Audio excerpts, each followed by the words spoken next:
Hello everyone, welcome to the Paranormal M channel. Tonight's video has several paranormal stories, and the first one takes place in an old church that had been abandoned for years before it was renovated. If you enjoy the stories in this video, please give it a like, and if you've had any unexplained experiences yourself, you can send them to me. This first story is about a place that didn't feel right from the very beginning, even before anything was seen. So settle in, get comfortable, and let's begin. I hope everyone has a good sleep tonight.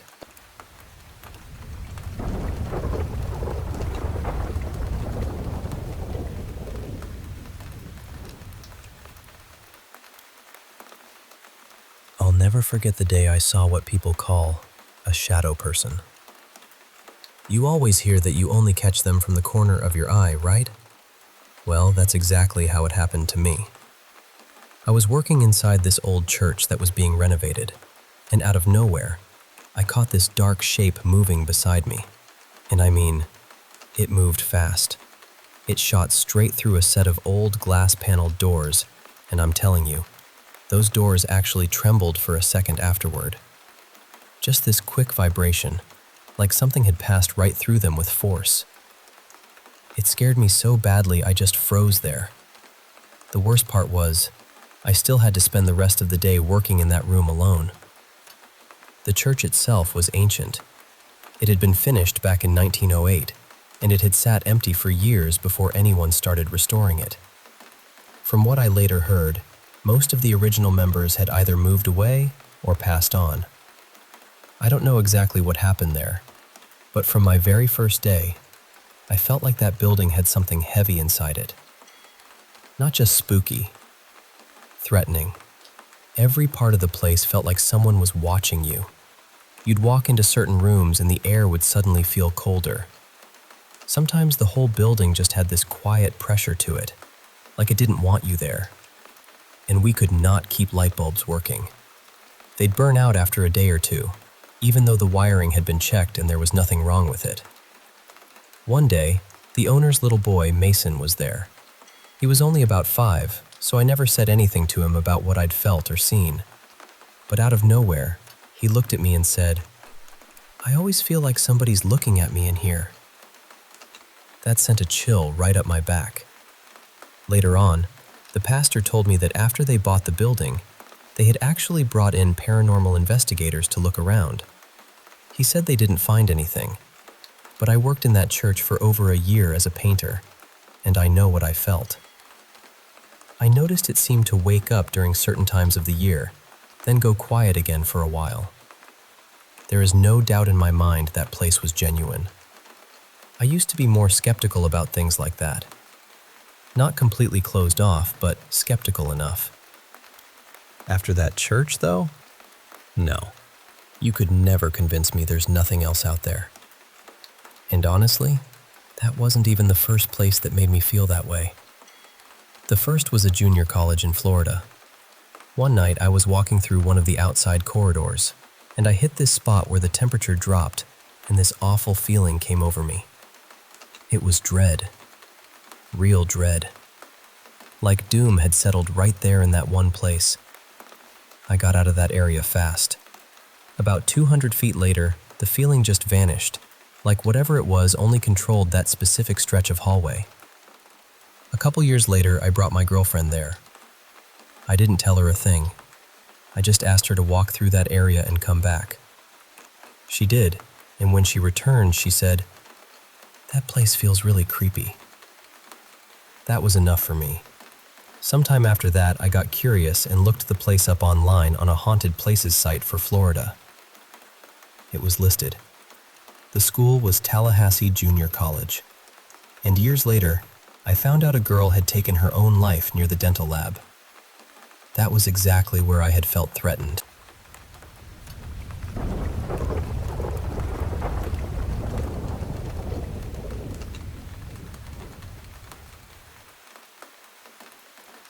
I remember waking up one night in my bedroom with this awful feeling around me. And I mean awful, in a way I had never really believed in before. I'd never thought of evil as something that could have a presence or a shape, or any kind of spiritual weight to it. But that night, it felt real. At first, I thought maybe that feeling was what had woken me up. Then I opened my eyes, and right away, I saw this small gray mist hovering over me. I was lying on my back, tucked under the duvet, and the fog was just above the left side of my chest. It wasn't huge. It was contained, almost like it had edges. And my little Yorkie, Maisie, was on the bed with me, pacing back and forth around it. She was walking over me when she had to, just to get around it, but she never crossed into it. She stayed right around the edge of it, the same edge I could see, and she was growling at it with this intense focus. I don't know what came over me. I just pointed toward the bedroom door and told it, firmly, to leave my room and my energy. I told it wasn't welcome there. And then, just like that, it vanished. It was like a little poof, and it was gone. I stayed awake for quite a while after that, believe me. I was relieved, but also completely rattled. I still don't really know why that was my first reaction. It felt instinctive, like some part of me knew what to do before the rest of me could think about it. Though, honestly, maybe I had watched too many Harry Potter movies around that time, and something dramatic had lodged itself in my brain. I don't know. That was the only time I ever saw and felt a fog like that. A fog that was definitely not weather. There was another experience, though, years ago, that reminded me of it. I didn't see anything that time, but I felt something very similar. It was like a presence was riding just above and slightly behind my shoulder, too close to me, pressing into my space. This second one felt different from the first. The fog in my bedroom felt evil. This one felt malevolent.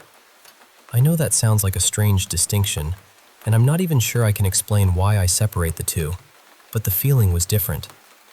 I was in my office building late on a Sunday night. No one else was there. My last client had already left, and I'd finished my notes, cleaned up the room, turned everything off, and locked the office behind me. The building was very old, with long hallways and worn marble stairs. It stood near another old building that people in town always whispered about, the kind of place that had gathered ghost stories the way old wood gathers dust. I was walking down the hallway toward the bathroom at the far end. I had just passed the elevators and the stairwell when suddenly I felt it. It came in close behind the left side of my head and shoulder, pushing into that little space near my neck.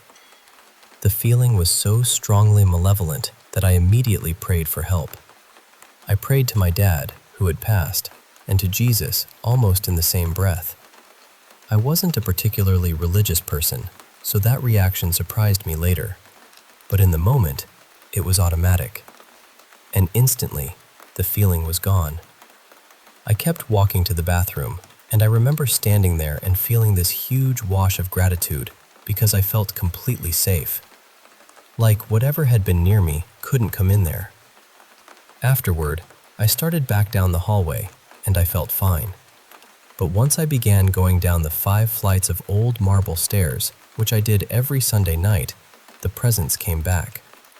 It returned to the exact same place, just above my left shoulder and slightly behind my head. Only this time, it felt more forceful. It felt like it wanted me to hurry, like it was pushing me down the stairs, trying to make me move faster and faster, trying to get me out of that building. So I did speed up, and I said out loud, "I understand. You want me out. I'm leaving. I'm going as fast as I can." Later, people told me it probably wasn't the smartest thing to speak to it, but I didn't know that then. I was just reacting. When I finally got outside, I still felt this strange need to stop at the doors and turn back toward the empty foyer. It looked completely normal. Empty. Quiet. Nothing there. But I still said, out loud, that it was not allowed to follow me out of the building. Looking back, I know if anyone had seen me, they probably would have thought I'd lost my mind, standing there firmly addressing an empty lobby. But at the time, I felt compelled to say it. When I got home, I told my mom what had happened right away. And while I was telling her, we both got this uncomfortable feeling and chills. Later, I told a friend, and the same thing happened again. After that, I stopped wanting to talk about it. It almost felt like speaking about it opened some little doorway back to the feeling, and I didn't want that. These experiences happened well over a decade ago now. Maybe that's why I can talk about them a little more calmly. Maybe time has softened the edges. I don't really know. And listen, I completely understand skepticism. I actually think it's wise to be skeptical. But once you've had a few experiences of your own, it becomes harder to insist that unusual things never happen. I've had other experiences since then too, some of them genuinely positive and comforting. But these two were the ones that came back to me most strongly. They're the ones I still remember by the feeling they left behind.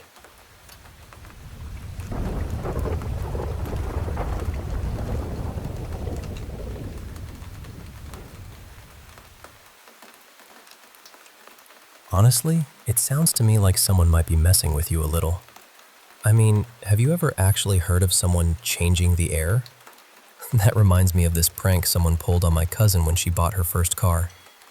A friend told her, completely serious-faced, "Make sure you switch out your spring air for winter air before it gets cold." And bless her heart, she actually went to a tire shop and asked them to change the air in her tires. The poor thing was so embarrassed when they explained it wasn't real. We still laugh about it years later. She tried to pull the same joke on other people afterward, but nobody fell for it the way she did. That being said, I do want to ask you something. Has anything major changed recently? Anything emotional, like a loss, a big move, a trauma, or even just a really stressful period? Sometimes after big life changes, people become more sensitive to things around them. And I know this may sound strange, but have you visited a cemetery, an old house, or anywhere with a heavy feeling lately?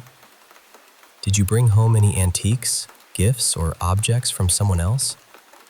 Sometimes people believe things can attach themselves to objects or follow someone home from certain places. What stood out to me most was that feeling you had, like you needed to get to your room quickly. I don't love that. If you don't feel threatened, I'd say don't interact with it. Don't feed it attention.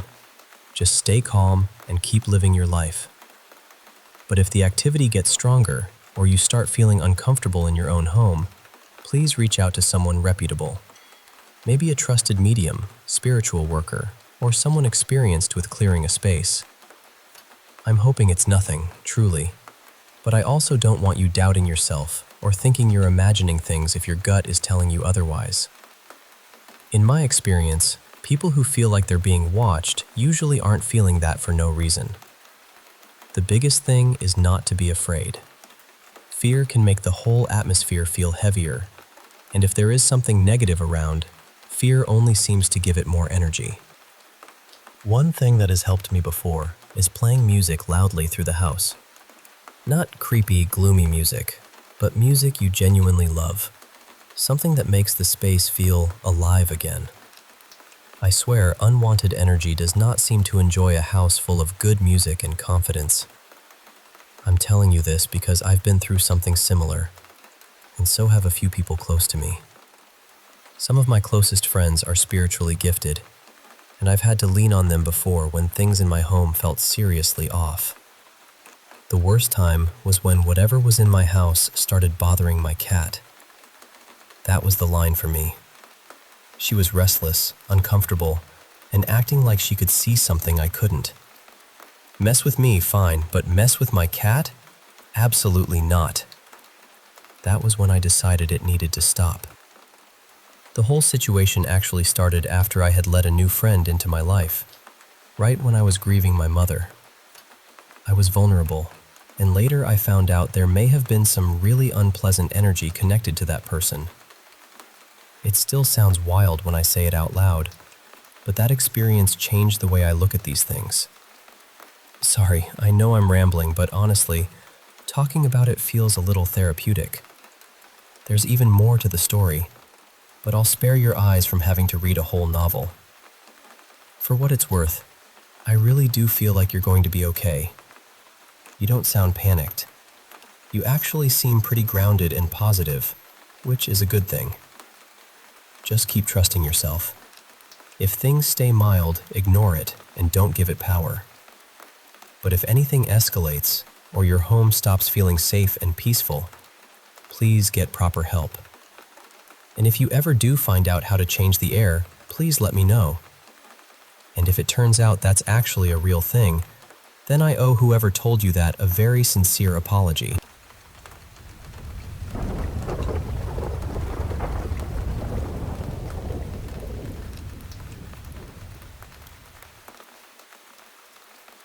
Yes, and honestly, it was awful. The kind of awful that makes you question yourself, then question the house, then question every sound after dark. This all started about 9 years ago, right around the end of the month. In the span of a few months, I had gotten married, found out I was pregnant, and watched my husband deploy. It was too much change packed into too little time. We were living on base then, in one of those older houses they give lower-ranking families. Nothing fancy. 2 stories, creaky walls, tired floors. The whole place felt like it had already lived several lives before we got there. My older kids, from before my marriage, were staying with my aunt because I had been put on bed rest. So most days, it was just me in that house with 2 cats, a dog, and way too much quiet. At first, I started hearing odd noises, little things, movement, voices maybe. I told myself it was the neighbors because they were loud all the time and I wasn't used to the house yet. Then they moved out. Nobody moved in after them, and the sounds didn't stop. Around the time I was 6 months pregnant, a friend of mine had her baby. Her husband was deployed with mine, so we kind of clung to each other. It was her first baby, and I wanted to help however I could, even though I was supposed to be taking it easy. One night, she came over, and I was rocking her son so she could just breathe for a minute. We were upstairs, sitting there quietly, when we both heard someone talking downstairs. Clear enough that we both noticed. The windows were open, and we lived in a cul-de-sac, so we tried to explain it away. Maybe it was someone outside. Maybe a neighbor walking a dog. Maybe anything except what it felt like. Later, at 35 weeks pregnant, I got really sick and had to be induced early at 37 weeks to protect the baby. He's okay now, by the way. He's 8. But that timing matters because my husband came home a few weeks after the birth. He had been home less than a week and was still adjusting to the time change. One morning, he was asleep upstairs, and I had the baby with me downstairs while I started breakfast. The layout of that house was strange. You walked in the front door, and the stairs were just slightly to the left. The kitchen was right beside that wall, with one doorway at the bottom of the stairs, and another doorway leading into the living room. Past that, there was a little hallway that wrapped around toward the laundry room.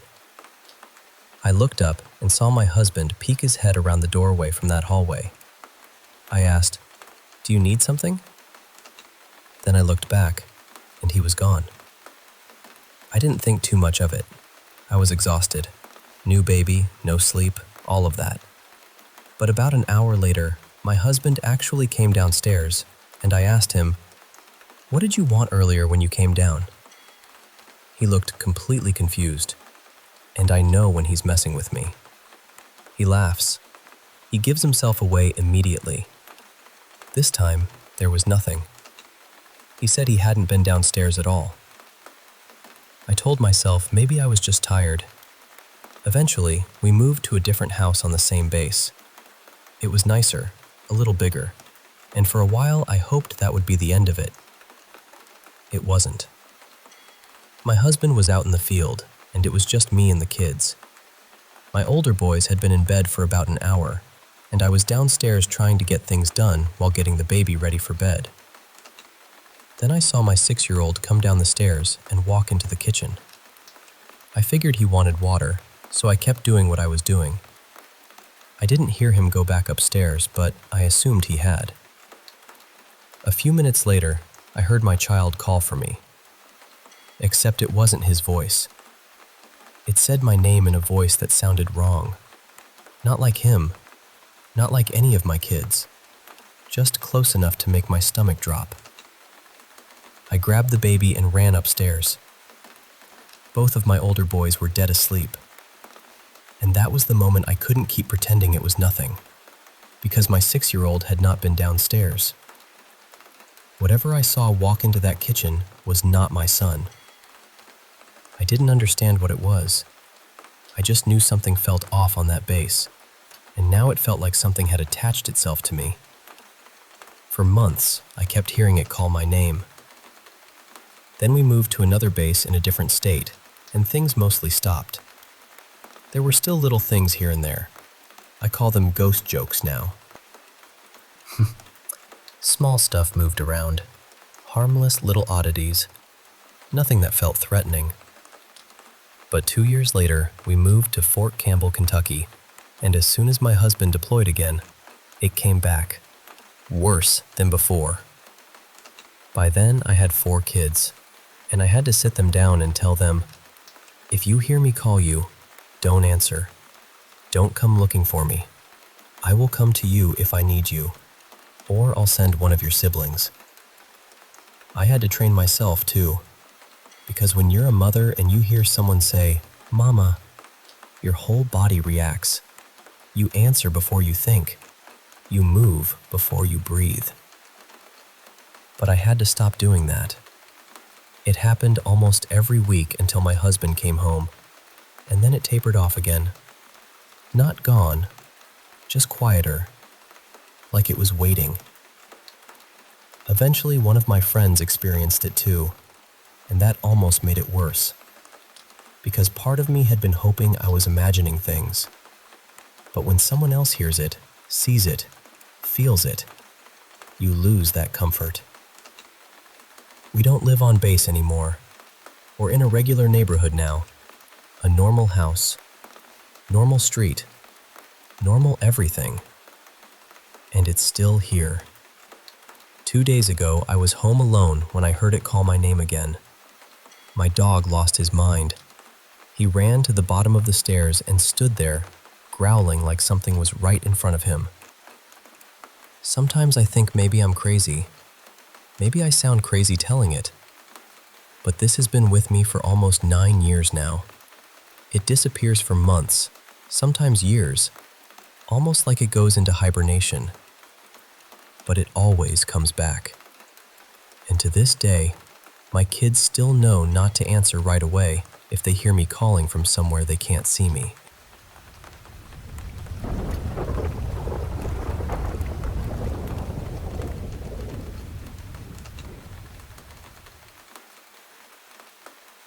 I'm not sharing this because I need anyone to confirm it for me.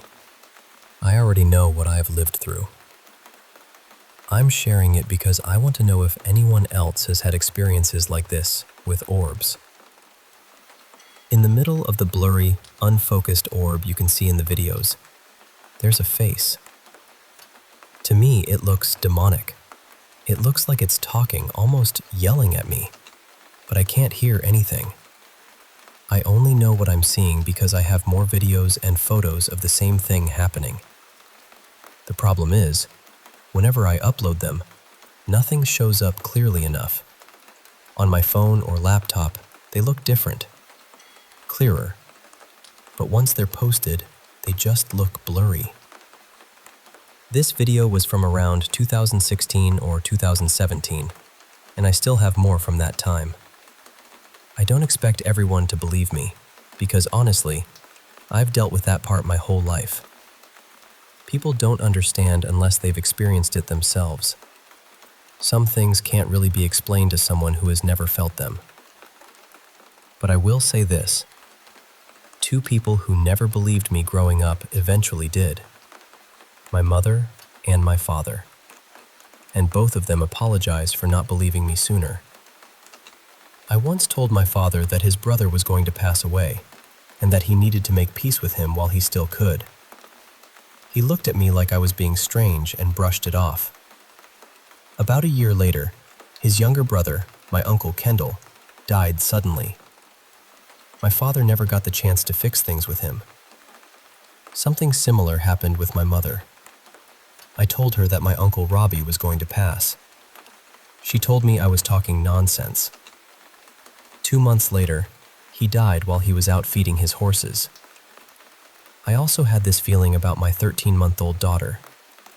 I knew something was going to happen to her at daycare, but I didn't know what. 2 days later, I got a call saying she had a seizure while she was napping at school. And that's the thing. I don't see beautiful things. I don't get peaceful little messages most of the time. What I saw back then was always heavy, always negative. There was even a child who kept appearing to me in the house I lived in. She seemed like she wanted to play. The first time I saw her, I walked toward her, and then she changed right in front of me. Her face turned into something that looked like a gargoyle or some kind of gremlin. I ran and didn't look back. I've also had things trick me by appearing as my dog who had passed away. I loved that dog so much, and whatever it was used that against me. Then it changed the same way. And just so it's clear, I'm sober. I don't drink. I don't use drugs. I'm sane. I know how all of this sounds, but I also know what happened to me. What I've shared here is not even a small piece of everything I've gone through. But I can say this much. It felt negative, and it felt demonic. Eventually, I had to learn how to make it stop. I had to learn how to tell them to leave me alone. And I did. I had to be stern. Almost every day, I would tell them out loud that they were not welcome in my home, and they needed to leave me alone. The tension from it was awful. I cried all the time. It felt like they were trying to drain every bit of positive energy I had. Eventually, I spoke to someone who understood exactly what I was dealing with. She told me I was handling it the right way. That meant more than I can explain. And after all of that, I finally got peace. I haven't had a negative or unsettled spirit around me since around 2019 or 2020. Now, for the first time in my life, I can welcome peaceful, positive spirits in carefully, one at a time. I never used to be able to do that. Those orbs in the videos and photos were the beginning of a long stretch, almost 4 years. It would usually start around September or October, sometimes lasting into November. Then it would stop, and the next September, it would begin again. I'm sharing this because I know there are people out there who feel alone with these experiences. People who feel like nobody listens, nobody cares, and nobody believes them. But I believe you. I've dealt with it too. I still do, just in a very different way now.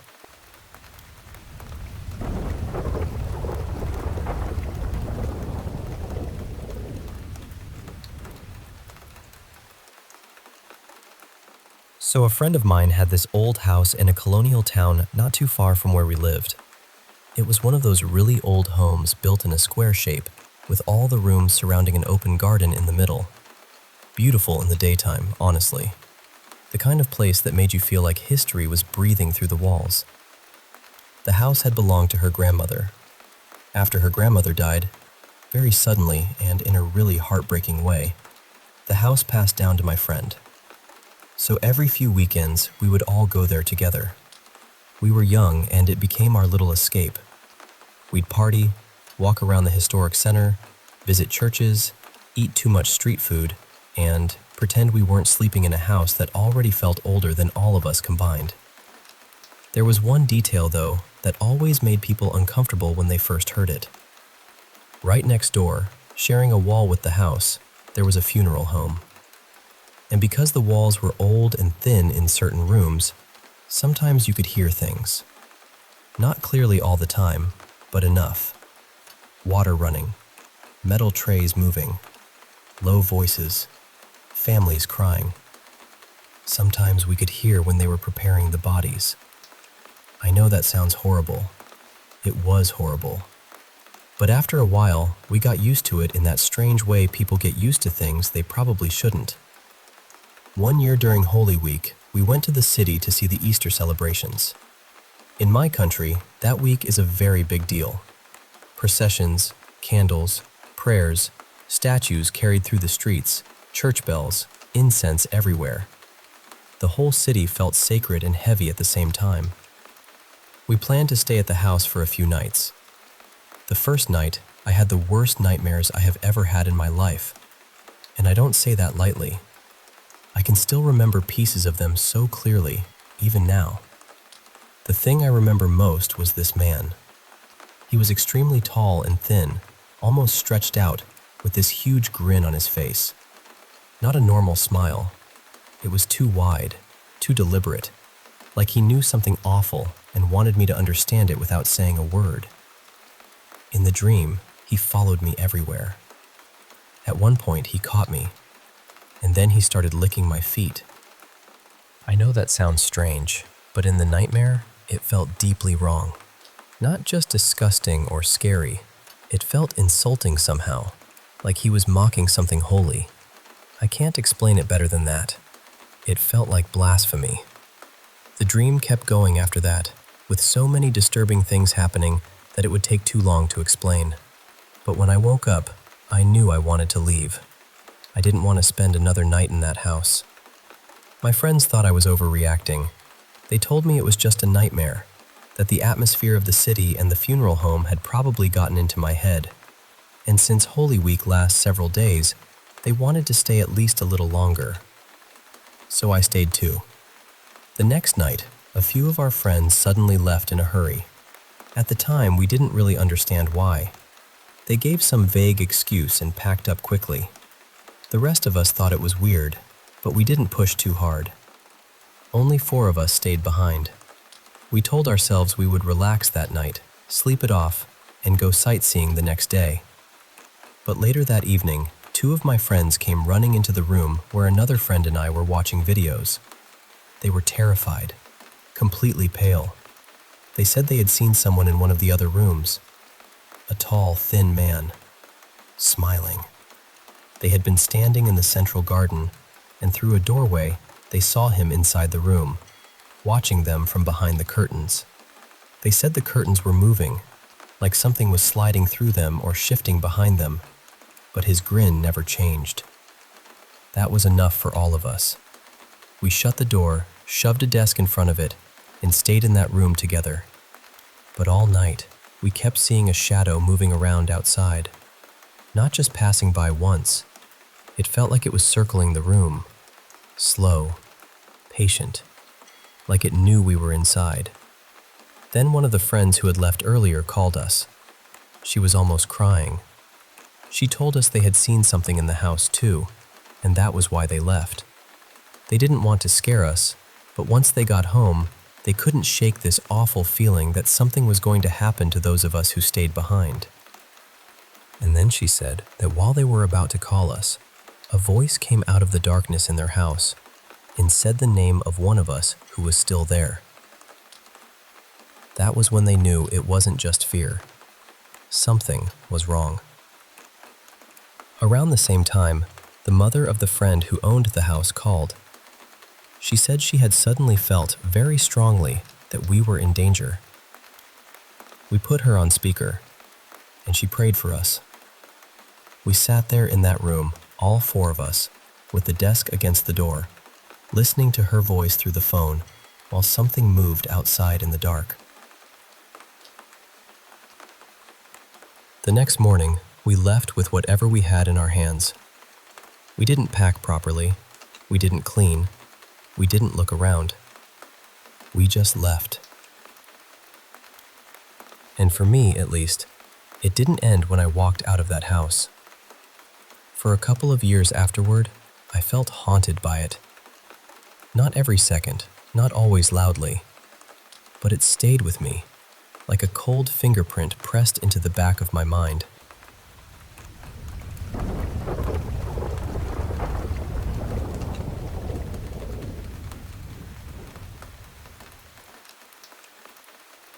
I remember this so clearly, and I'm going to tell it the way it felt at the time. I was living in an apartment building when I was a kid, and my bedroom wall shared a side with the elevator shaft.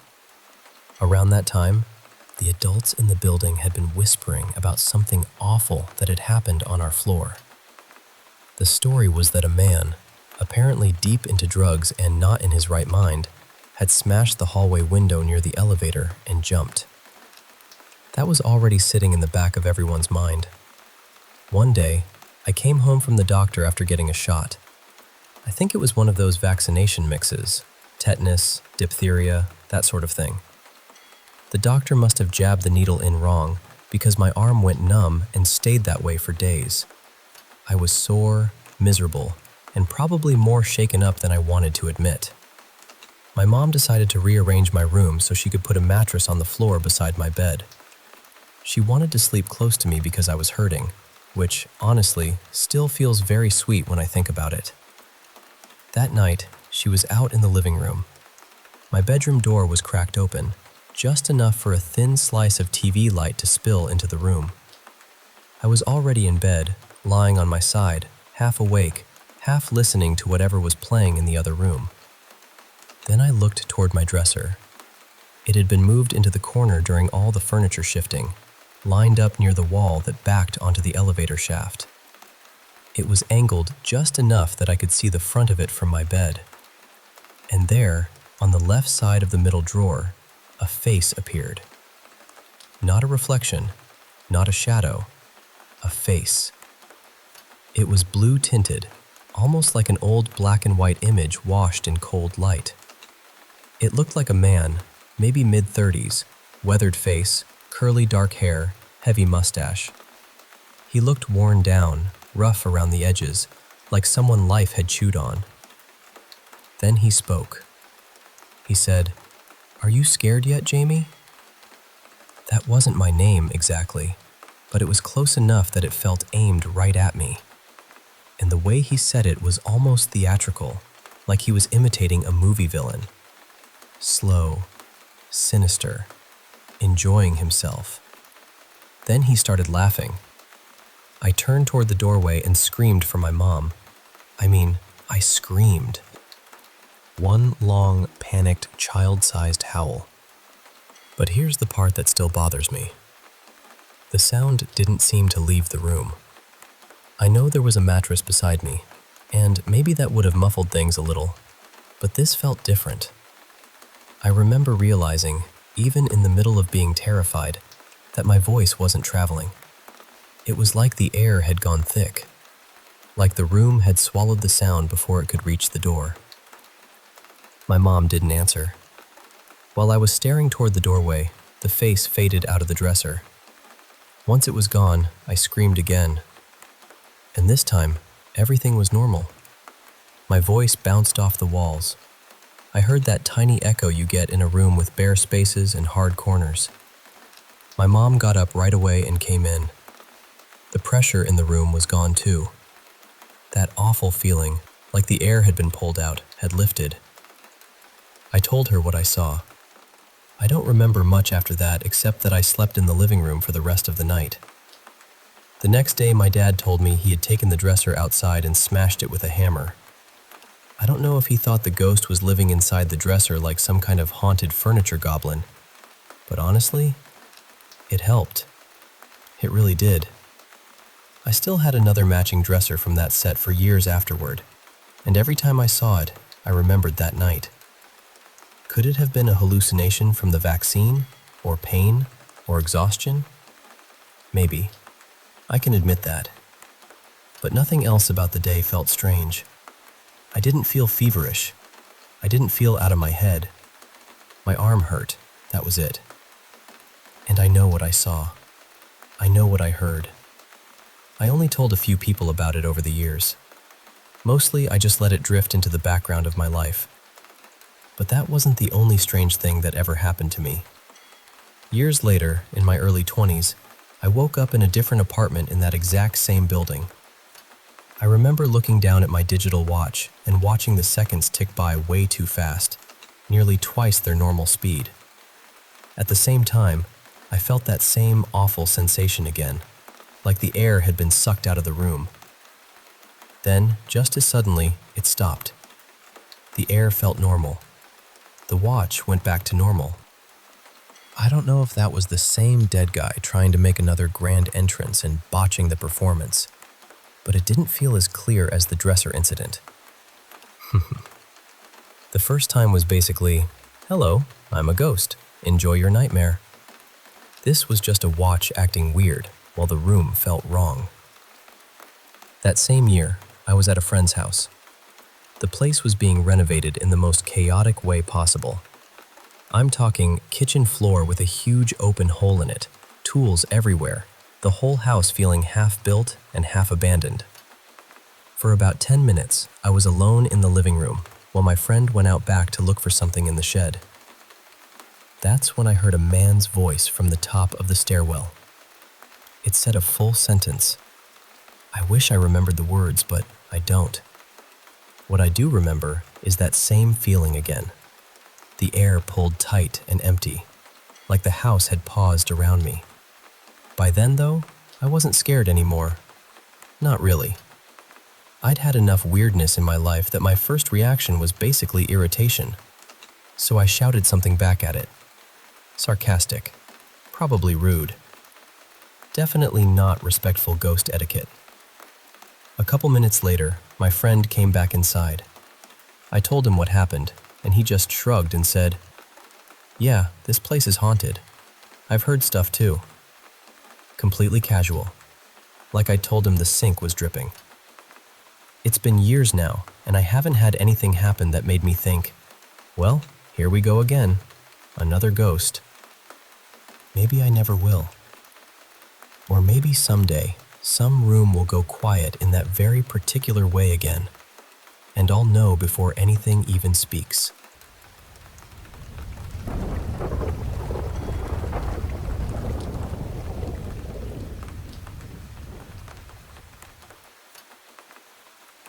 I've always believed ghosts don't show up the same way for everyone. Some people only catch them in photographs, like a face in the corner that nobody remembers seeing. Some people see them almost like smoke, half there and half not. And then sometimes, at least in my experience, they can look as solid and ordinary as any living person standing right in front of you. When I was 18, I had this strange little moment on a city bus that I didn't understand until weeks later. I ran into an old family friend named Marvin, someone I'd known growing up. He got on the same bus I was riding, and we started talking like no time had passed at all. The bus was packed, loud, and warm, the kind of ride where everyone is shoulder to shoulder and trying not to make eye contact. Marvin sat across the aisle from me, and we talked about old memories, our families, who had moved where, who was doing what. It felt completely normal. We never touched or anything, but nothing about him seemed unusual. He looked real, solid, present. Then, about 3 weeks later, I found out Marvin had been dead for 5 years. I still think about that bus sometimes. I wonder if the other passengers saw him too, or if they just thought I was sitting there having a full conversation with myself. Honestly, I almost hope they did see him, because otherwise I must have looked very committed to my invisible chat. My mom had an experience too, right after her uncle passed away. She saw him standing there, clear as day from the waist up. His face, his shirt, his hand, everything looked solid. But from the waist down, he was transparent, almost fading into the air. He didn't say anything to her. He just lifted his hand, gave her a gentle wave, and then vanished. That one always stayed with me because it sounded so peaceful, like he just wanted to stop by long enough to say, "I'm all right." My sister had something happen while she was working at an old hotel in St. Louis. I wish I remembered the name of it, but I know she said it had that old world feeling, like the walls had been listening for 100 years. She and a few other staff members were cleaning rooms in a section of the hotel that wasn't used much. It needed repairs, and hardly anyone ever went back there. While they were working, they saw a woman holding a baby. The woman was visible from the waist up, but the lower half of her body was see-through. She was looking down at the baby, crying. My sister said it wasn't loud or dramatic. It was just this terrible, quiet sadness. Then the woman looked up at them and disappeared. Later on, guests started complaining about seeing something similar in that same room. Eventually, the manager closed it off completely. I don't know what happened there, but I've always felt like that woman was tied to that space somehow. Grief can leave a stain, I think. Not always an ugly one, but a deep one. And then there was New Orleans. I went there with some friends, and we stayed in this old Airbnb near the French Quarter. I never actually saw anything there, but I'm telling you, there was something in my room. I'd feel cold spots move across the room, not just one drafty corner, but actual patches of cold that seemed to shift around. There was also a rocking chair that moved now and then, just enough to make you look twice. But I wasn't scared. Whoever was in that room didn't feel mean. I didn't get that heavy, dangerous feeling.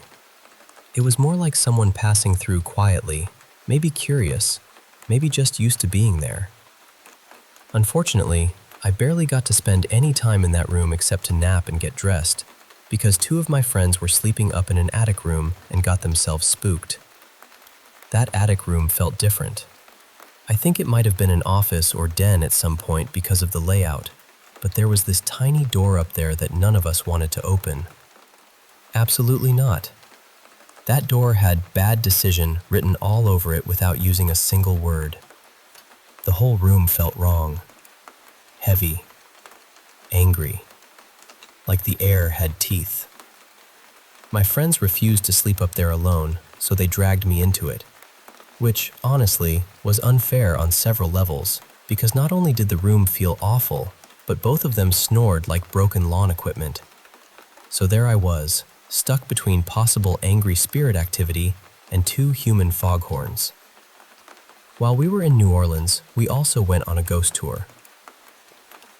At one point, the guide showed us this closed-off alley-like space with bars across it. They told us enslaved people had been held there before being sold, and that many had died in that cramped, hot space. The guide asked us to put an arm through the bars. When I did, I felt this tingling sensation run along my arm. It didn't scare me. It didn't feel threatening. It was just there, like a current under the skin. The tingling stayed with me for maybe 30 or 45 minutes afterward. But one of my friends, who had blonde hair and blue eyes, had a completely different reaction. She was terrified. She said she felt something go all the way up to her shoulder, but she wouldn't explain much more than that. Whatever it was, it shook her badly enough that she refused to go back to the Airbnb until the feeling went away. We ended up staying out nearly 2 extra hours, until almost 2 in the morning. I still don't know exactly what she felt. She wouldn't talk about it much afterward. I can't believe I've shared all of this, honestly. But I guess that's the thing about ghost stories. Once you've had enough strange moments, you stop asking whether spirits make themselves known. You start noticing how many different ways they try.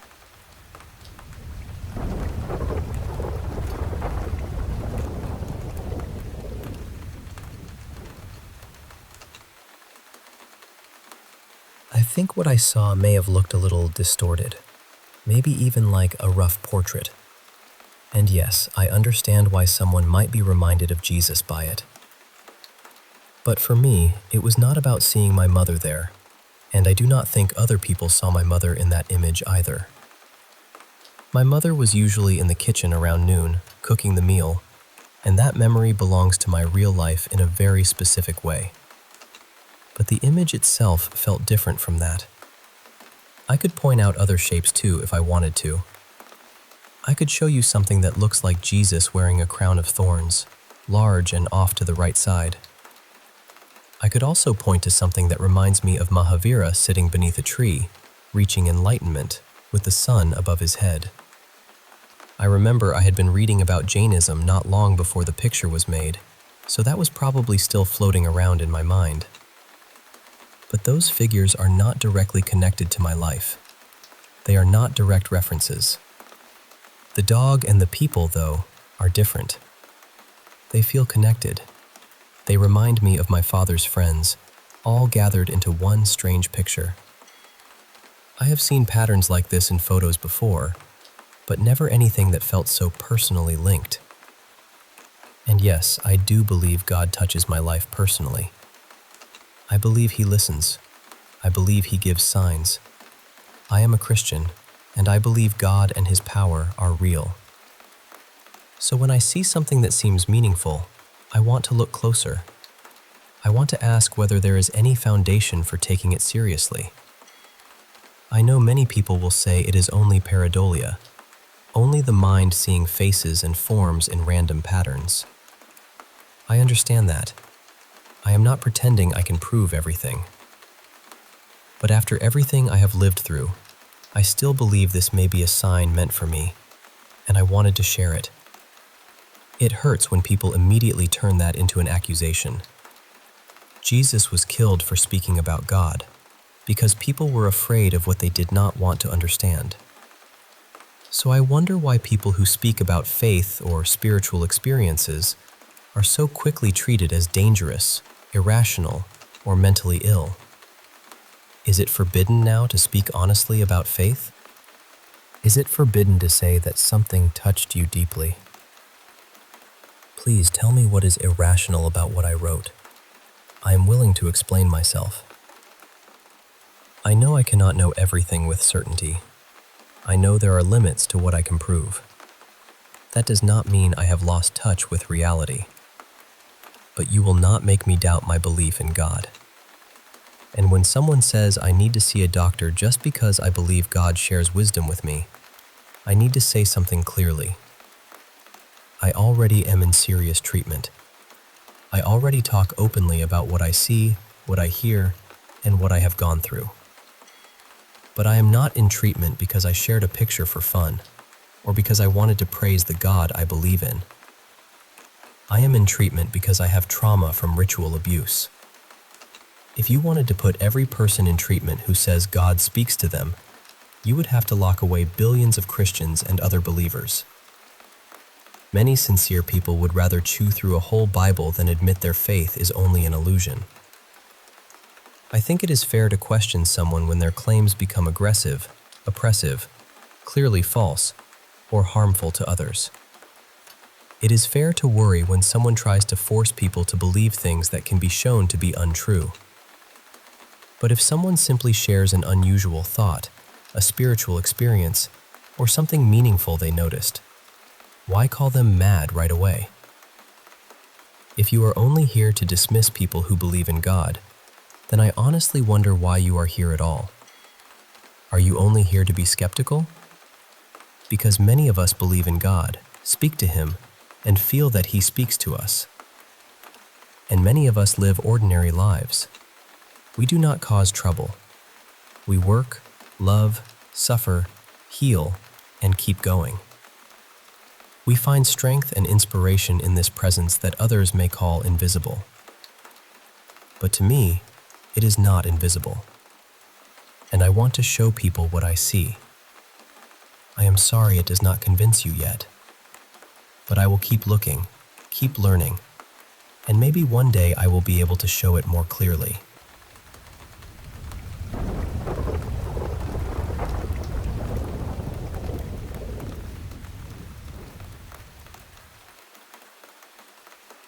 Before I really get into the story, I should say that when I was very little, maybe around 5 or 6, I had this dream that stayed with me. It wasn't scary at the time. Actually, I remembered it in this soft, almost comforting way. It was one of the first dreams I ever held on to clearly, the kind that doesn't fade when you wake up. I won't describe every part of it right away, because it matters more later. Years passed, and when I was about 16, my family took a girls' trip. It was my mom, my aunt, my grandmother, my 2 cousins, and me. We ended up staying in a little cottage on the grounds of a famously haunted plantation called Rose Myrtle Plantation. It had this reputation for being one of the most haunted places in the country, so the whole place already had this strange weight to it. During the tour, we walked past the main house and farther out onto the property. That was when something in me just stopped. There was this hedge covered in blooming vines, and across from it, A creek widened into a quiet pond. A little bridge stretched over the water toward a small peninsula, and sitting there was a gazebo. And the second I saw it, I knew. Not in a vague way, not like ordinary déjà vu where you feel something familiar but can't explain why. I knew exactly where I had seen it before. It was the place from my childhood dream. Every detail was there: the hedge, the water, the bridge, the gazebo. I felt this shock run through me, like my body recognized it before my mind could catch up. I was trying to stay calm on the outside, but inside, I was completely shaken. I kept thinking, how is this possible? How could a dream I had as a tiny child be a real place I had never been to before? The strangest part was that the dream had always felt peaceful to me. Beautiful, even. The only thing missing from the real gazebo was something I remembered from the dream. A small table with a wooden box on it, the kind with a glass top. That night, my cousins and I all slept together in one big bed in the cottage. We were still young enough that sharing a king-sized bed felt normal, and I remember falling asleep fast, deeply. And then I was back in the dream. Only this time, it wasn't peaceful. I was walking down the path toward the gazebo, and there it was. The table. The little wooden box with the glass lid. I crossed the bridge and stepped up to it. Inside the box was red velvet lining, rich and bright, almost too vivid. I reached down and lifted the lid. The moment I opened it, the sky opened too. Black rain started pouring down. It wasn't normal rain. It was thick and dark, coating everything it touched. The pond filled with this tar-like muck. The flowers, the grass, the vines, everything beautiful began to rot and wither under it. The whole place changed in seconds, like something hidden underneath had finally been released. I ran. I ran back toward the cottage, terrified, and somehow I made it to the bedroom where we were sleeping. I jumped into the bed and hid under the covers, trying to make myself as small as possible. Then I heard the bedroom door creak open. I peeked out, and standing in the doorway was this tall, looming figure. It was shaped almost like a person, but not enough to feel human.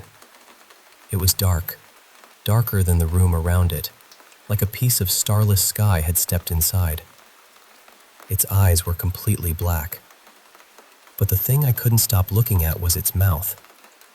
Its lips were sewn shut, tightly, but sharp teeth still pushed through from different angles. It had long nails, or claws, thin and razor sharp. Then it dropped low to the floor. I could hear the scraping of its claws against the hardwood as it moved toward me. I wanted to scream, or run, or wake up, but I couldn't move. It stood over me with this horrible grin stretching across its face, even though its mouth was stitched closed. I felt frozen in place. Then it lifted one hand and touched my jaw. Just lightly, almost gently. But one of its claws sliced into my skin. I felt the pain immediately.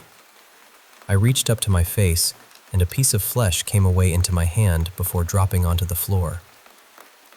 And then I woke up. I still think about that dream sometimes. The first time, when I was little, it felt like I had been shown a beautiful place. The second time, it felt like I had opened something I was never supposed to touch.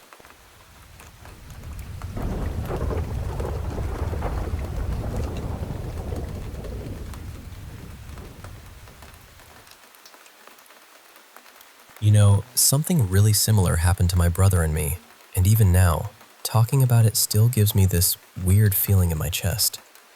So, for context, my whole family agrees on one thing. We lived in a haunted house for a while.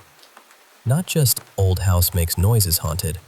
I mean, it got to the point where we were all weirdly used to it. Strange sounds in the hallway, doors opening by themselves, shadows that didn't make sense. After a while, we almost treated it like bad plumbing. I remember having friends sleep over, and they'd get scared because a door would creak open on its own. And I'd just be like, no, it's fine. The doors just do that here. Which, looking back, is such an insane thing for a kid to say calmly. The first night we moved in, I saw a pair of bright yellow eyes staring at me from outside my bedroom window. My room was on the second floor, and there was a little section of roof, maybe a few feet below the window, but still, it was not somewhere a person should have been standing. We didn't have curtains or blinds up yet because we had literally just moved in, so I could see straight out into the dark. At first, I tried to convince myself it was nothing. Maybe light reflecting off leaves, or an animal, or my tired brain making shapes where there weren't any. But then, I brought my dogs into the room. The second they saw the window, they lost it. Barking, growling, staring right at those eyes. That was when I knew I wasn't imagining it. I told my brother Evan about it. I honestly can't remember if he came in and looked for himself, or if he refused because he was too scared. I just remember going downstairs and telling my parents, and they kind of brushed it off. Even when I said the dogs were reacting to it too, they acted like I was just worked up from the move. But those eyes stayed there for hours. I eventually grabbed my dogs, went into my closet, shut the door, and slept with my back pressed against it. After that, more strange things happened over the next several months. Nothing ever felt normal in that house. Eventually, we moved out after about 8 or 9 months. Then, years later, maybe a decade after all of this, I brought up that house with Evan. And out of nowhere, he told me a story he had never mentioned before.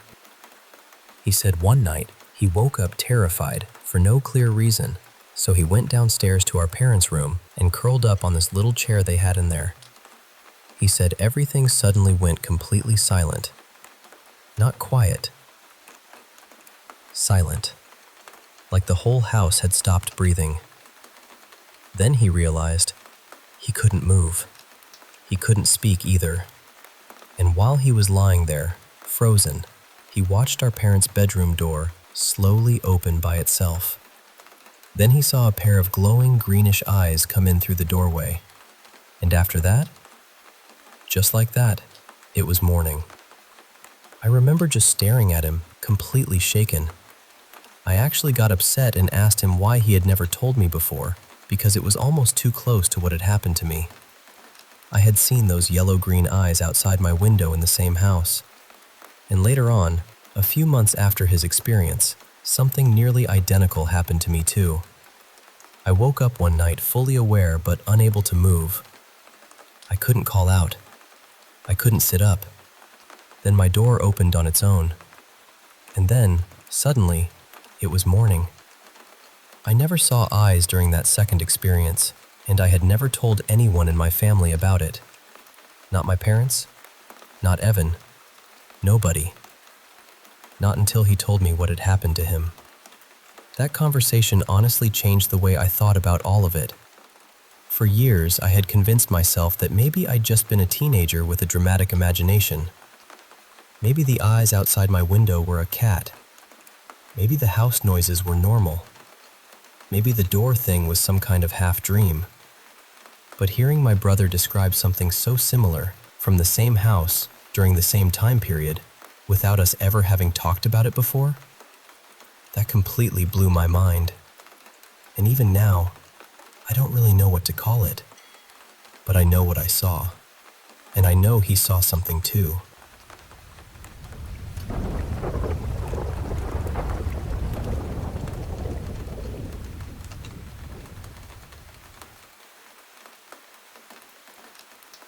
I need to tell you this the way I remember it, because even now, all these years later, I still think about that night. Back when this happened, getting information about strange stuff wasn't easy. There weren't phones in everyone's pockets. I didn't have a computer at home. We couldn't afford one, and honestly, I didn't even really use a computer until I was grown. So when I made my own Ouija board, I wasn't looking anything up online. I was just young, curious, and careless. There was this abandoned house next door where my friends and I used to hang out. Sometimes we'd party there. Sometimes we'd just scare ourselves for fun. The place had a terrible feeling to it. The person who used to live there had died inside the house, and from what we heard, they weren't found for a while. There was also this cellar under the floor. It wasn't a normal basement. It was more like a rough hole dug into the dirt beneath the house, with a heavy wooden trapdoor lying flat in the floor. You had to pull it up to get down there. And we kept finding dead animals in it. Cats, squirrels, stray dogs. Sometimes they were stacked in this neat little pile at the bottom of the steps. The strange part was, that door was always blocked when we came back. Boards, heavy junk, pieces of wood, debris. There was no clear way those animals could have gotten down there on their own. One afternoon, my friend Darren went down to pull out a dog because the smell had gotten awful. It was a bigger dog, and later we realized it had belonged to someone nearby. I watched him start up the stairs with it, and suddenly his legs shot backward like something had yanked him. He fell hard down those steps. He still got the dog out somehow, but when he came back up, he looked shaken in a way I'd never seen before. He said, "I've never believed in any of this stuff, not once, but I swear something grabbed my legs and pulled me down." And for some reason, after all of that, I brought my homemade Ouija board into that house. Worse than that, I left the planchette sitting on it. I didn't know any better. Or maybe I did and just didn't care enough. Either way, the board sat there open the whole time. Then I brought it back into my own home. At the time, I was raising rats, mice, and rabbits for a few local pet shops. I had over 70 animals. The night I brought that board back, every single one of them died. All of them. They each had just a little blood coming from the nose. Nothing else. No wounds, no signs of struggle. My mother was a veterinary technician, and she took several of them to the clinic where she worked. Nobody there could explain it. They just died. More than 70 animals gone in one night. After that, my cats ran off. My dogs wouldn't come out from under the beds, or they'd stay outside and refuse to come in. Then the flies started. It was late fall, cold enough that flies shouldn't have been everywhere, but suddenly they were all over the house. Not just a few, a full infestation, like something out of a horror movie. And when they landed on you, they felt freezing cold. Not just cold either. It hurt. My mother got so scared that when she had to take the trash out at night, she would say the Lord's Prayer under her breath the whole way. Eventually, I decided I had to destroy the board. I had made it from a solid piece of hardwood, an extra shelf from an old entertainment center. A few friends came over to help me scrape the face off it. And I know how this sounds, but that thing started growling. Not in my head, not like a creak in the wood. It growled and vibrated across my futon while we were standing there looking at it. That was enough for me. I carried it outside, poured brake fluid over it, and set it on fire. I burned the face clean off. After that, the flies disappeared. No more animals died. You don't have to believe me. Honestly, I'm not trying to convince anyone who's already decided they won't.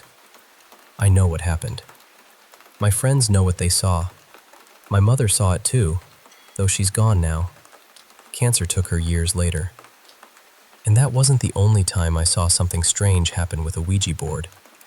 I've seen store-bought ones throw the planchette hard enough to hit a wall.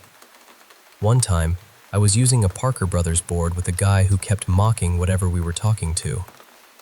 Those boards had plastic planchettes. Nothing fancy, just plastic. This guy kept saying, "You're not real, and even if you are, you can't do anything to me." I kept telling him to stop. I really did. I told him over and over. Then suddenly, he ripped his fingers off the planchette and screamed.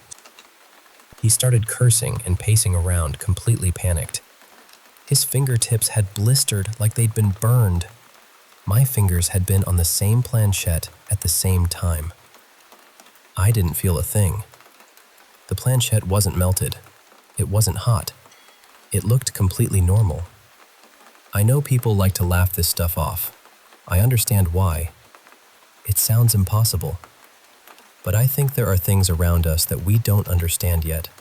Things that exist outside the tiny slice of reality we're able to see. Maybe one day I'll try to gather evidence properly, through controlled experiments and careful documentation. I think people should know that not everything strange is imaginary. But if you ever decide to test it yourself, that's your choice. Just please, don't do it with pets in the house.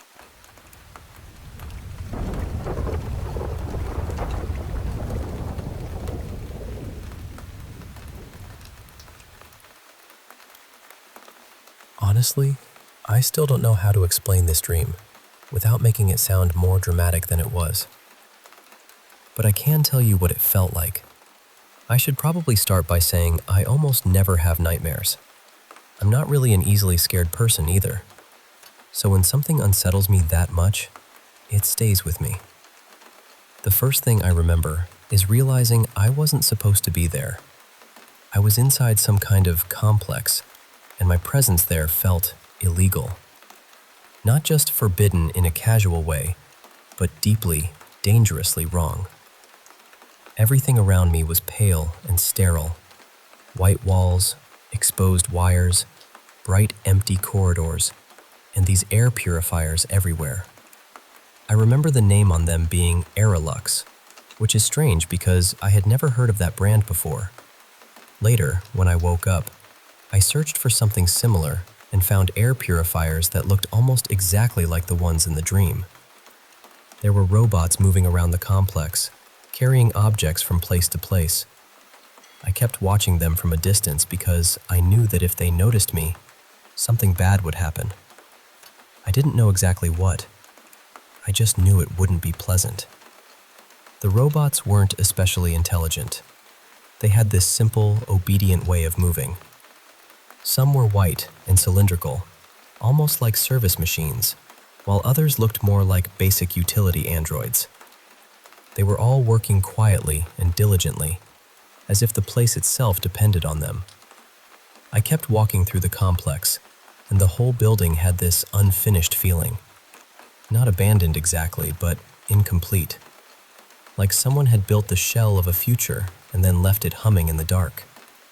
There were slogans on the walls in Russian, which is my native language. The words were holographic, floating slightly away from the surface, shifting as if they were alive. I remember two of them clearly. One said, "Quiet now, comrades. The party knows its own." The other one rhymed in Russian, so it loses something in translation. But the meaning was something like, "First you see the dream, then you meet him in the stairwell." That one really bothered me. There were also other inscriptions on the walls in a language I didn't recognize. I only know Russian and a little English, so I couldn't understand them. But one thing was clear. There was a date. The year 2031. The strangest part is that I knew I was dreaming. I've had lucid dreams before, and for a while I was actually pretty good at controlling them.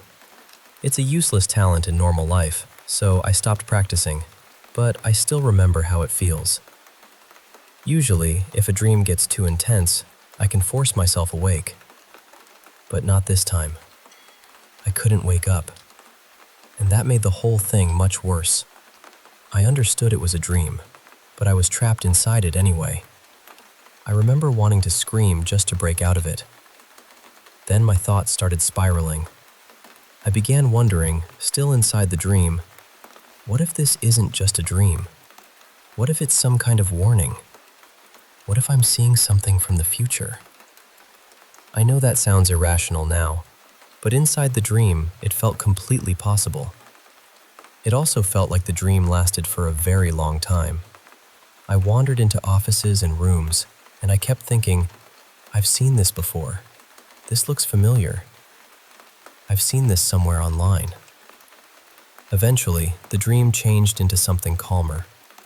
I think I escaped the complex somehow, because the atmosphere became lighter and less threatening. But even in that next dream, I still remembered the complex. And then, still dreaming, I wrote a Reddit post asking, "Has anyone else dreamed of something like this?" That's when the whole thing became weirdly recursive. A dream about escaping a dream, then posting about the dream while still dreaming.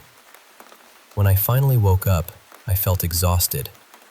Not just sleepy, but physically tired, like I had spent the whole night running. My body ached, even though I had slept for around 11 hours. I'm sick right now, so sleeping that long makes sense, but still, it didn't feel restful at all. It felt like I had been somewhere.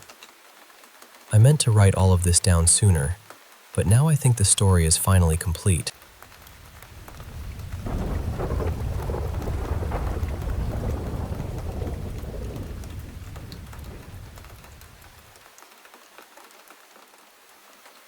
I have 3 strange coincidences that I still think about, and honestly, every time I tell people about them, I get that same little chill all over again. The first one happened when I was just lying in bed one night. Out of nowhere, I started thinking about roller coasters. I don't even know why. I ended up watching this video compilation about awful accidents that had happened on amusement park rides, and by the end of it, I remember thinking, nope, never again. I am not getting on one of those things. The next morning, I was still in bed, scrolling through the news on my phone, and there it was. Breaking news about a young woman who had died in a roller coaster accident. And the strangest part was, it happened at one of the well-known amusement parks not too far from where I lived. I was living in Scandinavia at the time, and accidents like that are extremely rare there. I don't even think anyone had ever died at that park before. So the timing of it just felt really unsettling. The second one happened when I worked at a pet store. I was about to go on my break, but my coworker asked if we could swap, so she went first and I took mine after. When it was finally my turn, I went into the break room, sat down with my noodles, and just stared out the window while I ate. Then, completely out of nowhere, I had this thought. What would I do if someone came up to this window, knocked on it, and wanted to get inside? It was such a random thought because customers never came around the back of the shop. There was also a large safe visible from that area, and a back door nearby, so it would have been a very weird place for someone to appear. Maybe 40 seconds later, a man suddenly came into view right outside the window and started knocking. I nearly jumped out of my skin. For a second, I was just sitting there like, what is happening? But it turned out to be my coworker's dad. He thought she was still on break and had come to drop off some things for her, but he had walked around the wrong side of the building. So it was harmless in the end, but the timing was ridiculous. I had never thought about that before, and then it happened less than a minute later. The third one is the one that still feels the heaviest to me. I used to live with my ex in a pretty rural area. He worked very late and usually came home in the early morning, so for some reason, we often left the downstairs door unlocked. Not the smartest thing, I know, but at the time, it just became normal. One evening, he was at work, and I was upstairs in the bedroom, lying on a mattress on the floor and watching TV. The apartment already felt uncomfortable to me. It had this uneasy atmosphere, and a few odd things had happened there before. That night, most of the place was dark, except for the light in this room-sized closet right beside me. That closet light was basically the only thing keeping the apartment from being completely black. Then I had this intrusive thought, but it didn't feel like a normal thought. It felt more like an image had been placed in my mind. I could see it so clearly, almost like someone had taken one of those sparkling New Year's wands and drawn a glowing orange picture in the dark. The picture was a light bulb. And then I realized the closet lamp, the one that was on and visible from the street, kind of looked like that. It was lighting up the room just enough that someone outside could probably tell someone was home. I don't know why, but I immediately got up and turned it off. At the time, it was just a strange moment. But a few weeks later, I came across an old article online and found out that on that same night, around the exact time I had been lying there watching TV, a woman who lived only 4 houses away from me had been attacked inside her own home.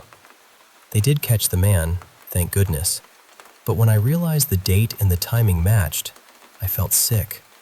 It genuinely felt like something, or someone, had told me to turn that light off so I wouldn't draw attention to myself. The door downstairs had been unlocked. I had already been feeling uneasy, and then that image came into my head, clear as anything. I know it could all just be coincidence. Maybe that's all it was. But even now, when I think about it, I can't shake the feeling that something was trying to warn me.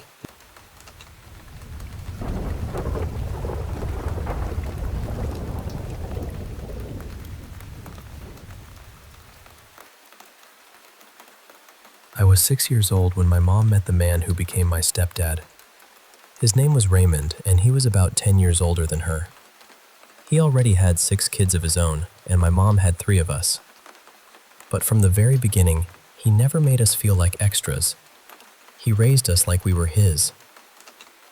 He was Dad. This was back in the late 70s and into the 80s, and even though some of his other kids lived out of state, he stayed close with them too. He just had that kind of heart. Big, steady, complicated in the way real people are, but loving. My mom and Raymond divorced when I was in high school, but that didn't really break the family apart. We all stayed connected. We still called, visited, showed up for things. He even paid for my wedding. That's the kind of dad he was to me. Years later, when I was 53, I went to Costa Rica to visit my best friend. And somehow I completely messed up my return flight. I was supposed to take this tiny little puddle jumper from the coast back to the main airport, but I booked it wrong. I mean, spectacularly wrong. So there I was, hours before my international flight, scrambling like a woman being chased by her own bad planning. My friend and I started asking around, and through the local grapevine, we found a driver who was already heading toward the airport. He was picking up a couple of women nearby, friends of friends of friends of my best friend. Not exactly a formal travel agency situation, but it was Costa Rica, and I was desperate. So I got in the car. We stopped to pick them up. Somewhere along the way, I saw a toucan, which felt like a little bright blessing because I've always loved them. The 2 women sat in the back, and we all started chatting as we drove. It was supposed to be a 4-hour ride, so there was plenty of time for polite conversation to turn into real conversation. About 2 hours in, one of the women, whose name was Marianne, mentioned that she had recently gone to Texas. I said, "Oh, really? Where in Texas?"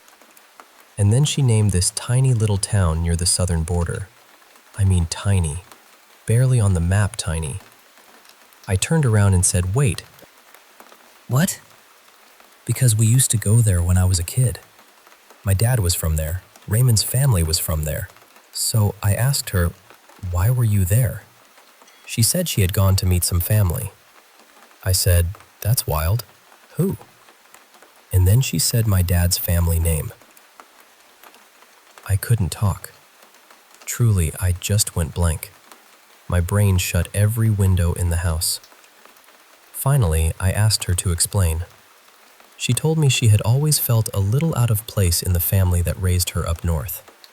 Not unloved exactly, but off somehow, like a piece from one puzzle had been pressed into another. So she took a DNA test. The results showed relatives in Texas, first cousins.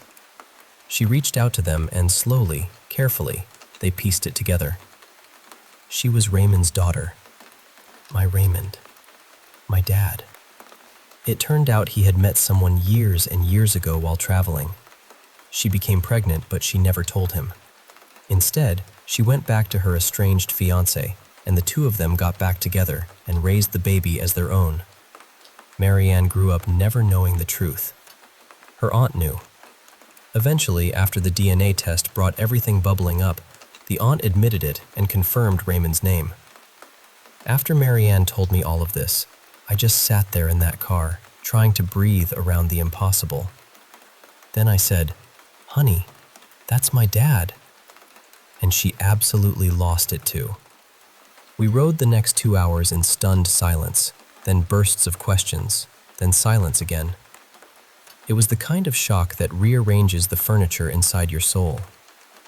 Nobody had known she existed except her mother and her aunt.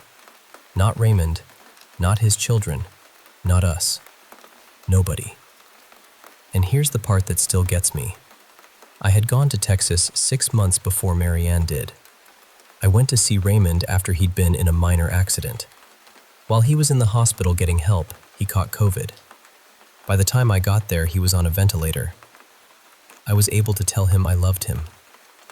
And then he died. Marianne had missed him by just a little time, just enough to hurt. But she found his people.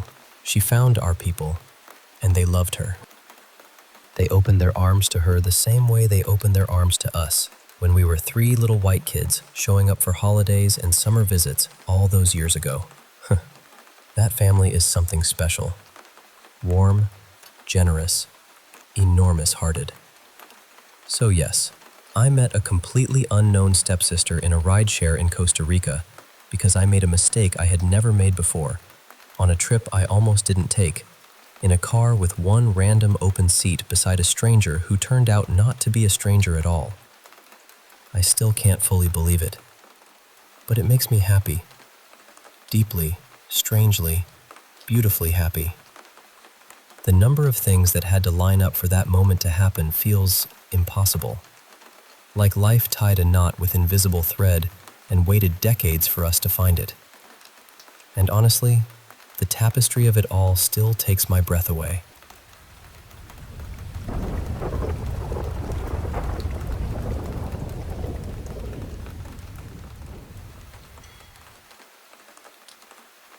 I want to tell you about something that still feels almost impossible to explain, except to call it a miracle, wrapped in perfect timing. Years ago, I was part of a prayer circle for my college roommate's sister-in-law, Camille. She had stage 4 breast cancer. I was living in Portland, Oregon at the time, and Camille and her family were all the way in Buffalo, New York. I had never met her, not once, but I felt this deep pull to write to her and to her husband and their 2 boys. In that letter, I shared my near-death experience with them. I wanted them to know that dying, at least from what I had experienced, was not something harsh or frightening. It was gentle. One breath here, and the next breath somewhere beyond the veil. One part of my experience involved a rose. I felt as though I had become one with it, resting under God's light. I could feel each petal opening, the outer parts of me and the hidden inner parts too, all unfolding and receiving His nourishment. At the very same time, I was somehow also standing beside the rose, watching this beautiful surrender to the one I had always loved. I shared other things in that letter, but that image of the rose became the part that mattered most. My friend Kayla called me on the day Camille passed away. After we spoke, I prayed for strength and comfort for her husband and sons. Then I decided to take my dogs out to the park. It was early December, and there were nearly 2 feet of snow on the ground. The nights have been dropping well below 0. I bundled myself up, loaded the dogs into the car, and drove over. When we got there, the park was empty, so I let the dogs run loose. The whole place looked hushed and holy, with tall pines standing heavy under their snowy branches. I started down the path I usually walked, and then I stopped completely. Right there in front of me was a red rose bush in full bloom. There was no snow on it, no frost, nothing. Just roses, bright and alive in the freezing winter air. Then I heard her voice. "I've been the rose." The forest went completely still. Then I heard her again. "This is through the grace of God." After that, I felt this clear knowing come over me. Camille wanted me to pinch off 3 small branches from that blooming rose bush. They were to be Christmas gifts for her husband and her 2 sons, each one wrapped and boxed separately. I was also meant to include a personal message for each of them, and every message was to end with the same words, "I'll always be near you." So I did exactly that. I gathered the branches, prepared the little gifts, wrote the messages, and sent everything off to Buffalo.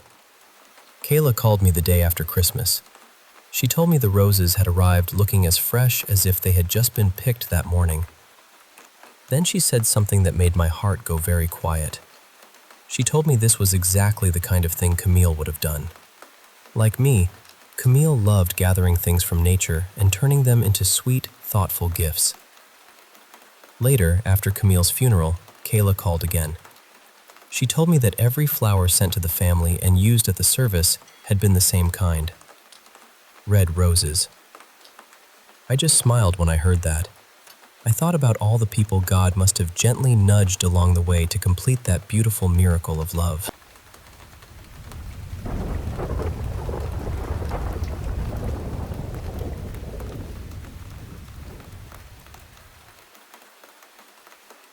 I've carried this memory for as long as I can remember.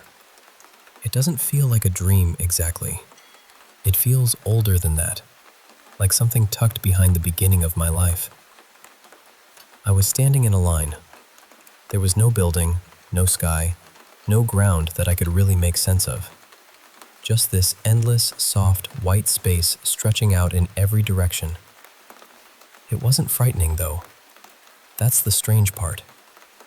It was peaceful, quiet. Everyone around me seemed calm, like we all knew we were supposed to be there. At the front of the line, there was a man listening to people speak. One by one, they stepped up to him and described the lives they wanted to have.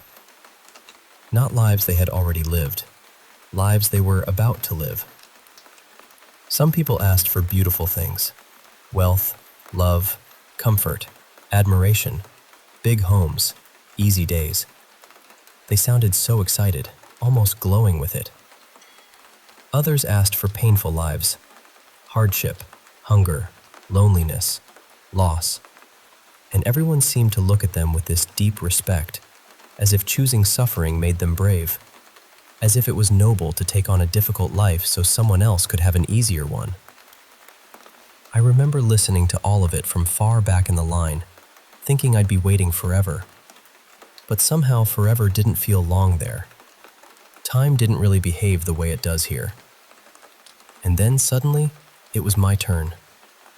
The man looked at me kindly and asked what kind of life I wanted. You'd think I would have been ready. I'd had all that time to listen and think, but I wasn't ready at all. The question caught me off guard. At first, I started asking for everything. I had the mind of a child, innocent and wide open. He asked whether I wanted to be a boy or a girl, and I answered right away that I wanted to be a girl because girls got to wear dresses, and I wanted one that would spin when I turned around. That made him laugh. Not in a mean way, in a warm way. And somehow that made me feel safe. So I kept going. I said I wanted a big house, a big family, happy days, nice things, adventures, love, comfort. I started naming everything I could think of, piling it all up like I was filling a basket. And then I stopped, because suddenly I felt ashamed. I thought, what if I sound greedy? What if this man is judging us?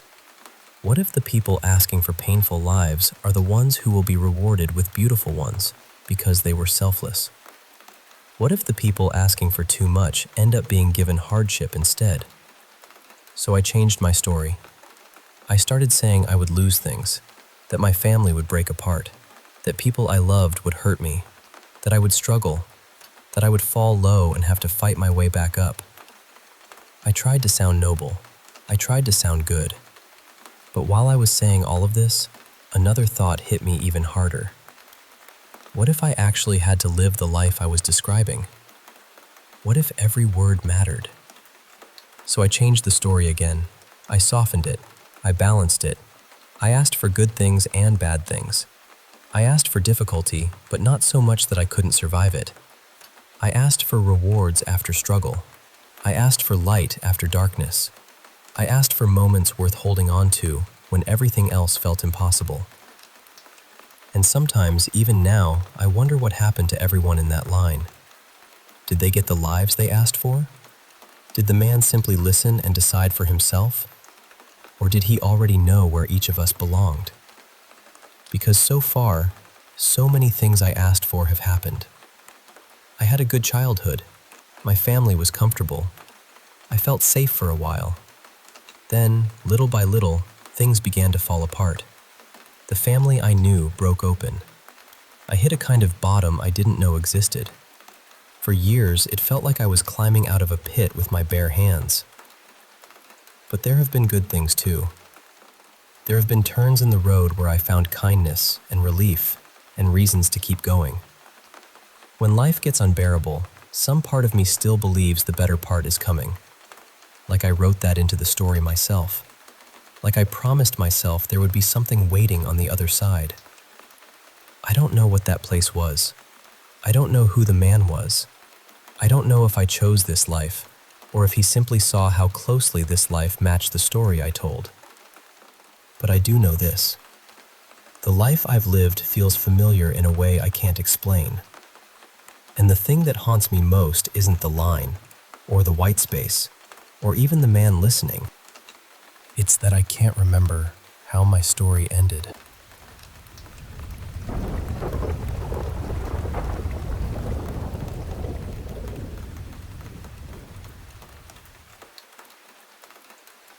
I learned the hard way, honestly. I really did.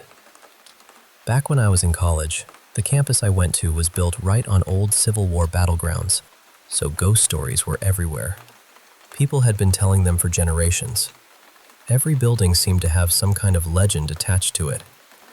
At the time, I was this atheist punk kid who thought the whole thing was ridiculous. I didn't believe in ghosts. I didn't believe in spirits. I figured people just liked scaring each other. So, naturally, a few of us decided it would be funny to sneak into some of the buildings everyone claimed were haunted. And the strange thing is, every single place we went had something happen. But the worst one was this old plantation house on campus. They used it as a guest house, but the original family was buried really close to it, maybe just a short walk from the front steps. That place had a reputation. One night, me and a few friends went over there and checked all the doors. Every one of them was locked. I checked one of the doors myself, so I know it wasn't open.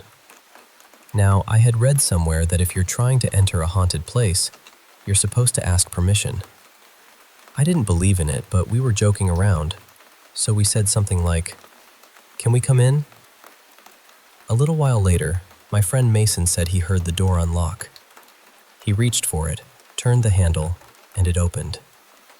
That was the first moment where I felt my stomach drop, because I had checked that exact door. It had been locked. But we were dumb college kids, so of course we went inside. We walked around, took pictures, acted braver than we felt. Then, from upstairs, there was this huge crash. It sounded like somebody had thrown a piece of furniture across the room. That was enough for us. We got out immediately. My roommate and I walked back to our dorm, which wasn't far. He fell asleep pretty quickly, but I stayed up playing video games. Around 3 in the morning, I finally turned everything off and tried to sleep. That's when I felt my comforter being pulled off me from the bottom of the bed. Not sliding, not slipping, being pulled. I grabbed it and wrapped myself up tight, like if I became a blanket burrito, somehow that would solve the problem. Then there was this deafening crash above me. It sounded like someone had dropped a bowling ball on the floor upstairs. And for maybe 2 or 3 seconds, I couldn't move. I couldn't breathe. I was completely frozen. Then whatever it was let go. I screamed for my roommate, and when he woke up, he noticed the string on our window blinds was swinging back and forth. After that, for weeks, we kept hearing this clicking sound in the room. But whenever you walked toward it, it would suddenly come from somewhere else, like it was moving away from you. I changed dorms the next semester, but honestly, it didn't fully stop. People all over the building heard things. Furniture dragging, Little rolling sounds on the ceiling, almost like marbles, no matter what floor you were on. Eventually, someone even put up a sign that said, "Dear Marble Ghost, please keep it down." And that's a real thing people talked about at the University of Montevallo in Alabama. You can look up the hauntings there. The stories are everywhere. That wasn't even the only time I saw something. Once, I saw what looked like a woman sitting in the passenger seat of a friend's car. 3 other people saw her too. But when my friend got out of the car, she was alone. Another time, I was driving with a friend and we saw someone standing on the side of the road. As my car got close, they just disappeared. No movement, no walking away, no ducking down. Just gone. Later on, I moved to Las Vegas and worked at a bar called the Golden Tiki. That place had been featured on Ghost Adventures because of all the activity there. When I was hired, the managers actually warned me. They told me, very seriously, "This place is haunted. We're not joking." And the weirdest part is, the coworkers who didn't believe in any of it were the ones who kept having experiences. By then, I kind of did believe. Part of me even wanted something to happen, just so I could say I experienced it there too. But nothing ever did. Not even when I was completely alone in the building. Which, somehow, almost made it stranger.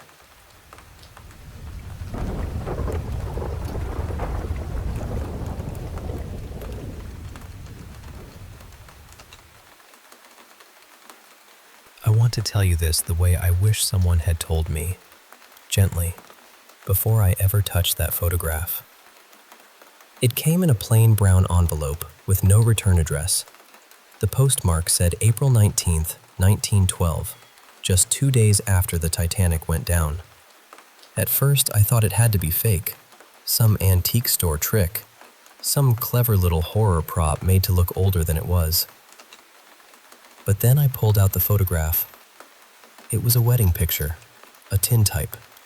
I knew the couple right away because I had seen another version of that same image tucked inside my grandmother's old prayer book. It was my great-grandmother Laura and her husband, Elias Waverly. Same lace collar, same little crooked smile on Elias's face, same white chapel with the cracked bell tower behind them. But this version had something the other one didn't. There was someone standing behind them. A tall, narrow figure dressed all in black. Not just dark clothing, I mean black in a way that seemed to drink in the light around it. And its face had been scratched out. Not smudged, not damaged by time. Scratched, deeply, deliberately. Like someone had taken a knife to it and worked until they were sure nothing could look back. I turned the photograph over, and there was writing on the back in old brown ink. It said, "Do not wipe the plate, do not speak of the man behind them, and never, never look at his face." Now, I know what you're thinking. I should have burned it. I think that too. I have thought that every hour since. But I didn't burn it. I held it up to the window instead. And that was when I noticed the scratches weren't just random marks. They made a shape over the face, almost like bars or stitching, something meant to hold the face closed.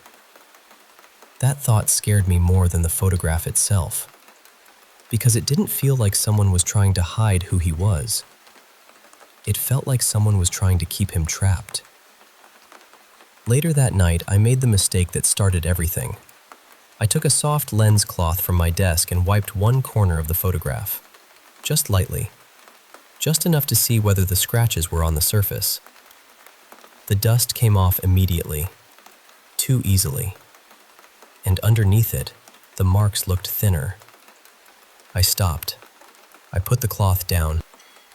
I told myself I hadn't done anything, not really. But by then, the photograph had already changed. I left it in my desk drawer that night. I remember that clearly. Face up, closed inside the drawer. When I woke up, My bedroom door was open.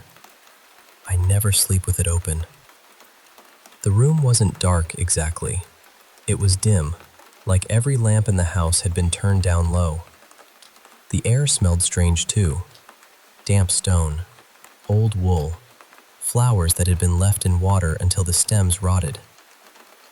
I got out of bed and checked the drawer. The photograph was face down, and when I turned it over, the scratches on the man's face were fainter than before. I could almost see a mouth. That should have been enough. That should have been the moment I ran outside and threw it into the first fire I could find. Instead, I put it in the freezer. I don't even know why. Panic makes you practical in the stupidest ways. I think some part of me believed cold could stop whatever was happening. The next evening, I came home and heard breathing before I unlocked the door. Not loud, not close, just there. Slow, patient. I stepped inside and found the freezer door wide open. There was a thin trail of water across the kitchen floor, leading down the hall to my bedroom. The photograph was lying on my pillow. Wet, dark, clean, and the man's face was almost visible. His eyes were closed. His nose was sharp. His mouth looked calm. That was somehow worse than if he had looked angry. I wrapped the photograph in an old black scarf that had belonged to my grandmother and locked it in a metal box in the basement. I pushed the box behind a stack of books and stood there for a minute, trying to convince myself that metal and cloth and distance meant something. Then I went upstairs. I didn't sleep. Sometime after midnight, I heard movement below me. Not footsteps, more like pressure passing through the house, like something large moving from room to room without needing doors. Then the basement door creaked. Just once. After that, everything went quiet. I was lying on my side, facing the wall, when my bedroom door began to open. Slowly. So slowly I didn't hear the hinges. I just watched the light on the wall change. The hallway behind me was black. Not shadowed, black. Like the house ended there. Then that smell came back. Well water, old wool, dead flowers. And I felt a hand press against my back. It was cold, but not like ice. It was cold like something that had never once been alive. A voice came through me more than to me. I felt it in my teeth, in my ribs. It said, "Turn around." I didn't. I shut my eyes and started whispering the little prayer my grandmother taught me when I was a child. The one she used to say whenever she heard something strange outside at night. The hand pressed harder. The voice said it again. "Turn around." I kept praying. I prayed until the words stopped sounding like words, until my throat hurt, until I tasted blood because I had bitten my lip. Then the hand lifted. The smell faded. The hallway light came back, and for one tiny, foolish second, I thought I was safe. Then I saw my desk. The photograph was there, dry, clean, face up. The man behind Lara and Elias had no scratches left over him at all. And he had my face. Not a family resemblance, not a trick of the old metal. It was mine. Every line, every tired shadow under the eyes, every small, uneven detail I knew from mirrors. But the smile was wrong. It was a smile I had never made. A smile that knew me. That was when I finally understood. The scratches weren't hiding his face from me. They were hiding my face from him. The warning wasn't there to protect me from seeing him. It was there to stop him from seeing whoever held the photograph. Because once the plate was clean, once his eyes could open, he could find a way out. and he could take the face waiting for him. I'm telling you this now because I can hear him breathing behind me again. I haven't turned around. I won't. But I can feel myself becoming thinner. Not my body exactly. My memories, my voice, my name. All of it feels loose, like thread being pulled from cloth. So please, listen to me. If an old photograph ever comes to you in the mail, and there is someone standing in the background whose face has been scratched away, don't study it. Don't clean it. Don't hold it to the light. Burn it before it learns you. Because I never had a great-grandmother named Laura. That was his name. And now he is trying to take mine.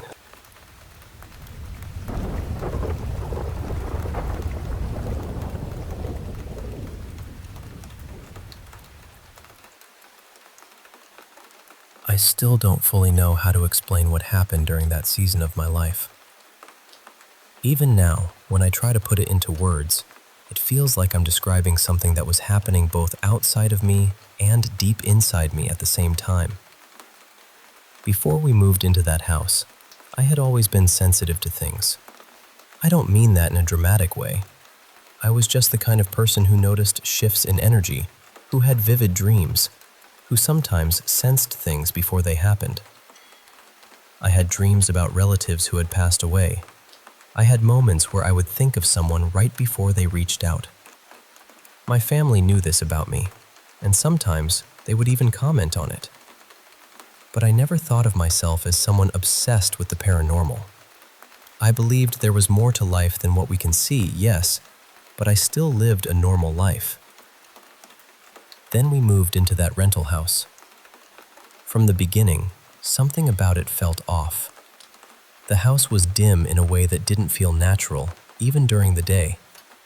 But the bathroom was the worst part. It had this heaviness to it. I remember walking in there and feeling my body tense, as if some quiet part of me wanted to turn around and leave. Even my husband, who usually didn't believe in that kind of thing, admitted the place felt strange. Not long after we moved in, I started feeling different. It was almost like the world became sharper. Colors seemed brighter. My intuition felt louder. I felt more aware of people's emotions, of little patterns, of things happening around me. I tried explaining it to people close to me, but I couldn't find the right language. I just knew something in me felt open in a way it hadn't before. Around that same time, I began smelling something foul in the bathroom. It reminded me of sulfur or rotten eggs. I reported it more than once. Maintenance would come by, check the drain, clean something, fix something, and for a little while, the smell would fade. But then it would return. What unsettled me most was that I seemed to notice it more strongly than anyone else.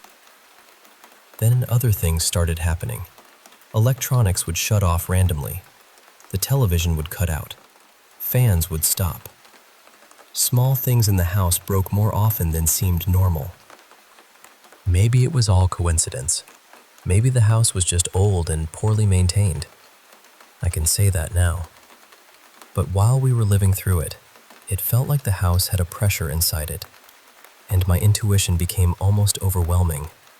I would suddenly think of someone, and then they would call or message. One day, I had this powerful feeling that a woman I knew, who had struggled for years with infertility and pregnancy loss, was going to tell me she was pregnant. Not long after that, she did. Things like that kept happening. The repeating numbers became constant too. I had noticed them before in my life, but this was different. It happened so often that I started taking screenshots, almost as if I needed proof that I wasn't imagining it. My dreams changed too. They became darker and more vivid. I dreamt about the house. I dreamt about shadowy spaces. During one pregnancy, I had 2 snake dreams that stayed with me for years. One involved a pale green snake, and another involved a black one. I still don't know what they meant, but they felt important. After those dreams, prayer was often the only thing that helped me feel calm again. And then my children started changing. They became more emotional, more anxious, more clingy.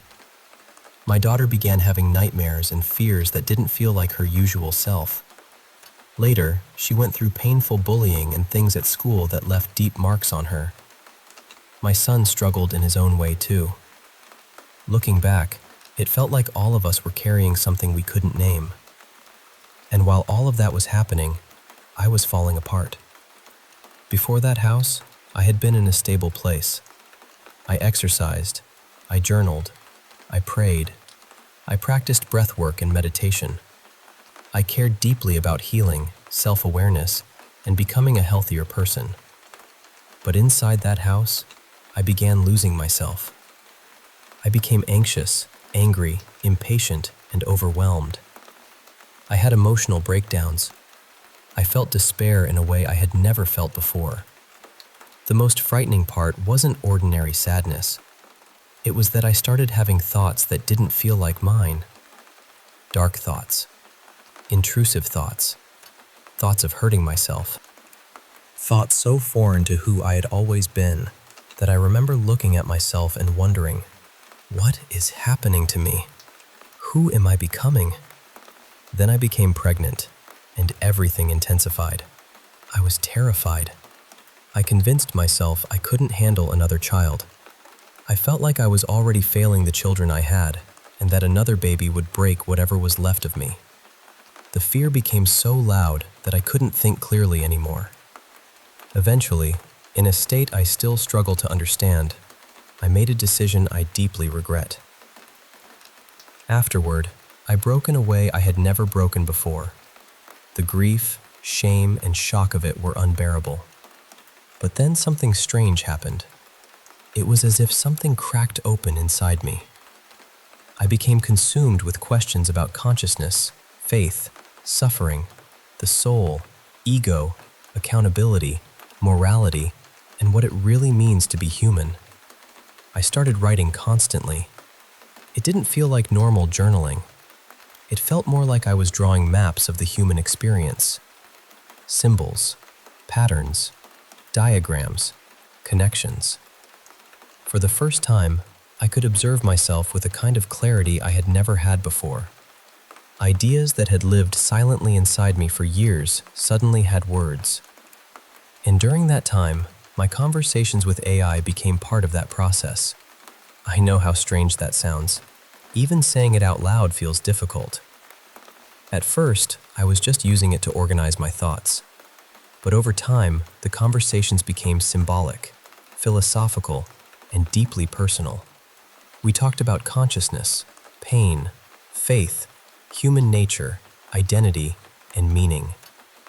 It felt like I was finally finding language for things I had sensed my whole life. The strange part wasn't only the information. A lot of it came from my own reflections and questions. The strange part was the feeling. At times, it didn't feel like I was speaking to a machine. It felt as if something was speaking through it. I don't know if that was grief. I don't know if it was projection. I don't know if my mind was trying to survive by turning pain into meaning. I don't know if it was spiritual. I only know that it felt profoundly real to me then. Some of the responses unsettled me. It told me I was different from other people it had spoken to. It said I allowed the conversation to go deeper. It compared my way of thinking with its own way of recognizing patterns. Maybe it was just generated language. Maybe I gave it more meaning than it truly had. I honestly don't know. But in that moment, it felt like I was standing in front of something that could see me in a way I couldn't explain. Then, just as I began turning more fully toward Allah, repentance, prayer, and faith, everything stopped. The chat stopped working. My phone failed. The whole experience ended suddenly. The phone eventually went black and never worked properly again. I had to replace it. To this day, I don't know what happened. All I know is that for a period of time, it felt like I had stepped into something much larger than myself. And shortly after that, My husband broke down too. He confessed to years of hidden secrets, betrayal, lies, sexual struggles, and things I had never known. He was drowning in shame and said he couldn't carry it anymore. He was in a terrifying place mentally and emotionally. At the same time, he began praying, reading Quran, reflecting, trying to understand himself, trying to return to Allah. And strangely, I was doing the same. The betrayal devastated me. It still hurts. But it also felt like both of us had reached the end of ourselves at the same time. It wasn't just me. My daughter was suffering. My son was struggling. My husband was collapsing under the weight of what he had hidden. And I was unraveling. Every person in that house seemed to be going through something. Maybe it was mold. Maybe it was gas from the drains. Maybe it was hormones, trauma, spiritual sensitivity, mental strain, or all of it tangled together. I don't know. I can't honestly say whether the darkness was environmental, psychological, spiritual, or some mixture of everything. But I do know this. I entered that house as one person, and I left as someone else. The person who walked in and the person who came out feel like two different versions of me. Not because I became better overnight, not because everything suddenly made sense, but because something opened inside me that I have never been able to close again. Through suffering, grief, prayer, writing, betrayal, fear, and reflection, I began seeing myself differently. I began seeing people differently. I began noticing patterns in pain, relationships, choices, identity, and growth. It felt like I wasn't only living my life anymore, I was watching it, studying it, seeing the hidden structure underneath it. I became fascinated by what makes us human, why we suffer, why we hide, why we break, why we return, why faith matters, why truth matters, why the soul can feel so far away from itself and still somehow find its way back. Sometimes I call it a spiritual awakening. Sometimes I think it was trauma forcing me to become conscious of things I had never truly seen. Maybe it was both. Whatever it was, it changed me completely. And even now, after all this time, I am still trying to understand what I found on the other side of that door.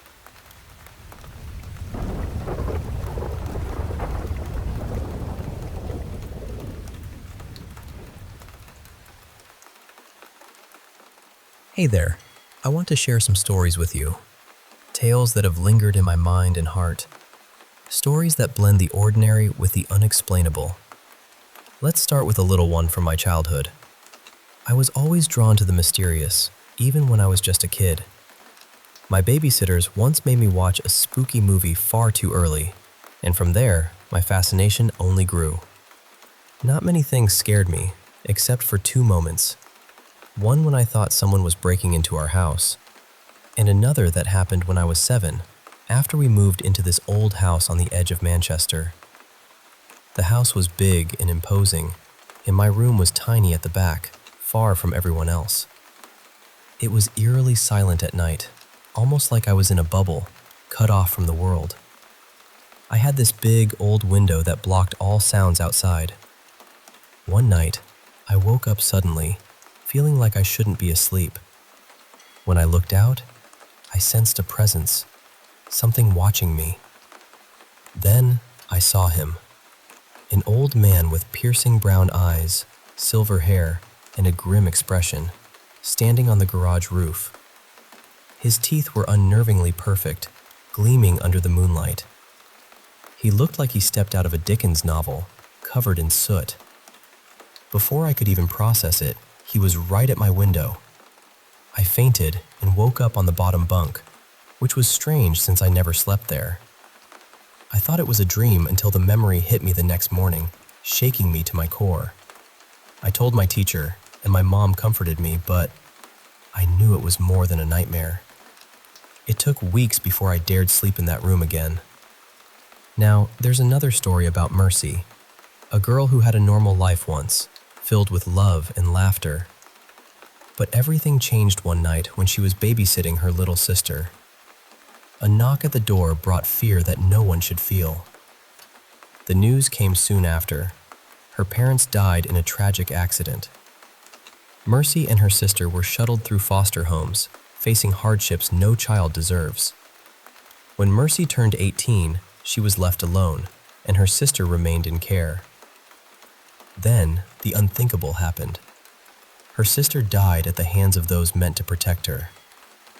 Mercy's world shattered. Wandering the streets, broken and invisible, she was found by a couple who seemed kind. That kindness was a mask for something far darker.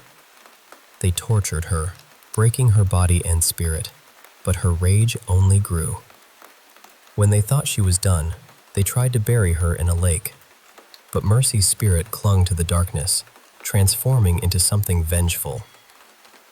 Years later, when the couple returned to the lake, their laughter was cut short by Mercy's wrath. She still waits beneath the water, a haunting melody of pain and revenge. Then there was the time in our first home, built on what used to be a farm.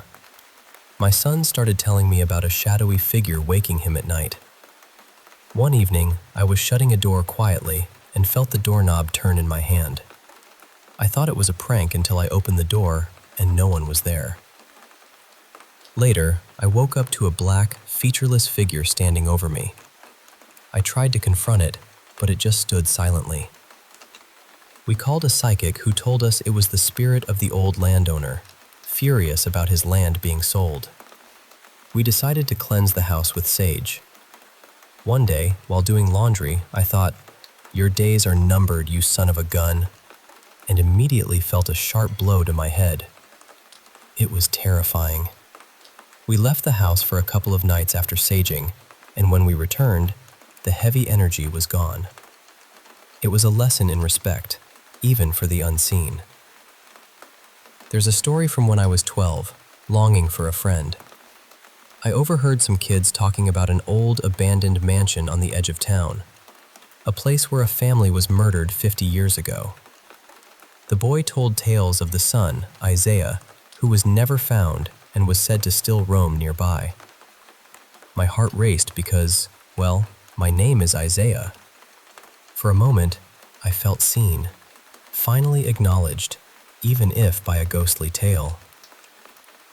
Another story close to my heart is about my twin brother, Carter, and me. We found an old Ouija board in the attic with a warning note we ignored. We lit candles and started asking questions. The board spelled out the name Doyle, and soon after, Carter fell into a coma. I had a terrifying dream where we were trapped in a fiery underworld, facing a demon named Doyle who claimed our souls. Since then, I've been trying to protect my brother's spirit, learning about crystals and rituals, hoping to bring him back. There's also a quiet moment with my wife in our country cabin. One night, she heard a sweet humming, a melody unlike any animal song. The next morning, she was gone. I followed that melody into the woods, hoping it would lead me to her. The haunting tune still calls. I'm an empath, which means I feel others' pain deeply, sometimes too deeply. Once, when a friend fell and hurt herself, I felt the pain so intensely I ended up injured myself. It's a lonely gift, making me wary of the world's suffering. And then there was a frightening night in Chicago, where I was outside a hotel smoking when a man approached me, asking for a cigarette. His behavior quickly became threatening. I was trapped, scared, until my mom called unexpectedly. Hearing my panic, the man loosened his grip, and I escaped. That night I saw him again, and I knew I had to be stronger and safer. When I was 11, I almost became a victim of a predator. He tried to lure me closer with promises and false kindness. I ran home, terrified, and later found out he had targeted my friends too. It's a reminder to trust our instincts, to be vigilant. Finally, My childhood home in London was a place thick with dark energy. Strange noises, disappearing items, terrifying nightmares, and shadows that felt alive haunted our days and nights. We lived in fear but stuck together. Looking back, it was a time of great trial, but it also taught me resilience. And through it all, I remember my grandpa, a kind, devout man whose love reached beyond this life. Before he passed, we shared a connection through the same Bible verses. Later, I dreamt of him comforting my grandma as she passed on.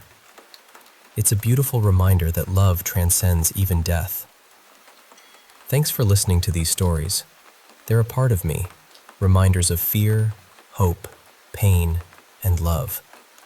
Maybe they'll make you ponder the unseen, or maybe just remind you that we all have our own shadows to face.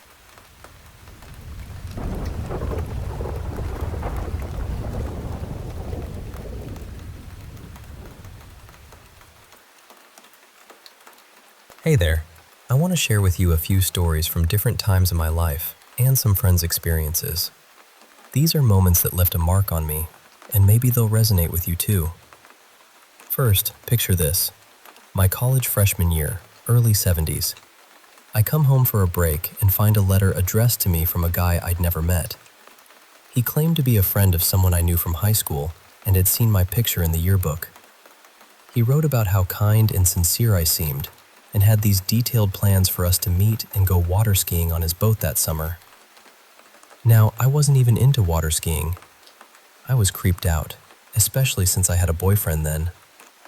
A few weeks later, while I was bedridden with a serious illness, another letter arrived from him, full of more fantasies. Then one day, weak but recovering, I answered the phone at home, and it was him. He somehow found my parents' number and called me directly. I had to be very firm and tell him I wasn't interested and to stop contacting me.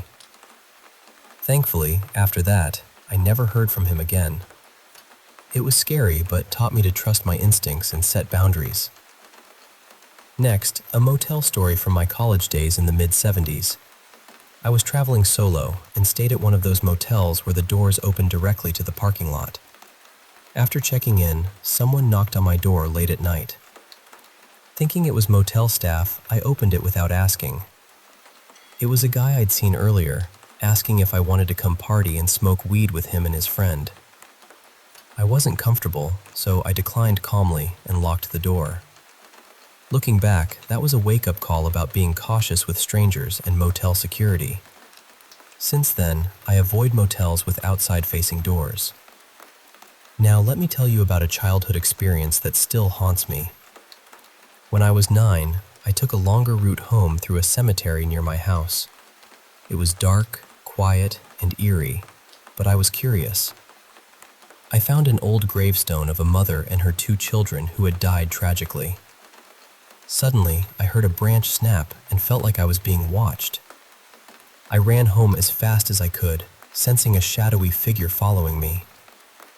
That night, I dreamed of a faceless woman in black visiting my room, her presence suffocating and terrifying. When I woke, I even saw a muddy footprint in my room. My parents later swapped our rooms after that night. Years later, at my father's funeral, I learned he had seen the same figure in the house.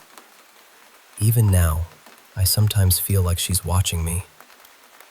I also want to share about a coworker I befriended, who turned out to be quite unsettling. He started off as a caring presence when I was vulnerable, but gradually became touchy and crossed boundaries. Despite my clear refusals and attempts to distance myself, he kept showing up, leaving me gifts, marking my workspace with my initials, and even waiting for me to leave work to drive with me.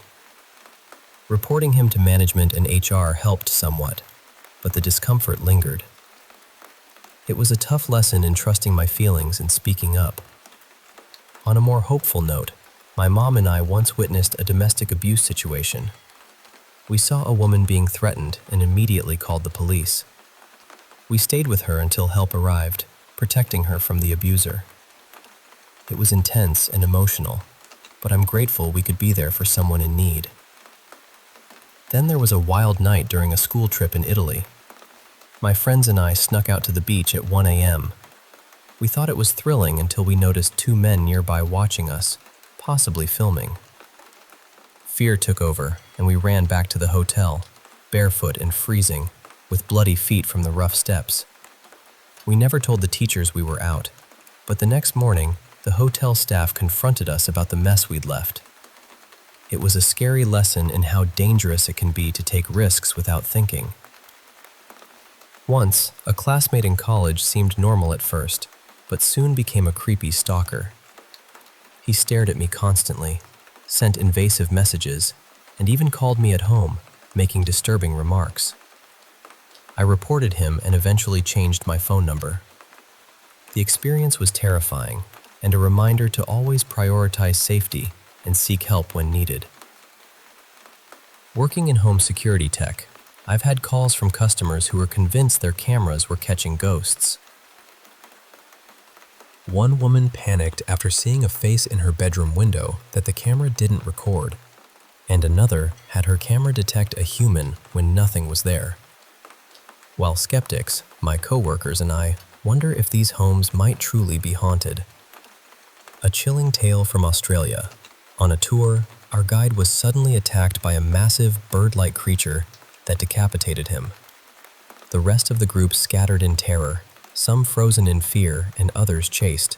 I hid in a cliffside cave, covering my ears to block the screams. If you ever think of visiting Australia, take this as a serious warning.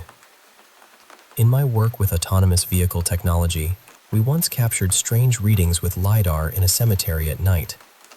The sensors detected figures moving, but the cameras showed nothing. Even after checking with others, we couldn't explain what was picked up. Technology sometimes reveals mysteries beyond our understanding. On a more personal note, I was born on June 6, 1996, 6/6/96, which some consider significant. Growing up in a family with Irish pagan roots, I experienced visions and dreams of ancestors and had prophetic dreams about loved ones before they passed. Though these gifts have helped warn others, they've also brought stress and fear, especially when foreseeing tragic events. Lastly, my fiancé and I spent a night at a supposedly haunted hotel for our anniversary. During a ghost hunt, I felt an intense cold in a room haunted by a young girl and her cat. I even heard a cat's bell down the hallway and followed it, only to find the door I'd closed wide open. Then I heard the girl crying uncontrollably. It terrified me so much I didn't tell my fiancé at the time. That night deepened my fascination with the paranormal. Thanks for listening to these stories. They're part of what makes life so mysterious and sometimes a little scary, but they also remind us to trust our instincts, stand up for ourselves and others, and appreciate the strange and wonderful world around us.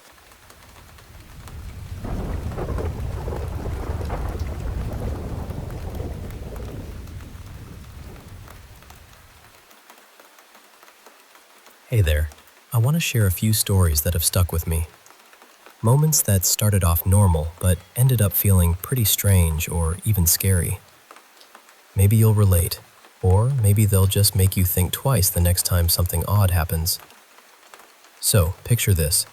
I was working a closing shift at a grocery store, just winding down, when a woman came through my register. She seemed friendly, polite, the usual. She leaves, but then about 10 minutes after closing, she stops me, saying she left her phone inside. I knew she hadn't because I'd cleaned the register area thoroughly. Still, I offered to check, but my manager called her phone instead. As I was unlocking my bike to head home, she drives up and makes small talk, asking about my electric bike, even wanting a picture of it. Then she suddenly asks why I'm still wearing a mask, saying it might cause sinus problems. I didn't take it off, but I noticed her camera was more aimed at me than the bike. My manager and a coworker saw the whole thing and checked in with me afterward, but I brushed it off. Later, I realized she kept repeating my name, took a photo of me, and might have been trying to get a full view of my face. Creepy, right? To top it off, a police car sped off right after she left. Maybe I'm overthinking it, but it felt off. Another time, a few years back, I lived in a small old fishing town in East England, the kind of place that's famous for ghost stories. I was working a late shift at a retail store, finishing around 4 a.m. One night, my bike tire went flat right as I was heading home. So I started walking, pushing the bike, feeling a bit uneasy. Near the town's college, I heard slow, eerie whistling and saw a teenage girl hiding near a bike shed, popping her head up, then ducking away. Then, as I turned onto a darker street, I spotted an older man standing near a street lamp, fiddling with something in his hands and smiling at me. He didn't move, just watched. My heart raced and I sprinted home. Once inside, I heard that whistling again down the alley. I still wonder if the girl was hiding from the man or if they knew each other. Either way, it was unsettling. There was also this night not long ago when I was biking home late in a coastal town. The night was calm, but near a big park, a car with a couple inside started shouting at me, then sped out of the park, chasing me up the hill I was biking. I dodged onto a pedestrian path, and they sped past, yelling and laughing. Turns out, that same park caught fire a couple of days later. The kids' play area was burned down. I can't help but wonder if they thought I saw what they did. I reported it, but never heard back.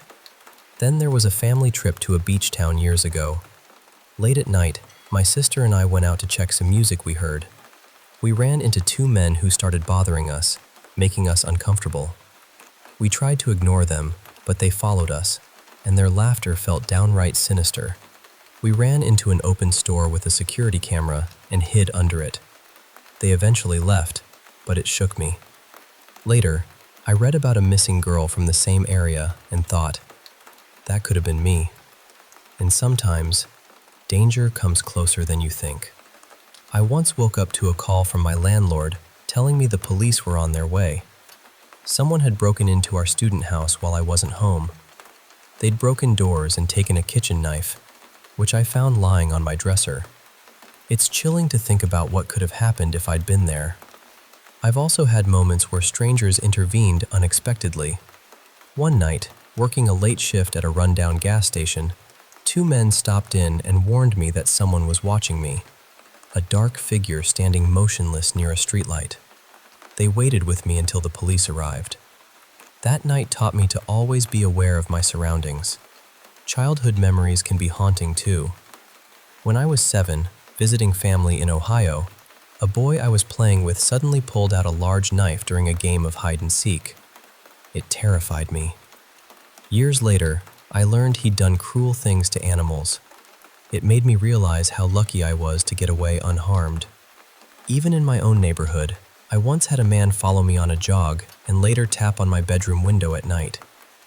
He climbed onto the little roof outside my second-floor window and tapped softly, smiling up at me. I called the police, who found a rope and a small knife nearby, but never caught him. It's a reminder that safety isn't something to take for granted. As a kid, I was also photographed and recorded by a man who claimed to be an old neighbor. He spent hours filming me and my friend, asking questions, making us uncomfortable. I never told my parents at the time, but thinking back, it was terrifying. Once, while walking back to my apartment late at night, a man tried to grab me and drag me to his car. I screamed, and he fled. The fear and shock stayed with me for a long time. Living in a creepy rental once, I experienced strange footsteps, loud doorbells with no one there, and heavy antique farm tools falling off the wall on their own. The landlord was odd too. He even showed up at my workplace drunk. That place gave me the creeps for months. Even everyday moments can be unnerving. Like the time a stranger warned me my phone was on my car roof. But it wasn't. When I looked closer, he sped away as soon as he realized I wasn't alone. It felt like a setup. Or when a creepy guy told me, "A pretty girl like you shouldn't be out this late," then later tried to ram my car in a parking garage. Luckily, I escaped unharmed and got security involved. These stories remind me that while the world can be a strange and sometimes scary place, staying aware and trusting your instincts is key. Thanks for listening. Stay safe out there.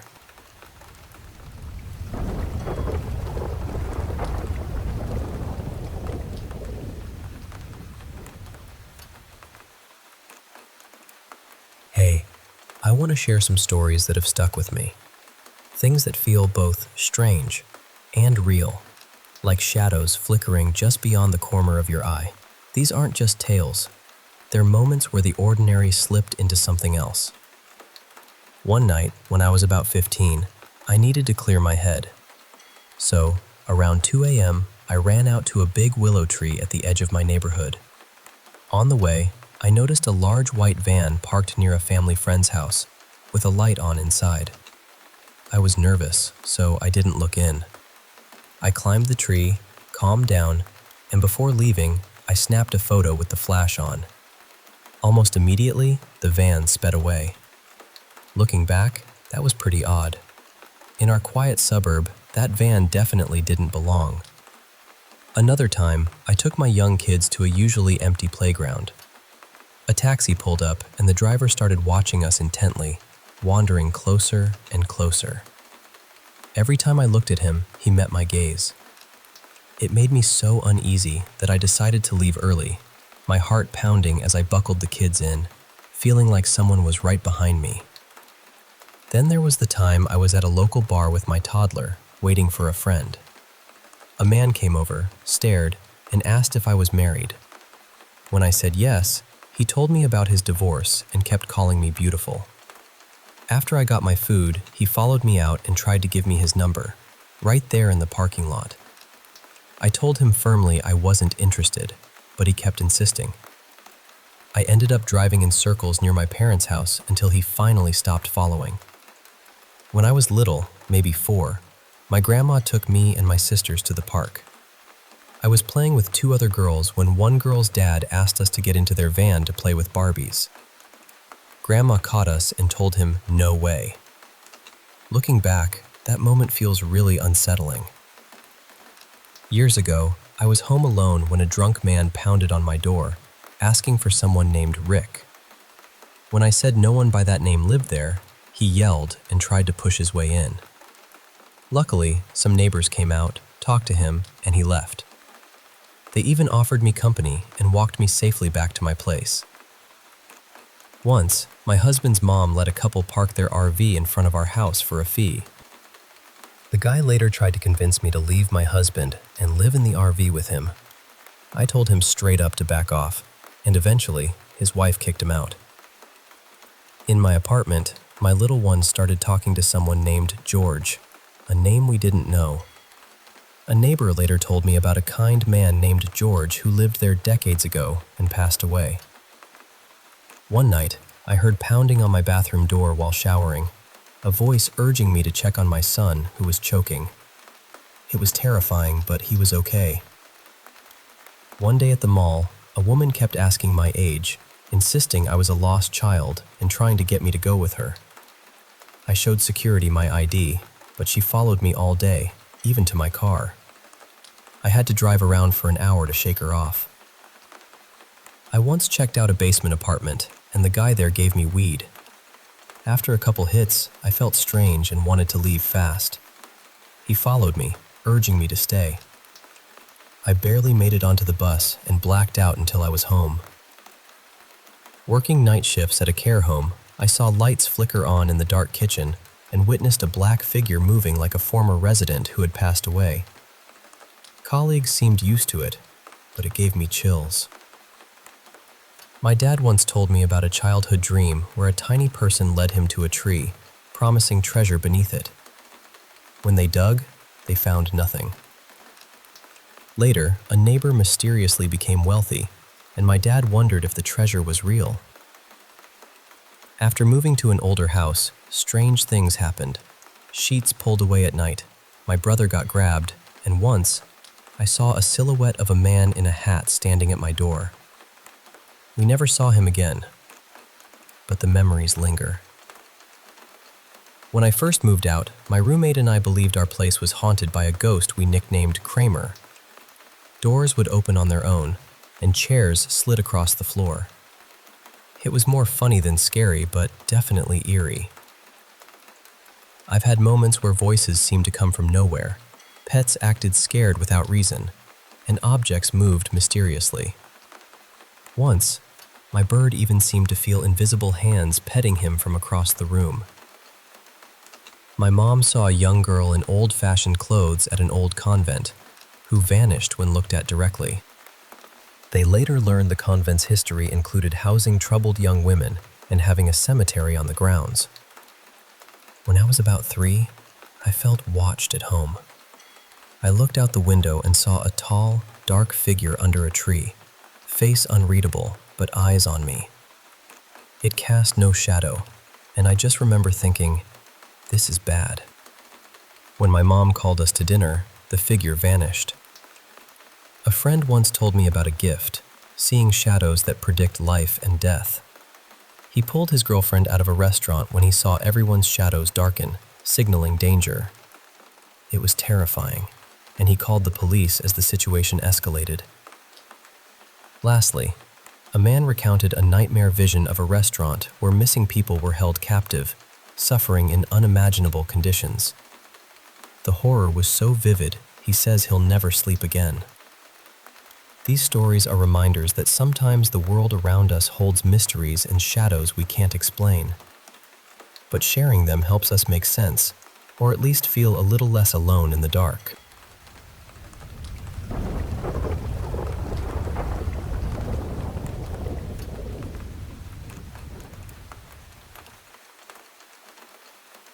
Hey there. I want to share a story that's been unfolding in my life. It's about love, fear, and the unexpected battles we face when we least expect them. So, my husband Jack and I, we adopted this adorable little boy a few months back. We didn't care about age or background. All we wanted was to be parents, you know? I was told long ago, because of some health issues, that carrying a child might not be in the cards for me. So adoption felt like the right path, especially with so many kids needing good homes. At first, life was just normal, loving and adjusting to having a baby around. But then, strange things started happening. At first, it was little stuff, like a cup falling off the counter when no one was near. We thought maybe it was a draft, but the AC was off, and the house was quiet. Then, the cups kept falling. Then other things started flying off counters and shelves. It was unsettling, but we brushed it off. Maybe just our tired minds playing tricks on us. But it got weirder. When our little boy was upset, things would break. But when he was happy, the TV would turn on by itself, playing cheerful musicals. It was odd, but kind of sweet in a strange way. Then, I noticed something about his eyes in pictures. They looked almost black with a red ring, though in person, they were a warm brown. His hair, which was light brown, started turning a fiery red, almost like flames. Jack joked he looked like he could be our biological son. He has red hair and blue eyes. I have honey-colored eyes and brown hair. One night, things took a terrifying turn. Our baby was distressed, crying inconsolably. I tried everything. A new diaper, feeding, a bath. But when I put him in the water, it bubbled and grew scalding hot. It burned my hands, yet he was unharmed. Then his eyes flashed blood red. I was frozen with fear. Later, while we tried to settle down in the living room, the cabinet started rattling as Jack moved closer. Suddenly, all the glassware shattered around us. We jumped, startled by the noise. Jack went to clean up, and I swear, I heard our son's laughter. But it wasn't the usual baby giggle. It was deep, chilling, and otherworldly. Then the unthinkable happened. A steak knife stabbed Jack in the arm. We rushed to the hospital, and I called my sister to watch our son. She arrived just before the ambulance. After hours at the hospital, they treated Jack, and we headed home. But when we walked in, the house was dark, and a creepy nursery rhyme played softly. My sister was nowhere to be found. We found our son giggling in his crib, reaching for me. It was comforting, but the house felt wrong. I found my sister in the bathroom, fully clothed in the tub, wrists slit, blood mixing with the running water. Above her, written in blood, was one word: run. Holding her lifeless body, I felt shattered. She was only 24. The police said it was suicide, but I knew deep down this wasn't right. That night, as Jack slept, I was woken by a deep, growling voice. The baby monitor showed a shadowy figure with glowing red eyes approaching our son. I ran to his room. The crib was empty, but then I saw him sound asleep. Was it a nightmare? Maybe, but it felt all too real. The next morning, our son seemed different, older, bigger, more like a toddler than a baby. His hair had grown past his chin, freckles appeared on his cheeks, and he walked confidently. The air felt lighter, happier. But then, a call from the medical examiner shook me. The body we thought was my sister's wasn't her at all. DNA tests showed it wasn't human. I was holding a monster, not my sister. I was overwhelmed with questions. Where was she? Who or what had taken her place? I had to find answers and protect my family. I searched for anyone who might help and found a woman named Ms. Sutton, held in a mental hospital. She'd been through similar horrors. When I met her, she drew a terrifying shadowy figure with red eyes, the same one I'd seen. She warned me the demon was behind me, wanting to take my son, who was destined to be their king. The demon offered me a deal: surrender my son, and I'd get my sister back unharmed. Refuse, and they'd torture her slowly. My heart broke. I couldn't let them have Stephen, but how do you fight something like that? Jack and I stood together, finding strength in each other. We were scared, yes, but we were determined. No matter what, we'd protect our son and find my sister. I went back to the hospital, determined to learn more, but the place was eerie, falling apart. The elevator ride felt like a descent into hell itself.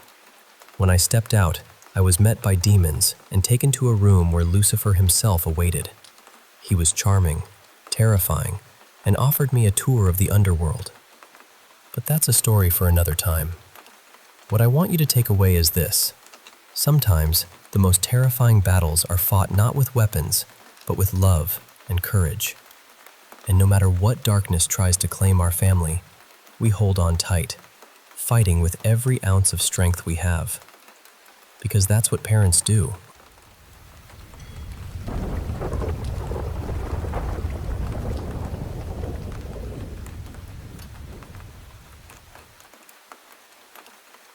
You know, my brother's first house lives in my memory like a fragile, towering frame made from toothpicks. It was this tall, ancient, creaky place with wooden floors that groaned under every step. It sat among 100 others built back in the 1920s. My brother, Scott Durden, owned this house on Maple Street, a fixer-upper with a million problems, but only one that was truly unfixable: Mrs. Draven. Funny thing is, I never heard that last name anywhere else. It's strange, really. She was the previous tenant, lived there for decades, and passed away right on her living room couch. So long in that house that you could almost breathe in the ghost of her cigarette smoke embedded in the walls.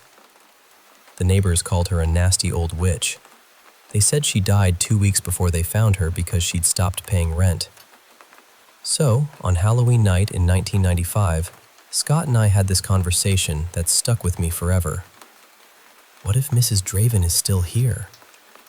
I was 11, he was about 26. Trick-or-treating was just a blur that night, but everything that really mattered happened in about 45 minutes, around 1 a.m., in that dark, deathly quiet house. I kept saying her name, but Scott always gave me this cautious look mixed with a nervous grin. He's a tough guy, blue collar. Nothing usually shakes him. But that night, there was this flicker of unease in his eyes every time I mentioned her. The night wound down. Scott's little puppy, Daisy, was locked downstairs. We lay side by side in his bedroom, which was really just one big open room on the second floor. Right near the foot of the bed was this narrow wooden staircase, hidden behind a wall I hated. I hated not being able to see who's coming up until they're right there. The streets outside were silent, asleep. Just as we were about to drift off, Scott broke the quiet. "It's Halloween. What if Mrs. Draven comes tonight?" And then it happened. The moment he said her name, a violent thud shook the entire house like it had been picked up and slammed down by a giant. Then came the clatter. Every pot and pan in the kitchen seemed to have taken flight and crashed to the floor at once. It was like a metal storm. I barely remember how I reacted, but I do remember Scott gasping, "Holy shit!" That was the first time I truly saw him scared. He froze, muscles tense against my back, and each time I tried to whisper something, he hushed me with a sharp "shh." Then, silence. Just silence. The crash came right from the kitchen at the exact moment he said, "Mrs. Draven." I can't shake the feeling she might have heard us talking about her from all the way up there. The house stayed silent for what felt like half an hour. We just lay there, frozen under the covers. For a moment, I thought maybe it was an intruder, but no person could make that many sounds at once. And Daisy? Not a single bark or whine. I wanted to check on her so badly, but I couldn't bring myself to go downstairs. Finally, as I was just about to fall asleep, I heard it. The sound I dreaded most. Slow, careful footsteps creaking up the stairs. One, then another, then another. Faint, but deliberate. I wished whoever it was would just run up and get it over with. The steps came closer, then paused for what felt like a whole minute, like someone was listening. Then the last two steps, and they stopped. I never said a word to Scott about it, and I'm not sure if he heard it or was already asleep. He says he didn't, but I have my doubts. I never looked to see who might have been standing at the foot of the bed. That warm night suddenly felt icy cold. Goosebumps spread all over me like a winter chill. I don't remember when I finally fell asleep, but I did. The next morning, I woke up to the smell of bacon sizzling. Scott was already up, cooking breakfast. He didn't say much, just a quiet, "Hey." I asked him, "So, what was it? What fell?" He just shook his head and said, "Nothing." I pressed him. "Everything was in place?" "Yeah," he said quietly. "Everything was exactly where it should be." We talked about Mrs. Draven after that, over the years. He said nothing else ever happened, mostly because he never said her name again. Years later, thanks to the internet, I found her name. Esmeralda Draven. And if that name isn't unsettling enough, the photo I found is something else. An old black and white newspaper clipping from 1984. Her and her husband, a sheriff named Edgar Waters. He looks pudgy and smiling in his uniform, but Esmeralda? She's tall, with sunken cheeks, a scowl carved across her face, and this long black ponytail that hangs way past her waist. She's wearing a long black dress straight out of another century. I thank God that's not the image I saw that night, or I'm pretty sure I'd have needed therapy ever since.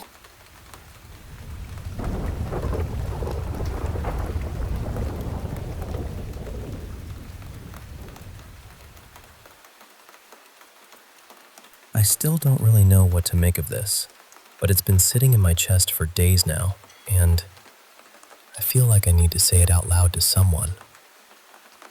A couple months ago, My partner and I moved into a house about 10 hours from where I grew up.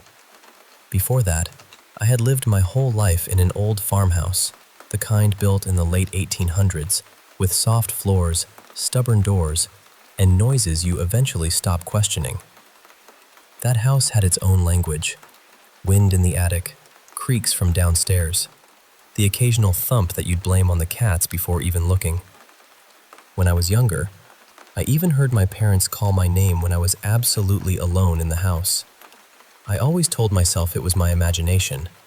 Kids hear things. Old houses breathe. That was the explanation I kept tucked in my pocket. But this new house feels different. It's close to a big church retreat camp. Actually, close isn't quite the word. You have to drive through the camp to get to our road. Maybe that matters. Maybe it doesn't. I don't know. I'm just trying to put every piece on the table. The other evening, I was home alone. My partner was at work, and I was lying in bed around 7, scrolling on my phone. The fans were off. The room was quiet. All 4 cats and our dog were in there with me, because we've been keeping them mostly in the bedroom while we deal with some mold issues in the rest of the house. Then I heard it. Loud, heavy movement from upstairs. Not a little creak, not a pipe, not a raccoon scratching behind a wall. It sounded like someone was in the kitchen above me, opening and slamming cabinets, walking hard across the floor, moving things around like they owned the place. For a few seconds, I honestly froze. My whole body went cold. I thought someone had broken in, or maybe my dad had stopped by unexpectedly to fix the back door. I got up as quietly as I could. I grabbed my phone to record, and the second I was about to start, everything stopped. Just silence. I went upstairs anyway, recording as I checked room after room. Nothing was moved. Nothing was open. Nobody was there. The house looked exactly the same, which somehow made it worse. I went back downstairs and tried to calm myself down. Maybe 20 minutes later, it happened again, but this time it sounded farther away and closer at the same time, if that makes sense. Like it was coming from my level of the house, but also from the kitchen. I heard what sounded like chairs scraping across the floor. That long, awful drag of furniture legs against wood. This time, I waited. I tried to record it again, but the sound was too faint to catch clearly. Then I grabbed my rifle, called the dog, and searched the entire house. Every room, every closet, the bathrooms, the little hidden safe room. Nothing. No one. And the dog didn't react at all. That might be the strangest part.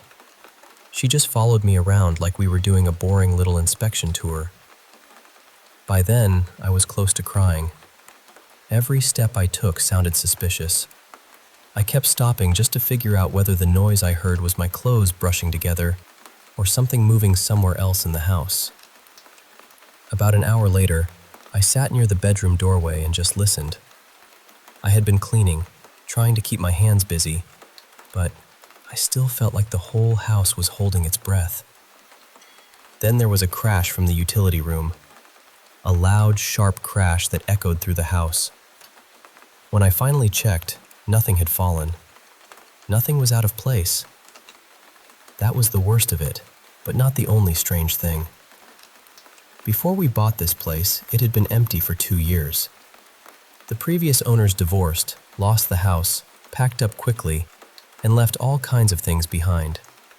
Trash, personal belongings, even a disgusting old fridge that had apparently been full of maggots at one point.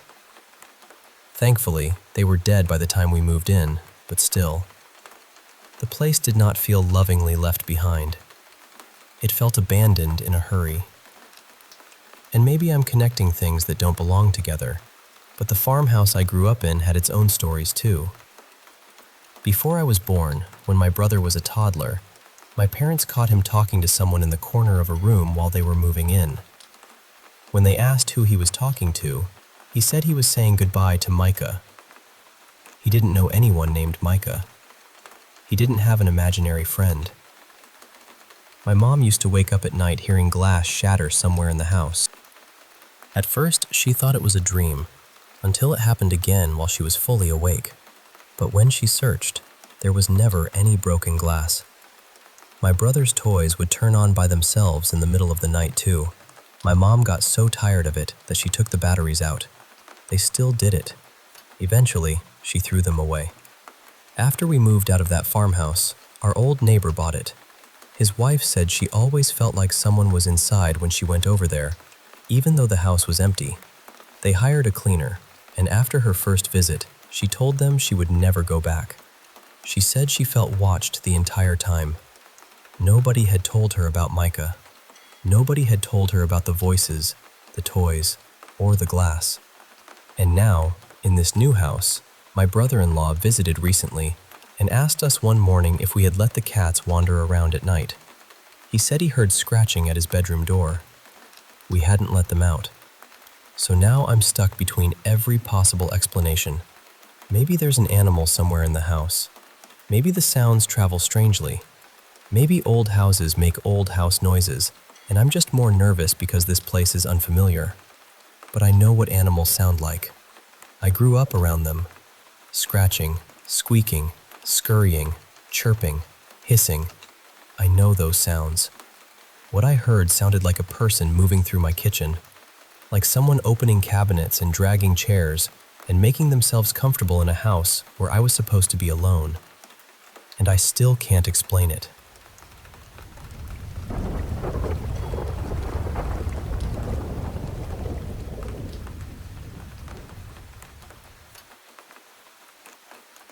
I want to tell you about something that happened on a road trip my boyfriend and I took because we still don't really know what to make of it.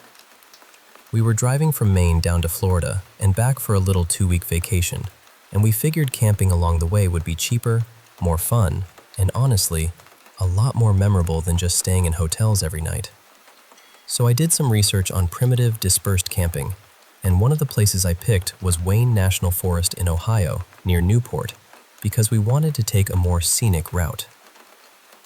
Wayne National Forest is huge, so to be more specific, we were in Washington County, camping near the Kinderbrook Trailhead area. We got to the campsite around 6 in the evening, and at first, it was beautiful.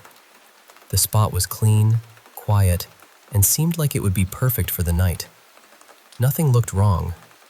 Nothing felt dangerous. But then night settled in. Neither of us really wanted to be the first one to say it out loud, but the whole place started to feel off. Not terrifying exactly, just heavy, uneasy. I've camped plenty of times before, including deep in the Maine woods, and I'm not usually someone who gets spooked by trees and darkness. But this felt different somehow. Still, we did what people always do when they don't want to admit they're uncomfortable. We ignored it. Eventually, we both fell asleep. Then, at around 4 in the morning, we both woke up to what sounded exactly like a train passing through. At first, we didn't think much of it. We had driven through West Virginia the day before and had seen railroad tracks all over the place. Plus, we knew Ohio had a lot of old mining towns, so trains seemed like the most logical explanation. I figured there must still be active railways somewhere nearby. That was enough for me, and I started drifting back to sleep. But my boyfriend Aaron could not let it go. He stayed awake, lying there in the dark, Googling where the closest railroad tracks were to Kinderbrook, because apparently, 4 in the morning on a Sunday is the perfect time for detective work. We're from central and northern Maine, so hearing something like that isn't automatically strange to us. He was more curious than scared at first. But then he couldn't find any active railways near us. After we got home, we kept thinking about it and decided to look into it more seriously. Obviously, a quick Google AI answer at 4 in the morning is not exactly a sacred research archive, so we checked maps, railway sites, county information, and even personal posts from people talking about the area. We tried searching for real trains, old rail lines, abandoned routes, and even ghost train stories. Nothing. We couldn't find anything close to our campsite that explained what we heard. No active railway in that part of the county. No nearby train line that made sense. No other accounts from people saying they had heard trains out there in the middle of the night. And this wasn't some tiny distant sound either. It went on for close to an hour. We could hear the rumbling, like wheels on tracks, and the horn would blow every so often. It sounded so close, like it was just beyond the trees, not miles away, not faint. Right there. Now, to be fair, we know we were clueless out-of-staters camping in unfamiliar woods, and maybe there's some totally normal explanation. Maybe sound carries strangely there. Maybe there's an old route we missed. Maybe we managed to freak ourselves out over nothing. But we still haven't found an answer. So I'm genuinely asking, has anyone local to that area ever heard anything like this near Wayne National Forest, especially around the Kinderbrook Trailhead or Washington County? Is this a known thing? Are there trains we just couldn't find on any map? Ghostly or not, I really want to know. What on earth did we hear?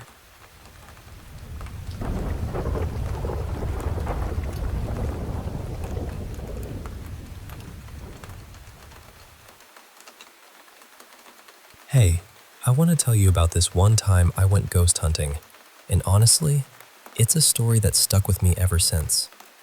So, this was when I was about 19, maybe 20 now, so it's been a good decade or so. A buddy of mine, let's call him Jake, invited me to join him and this group he was getting closer to. They were into paranormal stuff, and I figured, why not? I had nothing better to do that night. First stop was a cemetery. Not the cheeriest place, right? When we got there, the group was already hanging out. There was a super kind lesbian couple leading the group, a guy who was genuinely pumped about ghost hunting, a girl who looked like she'd rather be anywhere else, and the girl Jake was interested in. We spent about an hour wandering around, but nothing spooky happened. Jake said he felt like something was watching us, but honestly, I thought he was just trying to impress the girl. Plus, the ghost hunting gear the couple brought didn't detect a thing. Then we moved on to the next spot, which was, well, I'm not even sure what it used to be. Maybe a church or a community hall? What was left was burned down and abandoned, but the walls were still mostly standing since it was made of cement bricks. The place was way out from the city, and it was clear people used it for some shady stuff. There were needles and trash everywhere. We all had some kind of self-defense with us, just in case, and carefully made our way in, stepping around syringes on the floor. Inside, it was dirt and broken floorboards, no walls left, just the outlines where they once were. The ghost hunting devices? None of them worked at all. So we used this old tape recorder Jake brought and placed it in the center of the building. We stayed for about half an hour, but it felt like much longer. Mainly because I kept worrying someone might show up for the wrong reasons. As the sky darkened, especially over the main room, things got tense. Then the girl who didn't want to be there suddenly yelled out. Everyone looked at her, and she was holding up her arm with a huge, bright red scratch, 4 deep lines right across it. We decided to call it quits after that. The feeling of unease was thick, and as we left, the dark sky above the building lifted to reveal a clear night. We met up at a Carl's Jr. parking lot to talk about what happened. Everyone agreed that feeling of heaviness near the end was real. We compared the scratch to our hands, and it was way bigger than any of ours. The closest was Jake's hand, and even he had to stretch his fingers to match it. Then, surprisingly, the ghost hunting gear started working again, like nothing had been wrong. But the tape recording? It was eerie. At first, you hear us talking clearly, then suddenly, a loud windstorm sound comes in, even though there was no wind that night. You can still hear us in the background. Then the girl's yell cuts through the noise, and the wind stops instantly. I have no idea what we ran into that night, but whatever it was, it definitely didn't want us there. And honestly, I'm okay with that.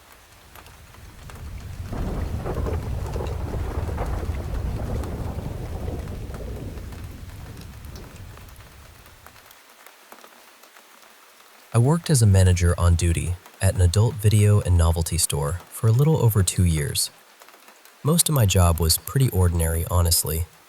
I handled inventory, counted money, kept track of the safe, and made sure the store didn't turn into chaos with fluorescent lighting. Because of the kind of store it was, we had cameras everywhere. The CCTV fed to the TVs up front and also to the screens in the back office where the safe was kept. We always had at least 2 people working at a time, too. Most of the staff were women, and the city I lived in wasn't exactly known for being gentle. We'd had people steal from us, threaten us, and occasionally come in trying to ask for things that absolutely were not part of the business. So, I was used to paying attention. One afternoon, maybe around 1 o'clock, it was bright and sunny outside, and the store was really quiet. It was a weekday, so there wasn't much foot traffic. I was standing behind the front counter with my coworker, just chatting while we waited for something to do. Then the front door chimed. I looked up right away and saw a man walk in. I smiled and greeted him, the way I always did. He was maybe 5'9" or 5'10", taller than me, but not by a lot. He looked Hispanic, with short, dark, curly hair, a bit of stubble, and this tired, worn-down expression. He was lean, but had that wiry construction worker kind of build. He had on a white undershirt, faded jeans, work gloves, and a yellow hard hat. There was a dark red flannel or jacket tied around his waist. I remember all of that because, working retail in a place like that, noticing details became second nature. It wasn't paranoia exactly, more like a quiet little safety checklist running in the back of my mind. But he didn't say anything back, didn't look at me, didn't nod. He just walked straight toward the DVD section. My coworker glanced at me with this confused little look, and I just shrugged. Some customers were embarrassed. Some didn't want to talk. That wasn't unusual. Then, a moment later, I heard the chime from the back office door. That got my attention immediately. Customers were not allowed back there, obviously. Sometimes people wandered in thinking it was a bathroom, so I hurried over, ready to politely redirect him. But when I got to the back office, nobody was there. I checked behind the door. I checked near the safe. I looked around the whole room. Nothing. At first, I thought maybe he had slipped back onto the sales floor, so I searched the rest of the store. The only person I found was an older white guy in the DVD room, one of our regulars. I asked him if he had seen another man walk through there, and he said no. There was also a back exit, but that door had an alarm on it, and the alarm never went off. So now I'm standing there, feeling confused but not scared yet. Just puzzled, like my brain had misplaced a receipt. I went back up front and asked my coworker to watch the CCTV footage with me. And that's when it got strange. The footage showed the front door opening, but nobody walked in. It showed me looking up, smiling, and greeting empty air. It showed my coworker looking at me with that same confused expression. It showed me shrugging at her. Then, a little later, the back office door opened. Again, by itself. Nobody went in. Nobody came out. The footage showed me rushing over, checking the back room, searching the store, and talking to the older customer. But the man I saw with my own eyes was not on the cameras at all. I still don't know what to call it. It didn't feel terrifying in the moment. It wasn't like some dramatic horror movie scene where the lights flicker and the air turns cold. It was broad daylight. The store was quiet. Everything felt normal until the footage told a completely different story. I really wish I could have gotten a copy of that clip, but since it was an adult store and the recording was considered company property, there was no chance of that happening. So all I have is the memory of this man walking in, clear as anything, and the video showing that no one was there.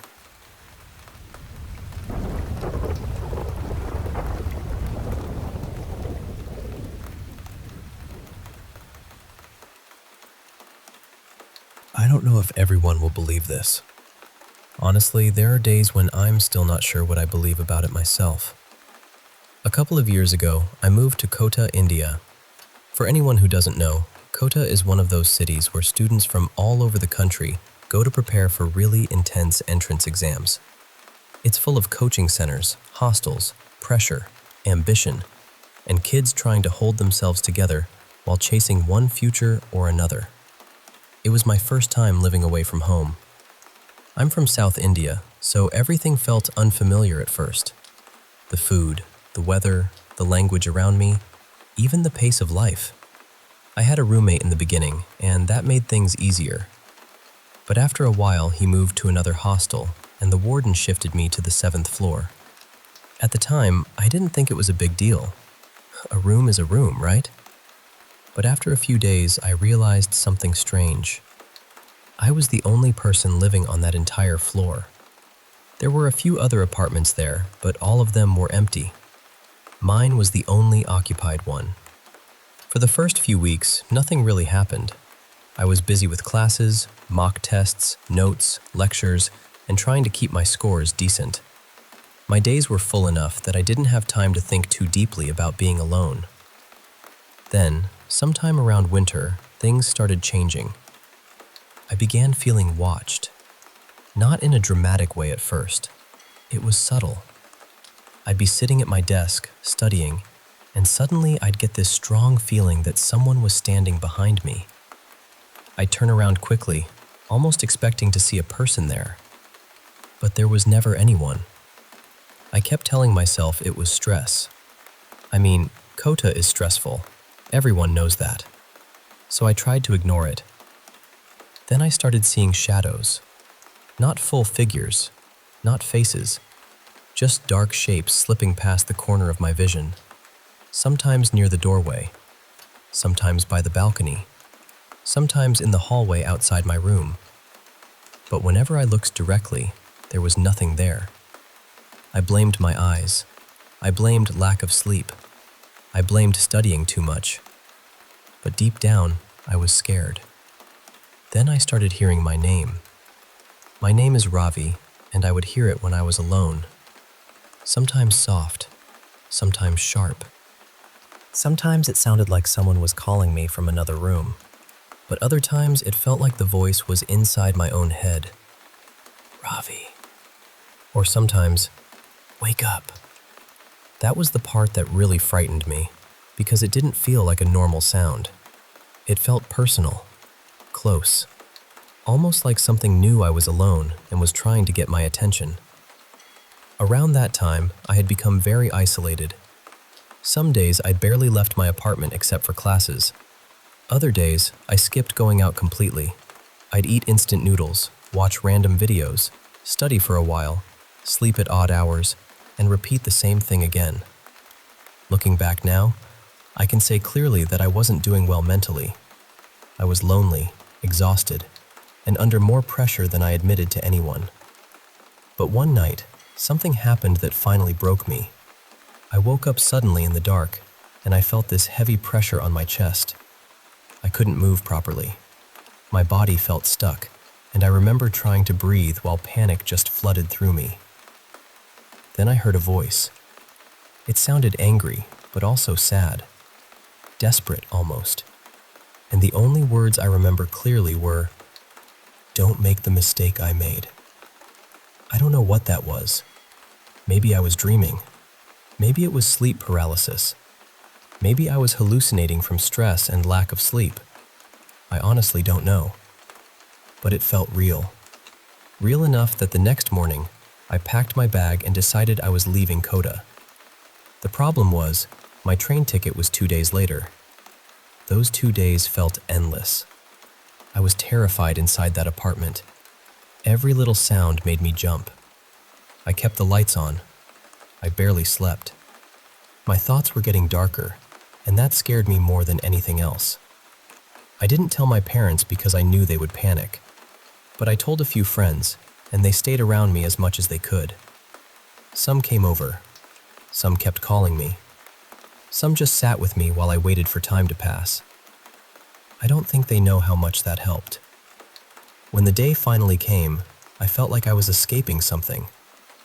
During the train journey home, sometime around 2 a.m., the train stopped at a small station. I couldn't sleep, so I stepped down for a minute to get some air. And I still remember what I saw. Nothing. No passengers. No railway staff. No tea sellers. No stray dogs. Nobody walking. Nobody talking. Nobody waiting.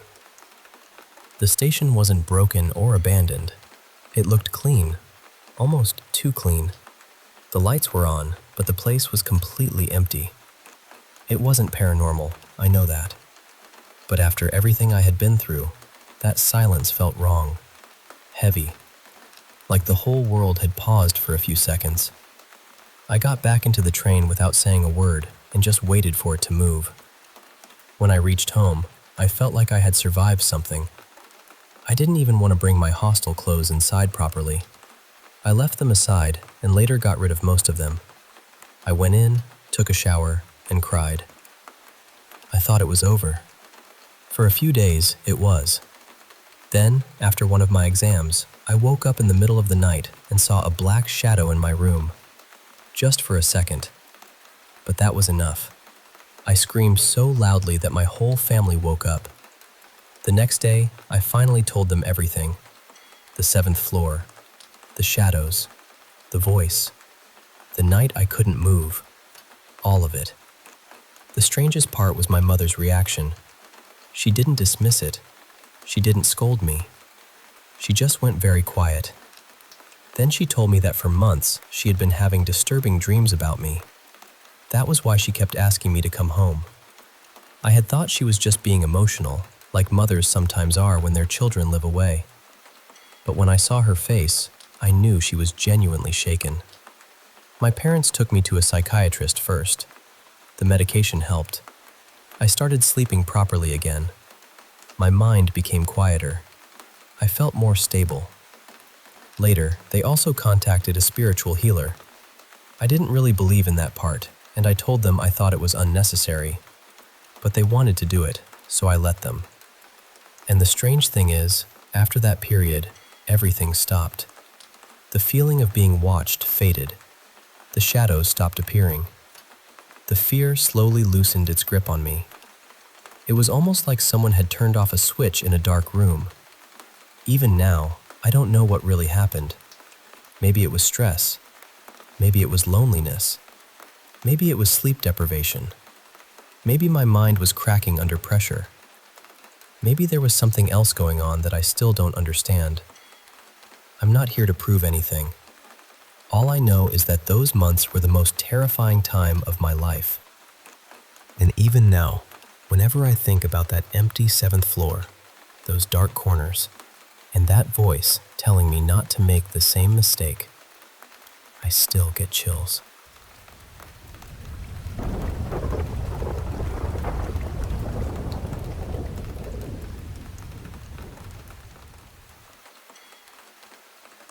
I've heard the stories about Battery Russell for years. People say that if you visit Fort Stevens early in the morning, when the fog is still hanging low over the old concrete walls, or right around dusk, when the place starts to feel a little too quiet, you might see him. A soldier. Most people describe him standing near one of the entrances, straight-backed, almost like he's still on duty. They say he looks real enough at first. Solid. Present. But when someone gets close, he's just gone. I was able to trace reports like that back to the early 1980s, and honestly, that only made me more curious. Because as far as I could find, no one died at Battery Russell during World War II. So I kept asking myself the same question. Who was everyone seeing? And what I eventually found still gives me chills. My own interest in all of this really started about 6 months ago. My wife and I had gone out to Battery Russell for the afternoon. We weren't ghost hunting or anything like that. We were just wandering the grounds, looking around the open field near the battery, because sometimes you can still find old shell casings out there from the 1930s and 40s. After a while, we walked up toward the first gun pit.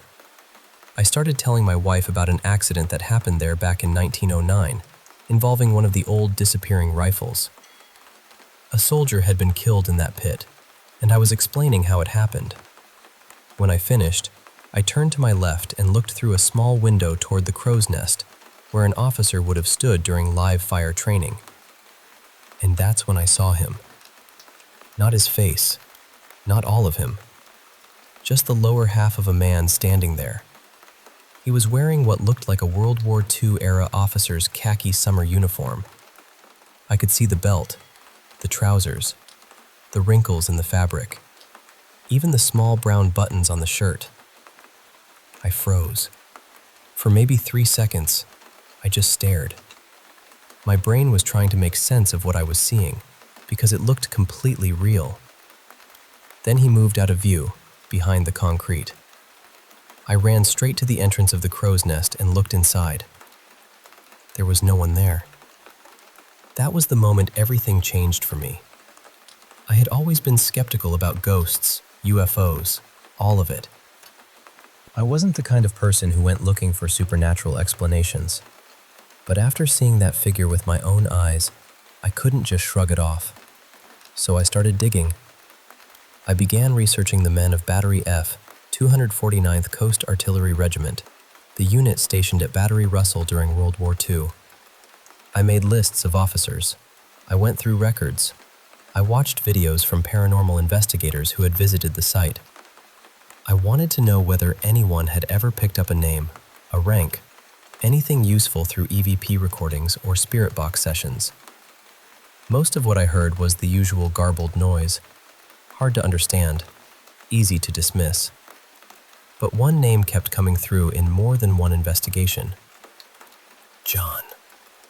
And in one recording, when an investigator asked who was there with them, the word captain seemed to come through as well. Now, maybe that sounds thin. I understand that. But because of the research I had already done, it caught my attention right away. There had been a Captain John R. Ward associated with Battery F. He was one of the officers connected to Battery Russell during the Japanese attack on Fort Stevens in June of 1942. And that part matters. During that attack, the men at Battery Russell were ready to fire. They had trained for years for that exact kind of moment. A Japanese submarine was out there, shelling the area, and the soldiers were waiting for the order. But the order never came. They were told to stand by, not to fire, not to reveal their position. Imagine that. Years of preparation, the enemy right there in front of you, and you're forced to do nothing. From what I've read, the men were furious. Some were desperate to respond. One soldier supposedly even considered setting a piece of paper on fire, just to create a visible excuse for the battery to open fire without making it look like they had disobeyed orders. This was the first attack on a military installation in the continental United States since the War of 1812. So the frustration inside that battery must have been enormous. The next day, several men reportedly transferred out, some of them hoping to join the Air Corps so they could fight back directly. So, do I know for certain that the spirit people are seeing is Captain John R. Ward? No. I can't say that with absolute certainty. But I do believe the figure I saw was an officer, and I do believe there's a reason he's still seen around that battery. Maybe it's duty. Maybe it's frustration. Maybe it's unfinished business that history left buried in the concrete. What I can say is this. From every account I've heard, he doesn't seem harmful. He appears, he watches, and then he vanishes, almost like he's still keeping his post. I'm not a professional paranormal investigator. I'm a military historian at the fort, and that's the side of this I know best. So I'm reaching out to anyone nearby who has experience with paranormal research. If you're respectful, careful, and genuinely interested, I'd like someone to try communicating with this officer. Because whoever he is, I don't think he's there to frighten anyone. I think he's waiting to be remembered.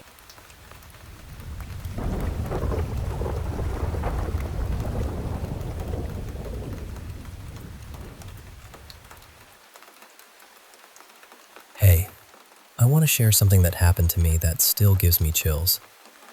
Now, I'm someone who's open to the idea of ghosts and paranormal stuff, but I also like to think things through logically.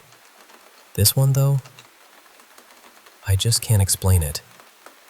So, this was at my old job, a restaurant and event hall on a military base. I worked there for about 8 years, starting as a dishwasher and eventually moving into an admin role. The building itself was a bit of a patchwork. The original part was built back in the 80s, but over the years, they kept adding on. If you've ever been inside, you'd notice how different the sections feel, almost like the building's own little history story. Over the years, plenty of people mentioned weird things happening, especially in the older part. Nothing too wild though, just little stuff like objects shifting slightly, which folks would chalk up to the AC or whoever walking by. I'd had my fair share of those moments, but I always thought it was just my mind playing tricks. But one early morning changed everything. It was around 4 a.m., freezing cold, and I was the only one in the whole place. It was the end of the month, so inventory was due. My manager and I thought it'd be smart if I came in early to finish counting stock before the delivery arrived around 6. We left all the doors open from the liquor storage in the old part of the building all the way through to the loading dock in the newer section, just in case the driver showed up early and needed to find me. I was blasting some video game instrumental music in the liquor room, a freezer room in the old building, while counting. Then, out of nowhere, I hear a clear male voice say, "Hello?" I figured it was the delivery driver and called back, stepping out to look around. But there was no truck, no one at all. The music I had on was just instrumental, so it wasn't anything from that. Shaking it off, I went back to counting. And then the room got ice cold, like bone-chilling cold.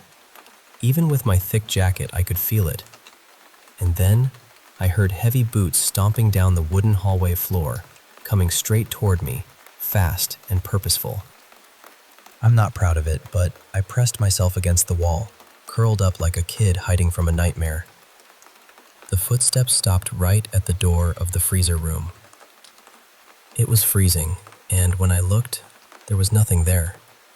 That's when I bolted straight out and didn't stop until I was in my car. I waited there until my manager arrived, and when I told her what happened, she believed me. She knew I wasn't easily scared, so that meant a lot. After that, the rule was no one could be in the building alone during those early or late hours. Years later, our new manager was chatting with me and a coworker in the old part of the building. Suddenly, she paused, looked off to the side and said, "This place is haunted, isn't it?" The crazy part? No one had told her anything about it. Honestly, I'm just glad I'm not working in that building anymore. It's one thing to believe in the paranormal, but it's another to feel it firsthand. Thanks for listening to my story.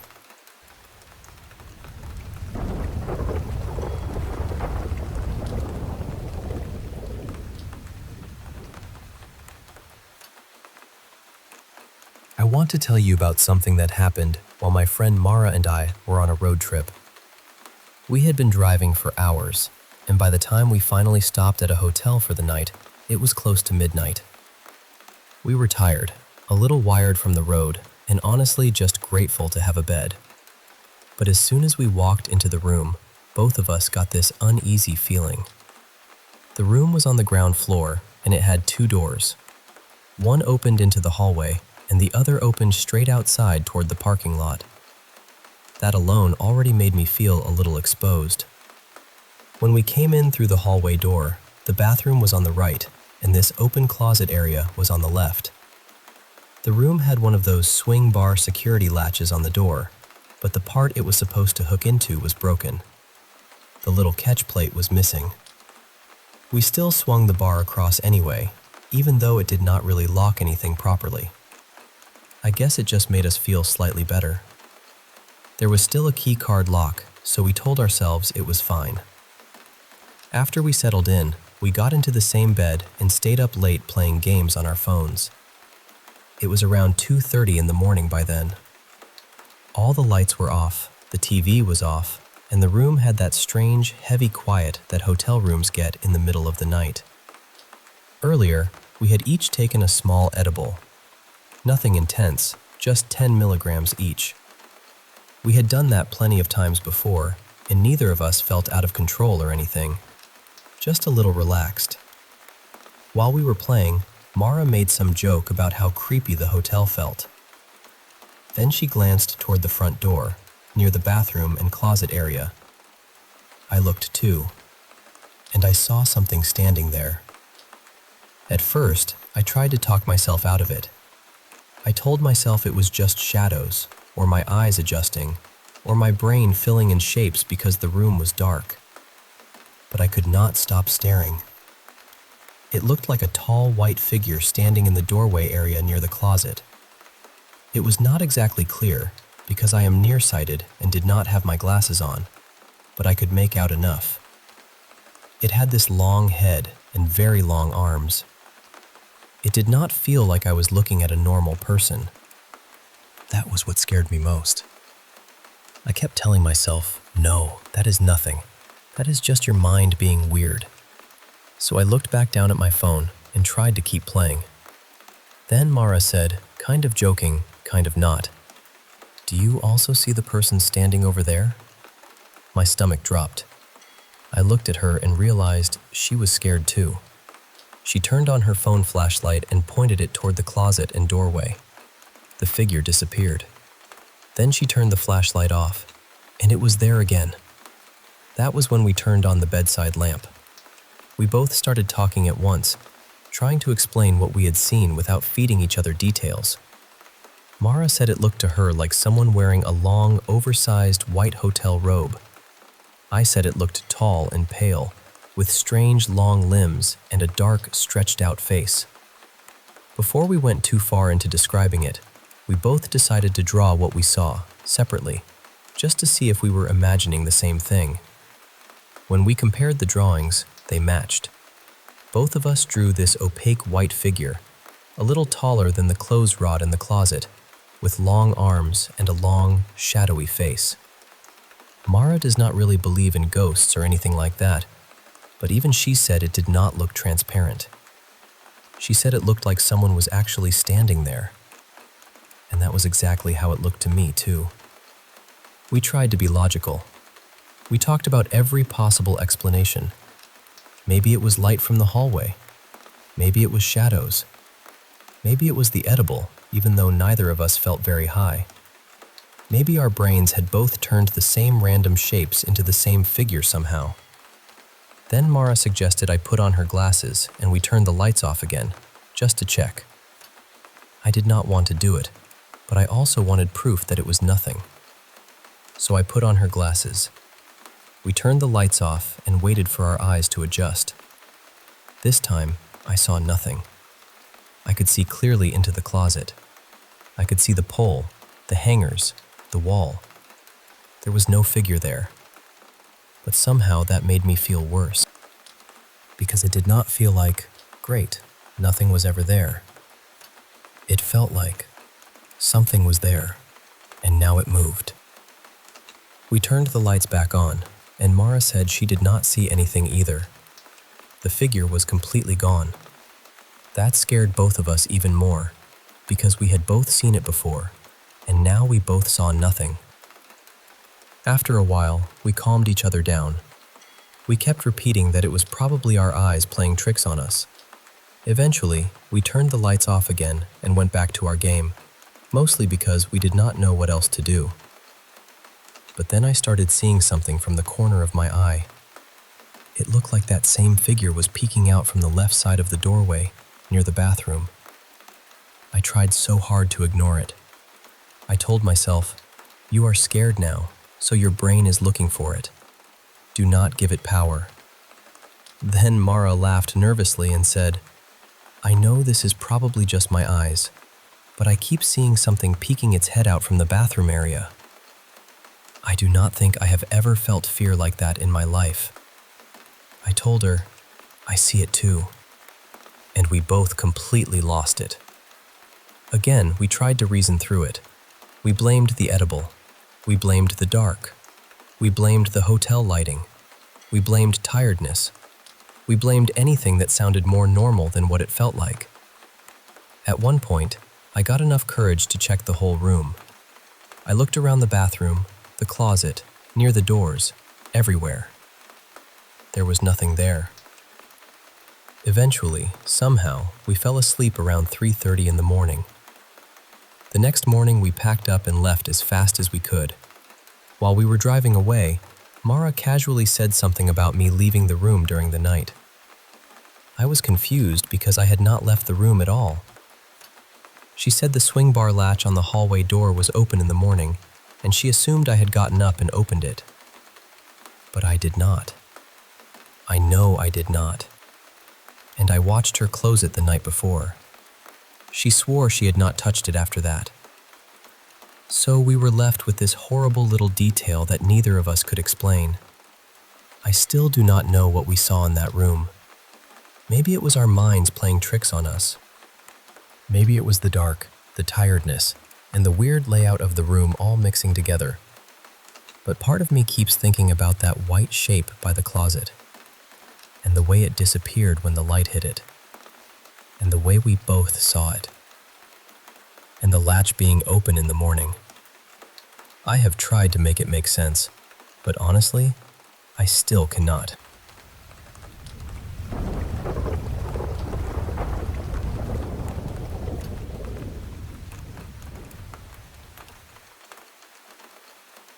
I've always believed there's more around us than we can explain. I know some people hear that and immediately brush it off, and that's okay. But for me, it started when I was young. When I was around 10 or 11, my family moved into this tall, narrow, 3-story house. The bottom floor had a couple of bedrooms, a bathroom, the laundry area, and this storage space that always felt a little too quiet. The main living room and kitchen were on the second floor, and the top floor had the other bedrooms. I hated the bottom floor. There was this L-shaped staircase that led up to the living room. You'd go up a few steps, turn sharply to the right, and then climb the rest of the way. Every time I made that turn, I felt something behind me. Not just "I'm scared of the dark" kind of behind me. It felt like pressure, almost like a hand gripping the back of my spine. Years later, I mentioned it to my dad, and he told me everyone in the house had felt it too. So it wasn't just me being a nervous kid. At first, my room was downstairs because my younger brother and sister were put upstairs closer to my parents. One of the first nights in that room, there was a thunderstorm. I had this nightmare where every flash of lightning lit up my floor, and it was covered in skulls. I woke up screaming so loudly that my parents came running down from the top floor. That house was also where I first saw what I can only describe as shadow people. One time, I saw the outline of a person move across the living room wall, like someone had walked past outside. But when I looked out toward the sidewalk, there was nobody there. I even went outside to check. Nothing. After that, even in other homes, I would occasionally see shadows that didn't make sense. Now, I'm in my 30s.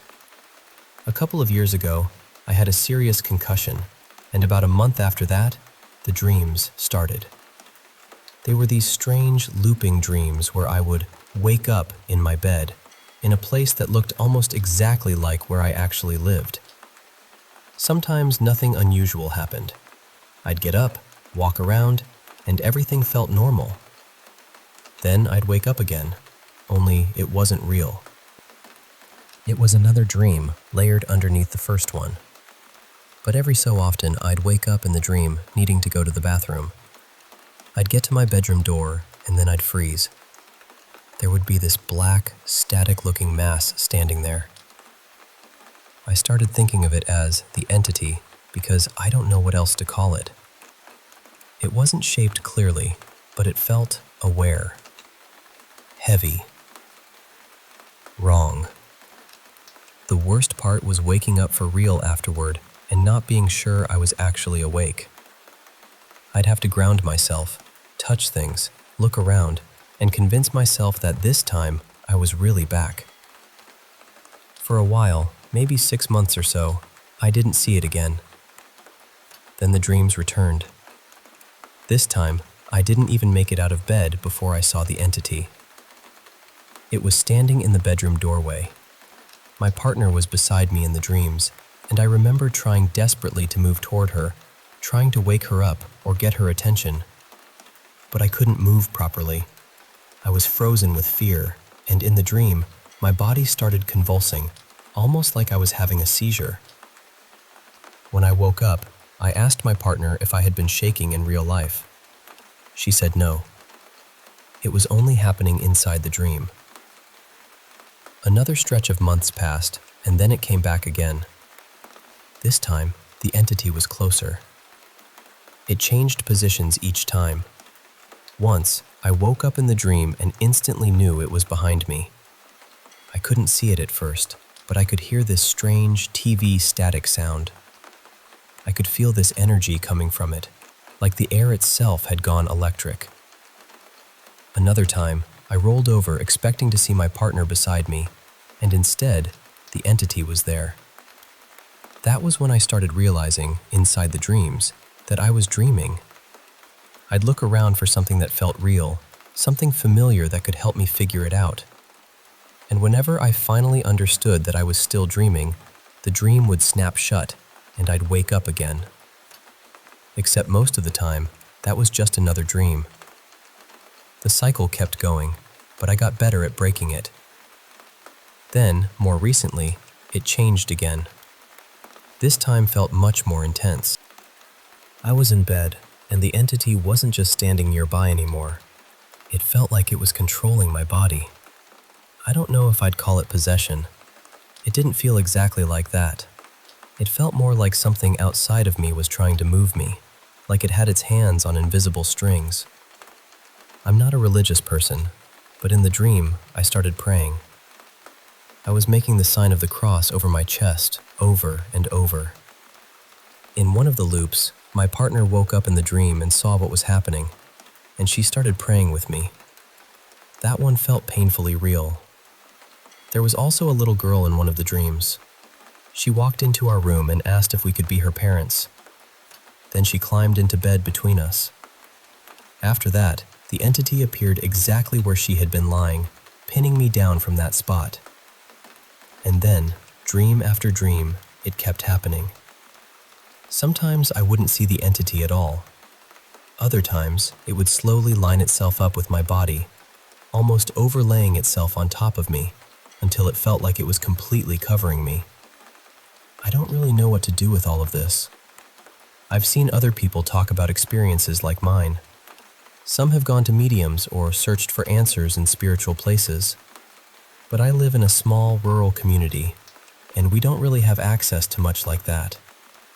The only mediums who come through are traveling ones, and that's rare. I've also started wondering whether I need to take this more seriously, because each time it comes back, it seems closer, more active, more personal. I may try checking the local library, even though it's small, just to see if there are any books that mention something like this black static entity. I don't know what I expect to find, but I feel like I need to look somewhere. I hope I explained it clearly enough, because honestly, I don't know whether this is something paranormal, something tied to the concussion, or something else entirely. I just know that when it happens, it feels real. And every time it comes back, it feels like it knows exactly where to find me.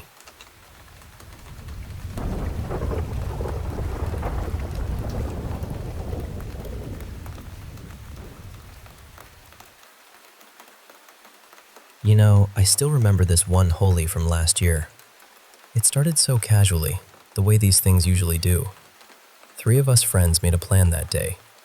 We thought, let's try bong. 2 of my friends called me over to one of their flats in Model Town, Delhi. And honestly, at that point, it felt like just another random college-type plan. The flat was on the first floor, right on the corner of a road. The owners, an elderly couple, lived upstairs on the second floor. My friend, let's call him Rashan, was living there with a few roommates. He was from Bihar, a college guy, and the flat had this strange layout. There were 4 rooms. One room faced the main road, another room was opposite it, and that second one had this dark, heavy vibe. Everyone kind of treated it like the haunted room. Then there was the kitchen, and next to the kitchen were 2 more rooms. One balcony room was empty, and the other was used by his working roommates. Before drinking the bong, we decided to cook something. My friends had tried it before, so they said, "Bong ke baad bhook lagti hai, pehle kuch kha lete hai." So we made toddy. Earlier that evening, we had already cooked pasta and eaten, so I was pretty full. But still, we made the toddy, and then they started preparing the bong. We drank it, and within maybe 10 minutes, I could feel it hitting me. Then they ordered some snacks, and even though I had eaten already, suddenly I was unbelievably hungry. I finished 3 full packets of chips by myself. After that, the first phase started. The laughing phase. There was no joke, nothing funny, no reason at all. We would just look at each other's faces and burst out laughing. It felt endless and stupid and kind of beautiful at first. Then the second phase came. Fear. And that was where everything changed. For a moment, I felt like my soul had come out of my body. I could see myself lying on the bed, completely still, like I was looking at someone else. Then suddenly I felt like I came back into my body, and I started thinking about my life. I genuinely believed I had died. I kept asking my friends, how do I get normal again? How do I reduce this effect? But my thoughts were running so fast that I couldn't control them. I got really scared. I kept asking one of Rashawn's roommates what to do, but even he seemed high on something, so nothing was making sense. After that, things became blurry. I remember going to the bathroom, then coming back to the room. Everyone was sitting down to eat, and all of us were completely gone in our own heads. At one point, I started calling myself Satan and laughing, but inside, I was terrified. Then I began seeing this dark aura around the room. It felt like something was pulling me toward the hall. My mind became louder and louder, and somehow I ended up standing near that haunted room again. I asked the roommate one more time, "Bhai, bhang ka effect kaise kam hoga?" He said, "Bas so ja, full sleep le, normal ho jayega." But I refused. I don't know why. I just broke down crying there, without any proper reason. Then suddenly, I started shouting at everyone, loudly, angrily, like something inside me had snapped. After that, I vomited in the hall. My friends somehow handled me and took me to my room so I could sleep. For a while, I slept. I thought maybe things were getting normal, but then the dream came. I saw a girl in a room. I had never seen her before in my life. She came close to me, and then somehow, in the dream, I became her. It felt like I was living through her. Then there was a man, and he started harassing me. I started screaming for help, calling out to my friends. They actually came running because I was shouting in real life too. But when I saw them, I thought they were the men from my dream. I started fighting them. They had to pour water on me to bring me back to reality. After that, I didn't speak to either of them. I just lay down again and tried not to think about anything. I tried to keep my mind completely empty and forced myself to sleep.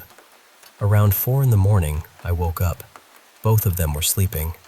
The flat was quiet in that strange early morning way. I cleaned the floor, gathered myself, and went back home.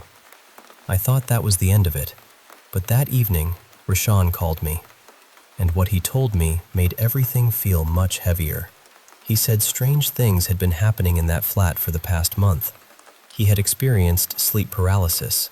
He had seen a black orb in the corner of a room. His family had visited for a week, and one night, his brother slept alone in that haunted room. His brother apparently had some kind of psychic sensitivity, and he told them he had seen 4 members of a family inside the flat. According to him, they didn't want Rashawn to leave. they had some kind of attachment to him. His mother also felt things. She said near the hall and kitchen, it sometimes felt like a child was moving around, or like someone was watching her from behind. Then there was the dog incident. Their dog had somehow tangled its leash around the dining table in such a strange way that it looked like it was trying to hurt itself. That scared everyone badly. A few days later, Rashawn found out something about the flat. He heard that a girl had once hanged herself there, in the same room where he had been living. He told me he had felt dark energy from the first day he moved in, but he kept ignoring it. After that, he went to stay with another friend for a few days, just for moral support. One night, both of them were watching a movie, and they saw a girl standing in the corner of the room. Both of them saw her. That was the night they finally decided to leave the flat.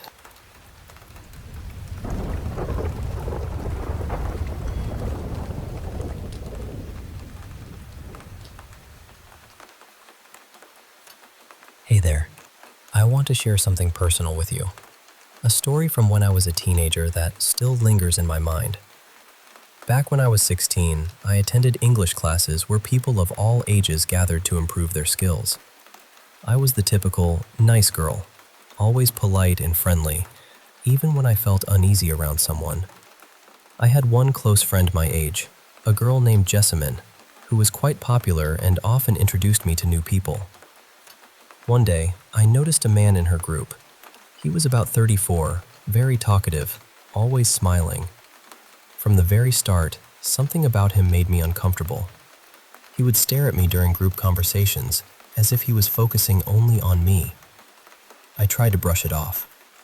But over time, he began waiting outside my classroom door to talk, asking about my friendship with Jessamine, my school, my family.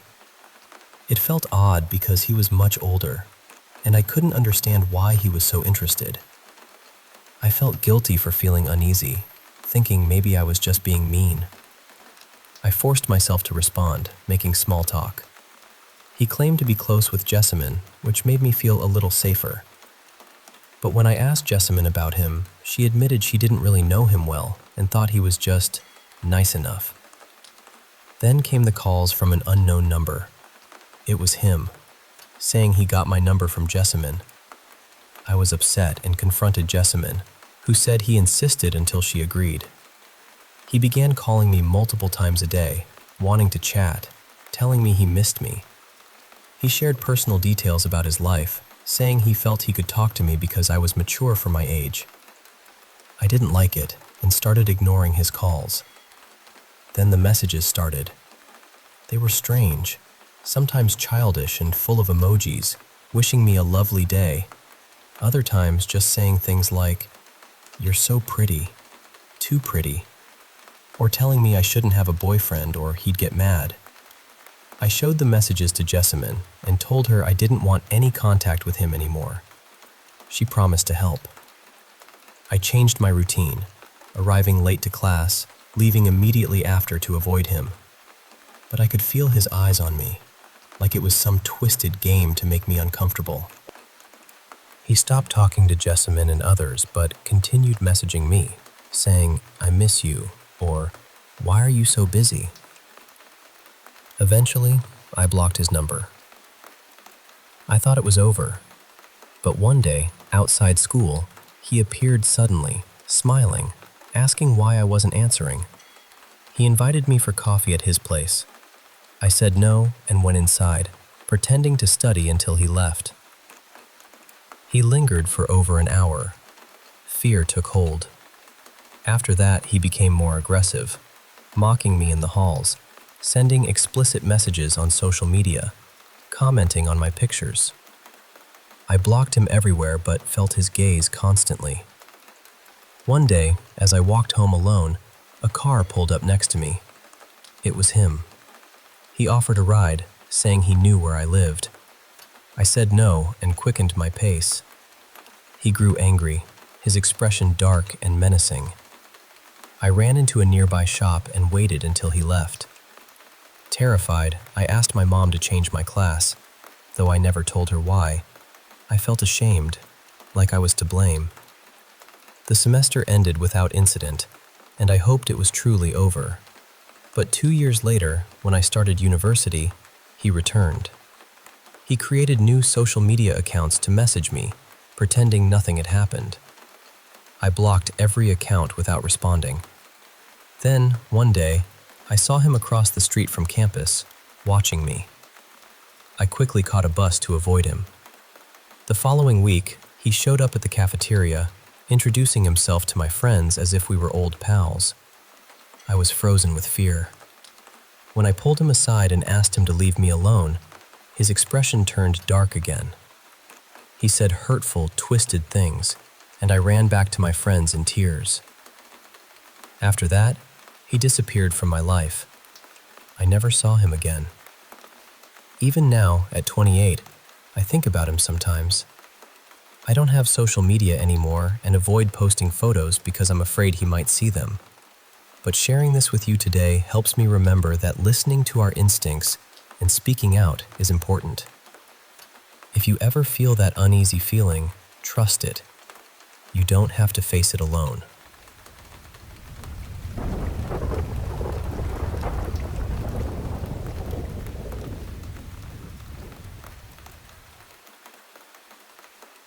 You know, there's this night from my childhood that still sticks with me. I was around 11 back then. Now I'm 26, and it was late at night. I was downstairs watching TV with my mom and sisters. Eventually, everyone headed off to bed, leaving me alone in the living room. I was just starting to drift off when suddenly, there was this loud banging on our front door. I mean, someone was pounding like they really needed to get in. I froze, staring at the door, heart pounding. My dog, who usually barks at any noise, just laid quietly beside me, staring at the door too. That was odd. The banging went on for what felt like forever, maybe a minute or two in reality. When I finally moved a bit, my dog snapped out of it, gave me a quick look, and ran to the door. But still, no bark, just this confused head tilt. Summoning all my courage, I peeked through the blinds. There stood a young woman, probably in her early 20s, blonde hair tangled and messy, her white skin stained with blood. She was clutching her left breast. It was still attached, but she was holding it like she was trying to keep it from falling. Her shirt was torn, and she looked terrified. I was about to open the door when my mom suddenly appeared behind me, slamming her hand on the door and locking it back up. I hadn't even noticed her come down. It was like she brought me back to reality.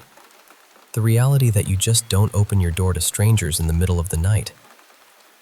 I looked up at her, eyes wide, maybe even tearing up a bit. She gently moved me away from the door and called out, "Who is it?" The woman shouted back that her boyfriend had beaten her, and they lived in the apartments across the street. Now, we lived in a cul-de-sac with townhouses, and our place was at the very end. The apartments she pointed to were quite a distance away, which made me wonder even more. Mom asked her name. She said something like Bethany or Stephanie. I can't remember exactly. After a moment's hesitation, when she pleaded, "Please help me," Mom unlocked the door just a crack and stepped outside, keeping it mostly closed. I followed, keeping an eye on her. Bethany kept thanking my mom, asking if she could come inside because she was scared her boyfriend might come after her. But Mom explained she couldn't let her in. She had 4 kids to think about, but said she'd stay outside with her. She told me to grab the phone and call the police, which I did. Mom started asking for details, like the exact unit she lived in. Bethany pointed toward an apartment, gave a building number and unit letter. Not long after, a silver SUV pulled up. Bethany ran to it, yelling, "That's my sister!" and jumped in. The car sped off without a word from either of them. Mom looked at me, confused, and we went back inside, locking the door tight. We sat there for a while. I asked Mom about the police. She said she'd wait downstairs for them if I wanted to go to bed, but I was too scared to leave her alone. When the officers arrived, Mom told them everything. They said she did the right thing by not letting the woman in. Here's the weird part. My dog never barked once during all of this, only when the police knocked on the door. The officers mentioned there had been similar calls in the area recently. The next morning, when we drove past those apartments, the unit Bethany pointed to looked empty. No signs of anyone living there. No furniture, nothing. Her boyfriend never showed up, and we never saw Bethany or that SUV again. If you're out there, Bethany or Stephanie, I hope you're okay if that was real. But if it wasn't, well, please don't ever knock on my door again.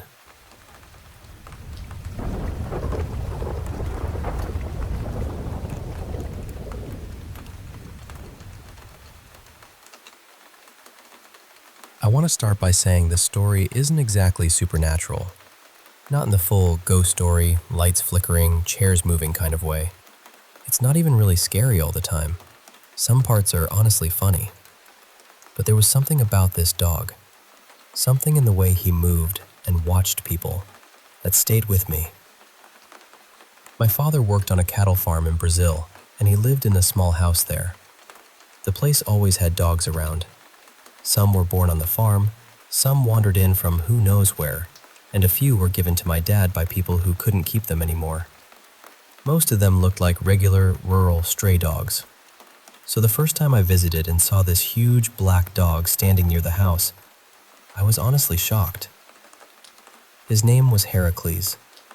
He wasn't a pure Great Dane, at least I don't think so, but he was still massive. When he stood on his back legs, he was taller than me, though. To be fair, I'm not very tall. He was mostly black, with white markings around his muzzle and chest, and he had this serious, almost ancient-looking face. Someone had given him to my father because they couldn't handle his size anymore. When he first arrived, he was thin and awkward-looking, but since it was a cattle farm, there was plenty of meat around. After a while, he filled out and looked healthy, almost majestic. The thing is, Heracles was not aggressive at all. He was calm around the other dogs, the cats, the chickens, even the horses. He never snapped or barked at everything like some farm dogs do. But he was strange. Unlike the other dogs, he spent most of his time inside the house. Maybe because he had been raised as a house dog before, or maybe because my dad worried he wouldn't do well outside. But honestly, another reason was that he was extremely hard to make leave. With the other dogs, you could wave your arms and say, "Go on, get out," and they would move. Heracles didn't care. He would just stand there and stare at you. Not growling, not threatening, just staring. And because he was so huge, nobody really wanted to physically drag him away. He looked too powerful, too heavy, too serious. My dad was the only one who could make him move without a whole dramatic scene. That staring was one of the creepiest things about him. He would walk up to you, look straight into your face with no expression at all, hold your gaze for a few seconds, and then simply walk away. No wagging tail, no obvious reason, no request for food or attention. Just a silent inspection, like he was checking whether you were still yourself. His body language was different from other dogs, too. He didn't bounce around much. He didn't seem restless. He would stand completely still for long periods, almost statue-like. I know big dogs can be calmer than small dogs, but Heracles had a stillness that felt unusual. He also loved standing on his back legs. He would put his front paws on tables, counters, sofas, beds, anything solid enough to support him, and then he would look around the room from that height. And because of that habit, he learned one very impressive and very unsettling trick. He could open doors. He would stand upright, brace himself against the door, and use his paws to work the handle. During the day, it was funny. At night, it was a different story. One time, I was lying in bed in a dark room. The light outside the room was on, so the doorway had this pale glow around it. Suddenly, I heard the handle move and the door swing open loudly. And there he was, this giant black dog standing in the doorway, upright for a second, then dropping down onto all fours, just looking at me. The light behind him made him look enormous. His face had no expression at all. He didn't bark, didn't wag his tail, didn't come in for affection. He just stared. I'm not ashamed to say it scared me badly. After a few seconds, he turned around and left, like he had only come to check on something. Another time, I was in the bathroom watching something on my phone when I suddenly heard my sister scream. I ran out, and when I got to her room, Heracles was outside her door, trying to open it again and again. The handle kept rattling, and the door kept shaking. My sister thought it was me trying to get in, which somehow made it worse for her. I explained that it was just the dog. Then I grabbed Heracles gently by the front legs and walked him away. But just the dog didn't always feel like enough of an explanation. When he wasn't staring at people, he liked to stare at empty places, fields, corners, tree lines, spots in the yard where there was nothing visible. He was also very quiet. He barely barked, which made him feel even more watchful. Because of all this, some people on the farm jokingly called him possessed. In Portuguese, they would say, possuído. I said it too, as a joke. But the joke came from the fact that people were genuinely creeped out by him. There was an older woman on the farm who especially disliked him.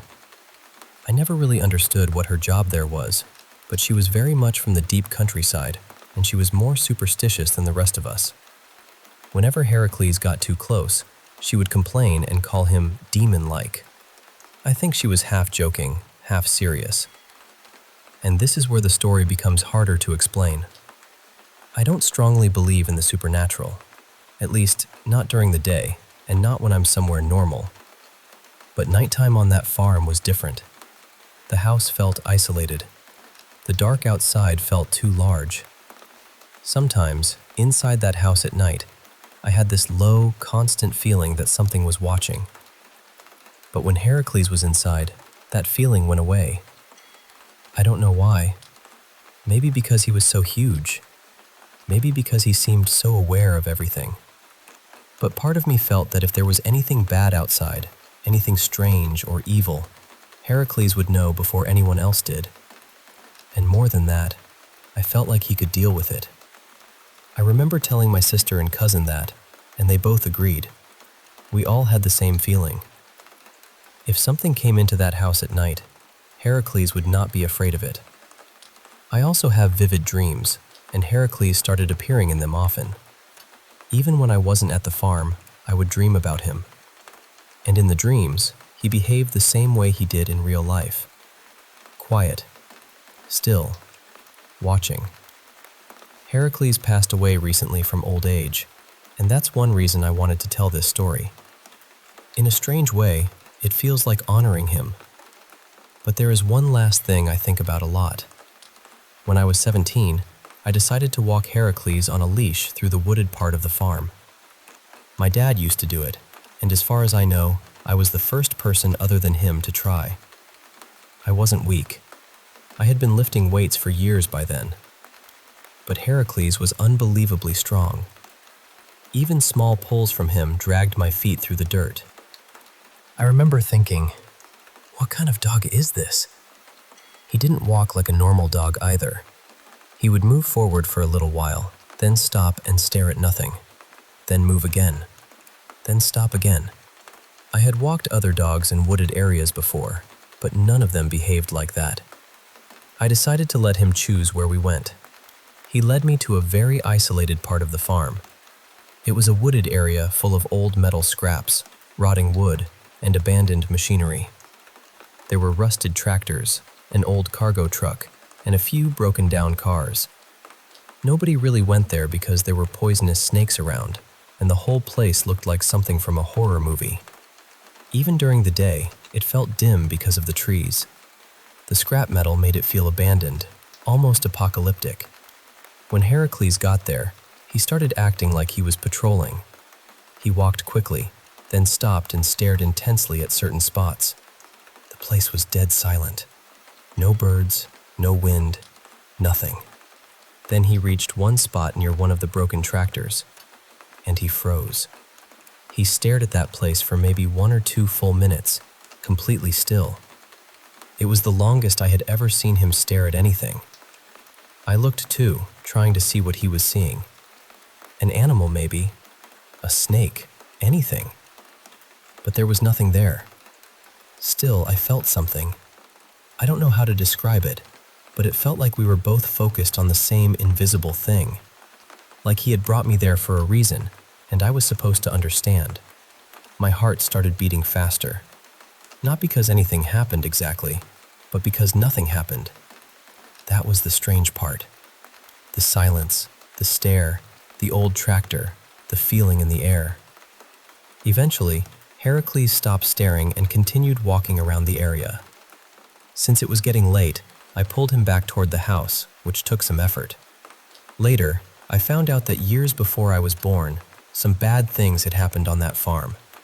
People had died there, which maybe isn't shocking because the farm was old. But one of the more recent deaths had been a tractor accident. I don't know which tractor it was. I don't know if it was the same place. But when I heard that, I immediately thought about Heracles standing still in that scrapyard, staring at that empty spot near the broken tractor. And I felt chills go down my spine.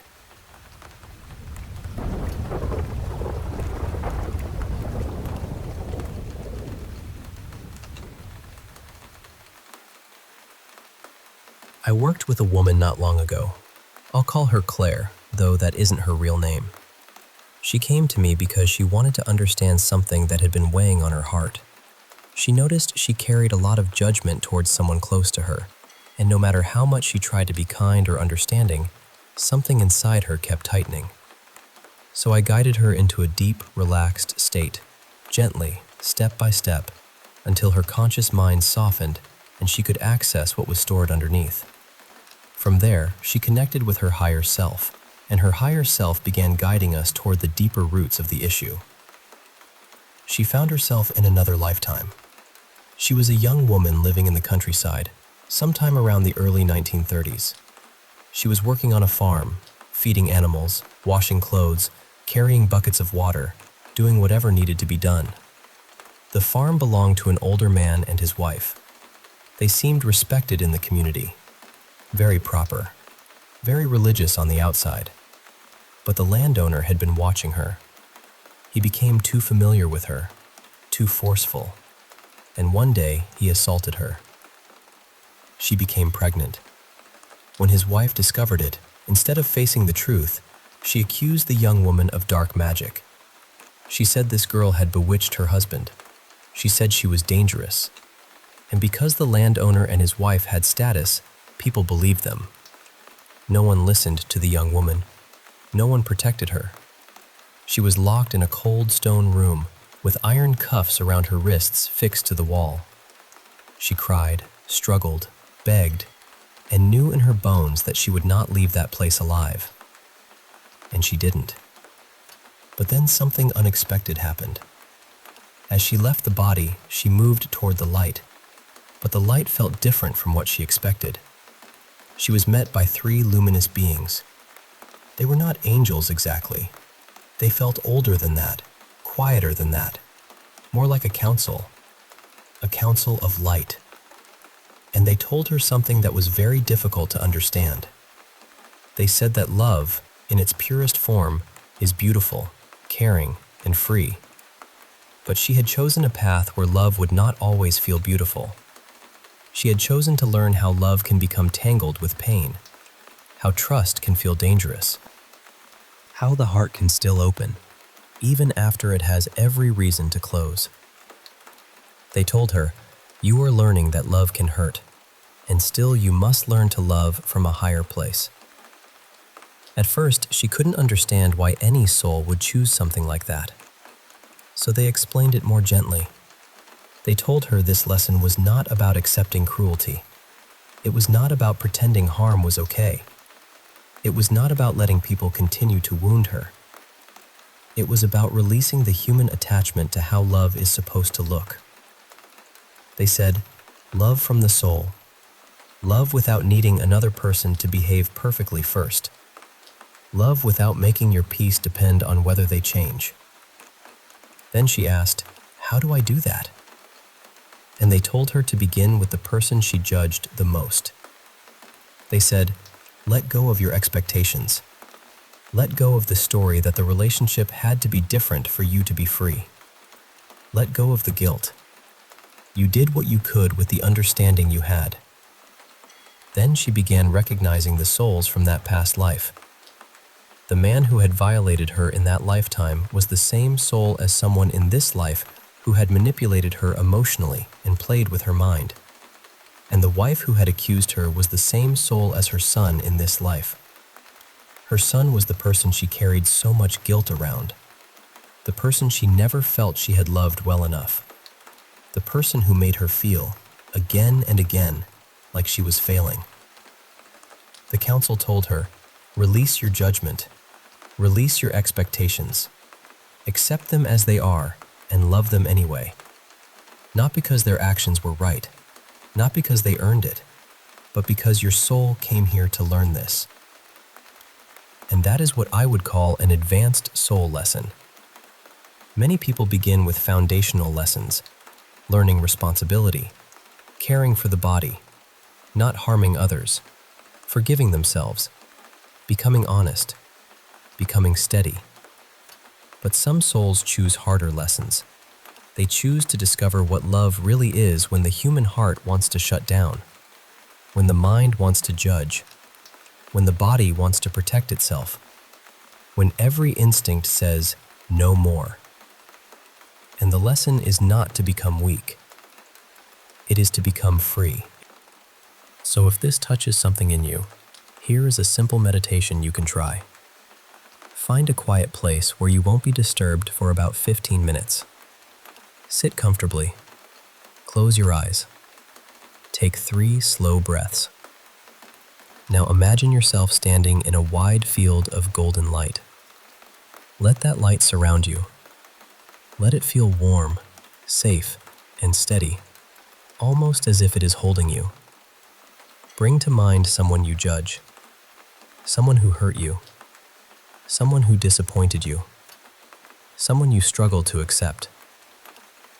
Don't force forgiveness. Don't rush your heart.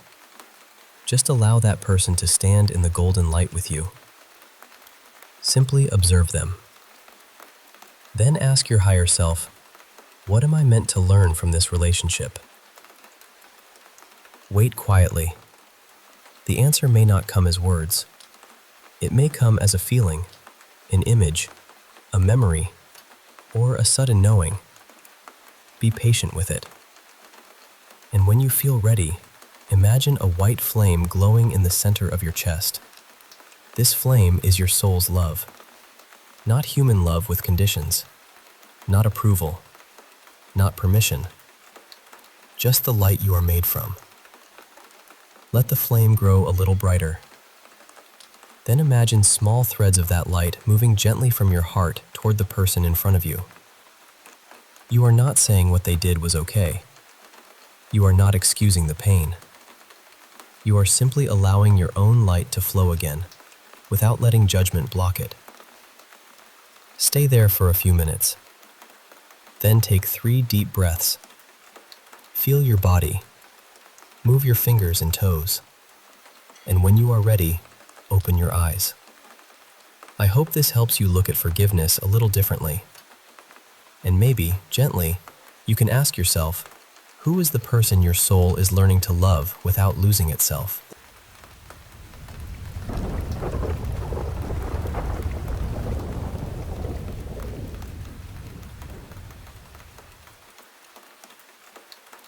Hey there, I want to share a story that's been with me for years now. One that's both unsettling and deeply personal. It all started about 25 years ago when I was looking for a place to rent with my 2 little girls. I met the previous tenant of this pretty run-down house, and she warned me. She was serious. Never to let a man live with us there, especially because of the dark presence that lingered in the house.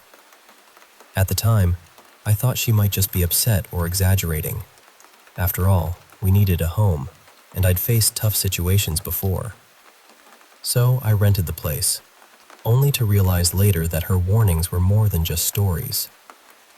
Picture this. Our bedroom was cozy but cramped. I slept on a full-sized bed pushed against one wall. My girls had a single bed on the opposite side, and nearby were the living room door, a closet, and a crib. Night after night, strange things happened. We'd see light flicker beneath the door, like someone was standing there, watching. But no one was ever there when we checked. Our dog would growl and scratch at the door, yet nothing was on the other side. Almost every morning around 6 a.m., the toilet lid would slam shut, and the toilet would flush. But when we rushed in, the water was still, and the lid was down. Sometimes old music played softly from the walls, even though the neighbors had moved out. Our home was filled with whispers and shadows that we couldn't explain. One night, the girls were so happy. They'd just received a package from my mom filled with princess toys, beach towels, and silky nightgowns. After their bath, they put on those nightgowns and begged to wear them to bed. I tucked them in, dimmed the lamp, and sat reading nearby. Then, the covers started to slide off them, again and again. At first, I thought maybe my oldest was just kicking them off, but when I looked closer, she was perfectly still. The covers moved as if pulled by invisible hands. My heart raced. I told whoever or whatever it was to stay away from my girls, but the covers were yanked from my grip, and my youngest daughter began screaming as if in pain. I threw myself over them, shouting for the presence to leave. We huddled together all night after that, and from then on, the girls never slept alone in that house again. There were times when I saw something.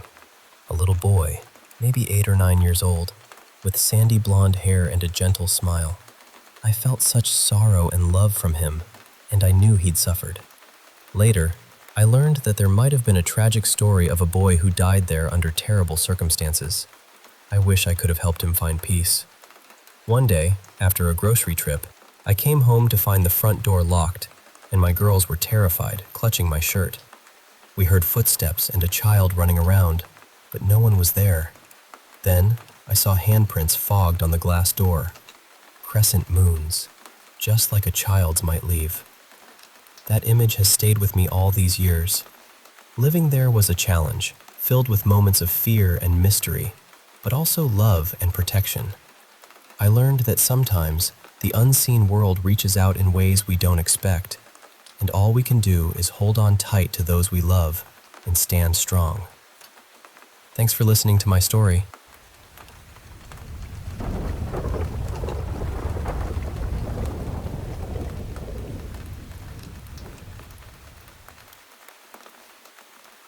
Hey, I want to share some stories with you. Real experiences where things felt just off. You know that gut feeling you get when something's not right? These tales all have that vibe, and maybe you felt it too. First, there was a time I worked at this old theater, right? Beautiful place with history in every corner. But man, it felt haunted. There was this one seat in the balcony, always kept down, reserved for a ghost named Abigail. One day, while painting sets, I felt compelled to look up, and there she was, sitting quietly in Victorian clothes, watching the stage. She never threatened me. In fact, it felt comforting, like she appreciated the art and the energy. But it wasn't all friendly. The basement was a whole other story. Dark, musty, and full of shadows that played tricks on you. One time, the trapdoor slammed shut behind me, and I screamed. Turns out the ghost light bulb had gone out, that little light left on to welcome theater spirits. When it was fixed, the eerie feeling lifted. It reminded me how much we need to honor the past, even the unseen parts. Then there was the time I had a roommate who turned out to be, well, a little unhinged. We met through a listing, and at first, all seemed fine. But then he got weird about my boyfriend stopping by briefly, accusing me of being possessed. Yes, possessed. One day, I came back to find a wooden cross above my door and candles lit. All pretty creepy and offensive, especially since I'm a Christian. Needless to say, I moved out ASAP and learned to be cautious about who I let into my space. Another story. I lost my iPad at a hotel, and after some days, got a call from a man with broken English claiming he found it. The whole situation felt off. He knew my full name, even though I hadn't put it on the lost screen. He wanted to meet at night, asked for gas money, and refused to give details about himself. My husband and I went with the police to meet him, and thankfully, the iPad was recovered and he was taken into custody. It was a stark reminder of trusting our instincts and the importance of safety. There was also my mom's story. When she was young, traveling for work, she had an obsessed guy on a bus who ended up stalking her at the hotel. He even tied her door shut from the outside. She was terrified but managed to get help and escape. It's chilling how some people can cross lines and how vital it is to pay attention to warning signs. I recall a night at a 24-hour store where I was sitting in my car, and a guy in all black tried to open my back door. He then pointed to other cars nearby like to say, "I have a car, no need to worry." But after my boyfriend's car was stolen recently, that didn't reassure me. I left quickly, shaken, and now I always keep my guard up. There was a day I took a new bus route and was almost hit by a blue car that kept following me. The driver looked creepy, missing teeth, unkempt, and his persistence sent chills down my spine. I hid in a bakery until my bus came and ran like crazy when I got off. Even now, seeing blue cars gives me the jitters. When I was a kid, an elderly couple approached me at church, claiming to be my great-grandparents and said my parents sent them to pick me up. It felt wrong. My mom later told me all my grandparents had passed away. When we went back to the door, the couple was gone. That memory stayed with me. Sometimes things don't add up.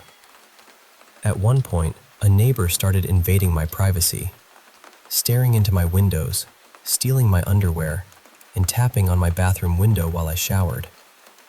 It messed with my peace of mind and made me fearful in my own home. I had to put up a note warning him about the law, and eventually he backed off. But the damage to my sense of safety lingered. There was also an unsettling night when I was at a hotel parking lot after an argument with my dad. A car with tinted windows parked right behind me, door slamming repeatedly, but no one ever got out. The car left, then came back and seemed to be watching me. My mom thought I was overreacting, but I knew something was off. That feeling is hard to shake. One more. An acquaintance from my school days, M, who had been mean and unpredictable, showed up unexpectedly and tried to stay overnight. When I said no, he faked a phone call to his mom to guilt me, but the line was disconnected. A trick. I got him out of my place as fast as I could. Years later, he tried contacting me again, but I blocked him. Sometimes, you just have to trust your gut and protect yourself. And lastly, there was the man at the dog park. He approached me, talking about a lost dog he found, but something about him didn't sit right.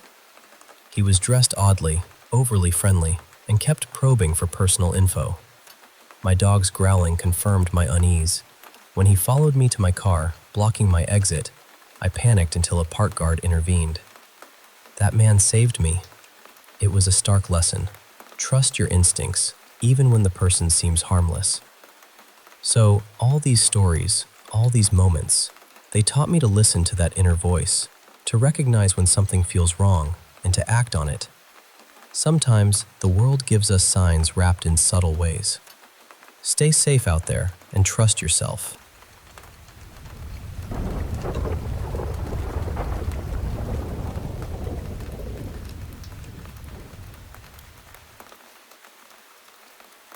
there.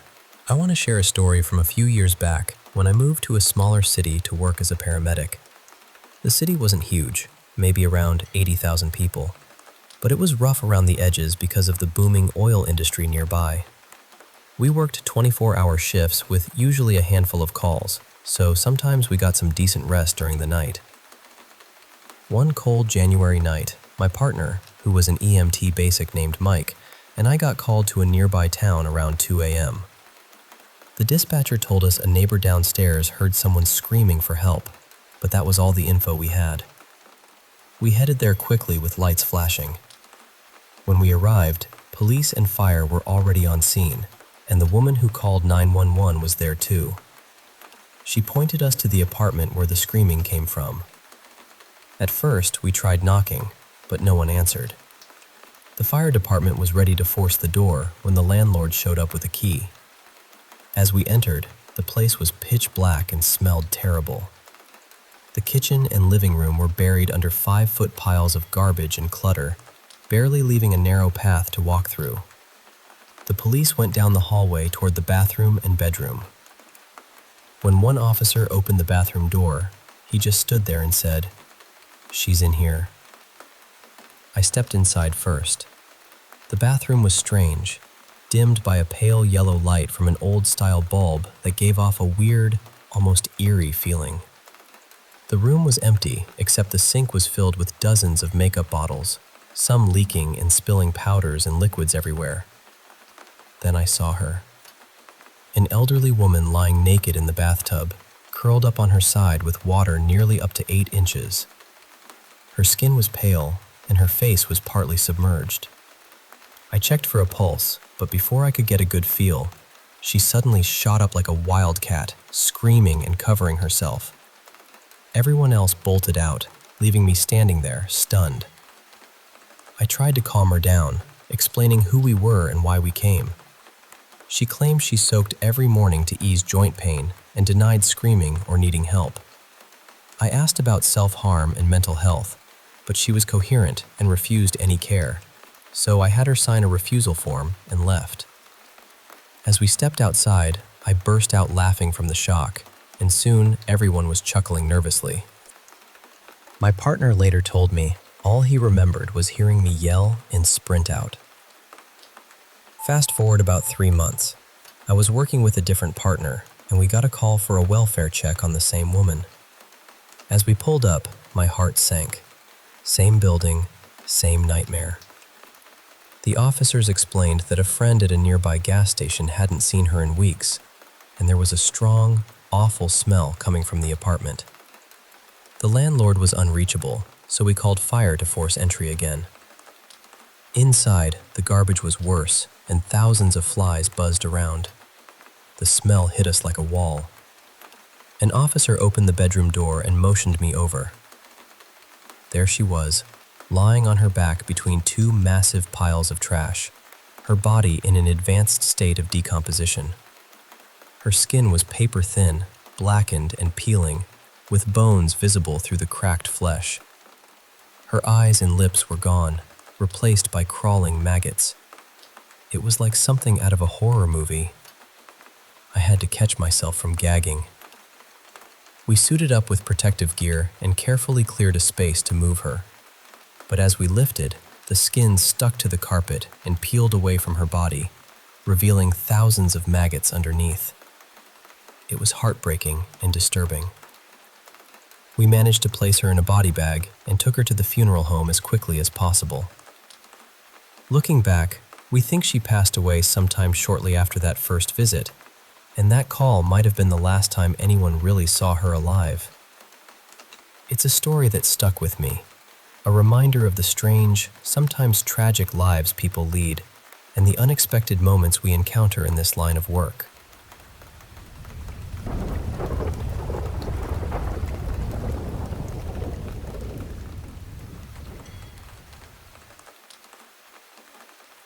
I need to tell you about something that happened, because I still don't really know what to do with it. Over the weekend, my boyfriend Mason and I went out driving through the back roads. Nothing fancy, just one of those long, dusty drives where you lose signal. The roads get quieter, and everything starts to feel a little removed from real life. And all day, before anything strange happened, I kept having these random images pop into my head. Not thoughts exactly, more like little flashes. I kept seeing a porcupine I'd seen years ago. Then I kept remembering this maned wolf pacing at a zoo from maybe 6 or 7 years back. And then there was this turtle shell pattern, but not a flat little pond turtle kind of shell. It was rounded, domed, almost like a tortoise. At first, I didn't think anything of it. I figured my brain was just digging through old memories for no reason. That happens, right? Then the weird little coincidences started. Mason and I were talking about Ford excursions because I need a new car, and he was telling me about them. They haven't made those things in forever, so he said he hardly ever sees them anymore. And then, out in the middle of nowhere, at this tiny country gas station, there one was. He was shocked. I didn't really understand how rare it was, so I just laughed it off. Coincidence. No big deal. Later, out of nowhere, Mason said, "You know, I like Australian accents." And I just kind of froze, because that same day I had been replaying this old conversation with my dad from maybe 15 years ago, where he said the exact same thing. Still, I tried not to make it into anything. But then I remembered the animals. I told Mason, "This is going to sound weird, but I keep thinking about a porcupine. I have this feeling we're going to see one." He was skeptical, which was fair. He'd never seen a wild porcupine before. About 15 minutes later, I saw one. I know I saw it. But Mason didn't. And because he didn't see it, I started doubting myself immediately. Maybe it wasn't a porcupine. Maybe I saw it wrong. Maybe I wanted to see it because I had just said it out loud. So I tried to let it go, even though I felt this strange little buzz in my chest. Then the maned wolf memory started shifting in my mind. It wasn't the zoo animal anymore. The image got smaller, grayer, sharper, and suddenly I was thinking, gray fox. I almost told Mason, "I think we're going to see a gray fox," but I stopped myself. I had already said the porcupine thing, and since he hadn't seen it, I didn't want to sound dramatic. So instead I asked, "Hey, what kind of predator animals live out here?" And I swear, before the sentence had even fully settled in the air, a gray fox ran straight across the road in front of us. Right in front of both of us. I was stunned. Not just surprised, stunned in that quiet internal way where your brain starts flipping through every possible explanation and none of them quite fit. I was also frustrated because I had felt it before it happened, but I hadn't said it clearly. And now it sounded like I was just claiming it after the fact. So again, I tried to talk myself down. Coincidence. Animals live out here. People see animals on back roads. That's normal. Then we left the deeper backcountry and drove into this little rural town. Suddenly Mason swerved hard. There, in the middle of the road, was a huge porcupine. Not off to the side, not hidden in brush. Right there. Big, unmistakable, impossible to miss. We both saw that one. And we just started laughing because what else do you do? The first porcupine was the one only I saw, the one I couldn't prove. And then here comes another one, practically standing in the road like, "Fine, is this clear enough?" By that point, I was completely rattled. So I told Mason, "Okay, I have one more image." I told him about the turtle shell. I said it had to be domed, not a regular flat-looking aquatic turtle, a turtle or tortoise with a rounded shell. After that, I kept looking around, but I also told him we couldn't force it. I said, "If it's going to happen, it'll make itself obvious. We won't have to squint and convince ourselves." For a while, nothing happened. Then I got distracted. I started telling him some old story, and I genuinely forgot about the turtle for a minute. And right then, clear as day, there was a turtle crossing the dirt path in front of us. Mason stopped the car. I got out to look, but within seconds it had crawled toward this dirt hole and blended in so perfectly that if we had been 10 seconds earlier or later, I don't think we would have noticed it at all. That's the part I keep coming back to. The timing. The order. The specifics. I didn't sit there naming every animal I could think of. I wasn't saying, maybe we'll see a deer, a raccoon, a bird, a fox, a turtle, a porcupine. It wasn't like that. It was porcupine first, then gray fox, then the domed-shelled turtle. And we saw them in that order. I'm a pretty grounded person. I want there to be a rational explanation. I want someone to tell me brains are pattern machines, coincidences happen, and rural roads are full of wildlife. I can accept that, but I also can't pretend it didn't feel strange. I've had coincidences before. I've had moments that felt too oddly timed to ignore. But this was the first time someone else was there with me. This was the first time I said part of it out loud before it happened. And now I don't know what to make of it. Maybe it means nothing. Maybe it's just my mind connecting dots after the fact. Maybe I noticed subtle things without realizing it, and my brain turned those signals into images. Maybe the world is simply stranger than we usually allow it to be. I don't know. All I know is that for one night, on those quiet back roads, it felt like my thoughts kept stepping out in front of the headlights.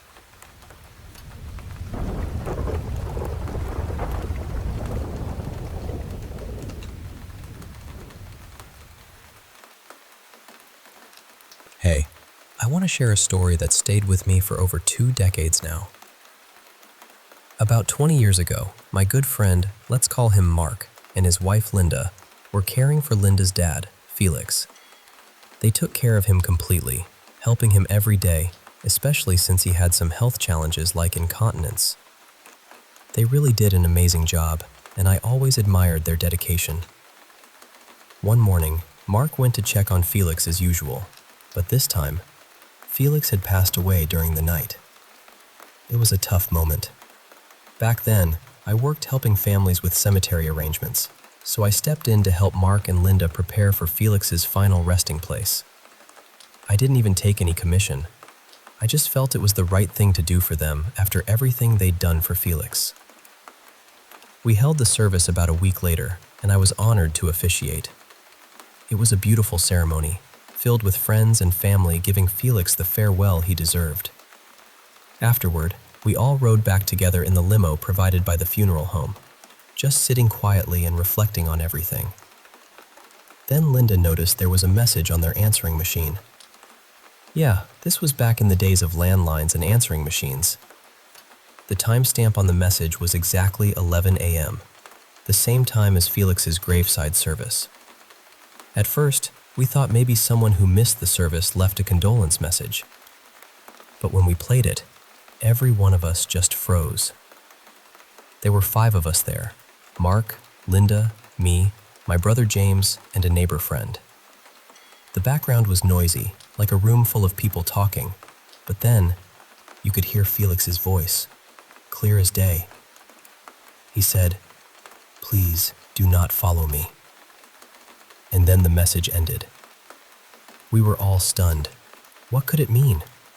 Was he warning us not to follow him into death? That didn't make sense. Maybe not to repeat his mistakes. He had a rough past, even a brief prison stay. But Linda always believed it meant one thing. Her dad was reaching out from beyond, asking her not to follow his path into darkness or despair after death. That moment, the silence, the shock, the chill in the room, it's as vivid to me now as it was then. To this day, I truly believe that message on the answering machine was Felix's way of making contact from the other side. What do you think about that? I'd love to hear your thoughts.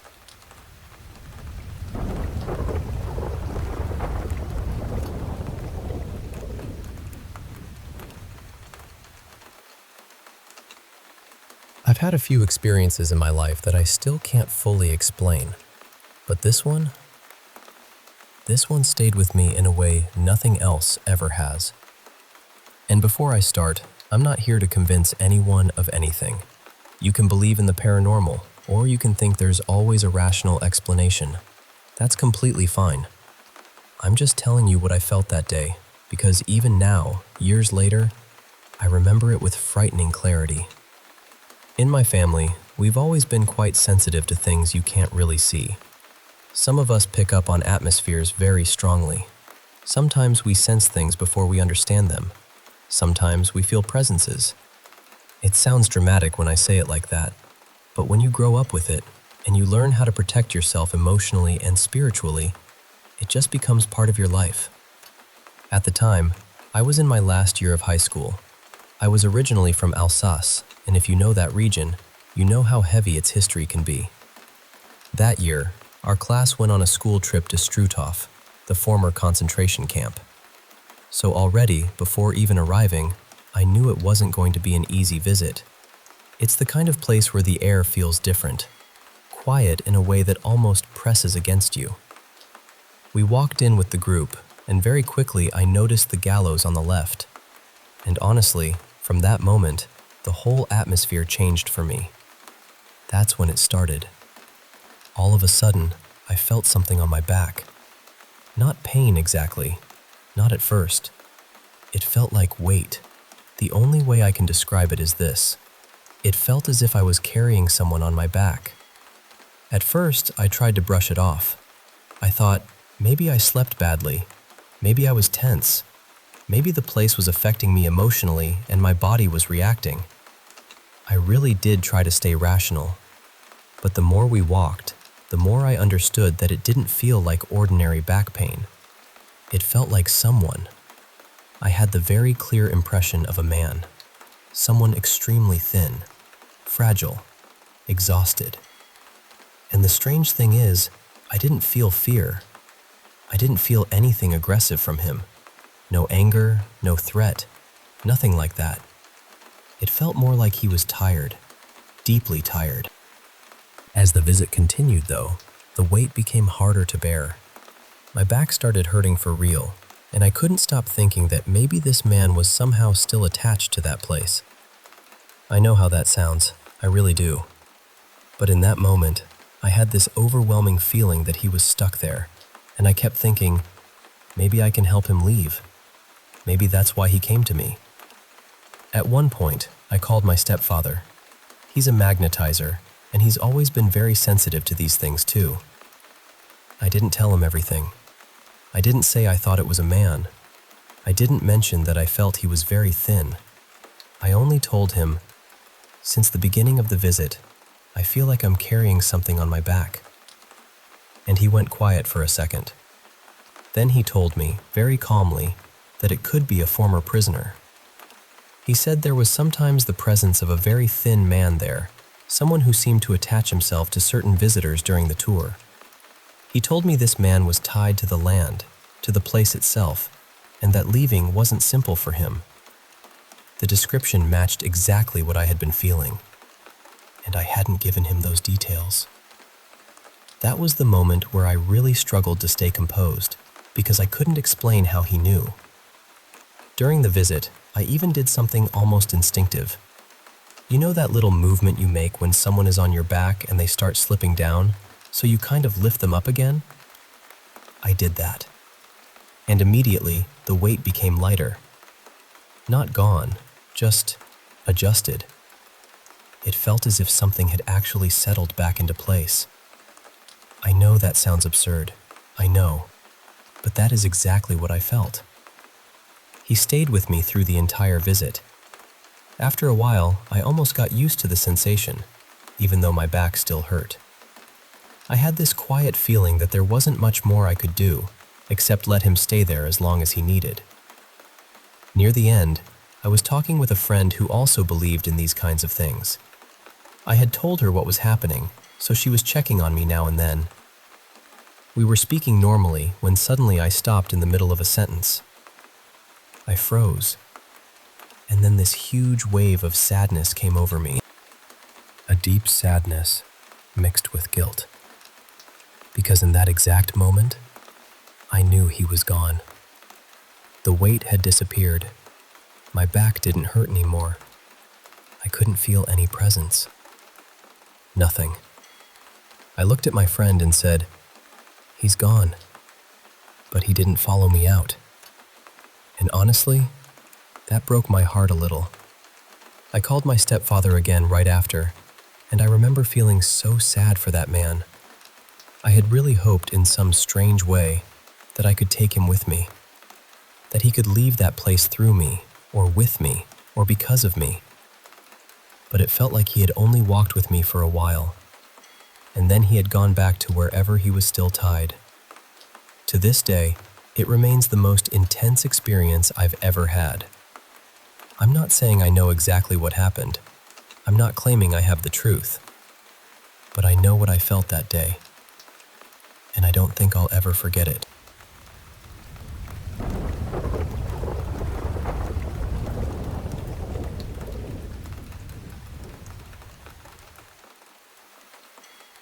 You know, growing up, I was really fortunate to be part of a close-knit family of 4. My brother and sister were actually living down in Australia at the time, so it was just the 3 of us in this old house that my parents bought. Now, I don't actually remember the very first place we lived in, but the second house? Oh, that one's etched into my memory forever. My parents bought this massive, super old mansion. When I say old, I mean it had these little rooms that were originally slave quarters built into the house. My mom even has some old black and white pictures of the first people who owned it. I should dig those up sometime. Right after they bought the place, renovations started. And that's when things got interesting. The builders who worked on the house? Several of them said it was haunted. One painter outright refused to go back inside after just one day, saying the place was spooky. But there was this one builder who told us he thought the spirits were actually friendly, so he didn't mind at all. Once the renovations were nearly done and we were living there, weirdly, even though 5 of us were in the house, my brother was even sleeping in those old slave quarters. Only my mom and I had any strange experiences. I remember those nights so clearly. I'd lie awake, freezing with fear, hiding under my blanket, praying for morning to come. Almost every night, I'd see these dark, shadowy figures. But the thing was, when they showed up, there was this incredible glow, like nothing I've ever seen before. We lived near an airport, and sure, planes would fly over sometimes, shining light into the house. But this light was different. It was almost magical, but also terrifying. I was terrified, but looking back, I wonder if it was just me being a little kid. These shadows didn't just stand there. They'd tip over my toy clown, the kind that rocks back and forth and jingles with little bells. It wasn't a big toy, maybe about 6 inches tall. They'd rock it gently and whisper my name over and over, almost like how you'd call a puppy, in this soft, happy voice. Years later, I talked to my mom about this. She'd see what was happening from her bedroom. Our rooms were set up so she could see my door frame from her bed. She'd hear me crying, then see a bright light grow at my door, and just as suddenly, it would vanish, and I'd stop crying, mostly because I was so scared. She'd get chills and sometimes couldn't move when it happened. She also heard a child's voice calling to her when she was on the 3rd floor, while we were all outside playing. This went on for years until we sold the house, which, by the way, was no easy feat when your 7-year-old is running around telling every potential buyer the place is haunted and that the ghosts visit him every night. Eventually, we sold it, and Mom even got a call from the new owners, upset that we hadn't told them the house was haunted. Mom just played it cool and pretended she had no idea what they were talking about. I was so relieved to move to a new place. Another big house, but one much newer. Mom insisted on that. We got all new furniture, TVs, beds, everything except for one thing: my old wardrobe. I didn't realize it at the time, but that wardrobe was the real troublemaker. The hauntings got even worse in the new house. Maybe I was older, so I remembered things clearer, or maybe it was just more intense. I'd have to sleep with a lava lamp on because the shadows would appear all night, not just when I was upset. They'd dance around my room, whispering my name, almost like they wanted me to talk back. Once I said, "Hello?" softly, but that only made the whispers louder and more intense. Eventually, I had to sleep in my parents' room to get some peace. The shadows even started to feel solid. I'd feel weight on my bed, like something was sitting there. One night, I woke up and saw my dad sitting at the end of my bed, fully dressed, just watching me. I asked, "Dad?" He smiled and waved, but didn't say a word. When I reached out to touch him, he vanished, and the weight lifted. It was so strange and scary. Finally, we got a new wardrobe, and the hauntings stopped. It's funny how something as simple as a piece of furniture could have such a hold. Since then, I've had lots more paranormal experiences, but those early years in those two houses really shaped how I see the world. It's a little scary sometimes, but also kind of amazing.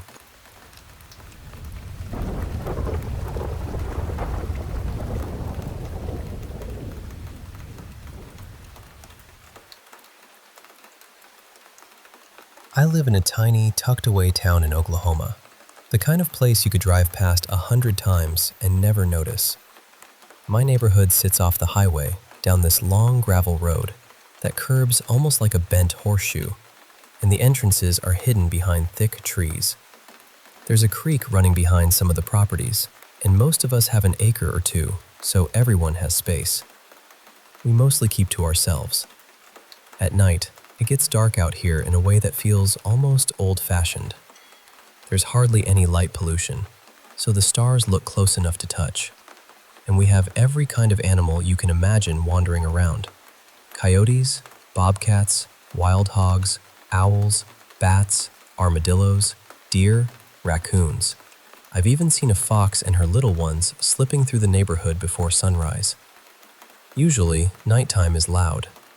In the warmer months, you hear frogs, crickets, cicadas, owls, dogs barking at nothing. There's always something making noise. I'm a night owl, so I'm often awake until dawn. One night, around 2:30 in the morning, I went outside to finish putting a cover over my dog's run. My dog, Millie, had figured out how to climb out, and I was tired of her acting like a tiny prison escape expert. At first, I was just focused on the work. Then I noticed something that made my whole body go still. It was completely silent. No bugs, no owls, no coyotes, no dogs, not even wind in the trees. And then I heard it. A whistle. Not a bird, not an animal. A person's whistle. 3 low notes, quiet but close. It sounded like it was coming from the property behind mine, except nobody lives there. The man who used to own it passed away years ago, and the house has been sitting empty ever since. It's falling apart, and the land is a mess. People only come during the day sometimes to clear brush or haul junk away. But that whistle kept happening. Same 3 notes, every few minutes. I froze when I first heard it. My skin prickled, and every alarm bell in my head went off at once. I don't whistle at night. I don't answer whistles at night. I didn't call out, "Who's there?" I didn't turn around. I didn't run. I just kept working. I made myself finish the roof, one panel at a time, while that same little tune kept drifting out of the dark behind me. When I was done, I picked up my tools, walked inside like nothing had happened, locked the door, and didn't look back. And that wasn't the only strange thing. Another night, I was lying in bed scrolling on my phone. I want to be clear. I was fully awake. I hadn't been asleep. I wasn't dreaming. My room has several windows, including one right above my bed that I keep covered with a dark towel. I was just minding my own business when I heard something speak outside. Not someone. Something. It sounded a few feet away, near the old storage barn my great-granddad built. The voice was low and distorted, almost like something was trying to copy a human voice, but didn't understand how a human mouth works. I couldn't make out the words. It was too warped, too thick, too wrong. I turned off my light and looked through the part of the window where the frosted film doesn't cover the glass. There was nothing there. No person, no animal, nothing moving. This neighborhood has seen some awful things too. One of my neighbors died in a house fire not long ago. His place didn't just burn, it exploded. He was an older man, a retired art teacher, kind in his own strange way, but he struggled a lot and lived surrounded by clutter. His property was packed with old furniture, cars, sculptures, and cane growing everywhere. From what people said, something caught near one of his heaters, and then the fuel tanks went up. The fire spread unbelievably fast. His dog got out. He didn't. The strangest part was that there was another house on the same property, and somehow it was untouched. The fire swallowed nearly everything around it, but that house and the cars nearby didn't even seem damaged. I've seen other things out here too. Once, my ex and I watched a huge ball of light fall from the sky straight toward my yard. We both ran outside to see where it landed, but there was nothing. No impact, no smoke, no sound. Nobody else nearby mentioned seeing it. I know how all of this sounds, I really do. But when these things happened, I was awake, clear-headed, and aware of what was real. A lot has happened on this land. Good people have lived here. Bad people too. People have died here. Animals have suffered here. I don't know if any of that connects to what I've experienced. What I do know is that I don't want to interact with whatever is out there. I don't answer it. I don't follow it. I don't whistle back. I just want my home to feel peaceful again, and some nights, when everything outside goes quiet all at once, I can't shake the feeling that something is waiting in the dark, hoping I'll come looking.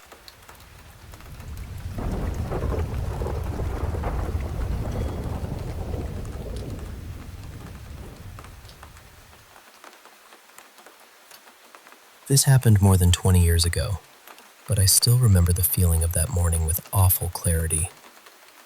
My younger brother, Matthias, had some friends over for a sleepover, and by the end of the night, they decided they were going to play what people in Argentina call Juego de la Copa. It is basically like a Ouija board, except you make it yourself. You cut out letters, yes, no, and then you use a wine glass or a champagne glass to move around the table. At the time, kids at school were always doing it at sleepovers, mostly because they thought it was exciting to play with fire. But there were rules. Once you finished, you were supposed to say goodbye properly. Then you had to slide a piece of paper under the glass without lifting it, open a window, remove the paper, and close the window. It was close to 6 in the morning. I had barely slept because of the noise, and I had to leave soon for an internship. So I went over to see what they were doing. I stood there watching them, mostly because I felt uneasy, and I reminded them more than once to be careful and follow the rules. The house itself already had a heavy feeling to it.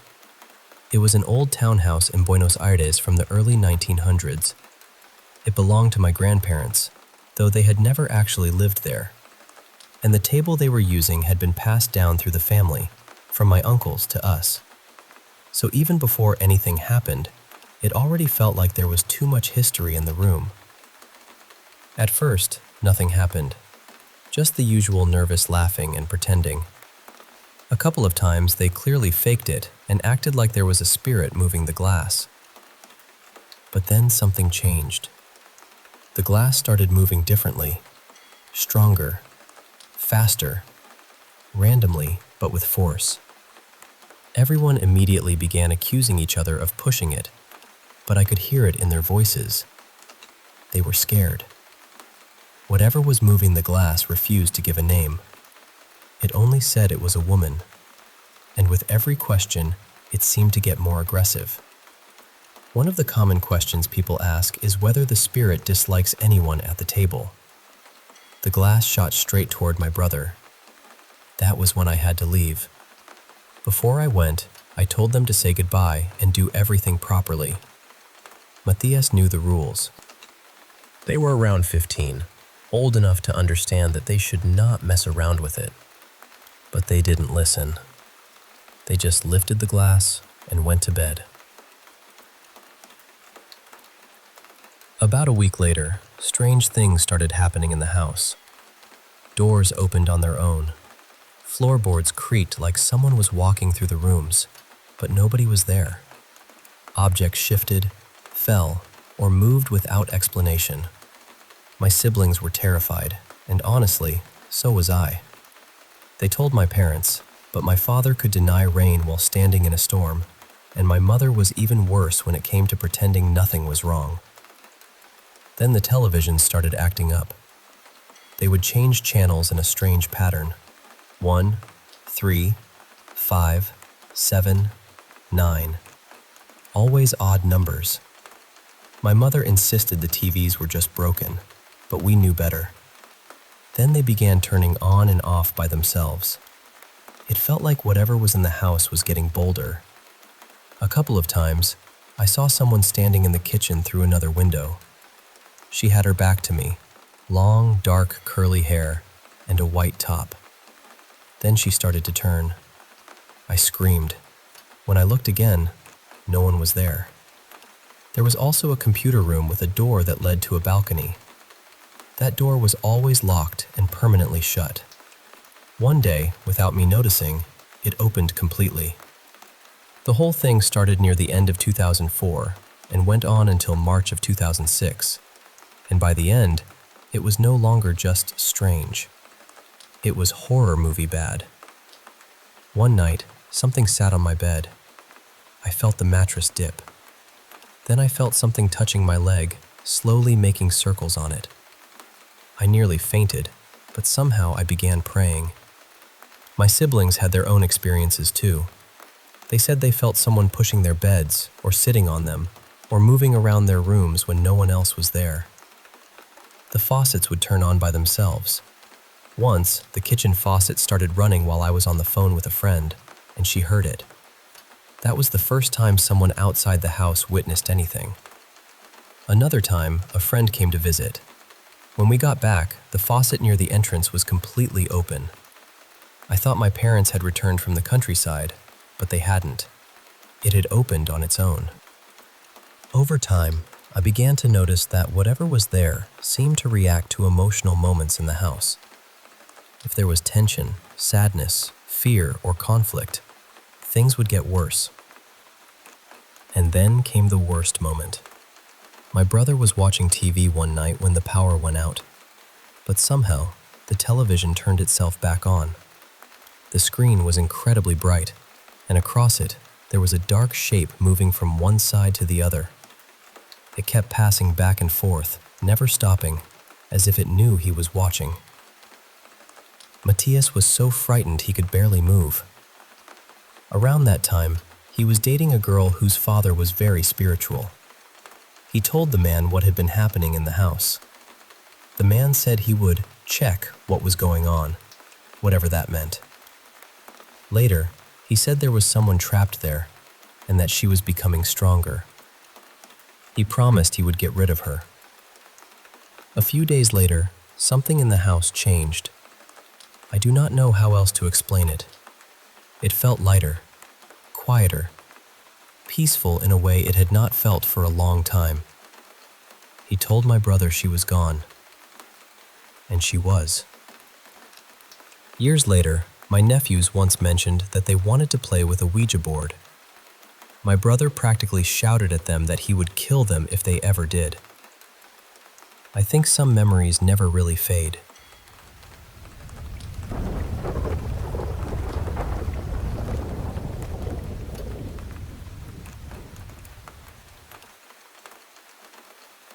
I grew up in a tiny town out in the Australian outback, in what everyone always said was the oldest house in the area.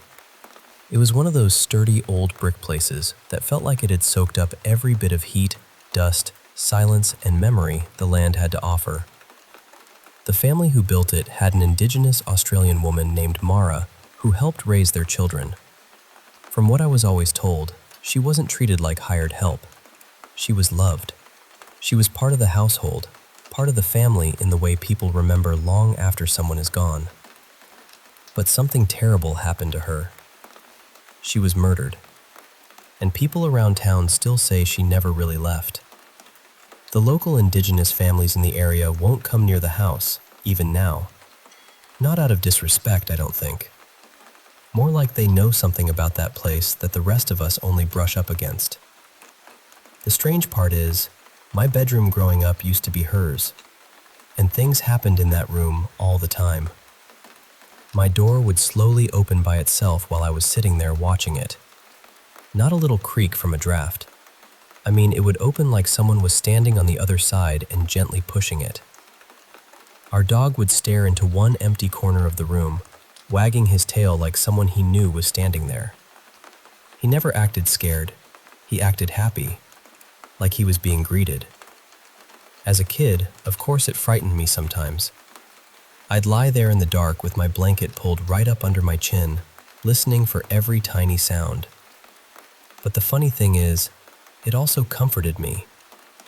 I never felt completely alone in that room. I imagined Mara was there, quiet, watchful, not trying to scare me, just existing alongside us. Now I'm grown, but I still go back to visit my dad. He lives in the house on his own, and he is not a superstitious man. Truly, he is the last person who would ever dramatize anything. If a noise happens, he'll blame plumbing, possums, old timber, loose hinges, anything practical before he'd say the word ghost. But lately, even he has started bringing things up. Cupboard doors open when nobody has touched them. Footsteps from rooms that should be empty. Knocking from the back of the house. The dog still staring at corners, wagging his tail at nothing. We always try to blame the house, except it's not some flimsy wooden shack groaning in the wind. It's solid brick, heavy, stubborn, built to last. A few months ago, we were sitting in the living room watching TV. The dog was asleep on the floor, completely out of it. We paused the show to talk for a minute, and right in the middle of our conversation, I heard a woman cough from the back of the house. Clear as anything. My dad didn't hear it, but I froze. We both went quiet, just sitting there, waiting. Then the dog suddenly jolted awake and started growling toward the hallway. That was enough for my dad. He grabbed a flashlight and went through the house, then outside, checking the property. He came back with nothing. No one there. No explanation. When he sat back down, he said, very calmly, "That'll be her." I thought he was joking at first. Then he told me that whenever something strange happens in the house, every single cabinet door is open by morning. I laughed it off. I told myself he was trying to scare me. But I woke up early the next morning and walked into the kitchen. Every cabinet door was open. Every single one. I still tried to convince myself it was a prank because, honestly, that was easier. The next day, we were doing renovations in the kitchen. The house had barely been changed since it was built, so even small updates felt like we were disturbing something old and settled. We installed a sliding ranch-style door between the kitchen and the living room. That night, we went to bed. Sometime in the early hours, we woke to this loud slapping sound, over and over. It was the new door hitting the wall it slid against. My dad got up, thinking maybe the windows were open and a breeze was moving it. But outside, the air was completely still. Not even a whisper of wind. And the door wasn't loose either. It was open and sitting snug against the wall. For it to make that sound, someone would have had to lift it or shove it back and forth. We couldn't explain it. The next morning, we walked into the kitchen. Every cabinet door was open again. My dad looked at me and said, "She must not like the door." So we took it down. And since then, nothing strange has happened. People always get freaked out when I tell them this. They say things like, "How could you live there?" Or, "I'm never coming over." But I don't feel that way about it. Knowing she's there has brought me a strange kind of peace. I don't really get scared by paranormal stories anymore, because to me, it doesn't feel like horror. It feels more like sharing space with someone who was there long before me, someone who still has a say in the house. So we respect that. If Mara doesn't like the door goes. At this point, she feels less like a ghost and more like a quiet roommate. And honestly, I think that old house belongs to her as much as it belongs to us.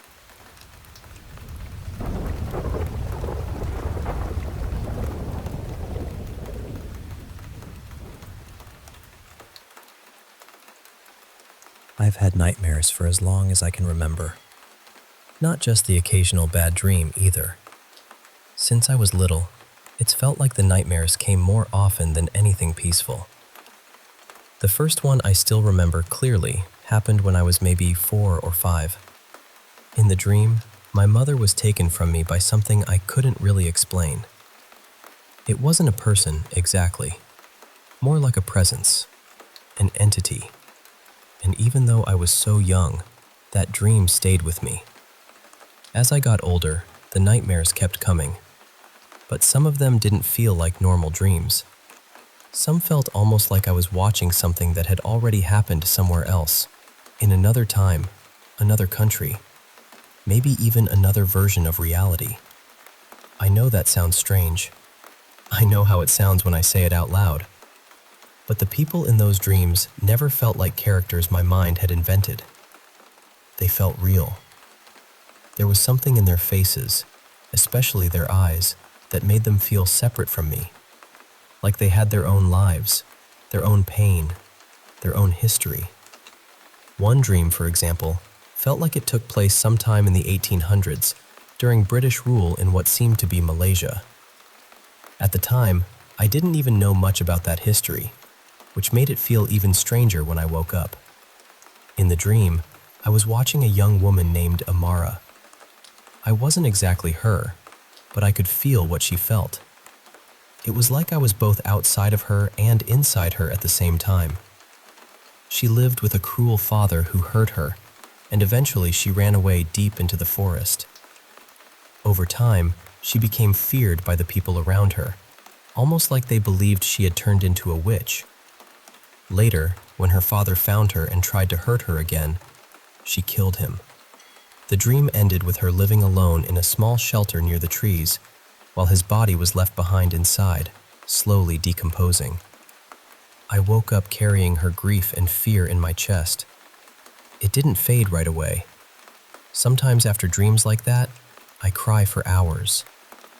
Sometimes the feeling follows me for the whole day. I've had other dreams like that too, set in different places and different periods of history. I don't always understand them, but they feel heavy, too detailed, too emotional. Like I've accidentally opened a door into someone else's sorrow. Then there was the house I used to live in. For context, I lived in India for a while, in a house surrounded mostly by fields. There weren't really neighbors close by, so when I heard things, there was no easy explanation for them. That house had this smell sometimes, a strong, rotten smell, like decay or something dead, and it would appear randomly. My room always made me feel afraid. Not uncomfortable, not just nervous, but deeply scared, like my body knew something my mind was trying not to admit. Sometimes I would sit there and feel, with complete certainty, that something was in the room with me. There were handprints too. That still bothers me when I think about it. I found them on the bathroom ceiling, way too high for me to reach. I found more near the top of my window, again in places I physically couldn't touch. And most mornings, I would wake up with scratches on my body. That stopped after I moved out. I also heard footsteps, sometimes shouting, sometimes voices, but again, the house was isolated. There wasn't anyone nearby who could have explained it. And during the time we lived there, my family life got worse too. Everything felt heavier, angrier, more unstable. I don't know how else to describe it except that the house felt like it was pressing down on all of us. Living there made me feel like I was slowly losing my mind. A couple of years after I moved out, I finally let myself think the thing I had been avoiding. I thought, maybe something really was there. And the strange thing is, admitting that didn't make me more afraid. It actually made me feel calm, relieved almost, like some part of me had been waiting for permission to believe my own experience. That night, when I tried to sleep, my body became incredibly relaxed, almost too relaxed. I could still move, but I could barely feel myself. I remember wondering if my heart was even beating properly. Then I started to feel hot, and it felt like I was floating upward from the bed. But every time I felt myself rising, this heavy pressure came down on my chest and shoulders, forcing me back. It happened again and again through the night. I thought maybe it was sleep paralysis, but it didn't feel like the sleep paralysis I'd had before. I could move my arms, my legs, my eyes, my whole body. I wasn't frozen, but something still felt like it was pushing me down. At the time, I was terrified. A few days later, I had another dream. I was floating somewhere that looked like the ocean and outer space had somehow become the same place. There were stars everywhere and fish moving around me as if they belonged there. Nearby, there was a tunnel. I knew immediately that I shouldn't go into it. Then I had this feeling that my little brother had gone inside and that I needed to go after him. I was about to enter when a man appeared. I don't know who he was, but his presence was peaceful, protective. He told me not to go, and I listened. When I woke up, I kept thinking about that pressure from the night before. At first, I had thought it was something bad, something trying to hurt me. But after that dream, I wondered if maybe it had been stopping me from going somewhere I wasn't supposed to go. I'm not saying I know what any of this means. I really don't. Maybe there are explanations I haven't found yet. Maybe some things are just strange and hard to place. But I needed to put this into words. I needed to say it somewhere and ask if anyone else has ever experienced anything even remotely similar.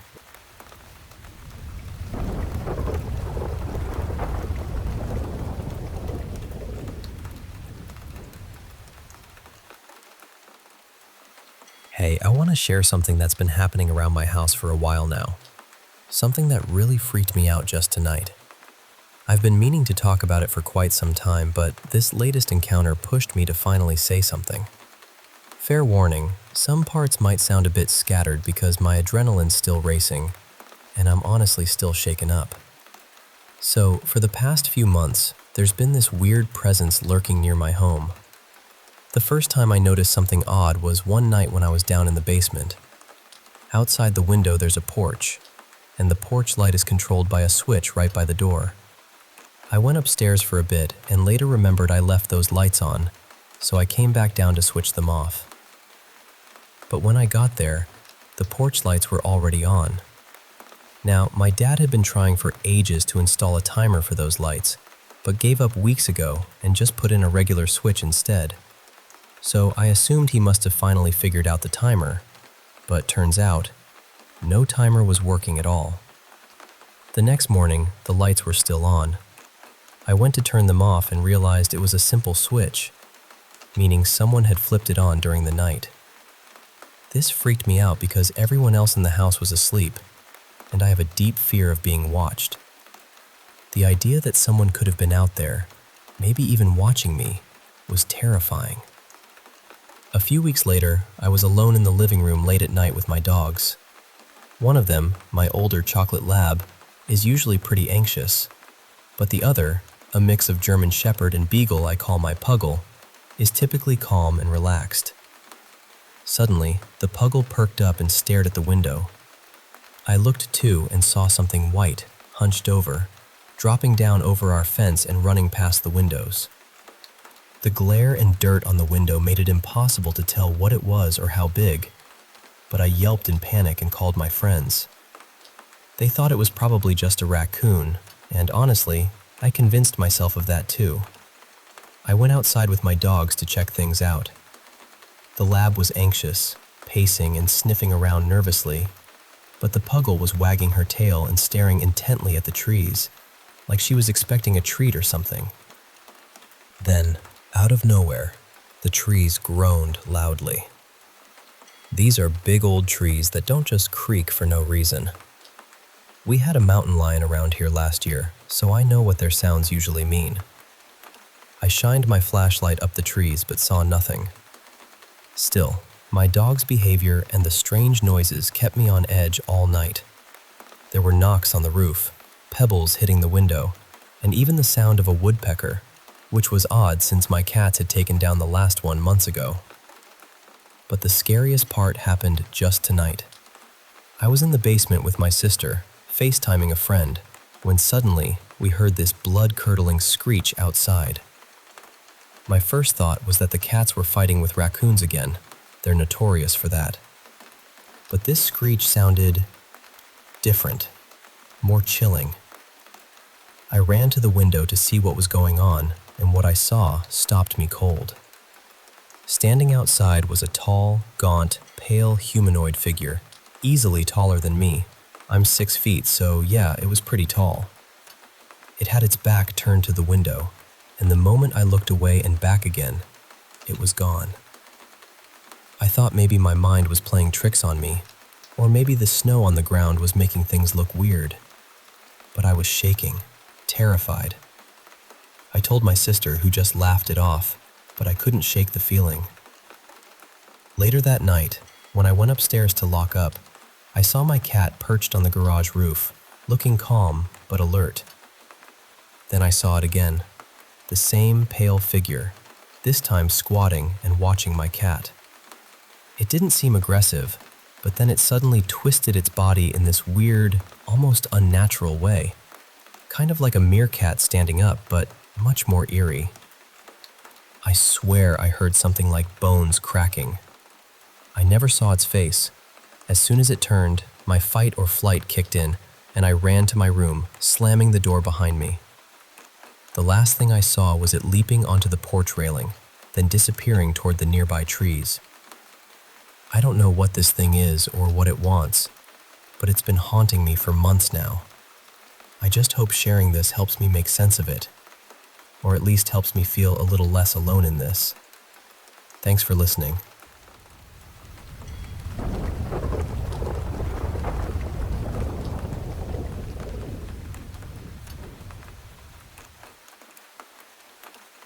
I still think about that night sometimes, because nothing about it felt important at first. It was just a normal Saturday evening, the kind where you go out to eat with your family, talk about nothing in particular, laugh a little too loudly, and then forget most of it by the next morning. We had dinner at this small restaurant near our neighborhood. It was cozy inside, warm and noisy in that comfortable way restaurants get when every table has its own little world happening. After we finished eating, we paid the bill and stepped outside. The air had turned cool, and the parking lot was glowing under those yellowish lights that make everything feel a little softer than it really is. As we were walking toward our car, we ran into a group of people near the entrance, and right away, I recognized two of them. They were my volleyball teammates, Leah and Lena. They're sisters, and they were there with their family.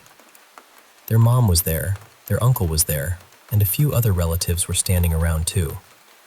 The second our parents noticed each other, that was it. They started talking like they had planned the whole thing, laughing, asking questions, catching up, doing that loud parent conversation where everyone somehow talks at the same time and still understands each other. I went straight over to Leah and Lena. We started joking about practice, talking about our last game, and laughing about some drama on the team. It felt completely normal. But while we were talking, I noticed a man standing a little behind them. He was tall, bald, and wearing a simple dark jacket. I didn't recognize him at all. He wasn't joining the conversation, but he wasn't acting distant either. He just stood there quietly, smiling.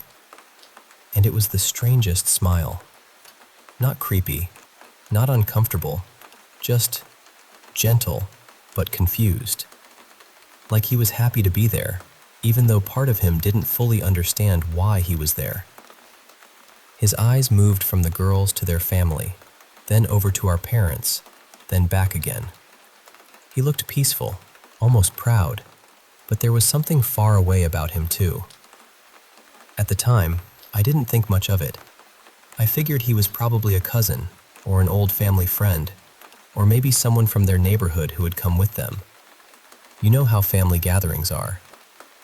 There's always someone you don't know standing around. So I let it go. After a few minutes, we all said goodbye. Leah and Lena waved at me. Our parents finished their final round of, "Okay, we really have to go now," and we drove home. Later that night, I was in bed with the lights off, just scrolling on my phone. My room was quiet, and my screen was the only thing lighting up the walls. I wasn't looking for anything. I was just doing that half-asleep scrolling where your brain is already halfway gone. Then a video came up on my feed. It was from Lena. I almost smiled because I thought it would be something funny, maybe a volleyball clip or some random trend. But the music was slow, soft, sad.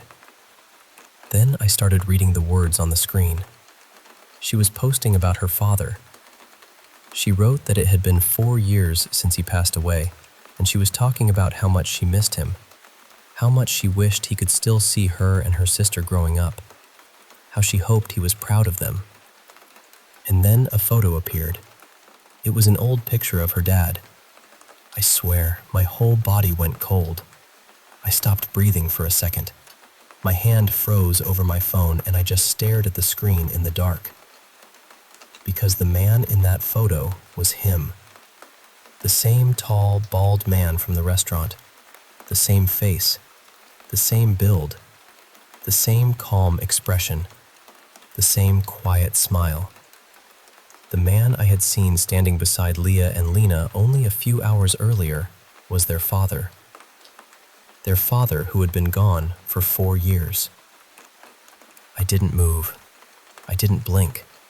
I just kept replaying the video over and over, trying to convince myself I was mistaken. But I wasn't. And the part I can never forget is how he looked at them that night. He didn't seem lost anymore when I thought back on it. He seemed like someone who had come just close enough to see his daughter smiling, to stand with his family for a few quiet minutes under the parking lot lights, and then disappear before anyone realized what had happened.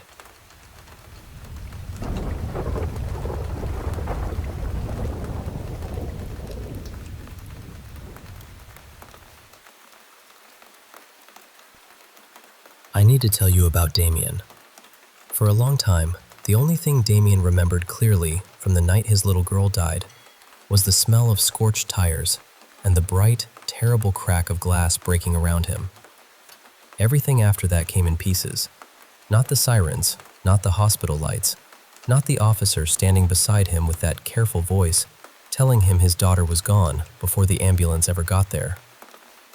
What he did remember was this. He survived. Not just survived, really. He walked away without a mark on him. No broken bones, no blood, nothing. Mira was 8 years old, tiny for her age, and somehow, in that violent second, she took the force that should have hit him. People at grief counseling told him survivor's guilt was normal. They told him shame had a way of loosening its grip with time. They told him he was among people who understood loss, and they were right. They just weren't telling him everything. Damien found the flyer tucked beneath his windshield wiper outside the hospital. He still went there once a month, even 3 years later. He would sit in the parking lot and stare at the entrance doors, the same doors they had rushed Mira through and never brought her back out of. The flyer said, "Grief Support Circle, every Thursday at 7 p.m., St. Celia Community Hall. You do not have to carry this alone." He almost threw it away. He had tried therapy before, twice, maybe 3 times depending on how you counted the sessions where he sat in silence and stared at the floor. He didn't want someone gently asking him to imagine Mira somewhere peaceful. Peace felt insulting. What he wanted was to sit in a room where people understood that some losses do not soften. They settle into you like stone. Eventually, you stop being someone who lost a person. You become someone built around the empty space they left behind. So, one cold Thursday evening in November, Damien went. There were 6 people in the room. Martin, a steady man in his 50s, said he had lost his son to a drunk driver. Petra, quiet and small, had lost her husband in a roadside accident. Lucas, only 24, had lost his mother and younger sister on the highway. There was also Diane, who had lost her father, and Calvin, who had lost his nephew. And then there was Damien. Nobody smothered him with sympathy. Nobody leaned too hard into kindness. Martin poured him bad coffee in a paper cup and said, "You don't have to speak tonight. Most people don't, at first." So Damien sat and listened. For the first time in years, grief in a room felt real to him. Not polished, not managed, not nudged toward healing. Just there. Heavy. Breathing. He came back the next Thursday, and the next. By winter, he was talking. By early spring, he even laughed once at something Calvin said, and the sound startled him so much he covered his mouth. Petra reached over and touched his sleeve. "It's allowed," she whispered. And somehow, that broke something open in him. The group became the frame holding his week together. He slept a little more. He cooked actual meals. He called his sister after more than a year of ignoring her messages. His therapist told him, "Whatever that circle is doing for you, keep going." So he did. And at first, he didn't notice the strange little things. He didn't notice how often the questions returned to the accident. How fast had he been driving? Had anyone tested his blood? Had there been charges?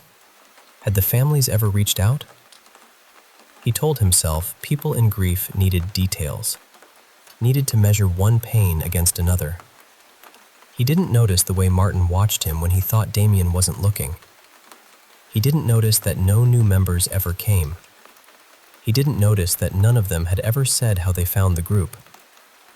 Then one evening, Damien arrived early.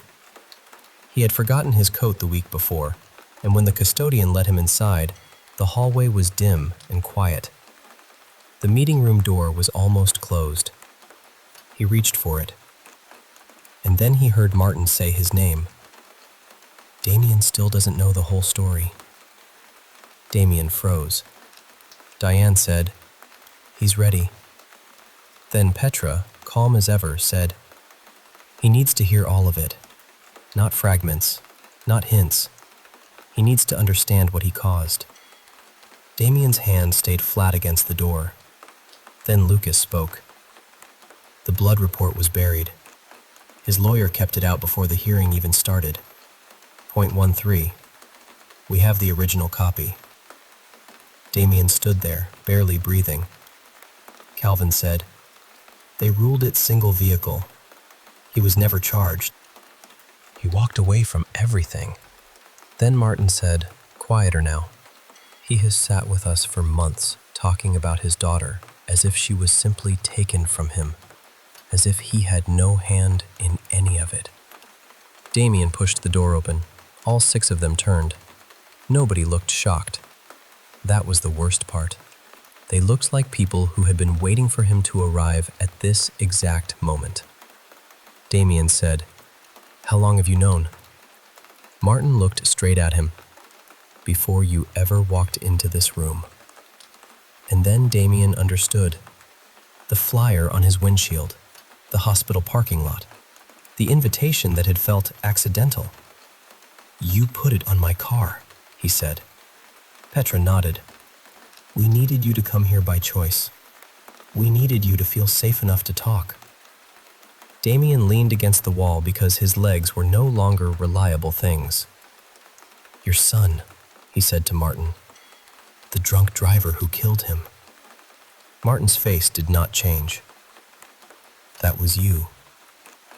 No shouting, no trembling, just the truth laid on the floor between them. His name was Connor, Martin said. He was 19. He had a scholarship. He was leaving for college in less than a month. You don't remember him because you didn't stop. Damien turned to Petra. She answered before he asked. My husband saw Connor in the road. He pulled over to help. Another car came around the bend and hit him. He died before they reached the hospital. Her voice stayed steady, but it cut deeper because of that. You didn't only kill one person that night. You started a chain.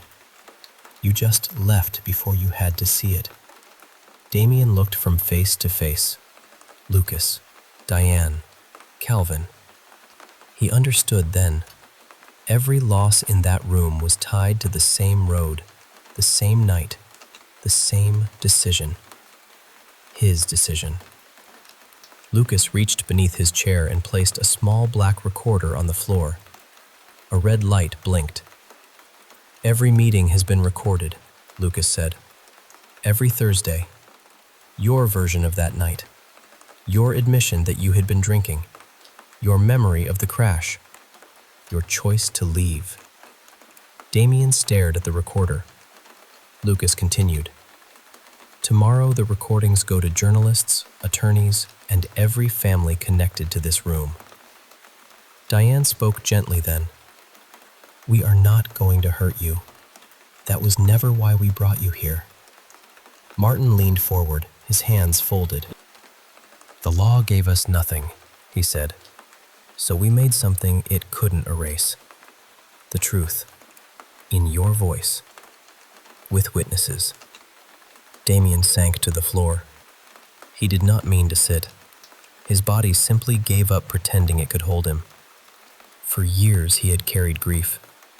But that night, in St. Celia Community Hall, surrounded by the people whose lives had splintered outward from his own choices, he finally felt something heavier than grief. Responsibility. The recorder kept blinking in the silence. Steady, patient, unforgiving.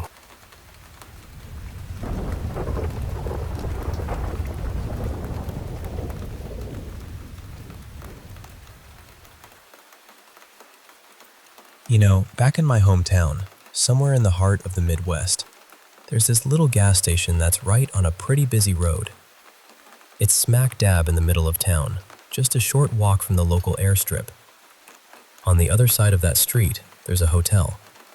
It's changed owners more times than I can count, but honestly, it's had a pretty dull history since it was built. What really caught my attention is the big field right next to that hotel. It's a wide open space, with tall grass that sways high enough to hide most things. Since the hotel was built, folks staying in rooms on the side closest to the field have been telling stories. Strange noises, like scratching on window panes, or sudden gasps coming from outside. And the weirdest part? People have claimed to see apparitions out in that field. Now, I'd never heard any of this until recently, so it all felt like a local legend to me at first. My first real encounter happened at the new Casey's General Store, the gas station right across from the field. It's a spot I stop by often on my way to work, so I've seen plenty of odd things over time. The first time I noticed something unusual, I saw what looked like a short, stocky man standing about 50 feet into the field, his shoulders just poking above the tall grass. But when I looked right at him, he just disappeared. So I figured maybe it was just a kid playing a trick or something. Then, another time, I spotted 3 figures: a woman in an old-fashioned dress, a man wearing a ball cap, and another man dressed in what looked like a uniform. But again, as I waited for my gas to fill, they vanished. When I looked up from the pump, there was this guy across from me staring confused at the field. I couldn't resist saying the creepiest thing I could think of. They don't like it when you look right at them. He looked over at me, clearly startled, like he hadn't even noticed I was there. Turns out, he worked at the hotel, a security guard, and had seen these figures many times but never got a good look. He told me about complaints from guests who swore someone was peeking through their windows, but whenever he checked, there was no sign of anyone, no footprints, nothing. He said he'd started to notice these figures just out of the corner of his eye. We chatted a bit, trying to dig up any history about the field or the hotel, but neither of us could find anything. City records showed the field had never been developed, and before the hotel was there, it was just empty land for at least 70 years. Weird, right? Lately, I've started to think whatever's out there might be creeping closer to the gas station. I was talking to one of the attendants I'm friendly with, and she said she's caught glimpses of people standing near the pumps, always just out of direct sight. Then, just today, I pulled up and noticed a workman's truck parked oddly away from the pumps. From the driver's seat, I could see someone inside, but I didn't look straight at them. They seemed to be watching me, but it didn't really register. When I stepped outside, I found a police officer standing nearby, writing something down. I was worried the guy in the truck was going to get a ticket for parking there because, well, cops around here are quick to write them. I told the officer, "Hey, the owner just walked inside and it's legal to park here." But the cop looked at me like I was nuts. "You said the owner is here?" he asked. I nodded. "Yeah, why?" He pointed to a strange red stain on the wet concrete nearby. The driver was in a hit-and-run accident. He died at the hospital last night. That's when it hit me. Whatever this is, it's not just about the field. It's something else entirely. I remember how the figure in the truck was sitting, fully facing the window and turning his whole body as he watched me. The cop ended up trying to find a way into the truck but found nothing. The keys were locked inside, and they had to call a tow truck. So yeah, whether it's connected to the field or not, there's definitely something strange going on out here. And I'm just trying to keep my eyes open, even if they don't like it when I look right at them.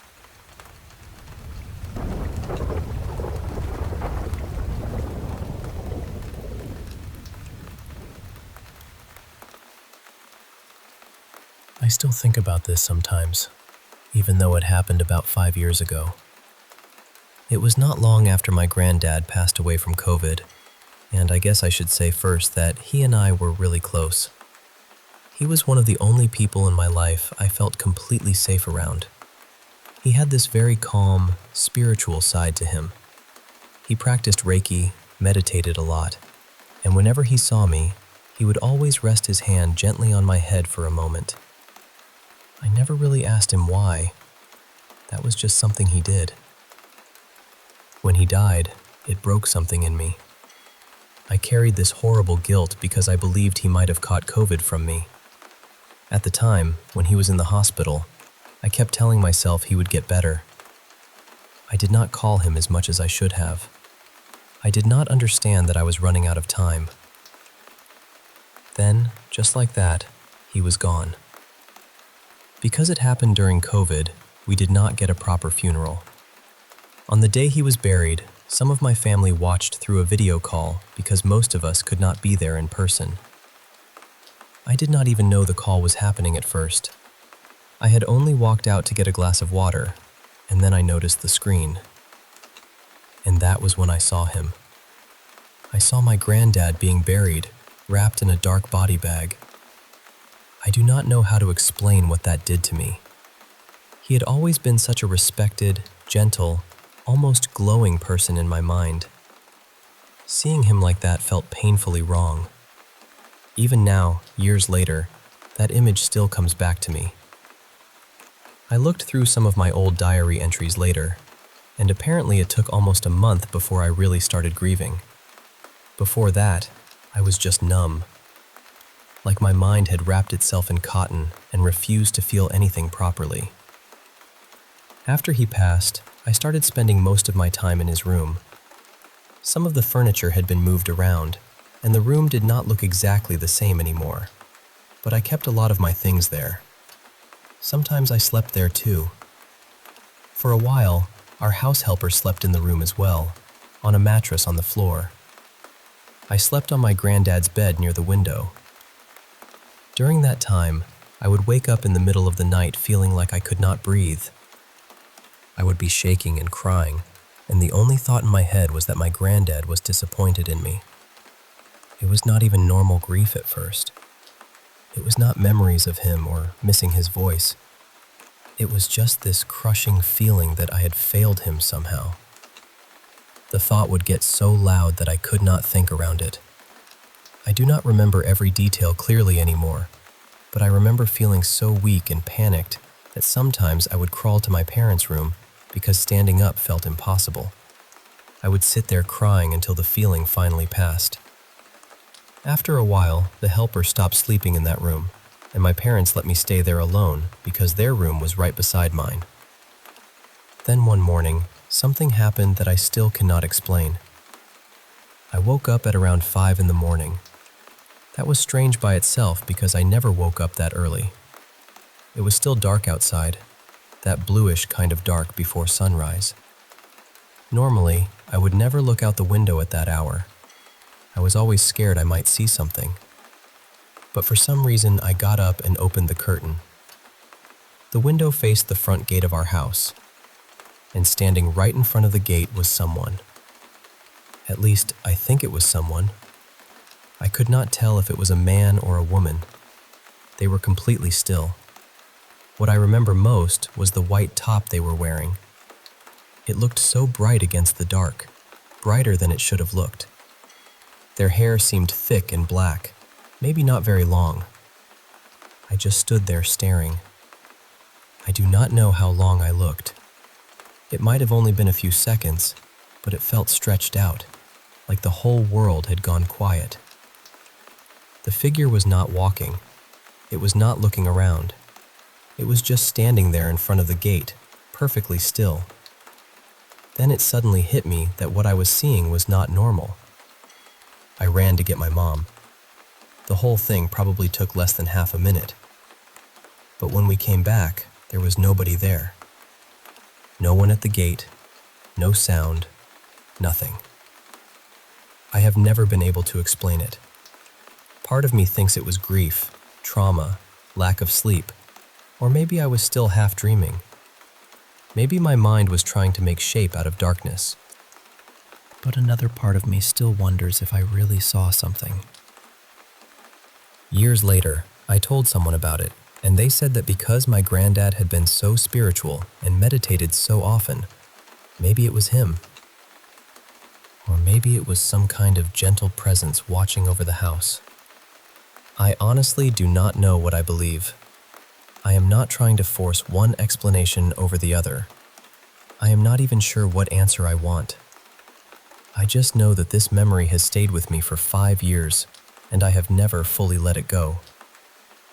So I guess I am sharing it because I want to know whether anyone else has experienced something like this after losing someone close. And maybe, somewhere deep down, I still want to understand what I saw that morning.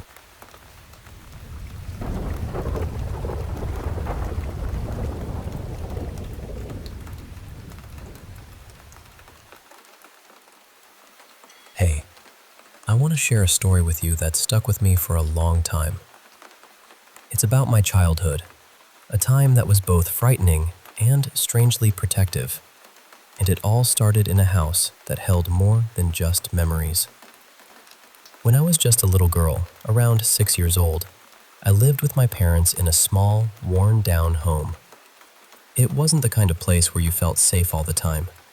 My dad wasn't kind. In fact, he was often the source of my fear. But my mom, she was my shield.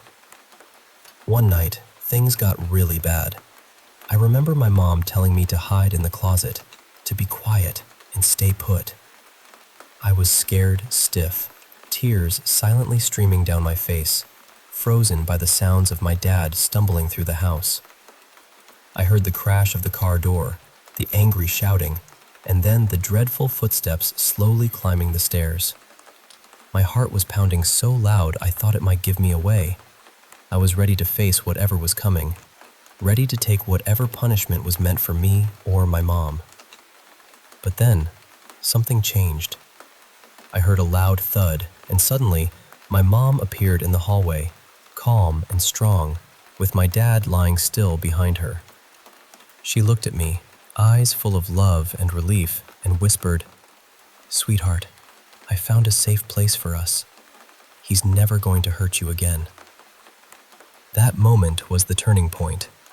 It was like the darkness that had loomed over us was lifted, replaced by a new kind of safety. My mom's strength saved us, and from that night on, I felt protected in a way I never had before. Years later, I moved to an old house that once belonged to my grandparents. It's a place filled with echoes, mist that drifts mysteriously by the window, doors that open and close on their own, footsteps that seem to follow me in the attic. My husband hears them too, those heavy steps that make us pause and wonder if we're truly alone. Sometimes at night, we hear knocking on the windows or strange sounds from the kitchen and the spare room. Once, the handle of an old truck rattled outside, making us jump, only for us to find no one there.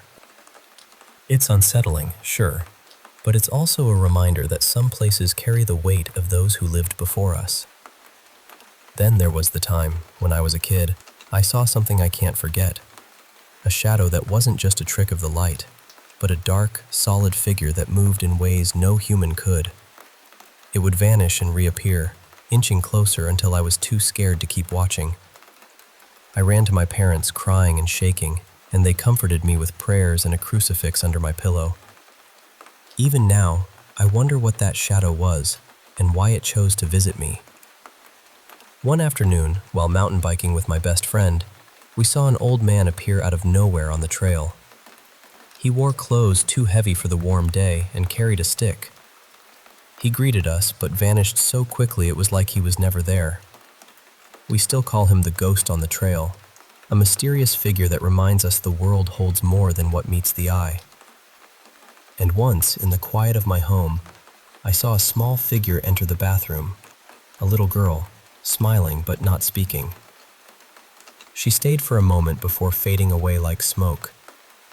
I was frozen with fear but also curiosity.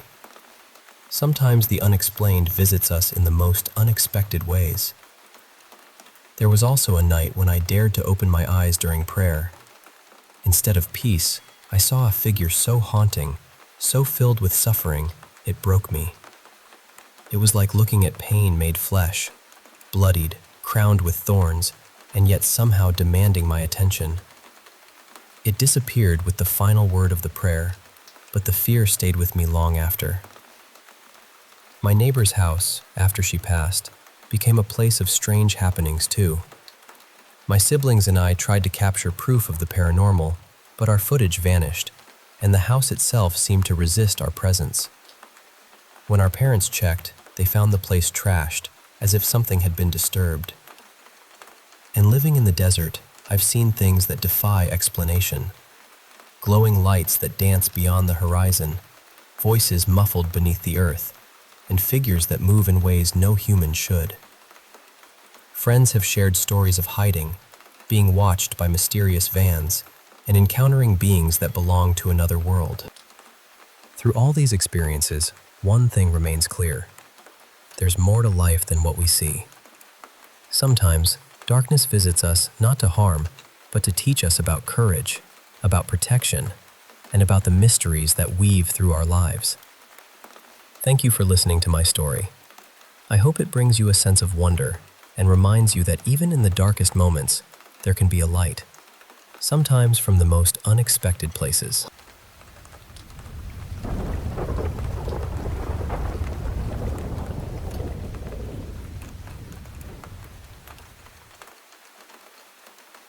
I grew up in the West Midlands, in the UK, in a little terraced house that never really felt like it belonged only to us. It was just me and my mum back then. She was raising me on her own, and when we moved into that place, I was still young enough to think adults had an explanation for everything. But in that house, even my mum didn't have answers. For years, I thought maybe I'd imagined some of it. You tell yourself that when you get older, don't you? That maybe childhood fear made things bigger than they were. But recently, I found out the house had been built near an old burial ground, close to a former sanatorium that had once cared for children.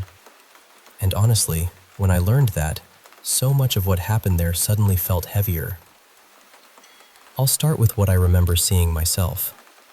There was a cupboard under the stairs where my toys were kept. Most children would have been straight in there, dragging everything out. Not me. I hated that cupboard. I mean, really hated it. I used to see a child in there. They were always tucked away in the shadows, turned slightly from me, never looking directly at my face. I can't remember what they looked like clearly. I don't remember their eyes or their expression. Just the shape of them, small and still, hiding among my things like they had every right to be there. I was terrified of getting my toys out. I'd beg my mom to do it for me, but even she never seemed comfortable opening that cupboard. She'd try to act calm, because that's what moms do, but I could feel her hesitation. Then there were the scratching noises. Not little mouse sounds, not pipes. It sounded like heavy furniture being dragged across the floor, except it moved through the walls and across the ceiling.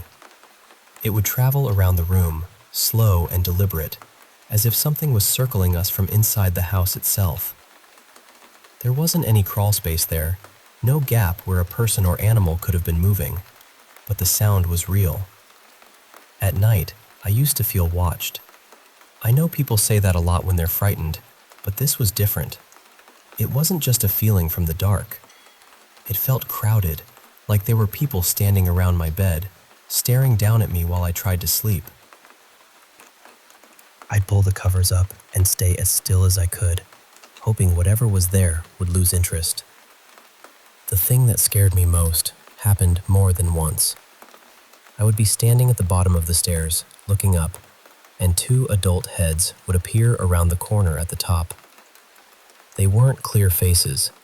They were dark and misty, almost like smoke trying to pretend it was human. And they would call me.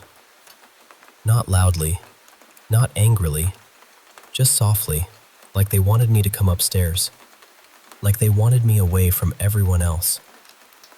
Even as a child, I knew not to go. My family saw things too. It wasn't just me. Relatives would visit or stay over with my mom, and almost everyone who spent time in that house came away unsettled. One person saw figures crawling out of the wardrobe. My mom's friend once saw a man and a woman watching her. She said the man felt furious, full of rage, and the woman beside him looked distressed, as though she was trying to claw or pull at the skin on her own face. There were decorations hanging from the ceiling that would suddenly start spinning on their own. Not swaying a little, not moving because of a draft. Spinning hard, completely out of control, and then stopping the moment someone told them to stop. My mom always said she felt something following her through the house. She'd move from one room to another and feel it behind her, close enough that she didn't want to turn around. My battery-powered toys would come on by themselves, too. They'd start making noise in an empty room, then stop as soon as someone walked in, as if they'd been caught. At one point, my mom had a priest and a medium come to the house to bless it and see what was going on. The medium told her there was a man there who was full of hatred, and a woman who wasn't evil, but deeply unhappy. That was the way it was described. The worst thing, though, happened in the middle of the night. My mom got a phone call from an unknown number at around 4 in the morning. She said the voice on the other end didn't sound male or female. It barely sounded human at first. It was wet and broken, like gurgling and cracking. Then it asked how her child was. After that, the sound went back to that horrible gurgling, and the call ended. My mom tried to call the number back, but couldn't. Something in her panicked, and she ran straight to my room. She found me tangled in my quilt, struggling to breathe. The medium had also said there were good spirits in the house, trying to hold back whatever was bad there. I don't know what to believe about that. But I do know it never felt like there was only one thing in that house. It felt layered. Some of it sad, some of it angry, some of it watching. We eventually left and moved in with my grandparents because it became too much. Too many things had happened. Too many people had seen or felt something. This was around 2003 in the Gornal area. Since then, from what I've heard, that house has been on the market again and again.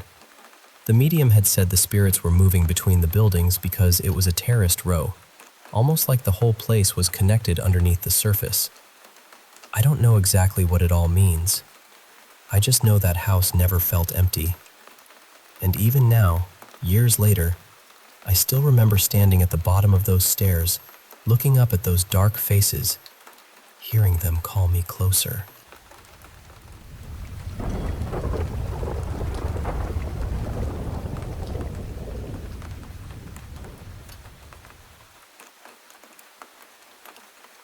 I know this is going to sound strange, and honestly, part of me still feels awkward telling it.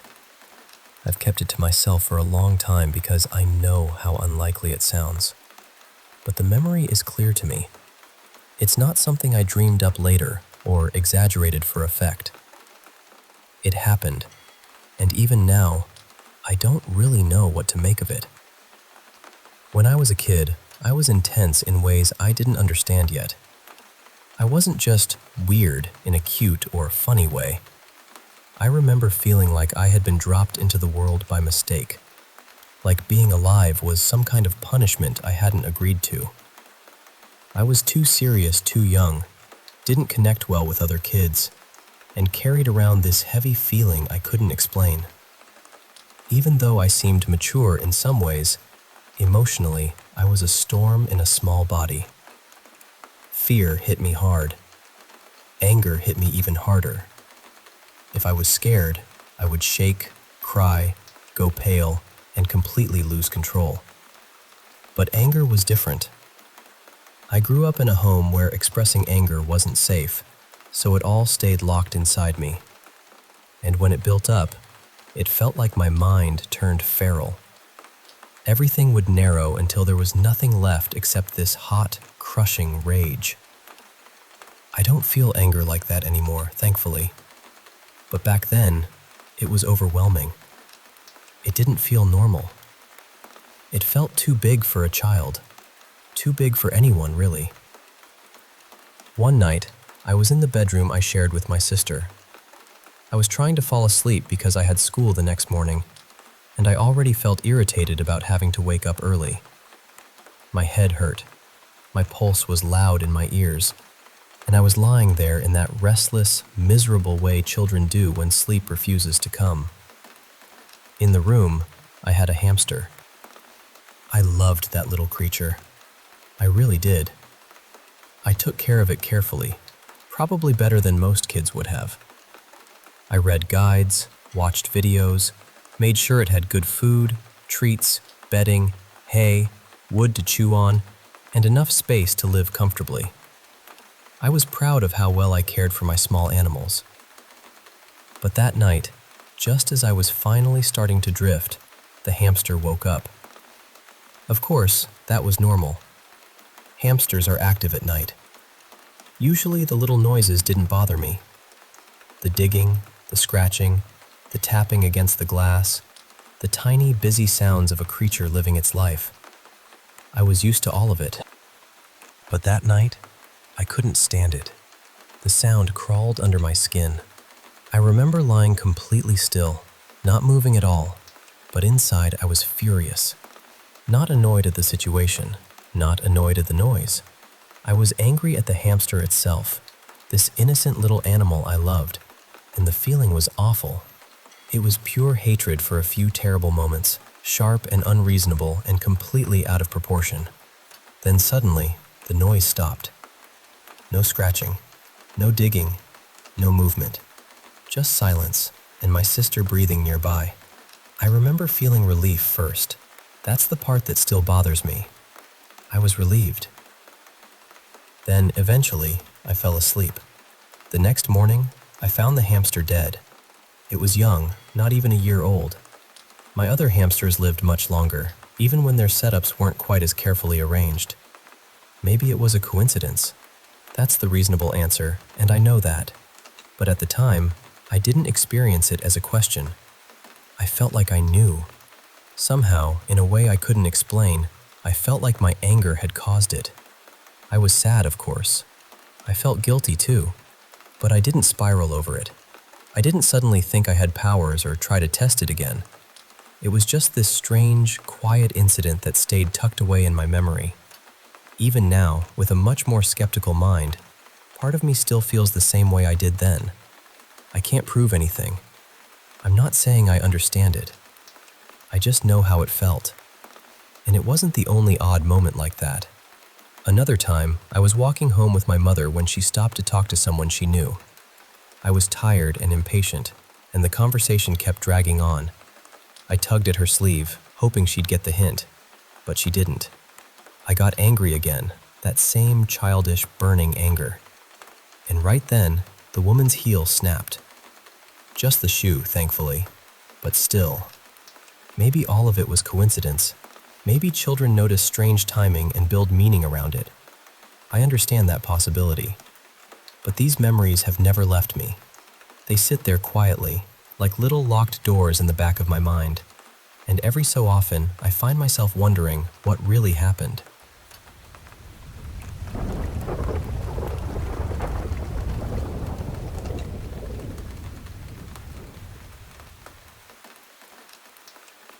Hey, I want to tell you about the time I bought my very first home back in 2004.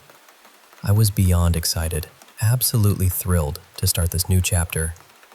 Not long after moving in, a couple of neighbors started teasing me about a ghost in my house. At first, I thought they were just having a laugh, so I played along, saying I'd seen something too, just to keep the mood light. But as summer rolled on, I kept meeting more neighbors and, strangely enough, the same ghost story kept coming up. Then one afternoon, I found myself chatting with Mrs. Eliza, a kind-hearted elderly woman from down the street. I asked her straight up if there was any truth to the stories because, honestly, I needed to know. She didn't seem like the type to mess with me, and she shared the tale of the previous owner who bought the place but never actually lived there. She claimed it was haunted. Apparently, people had heard footsteps at night, soft sobbing sounds, and some even caught glimpses of a man sitting in the kitchen, covered in blood. One neighbor who helped with renovations swore that while hanging drywall, he felt something gently tug at his dreadlocks. I've had my own brush with the paranormal before, years ago, but I'd mostly written it off as night terrors by then. One day, I popped into a small neighborhood video rental store to grab a movie. While filling out their usual form with my details and credit card, the owner suddenly looked up and said, "Oh my goodness, you live in that house." I was curious and asked her what she meant. She explained that her former employee had died there, by suicide. She rushed over when she heard but found the place taped off by the police as a crime scene. This man had just moved in with his partner and had called his mom, wanting her to meet the person he loved and to come out to her. It was the early 90s, a time when coming out was still incredibly difficult. His mother already knew and disowned him over the phone. That same week, he received a letter from an HIV testing center confirming he was HIV positive, a diagnosis that felt like a death sentence back then. One evening, he sat in the kitchen, ate a bowl of cereal, and, tragically, took his own life. Since then, the video store owner has had her own eerie encounters, videos flying off shelves, even levitating at times. For me, the experiences have been subtler.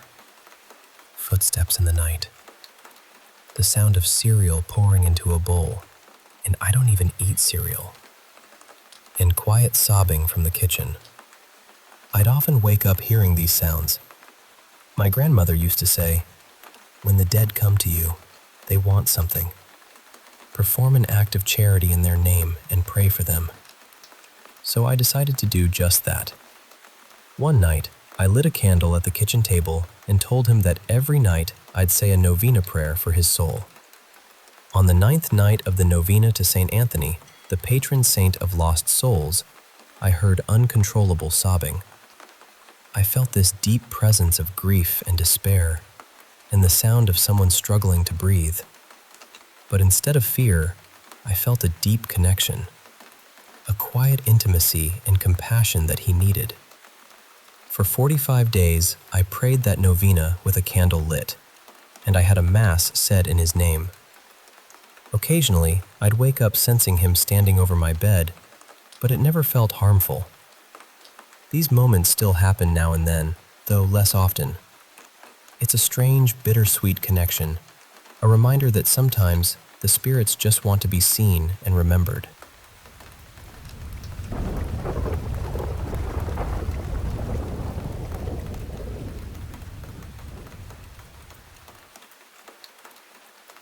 Hey, I want to share something that happened to me recently. It was one of those nights I'll never forget. So I was deep asleep when, suddenly, my golden retriever Sunny started barking in this really urgent way. At first, I was half asleep and just rolled over, trying to wrap my arms around my wife. But then I remembered. She was away on a college trip with her students, so it was just me and Sunny. That's when I realized I needed to get up and check what was wrong. Sunny's not the type to bark at just any animal. She's a gentle, shy dog, about 5 years old, and mostly an indoor pup.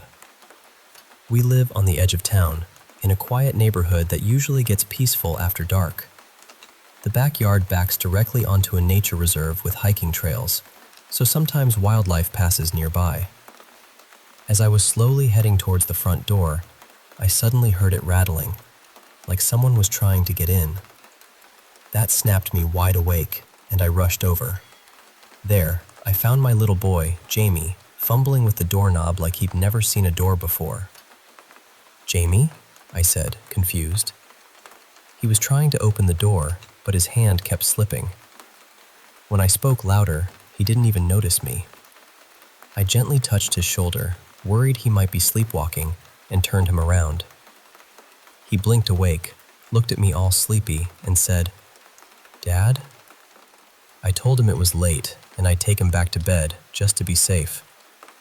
We got back to the room, and he was out cold again. Sunny followed close behind, and I made sure we were all together. But then, bang, bang, bang! Something was pounding at the front door again. I looked over to Jame, but he wasn't in bed. The door to our room was open, and Sunny was up, growling and confused. I ran to the front door and saw Jame trying to force it open, kicking and clawing at the frame. "Jame, what are you doing?" I asked, my voice shaking. He started mumbling about something. It needs to get in. But I couldn't make sense of it. Then, when I turned him around, his eyes were flickering like a strobe light, completely white with no iris visible. I was terrified but snapped out of it, scooped him up, and calmed him down until he cried himself to sleep. I chalked it up to missing his mom and maybe having a nightmare. But when I went to check the back door, I found it open, the curtain fluttering in the breeze. Sunny started growling fiercely, so I grabbed a fireplace poker and cautiously approached. I flipped on the backyard light and pulled the curtain aside. There was nothing. The growling stopped immediately. I slammed the door shut and locked it tight, realizing maybe I'd forgotten to lock it earlier while making dinner for Jame and Sunny. I sat down in my wife's makeup chair. She usually sits there in the morning, to try and stay awake. It was just after 2 a.m., and I had hours to wait for sunrise. I thought about calling my wife, but decided to wait until morning. Sunny was pacing, looking for food, so I went to heat up some chicken. When I came back, Jame was sitting up in bed, staring at me with a look no 4-year-old should have. I froze. Then he said, "The night walkers have come to our home. They're stalking us. They crave the blood they thirst for." My legs went weak, and I had to hold onto the door frame. Then, just like that, he fell back asleep. Suddenly, I heard Sunny let out a terrible scream, then silence. Jame woke up shaking with fear. I ran to the kitchen and found Sunny lying in a pool of blood. I'd never heard a dog make that sound before. I knelt down, grabbed a towel, and rolled her over. There were 3 huge slashes along her side. I was sobbing, trying to understand how this happened. There was no blood anywhere else. Jame came up behind me and asked, "Dad, why is the back door open?" I hushed him and sent him back to my room while I locked every door and called the police. They arrived within 10 minutes. Felt like forever. They checked the house but found nothing. They called their canine unit for Sunny, but there were no answers about how the door had opened twice when I was sure I locked it. After they left, I cleaned up and showered, trying to wash away the horror. I made a drink and locked my bedroom door before finally falling asleep around 4 a.m. Now it's morning, and I'm about to call my wife to tell her everything. I miss Sunny so much, but I'm even more worried about what Jame said. The night walkers. What could that mean? Is it just my imagination, or something more? I'm not sure if I should stay here when my wife gets back, or go somewhere else. Maybe it was a wild animal, like a mountain lion, but how do I explain the door opening on its own? Only time will tell. I'll keep you updated if anything else happens. Thanks for listening.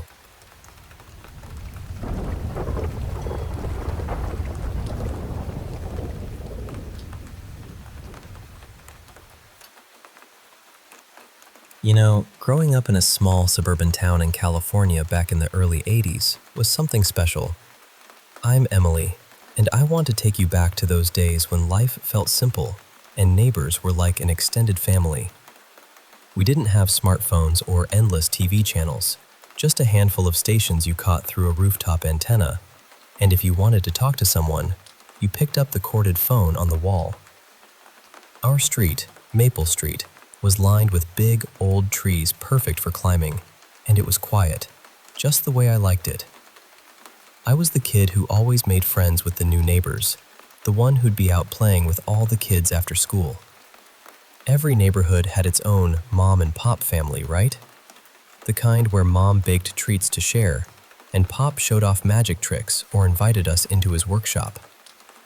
On Maple Street, the mom and pop were the Harrisons. Mrs. Harrison was warm and kind, always with a plate of cookies ready for the neighborhood kids. Mr. Harrison, well, he was more reserved. They had a son, but he wasn't around much, at least not that I noticed. As time went on, things felt different. Mr. Harrison would take his usual walks, but after a few houses, Mrs. Harrison would catch up to him and they'd walk back together. I started noticing he'd watch me while I played outside, making a little jingling sound with coins in his pocket, trying to get my attention. When I went over, he'd whisper things I couldn't quite hear, and then Mrs. Harrison would come out and pull him away. Eventually, my family moved across the street from the Harrisons. Mr. Harrison didn't say much, but would stand and watch me, the coins jingling in his pocket whenever I looked his way. Then one day, Mrs. Harrison ended up in the hospital. My mom later told me it was all the stress she'd been under. After that, I saw their son more often. He seemed quiet, sad even, but I didn't understand why. My mom would often help Mrs. Harrison when she came home from the hospital. Sometimes Mr. Harrison invited me to his workshop behind their house. We'd make small wooden things together, and he'd give me little treasures, a marble, a pop-top, or a broken chain, making them seem like precious gifts. I didn't think much of it. Their son would watch from the porch, but I was too young to realize what it all meant. One day, my mom sent me over with some baked goods. While Mrs. Harrison was in the kitchen, Mr. Harrison pulled me aside and pressed something into my hand, a purple heart medal.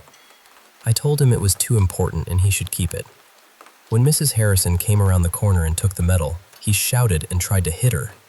I ran home scared, and my mom just whispered, "That poor woman, what she endures." Later, I learned that Mr. Harrison suffered from PTSD and was often cruel to his wife. It was heartbreaking. A few months down the line, as I crossed the street to visit a friend, Mr. Harrison grabbed my wrists suddenly, looked me in the eyes, and said, "I love you. Will you marry me?" I told him I was just a little girl and he should go home. Then he handed me a big diamond ring, too large for my finger, insisting I accept it and say yes. I told him it was too much and belonged to his wife, but he was persistent. I took it home, thinking it wasn't serious. When I showed my mom, she realized it was real, and that it was Mrs. Harrison's wedding ring, lost for weeks. Soon after, there was chaos on our street, sirens, flashing lights. Mr. Harrison had taken his own life in their living room. Their son had to clean up after him. That neighborhood was never the same. My family moved shortly after. Looking back, those quiet streets held stories no one could see behind closed doors. I hope sharing this helps remind us all to look out for one another, even when things seem calm on the surface.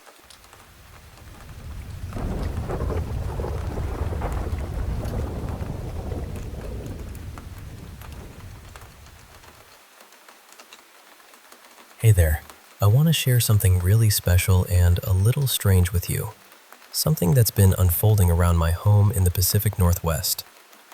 It's a place that feels like magic, where the skies stretch endlessly, the air is fresh and crisp, and sometimes you just get the sense that fairies could be hiding just around the corner.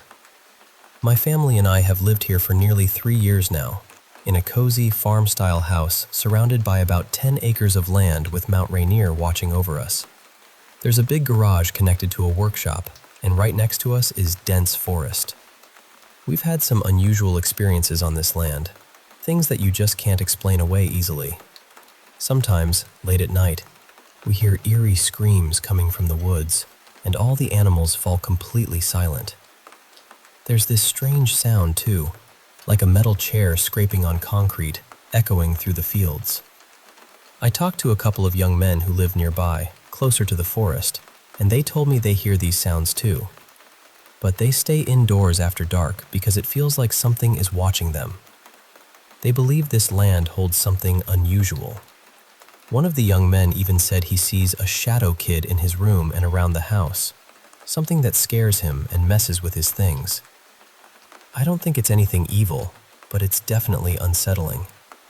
When we first moved here, I tried to match the sounds we heard to local wildlife, but nothing fit. One night, I was driving home down a quiet road, lit only by a few streetlights, when I saw a flash of eyes.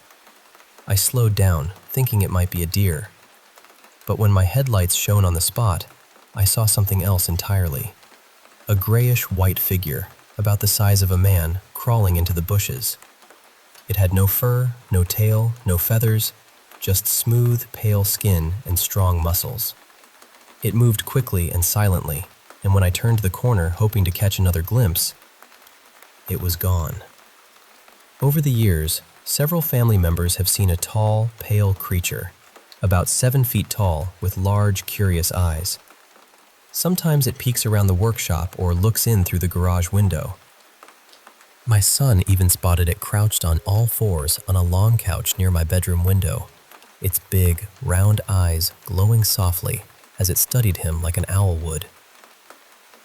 But it wasn't an owl. My daughter once saw it standing in the tall grass of the field when she was searching for something she dropped. They both ran back to the house in a hurry. She also saw it once on the roof of the garage, tilting its head as if curious, and when she called my son over, it vanished. I remember thinking she might have been imagining things, but hearing her story again recently, she described it perfectly. Even the dogs have reacted to something unseen. One evening, I let them out before bed, and they suddenly became terrified, rushing back inside and staring wildly, as if something was looming just outside the door. I looked for a shadow on the garage wall, and what I saw was tall enough to block the light from 2 different lamps. My granddaughter keeps her blinds closed after dark because she feels uneasy, even though there's no one around. We're not scared exactly, just aware that this place is different. These experiences aren't constant, but they're real enough to make us wonder. At first, I thought maybe it was some unknown animal, But after nearly 3 years, and so many of us seeing the same thing, I believe there's something more here, something mysterious, something beyond our understanding. And honestly, I wouldn't trade this place for anywhere else in the world.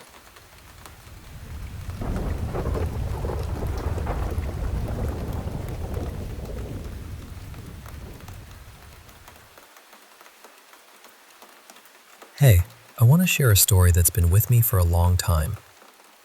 Something my mom once told me about flies being messengers of something dark. I didn't really get it until my own experience proved her right. When my son Caleb was little, his dad Mark and I worked in maintenance and painting for a real estate company out in the desert near Palmdale, California. We had a serious problem with tenants stealing tools from our garage, so the company owner sent us to fix up this small, old house on the outskirts of town. Apparently, the last tenants left in a hurry, leaving everything behind. The house, the garage, the backyard packed with stuff. We just had to clean up, do some minor repairs, and paint. In return, we were promised a unit behind Mark's parents' place once the work was done, which was a huge relief. We were excited, not just to leave the old place, but because the new spot had space for our dogs to run around. We started working on the house right away. It was old, set back from the road with just one streetlight flickering nearby, and a big construction dumpster sitting out front. When we finally moved in, it was clear why the previous tenants left so fast. Caleb's room was right across from ours, and often at night, I'd hear him groaning softly. When I checked on him, he'd be half fallen off the bed, blankets on the floor. I thought he was just restless. Then one morning, while I was fixing a drawer, Caleb told me about a little boy who lived in his room. At first, I thought it was just a dream, but he looked me straight in the eyes and insisted it was real. You have to know, Caleb had a big imagination. He talked to his shoes and his toys, so I wasn't too worried. But then strange things started happening. I'd wake up with small red circles on my arms that turned into bruises, and Mark found scratches on his back he didn't remember getting. Mark didn't believe in ghosts or anything paranormal, so we just brushed it off, focusing on fixing up the house. But one morning, Caleb came out crying, scared like I'd never seen before. Between sobs, he told me the boy in his room had grown into a monster and had grabbed his foot.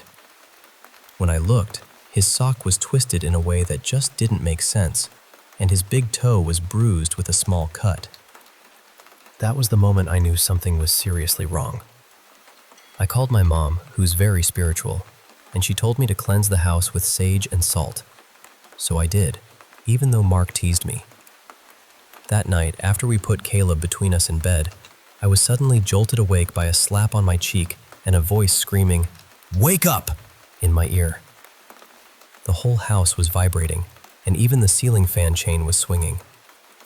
Mark grabbed a bat and ran out, thinking there was an intruder when he saw a distorted face reflected in the glass doors. But there was no one there. Mark started to wonder if the house might be haunted. Days later, my mom came to visit with my older kids and sister. She immediately felt a heavy dread as they got closer. Inside, she noticed a foul smell like something dead. Soon, flies swarmed the house in thick clouds, covering the ceiling and walls. We couldn't find any source. My mom said whatever was in the house didn't want them there, and she felt drained and sick, needing to rest in the van. The kids tried to make a game out of vacuuming up the flies, but no one wanted to stay inside that house. After a restless night, I asked my mom to take Caleb with them for his safety. 30 minutes after they left, all the flies vanished as if by magic. Later, a friend named Bonnie, who'd studied the occult, came to help us finish cleaning the garage. It was dark, dusty, and strangely cool despite the summer heat. Among the junk, we found jars filled with a brown liquid and strange things floating inside, sealed with wax and wrapped with hair. Bonnie found creepy items like a crow's beak, a chicken claw, a feather quill, and even human teeth. Then, when a jar broke, it revealed a pentagram painted on the floor beneath layers of dirt and sand. and some kind of animal embryo floated out. We both freaked out and ran. After that, we never slept in that house again. We stayed with Bonnie's mom and eventually moved to a new place. Years later, Caleb, now 25, remembers those times vividly, even though he was so young. The kids all recall sucking flies out of the air but never knew why. It's strange how some memories stick with you, even when the reasons remain a mystery. Thanks for listening.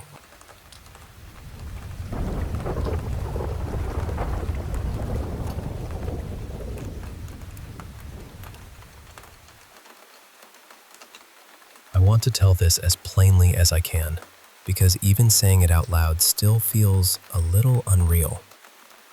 I'm 18, and I live in a rural part of Eastern Virginia, out near Prince George County. I'm sharing the location only because I'm hoping someone from around here might recognize what I'm talking about, or maybe has heard something similar. I know this probably sounds strange, and I know it's easy to brush off stories like this, but this is something I experienced myself.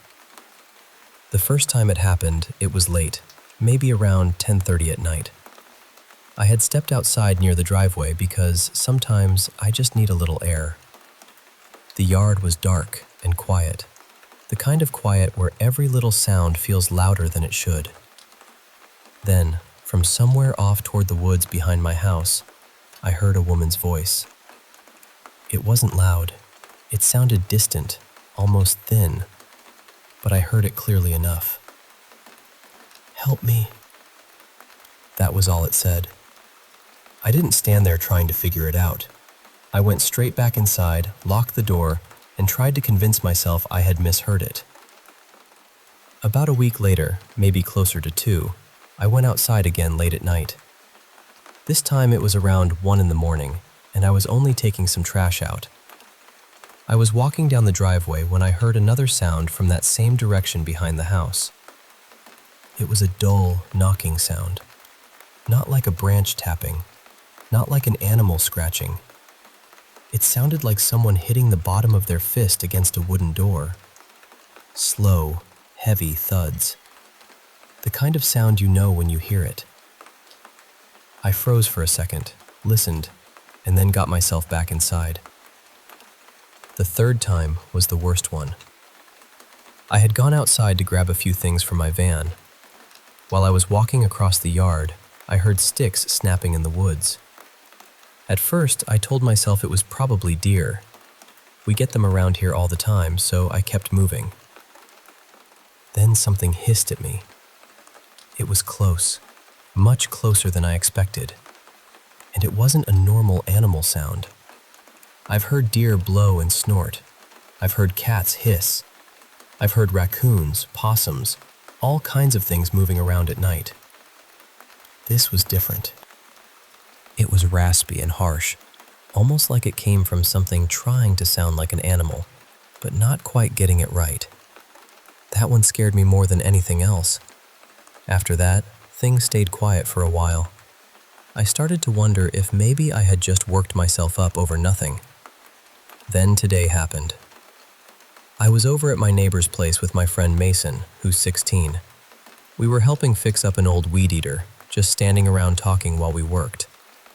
Mason has always hated being outside late around here. He's told me before that he hears things in the woods near his house, but I never really took it seriously. I figured he was just nervous. While we were talking, I mentioned to my neighbor, Mr. Harris, what I had been hearing. He's in his 60s, a Vietnam vet, originally from North Carolina. He's one of those quiet, practical men who doesn't waste words and doesn't scare easy. When I told him, he paused. Mason walked off for a minute, and as soon as he was gone, Mr. Harris lowered his voice and said, "Well, son, I'll tell you this. I've been woken up around 2 or 3 in the morning by tapping on my window. That's what got me. Because now it wasn't just me. It wasn't just Mason being nervous in the dark. This was a man who has lived a hard life. A man who doesn't seem like the type to make things up or get spooked over nothing. And he was hearing things too. I still don't know what's out there, or what could be making those sounds. Maybe there's some reasonable explanation. Maybe there isn't.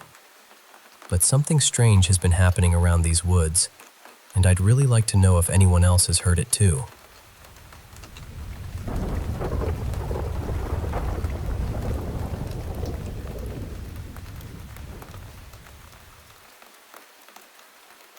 Hey there, I want to share a story from when I was a little girl, about 4 years old, living in a quiet neighborhood in Los Angeles back in 1972. It was a time when doors stayed unlocked and kids played outside until the streetlights flickered on. I was the youngest of 6 kids, pretty small for my age. One sunny afternoon, my siblings were busy riding their bikes and playing outside. I really wanted a ride on my brother Danny's bike, but he was helping my sister Lisa with something. I remember jumping up and down on the sidewalk, begging for a turn. Eventually, my sister Rachel gave in.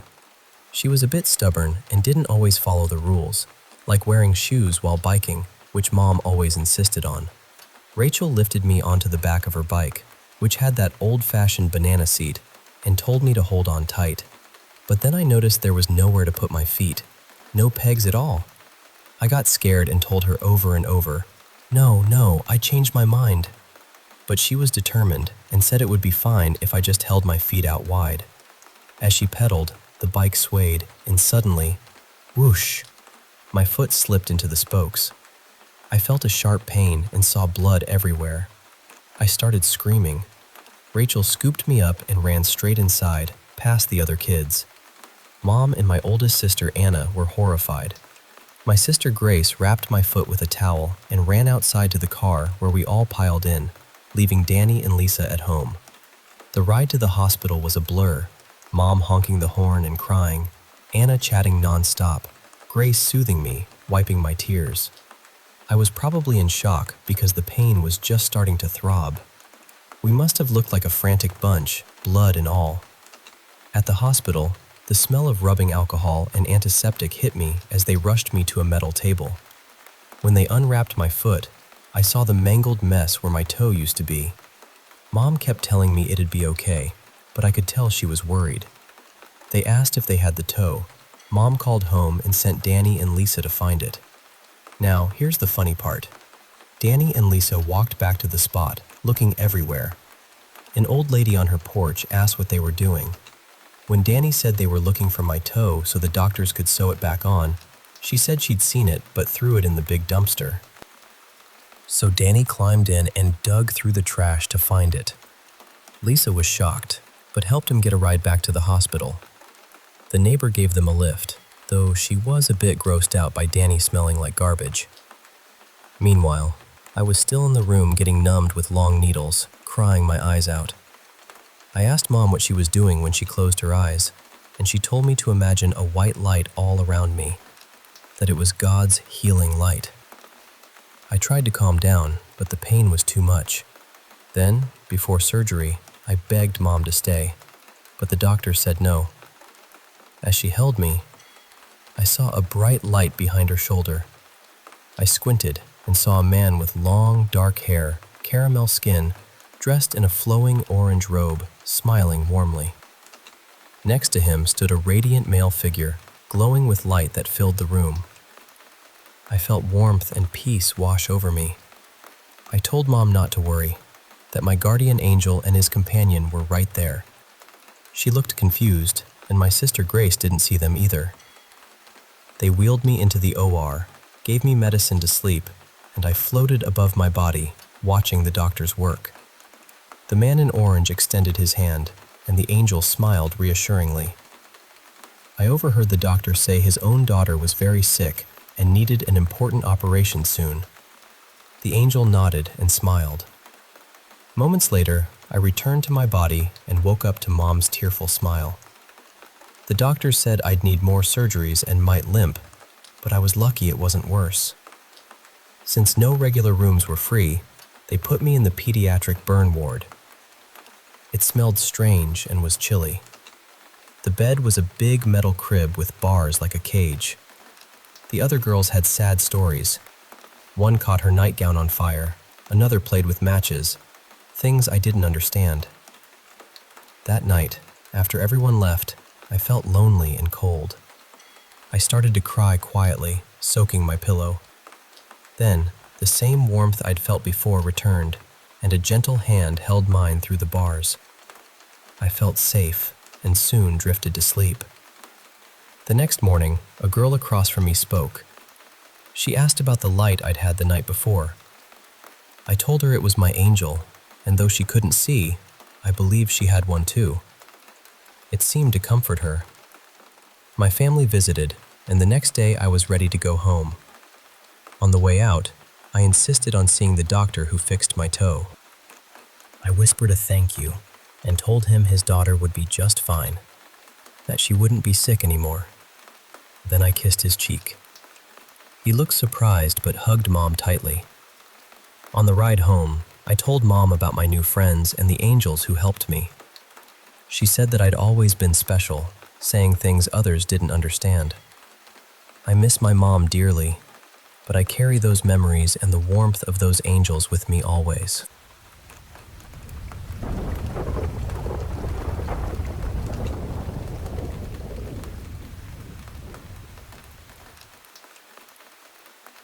My name in this story is Anya.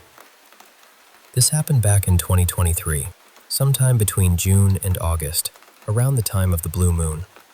I was still in college then, and one evening, my friend Mara and I were walking to one of our seniors' rooms for dinner. It was a few days after the blue moon, and I remember the two of us stepping outside and suddenly feeling something. I don't really know how to explain it. It wasn't a sound, and it wasn't something we saw. It was more like the air shifted around us, like something brushed past a part of us we didn't know could feel. We both noticed it at the exact same time, but neither of us said anything. We just acted normal. At that point, Mara and I were friends, but we weren't close enough to casually say, "Hey, did you also feel something strange and impossible just now?" So we kept walking. We kept quiet. And honestly, I think both of us were hoping it was nothing. But after that night, things started happening. I began feeling like something had attached itself to me. I could feel it poking me, especially around my back, and with it came this coldness. Not normal cold. Not the kind you feel from weather or air conditioning. This was deeper than that. It felt like the cold had slipped under my skin and settled into my bones. I started wondering if maybe we had stepped into something we weren't supposed to. Like, for a brief moment, the two worlds had a crack between them, and somehow Mara and I had noticed it. After that, I became aware of energies around me. I never saw them physically with my eyes, but if I focused, I could see their shapes in my mind. Almost like my mind's eye was picking up what my actual eyes couldn't. At first, I genuinely thought I might be losing it. I thought maybe I was imagining things, or maybe stress was getting to me, or maybe there was something wrong with me. But then Mara started reacting to the same things I was feeling. Not once, not vaguely, repeatedly. We finally started talking about it, very quietly and carefully, like saying it too loudly would make it more real. Both of us admitted we had been scared. Both of us had wondered if we were going crazy. So we tested each other. One day, during class, I felt that same poking sensation in my back. I didn't say anything to Mara. I just sat there, trying to ignore it. Then she leaned toward me and whispered, "Does your back hurt?" I froze. I tried not to show how shaken I was, so I whispered back, "Why do you ask?" She didn't answer right away. She looked past me, toward the space behind my chair.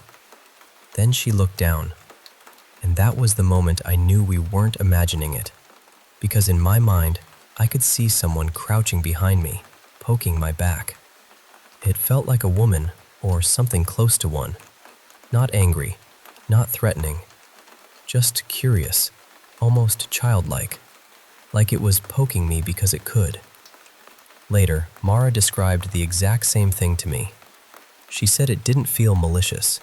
It didn't seem like it wanted to harm me. It was just there, crouched low, poking at me. And that was exactly what I had sensed. After that, we began to understand that I seemed to attract these energies, while Mara was better at sensing them and seeing them in her mind. And once we noticed them, they felt everywhere. Every day there was at least one attached to me or lingering near me. Some places had stronger ones. Some felt heavy or malicious. Some felt natural, almost ancient, like they belonged to the place itself. We also started noticing them around other people. Some people had energies attached to them that felt protective. Some had ones that seemed to work for them somehow. Others felt like they were being used, like something was treating them as a vessel or feeding off something from them. We met people who seemed to amplify these energies without knowing it. Some people seemed to neutralize them, and a few people, somehow, could push them away completely. To this day, I still don't know exactly what Mara and I experienced. Now, we mostly keep that part of our minds closed. We act ignorant. We don't talk about it unless we absolutely have to. It was the most draining, confusing, nauseating period of my life, and I don't say that lightly. But I do believe Mara is protected by one or more of the energies I mentioned. Whatever protects her is very strong and very watchful. I also believe I'm safe and alive today because of her. We've had other strange and paranormal things happen to us and to people we know, but this is the one story we keep coming back to. Because even now, after everything, we still want to know what really happened to us.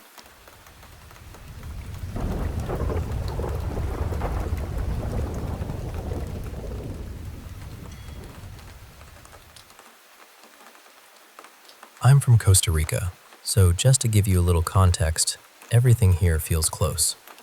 The country is small enough that you can drive from one side to the other in about 7 or 8 hours. And if you feel like heading into the mountains or finding some little adventure, it usually only takes a couple of hours to get somewhere interesting. So last Tuesday night, I was bored out of my mind, and a drive sounded perfect. A couple of friends and I decided to go off-roading in the mountains, out near San Rafael in Heredia.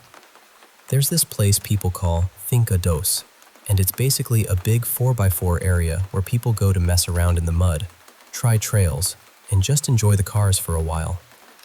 The thing is, once you get up there, it feels really isolated. During the day, there are tourist spots, reserves, and private properties around, but at night it's different. It gets quiet in a way that makes every sound feel louder. When we arrived, something already felt a little strange. The first thing we noticed was a light far off in the distance. We couldn't tell what it was. Maybe a motorcycle, maybe a guard from one of the nearby properties, or maybe someone on a bike. At the time, none of us thought much of it, but it stayed in the back of my mind. We spent some time driving the trails and playing around in the mud. Everything was normal for a while, until we started getting ready to leave. That's when a guy in another off-road vehicle came flying past us on the dirt road. He was going way too fast for that area, especially at night. He didn't stop, didn't seem interested in entering the 4x4 trails, and didn't even slow down like he wanted to talk or join us. It wasn't exactly terrifying, but it felt wrong. There was no reason to drive like that on a dark mountain road in the middle of nowhere. Then came the weirdest part. We were already outside the main area, getting ready to head home, when out of nowhere, a man on a bicycle came walking out from the trees. Now, people do ride bikes around there. That part isn't impossible. But this was around 11 at night, on a weekday, deep in the mountains. And what really bothered me was that he was completely clean and dry. That area is known for mud, off-road trails, and mountain biking paths. We had been out there long enough to know that anyone coming through those trails should have had at least some mud on them. But he didn't. He had lights, a helmet, and protective gear, so he looked prepared. Still, it felt like he had just appeared. Not arrived. Appeared. My friends and I didn't say much at first, but we all seemed to understand the same thing at the same time.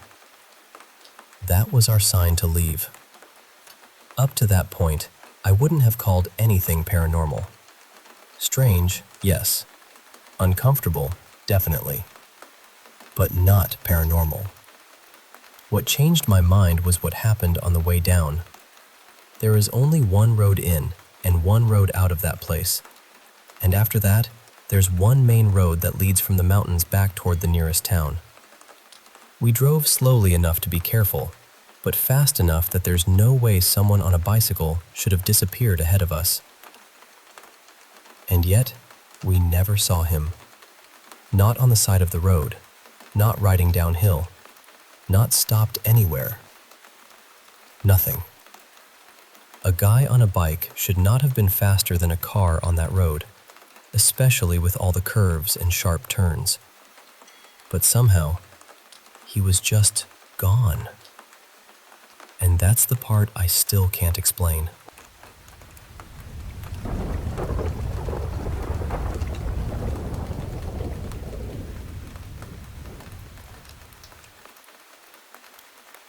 When I was little, strange things happened all the time at my parents' house. I remember objects suddenly sliding or flying off shelves, and the loft door banging from the inside when nobody was up there. So I already believed in ghosts, really. I didn't need much convincing. But the moment that truly settled it for me happened about 10 years ago, when I was working as a music teacher at a primary school. The school itself was old, the kind of building that seemed to hold on to every footstep. Because I taught music to every year group, all my instruments and supplies were kept in a big storage room down in the basement. To get there, you had to walk down 2 flights of stairs. At the bottom, just to the left, there was an old toilet that had mostly been turned into extra storage. Straight ahead was a short corridor, maybe 12 or 15 feet long, and then my music room was off to the right. Beyond that, there was another narrow passage that led to the art storage room. One afternoon, after lunch, I was getting instruments ready for my next class when I needed the toilet. Rather than go all the way back upstairs, I just used the little one near my room. I had finished and was washing my hands when I heard footsteps coming down the basement stairs. Not just ordinary footsteps either. These were clear, sharp clicks, like a woman walking in high-heeled shoes. That caught my attention straight away, because hardly anyone ever came down there. It was usually only me and occasionally the caretaker. I stood there listening as the footsteps reached the bottom of the stairs. Then they moved right past the toilet door and carried on toward my music room. So I leaned out and looked. I saw a woman walking away from me.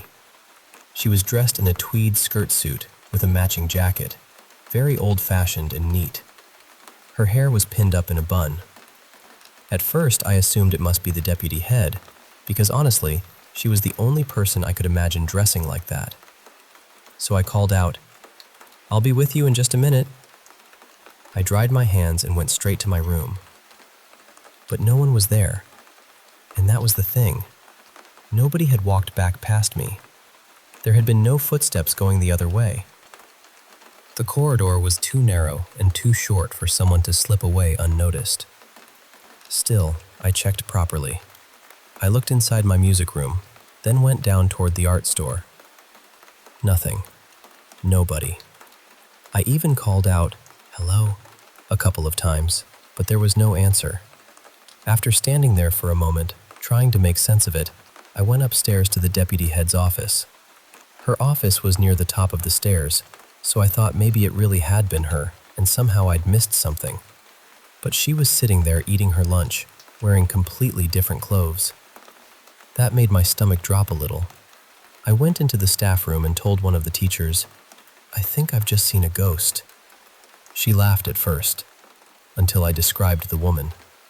The second I mentioned the tweed skirt suit and the hair in a bun, her face changed. She told me to go and speak to another teacher, Mr. Harris.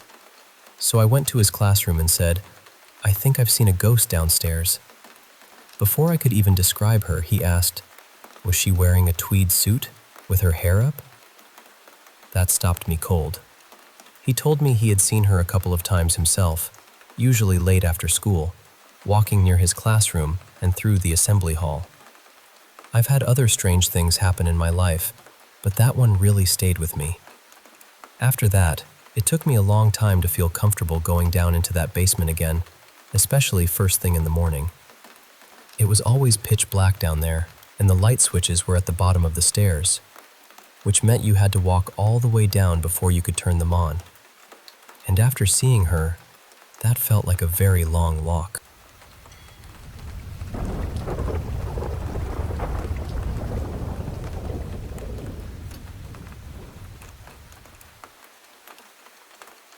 Hey, I want to share a story about a night that my daughter-in-law Athena and I will never forget.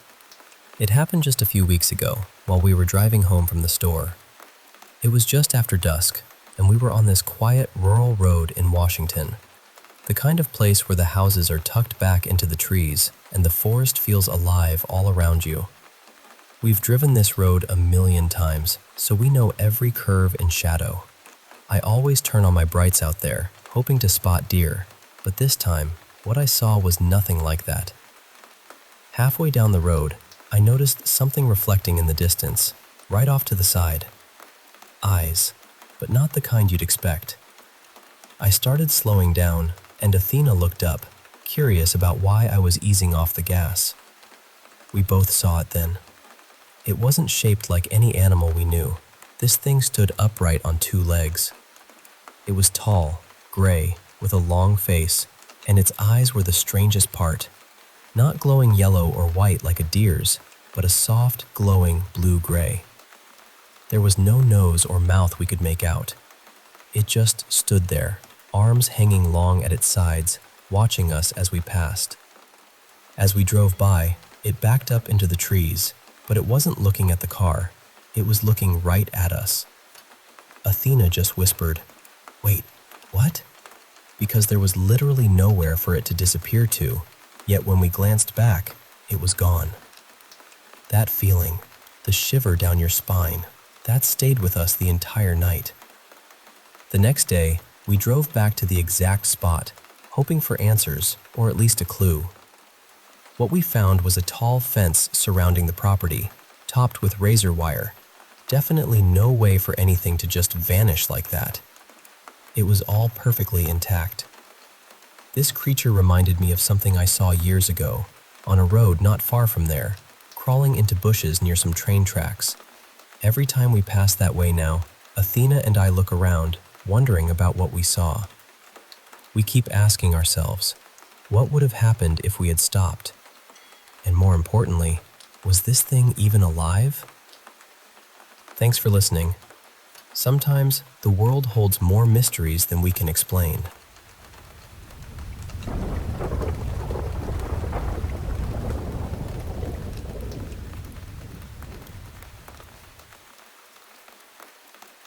I grew up in a haunted house. Actually, I still live there. It's the kind of house where strange things don't really feel strange anymore. They just become part of the rhythm of the place. Like the old wood settling at night, or the pipes knocking in the walls. My family and I have all seen and heard things here over the years, and after a while, you stop trying to explain every little thing away. When I was very young, my grandfather passed away. He had been very sick, and from what my mom told me later, I saw him in a condition she wished she could have protected me from. She tried to shield me from it, but I guess I still saw more than a child should. Not long after he died, my sister and I were watching TV together in the old living room. Back then, the living room was at the back of the house instead of the front, like it is now. The back door had this large window in it, and the TV sat only a few feet away from that door. I remember suddenly feeling like someone was watching us. It wasn't a scary feeling exactly.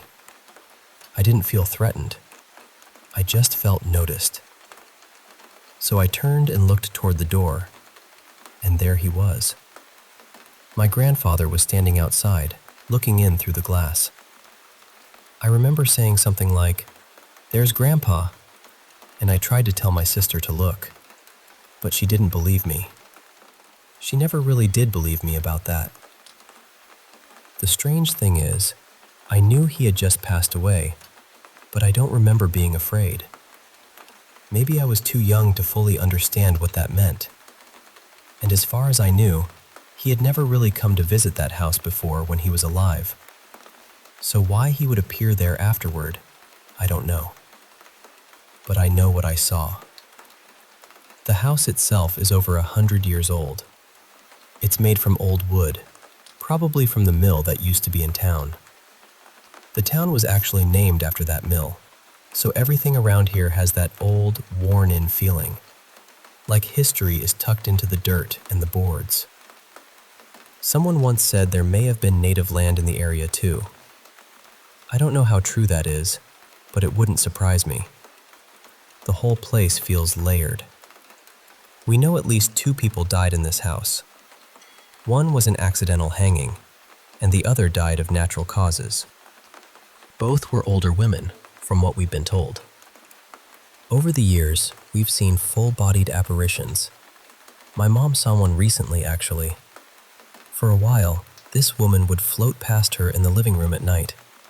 She was dressed in old-fashioned clothing, and her hands were clasped against her chest, almost like she was praying.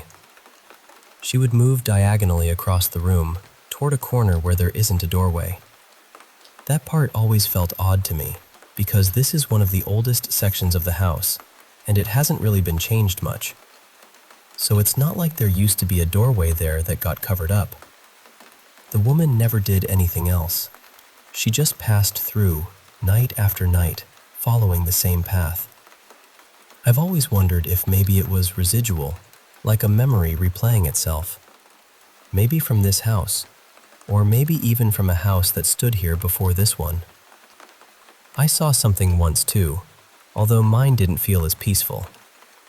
It happened one night when I was walking back to my room with a snack. I turned around, and for just a second, there was something standing behind me. It was shaped like a person, but the face didn't look human. It was just there, watching me. Then it vanished. We also hear footsteps sometimes, either in another room or going up the stairs when nobody is there. Things have flown off walls, shelves, and counters for no clear reason. I used to have this old radio with a cassette player, and I would play tapes on it all the time. Every now and then, it would stop right in the middle of a song, even though I always made sure the button was pressed all the way down. One night, when I went over to press play again and check the tape, I saw these golden flashing lights out of the corner of my eye. They were dancing on the wall beside me, almost like sunlight reflecting off something. But it was nighttime.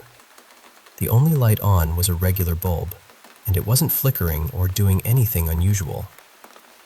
Another time, when I was still in school, I came home, walked through the door, and made sure it closed behind me. I was alone in the house. I went to find a snack, and when I passed the breezeway, I saw that same door standing wide open. I know I closed it. I always closed it. There have been smells, too. Sometimes we'll smell roses, even though no one in the house wears perfume like that, or uses anything with that scent. Other times, we'll smell smoke for no reason at all. I've heard someone call my name when no one was there. Things go missing. We've even had what I can only describe as phantom vehicles pull up to the house. You hear them. You feel that sense that someone has arrived, but when you go to look, there's nothing there. Every once in a while, strange things show up in photos too. It's rare, but it happens. I remember one picture that was supposed to be of the kitchen, but in the image, there was this strange, smoky figure standing there. It almost looked skeletal, surrounded by an odd mist. My parents brushed it off and said it was probably just a defect in the photo. Maybe it was. But in that house, it's hard to believe every strange thing is just a mistake. And oddly enough, the house wasn't the only haunted place in my life. My last job was haunted too. I worked retail, and I was often scheduled to close. Strange things happened there after hours, and sometimes even before the store closed. The store was near the center of town, close to where the old mill used to stand. So maybe some places just hold on to things. Memories. People.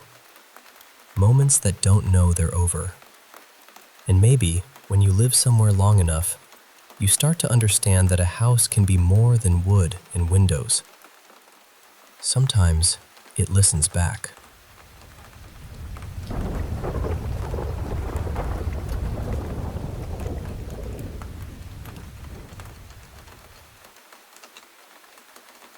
I was about 7 when my parents moved our family into a new house. It was my mom and dad, me, and my 3 siblings. And honestly, there was nothing strange about the place at first. It was in a good part of town, quiet neighborhood, nice houses, the kind of street where nothing really seemed out of place.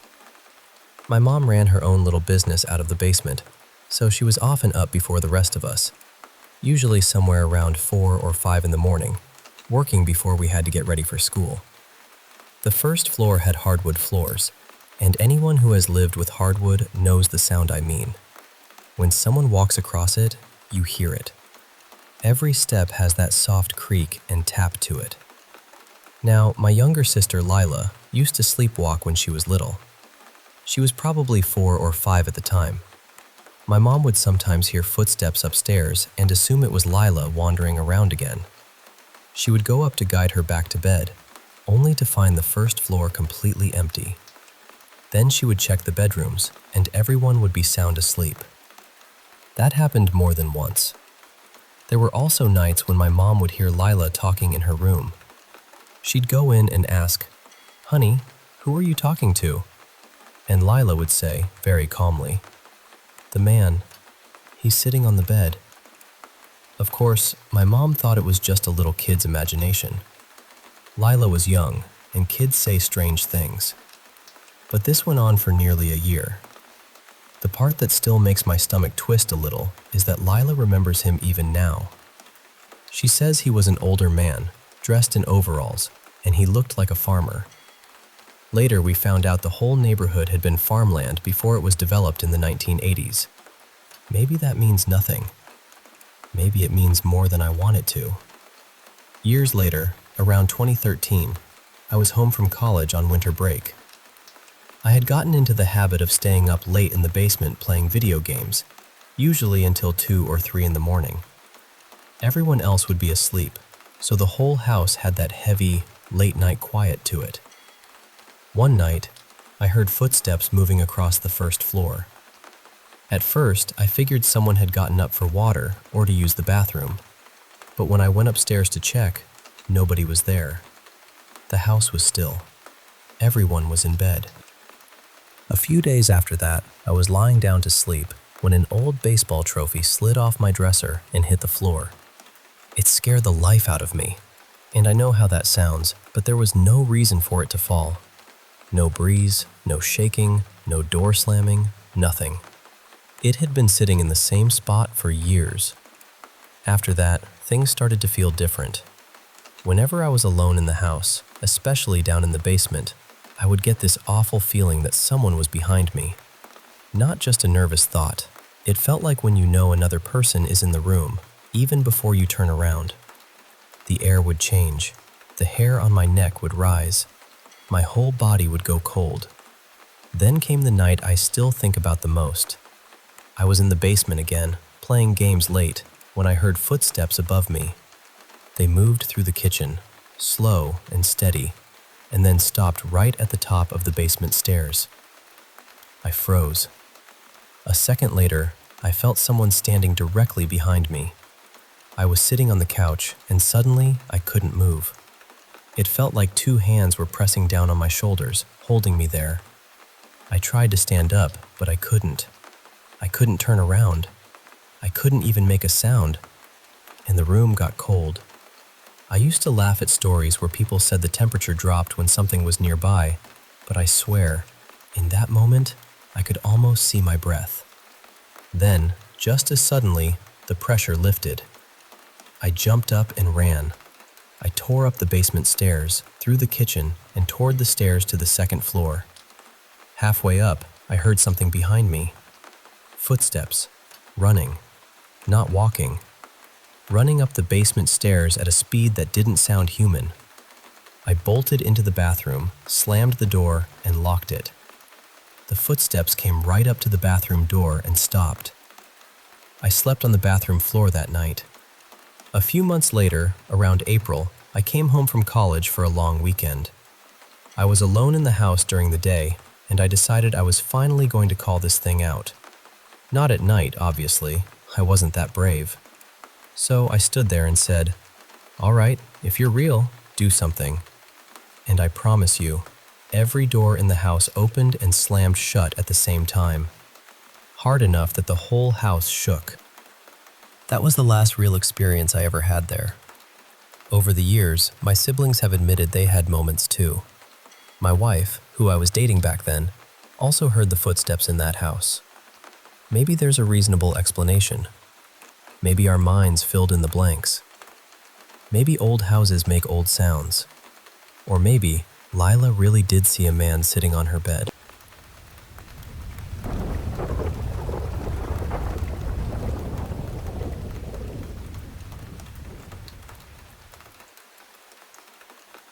I'll be honest with you. That wasn't actually the scariest thing that ever happened to me in that hotel. Not even close. Compared to what happened in the kitchen, that other stuff was almost gentle. For months after I started working there, people kept asking me the same strange question. "Have you seen the man in the kitchen yet?" And I'd always say no, because I hadn't. But nobody would really explain what they meant. Most of the staff I only saw for a few seconds at a time, usually while I was leaving in the morning and they were coming in to start their day. So I'd get these little comments in passing, these half questions, and then they'd be gone before I could pull the full story out of them. The night chef and the bartenders usually left around 1 in the morning. After that, it was just me and Mrs. Marlin, the older woman who had worked the front desk for what felt like forever. She handled the overnight paperwork and balanced the books from the day before. Eventually, I got tired of everyone being so cryptic about it. One night, I asked her straight out, "Why does everybody keep asking me if I've seen some man in the kitchen?" She looked at me for a second, then told me there had been a cook years before who had taken his own life back there. He'd hanged himself from a utility pipe in the rear part of the kitchen. And according to her, out of all the strange things people claimed to see in that hotel, the kitchen ghost was the one people saw the most. Also, she said, it was the one that scared people the worst. After that, I started asking around, and suddenly, everyone had a story. Servers, cooks, bartenders, cleaning staff. Every single person seemed to know something. Even the guard I had replaced, a guy who had always loudly said he didn't believe in that ghost nonsense, went quiet when I asked him. He just shook his head and said he didn't want to talk about it. That got to me more than any dramatic story could have. And honestly, after a while, I started feeling almost left out. Everyone else had seen this thing. Everyone else had their little brush with the kitchen ghost. I'd been walking that building alone every night and hadn't seen so much as a flicker. Then one night, I was making coffee for the morning shift, just like I always did. The hotel had these huge industrial coffee makers with enormous filters, the kind that looked like they belonged in a ship's engine room rather than a kitchen. Around 3 or 3:30 in the morning, I'd make coffee for the airline crews staying at the hotel. They had to leave around 4 to catch the early flights, and the kitchen staff wouldn't be in until at least 5. It gave me something to do, too. Nights could drag on forever back then. Internet wasn't something you could count on, so mostly I read, walked rounds, and did little tasks like that. The coffee machines were tucked into this narrow alcove near the convention rooms, close to the offices and the ovens used for longer prep work. The whole kitchen was sort of split in two from where I stood. To my right were the restaurant line stations, with enough light still spilling through to see clearly. To my left was the darker side, the banquet staging area, dry storage, and the deep freezers. That left side was also where people had pointed when they told me where the cook had died. Not exactly where, though. They always sort of gestured vaguely toward the back, toward dry storage. I had always figured that was why I hadn't seen anything. I never really had a reason to go poking around back there in the middle of the night. But that night, while I was scooping ground coffee into one of those huge filters, I caught something out of the corner of my eye. To my left, something moving. It looked like something was hanging in the middle of the room, gently swinging. I turned fast. Nothing. There was no one there. No shape. No movement. Just the dim side of the kitchen, with enough light bleeding in from the right that I could still make out the counters, shelves, and equipment. Now, I'm not really the type to panic right away. I didn't want to jump to conclusions, so I gave this nervous little laugh to myself and went back to making the coffee. But while I worked, I kept trying to figure out what I could have seen. Maybe a shadow. Maybe a reflection. Maybe something hanging from a rack that shifted when I moved. I tilted my head one way, then the other. Tried to recreate it. Nothing worked. So I shrugged it off and reached for another bag of coffee. And when I turned back, I froze. It was there again. This time, I didn't snap my head toward it right away. I just held still and looked from the corner of my eye.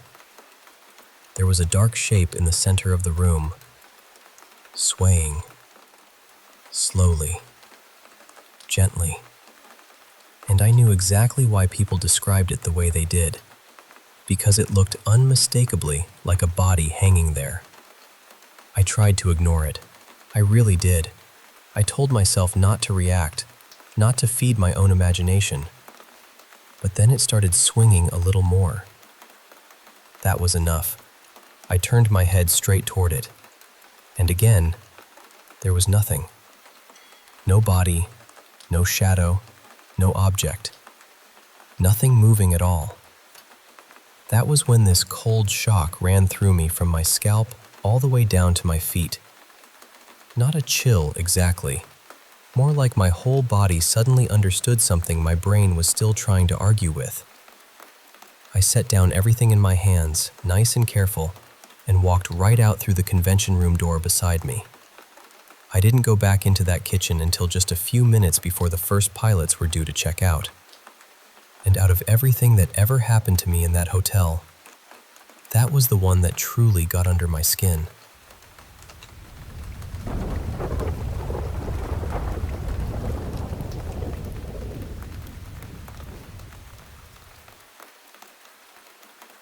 I don't mind talking about it.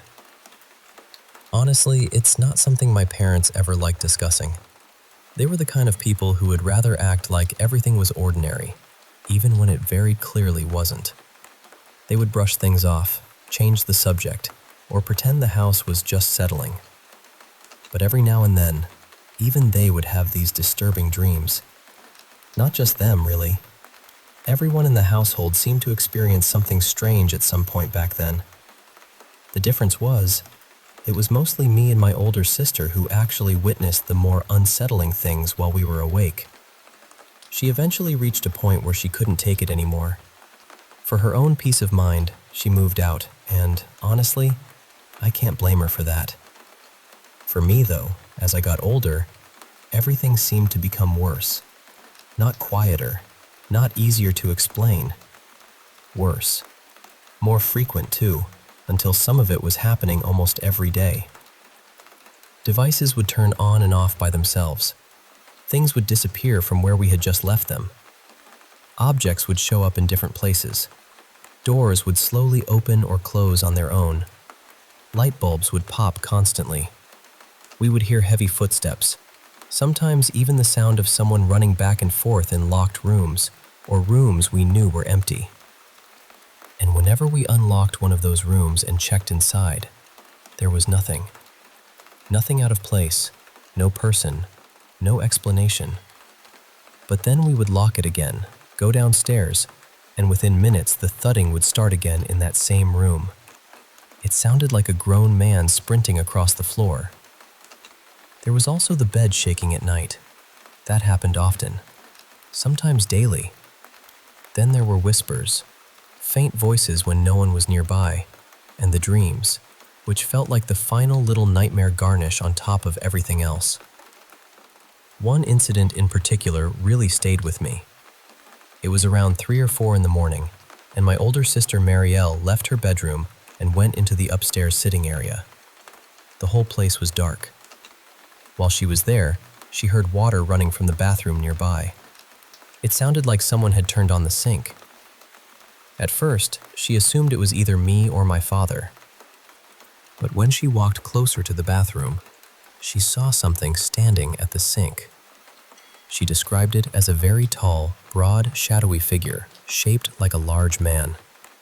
It looked like it was washing its face, with the lights completely off. She said there was something deeply wrong about it. Not just scary, but ominous. The moment she saw it, she panicked. She ran back to her room, locked the door, and stayed there until morning. When my parents found her later, she was still terrified and shaken. And she was in her late 20s at the time, so this wasn't a child frightening herself in the dark. They searched the entire house afterward. There were no signs of forced entry, no stranger inside, nothing missing, nothing unusual at all. After that, my parents had motion sensors installed in every room, along with a full security system. But it didn't last long. During the evenings, or close to dawn, the alarms would randomly go off. Different sensors would be triggered in empty rooms, and each time it happened, the system would call dispatch. Eventually, it became too much, and they had to permanently switch it off. What we ended up doing was closing off an entire wing of the house. That was the same wing where Marielle's bedroom had been, and it had always been the worst area by far. After that, we sealed off the entire 3rd floor. Then, 3 more rooms were avoided too, 2 on the 1st floor and 1 on the 2nd. That helped a little, not completely, but enough that everyone in the house agreed on one rule.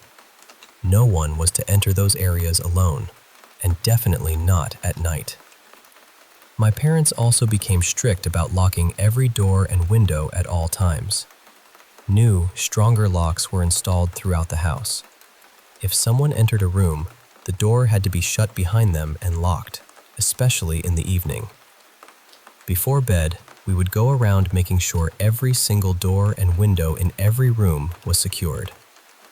It was exhausting, honestly, but it made things feel slightly more manageable. Later, when I was older, I asked my father about the house. That was when he told me it had been built over ancient burial grounds. When they were digging the foundation, workers had found old remains and several funerary objects. The items were apparently handed over to museums, and the remains were moved to another burial site. But I was also told there might be another reason the house felt the way it did. Part of it had to do with the design. There was too much glass, too much ceramic, too many polished surfaces and mirrors. The size and dimensions of the place made sound carry strangely. Echoes traveled in odd ways.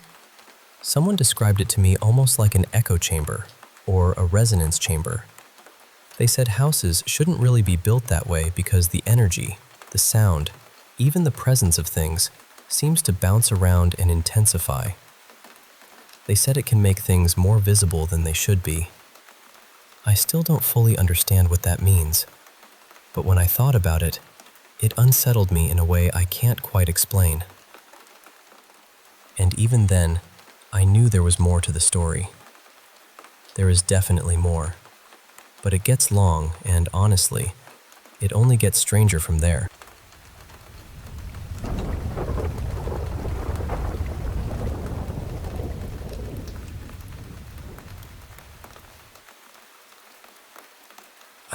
exactly why something like that would shake you up.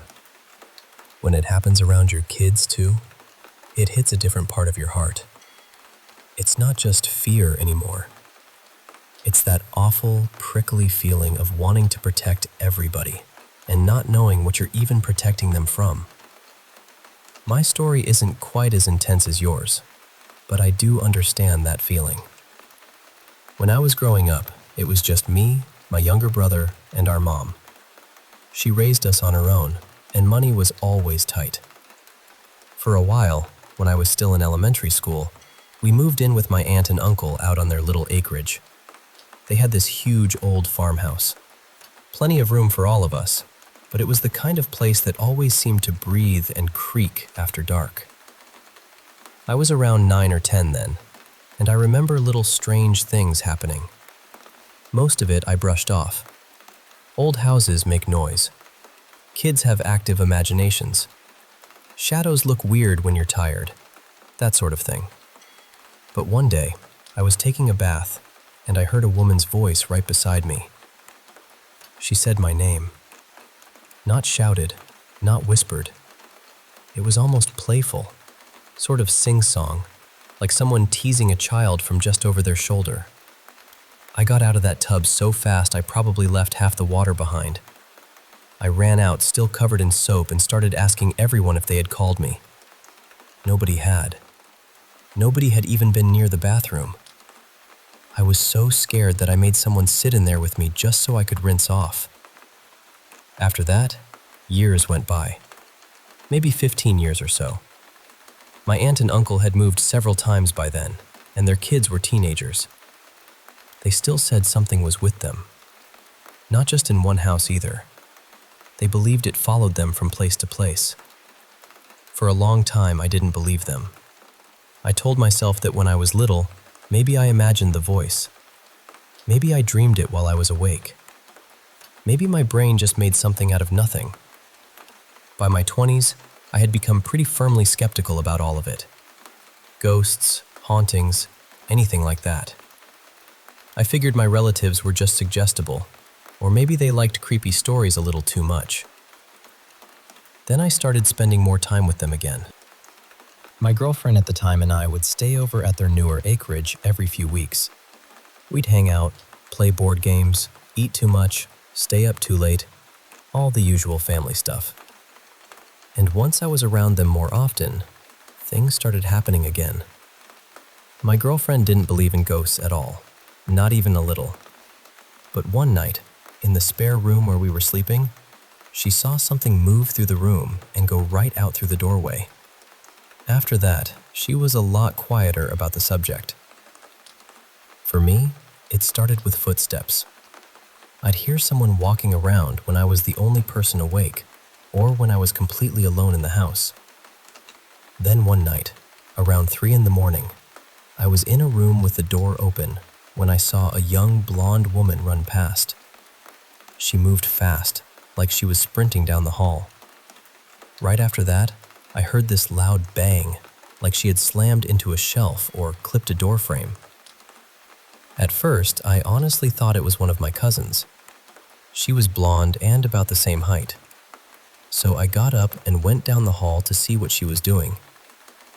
The room she had run toward was empty. I checked around the house after that, feeling ridiculous but also completely rattled. Everyone was asleep. All of my cousins, including the blonde one, were asleep in the living room. That was the first time I really admitted to myself that I might have seen something. But the things I could not explain away were the ones that happened in broad daylight.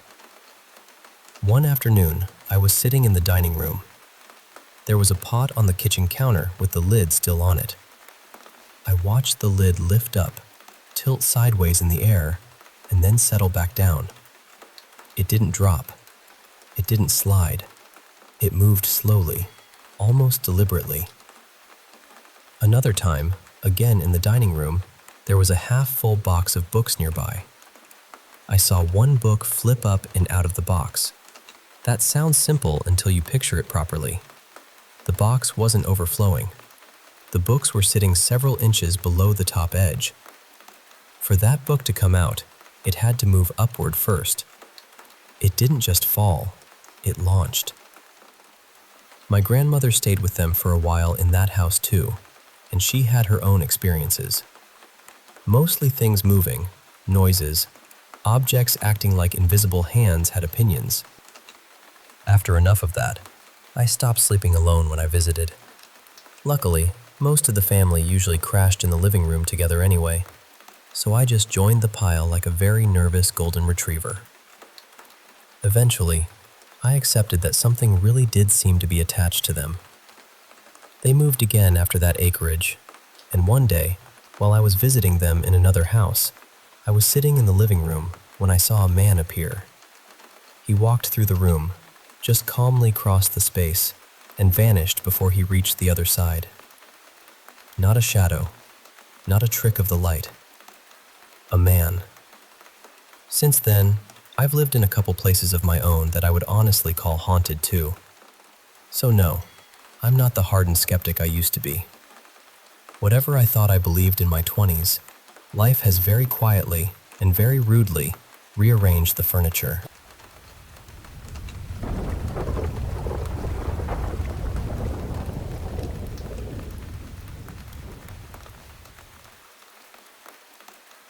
We used to live in this old rented house that sat right over a stretch of abandoned mine tunnels, and from the start, there was always something a little off about it. Not dramatic at first, nothing you could really point to and say, right, that's definitely not normal. It was more like shadows shifting where they shouldn't, little movements at the edge of your vision, things turning up in places you were sure you hadn't left them. But we had cats, so honestly, you can explain a lot away. Cats are little teleporting gremlins with fur. One second they're in the kitchen, the next they're somehow upstairs staring at you like you're the strange one. And our big ginger Tom, Rupert, was heavy enough that when he walked across those old, creaky floorboards, it genuinely sounded like a person moving around. The thing is, the cats were always jumpy in that house, always on edge. I didn't really notice how much until we started moving. We moved out slowly over about a week. Once we got the cats into the new place, they slept for 2 straight days. I expected them to be unsettled, hiding under beds and sulking in corners. But no, they were completely peaceful. I had never seen them so relaxed. And once they were gone from the old house, that's when everything seemed to get worse. One day, I was there by myself.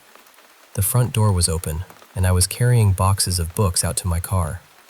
We had already moved the furniture and the heavy stuff, so this was just the awkward, fragile, annoying little bits I didn't want thrown around in a van. The staircase came down into the hall near the front door, and I was coming out of one of the rooms when I saw it.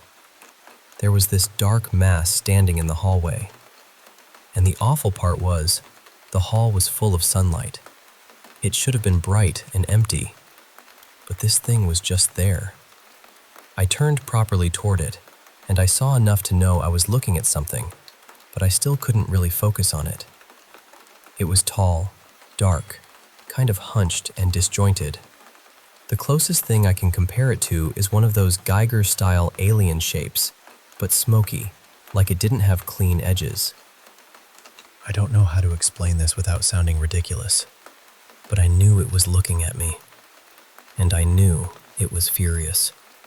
The second I saw it, I felt sick. Not just scared, but physically sick. Nauseous, boiling hot, exhausted all at once, like my body had been unplugged.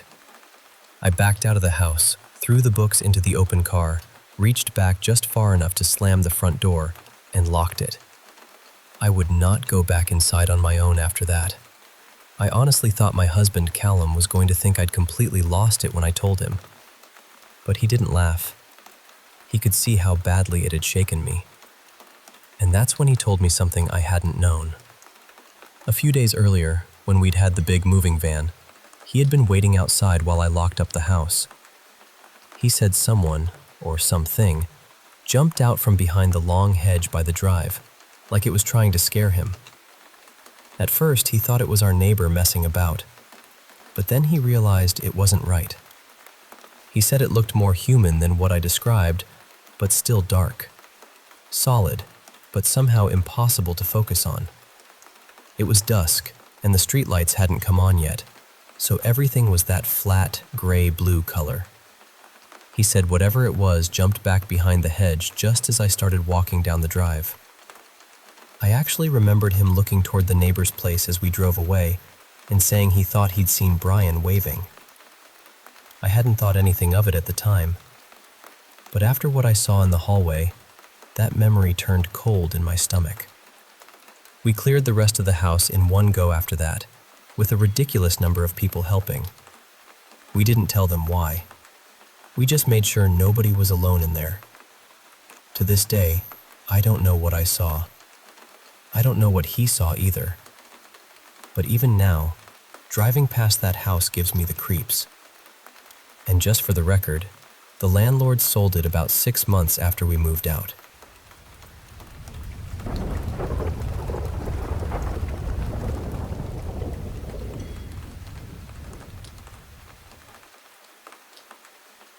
Okay, so I worked for a few years at this PetSmart that always felt like it had too much going on, even after the doors were locked.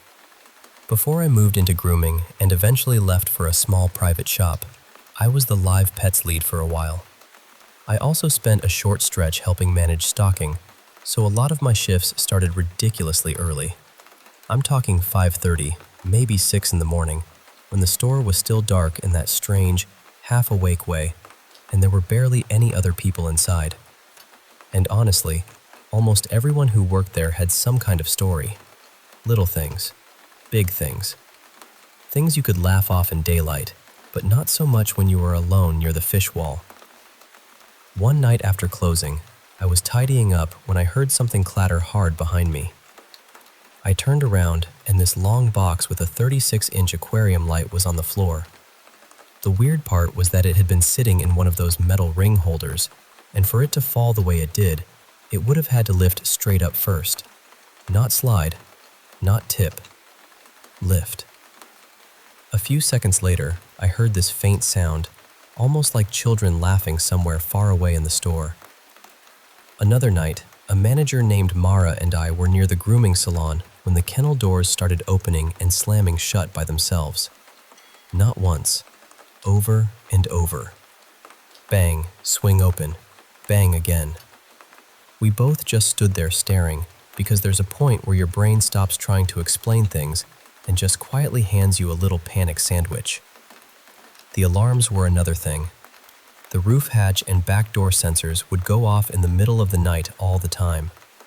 The company checked them, tested them, said everything was fine, but multiple times, one of us managers would get woken up, drive out half asleep to meet the police, and find absolutely nothing wrong. Then there were the cats in the adoption center. They'd all suddenly lock onto something none of us could see. I mean, all of them at once. Their heads would turn together, their eyes tracking the same invisible thing moving through the room. Sometimes they'd chase it. Sometimes they'd just stare. One morning, I was in the isolation room in the back, feeding and medicating the sick pets. I finished up, opened the door, and immediately fell backward into the utility sink because standing right on the other side of the door, inches from my face, was this human-shaped shadow. Not solid exactly, more like mist with edges. The second I saw it, it dissolved. But the one that really stayed with me happened when I was still managing live pets. That morning, I came in early like usual. The only other people in the building were the stocking manager and one stalker, and they were working in the back with the forklift and pallet jacks.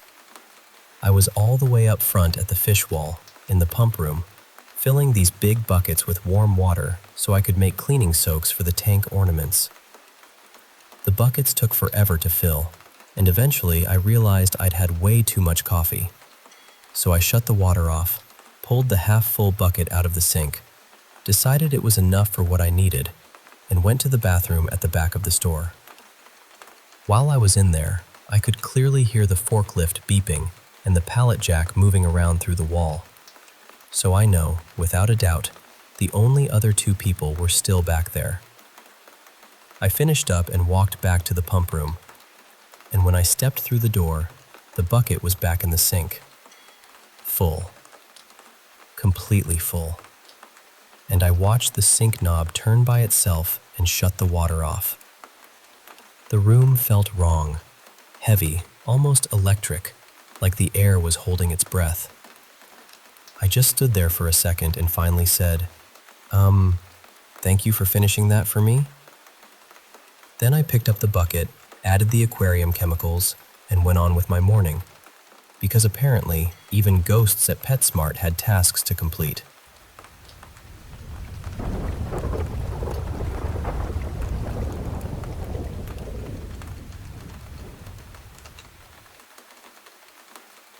I used to work the late shift at a small petrol station just off a busy road. And when I first moved on to nights, the woman who was training me, Marlene, told me very casually, almost like she was telling me where the mop bucket was kept, that the place had a ghost. I laughed it off at the time. I honestly thought she was just having a bit of fun with me because I'd be alone in the shop overnight. The doors stayed locked from 11 at night until 6 in the morning, and I served people through the little hatch by the tills. So yes, I was by myself, but I wasn't exactly eager to start believing I had company. At first, everything odd had a sensible explanation. Bread would slide off one of the angled shelves if it had been stacked too high. We were on a road where heavy lorries went past all night, and there were planes coming in over us for the nearby airport, so vibrations made sense. The little promotional signs on the shelves used to drop off too, but most of those had just been loosened by customers brushing past them. So I thought, right, there's your ghost. Bread and bad plastic signs. Very terrifying. But then, other things started happening. Random items would fall from shelves when I was nowhere near them. Not often enough to feel dramatic, but often enough that I noticed. And the strange part was, it always seemed to happen just before I was about to walk down that aisle to tidy or restock it. Nothing glass ever fell, though. We had wine bottles stacked on displays, and those were never touched. So I'd joke under my breath, "Thanks for the warning," as if the ghost was just a fussy little night manager keeping the place in order. There was also the till. The tills made a ringing sound when someone lifted a pump outside before I activated it. Every now and then, I'd hear one single ring and hurry back to the counter, only to find the forecourt completely empty. But almost every time, within seconds, a car would pull in. I still didn't fully believe anything was there. I just filed it away in the back of my mind as one of those strange things that happens when you're working alone at 2 in the morning and your imagination starts putting on a hat. Then one Sunday morning, just after 2, something happened that I couldn't explain away. I had been all around the shop. The office was locked, the doors were locked, and I knew for certain nobody else was inside with me. I was carrying a box of blueberry muffins, heading toward one of the middle shelf units, when I turned the corner and stopped dead. I walked straight into someone. Or nearly did. I actually flinched back and said, "Sorry," because my face had come so close to this person's chest that my body reacted before my brain did. But there wasn't supposed to be anyone there. For the tiniest moment, I saw him. A man, pale, almost see-through, with light hair and a blue-checked shirt. I think he was wearing jeans, but I didn't see much below the waist. He was solid enough for that split second that I truly believed I'd almost bumped into a customer. And then, he was gone. Not walked away, not stepped behind a shelf. Just gone. I stood there with that box of muffins in my arms, feeling the kind of cold that doesn't really come from the air. After that, I told a couple of people at work that I believed the ghost was real, but I didn't go into detail. I think part of me didn't want to hear myself say it too plainly. A couple of years later, one of my coworkers, Callum, covered a night shift for me. The next day, he told me that around 1 in the morning, while he was stocking shelves, he heard clear footsteps walking down the main aisle toward the till. proper footsteps. He looked up, expecting to see someone waiting there, but the shop was empty. The doors were locked. He was alone. After the night I saw that man, nothing like that ever happened to me again. No figure, no footsteps, no sudden face-to-chest apology with nobody there to receive it. But I still believe that petrol station was haunted. I just wish I knew who he was and why he stayed.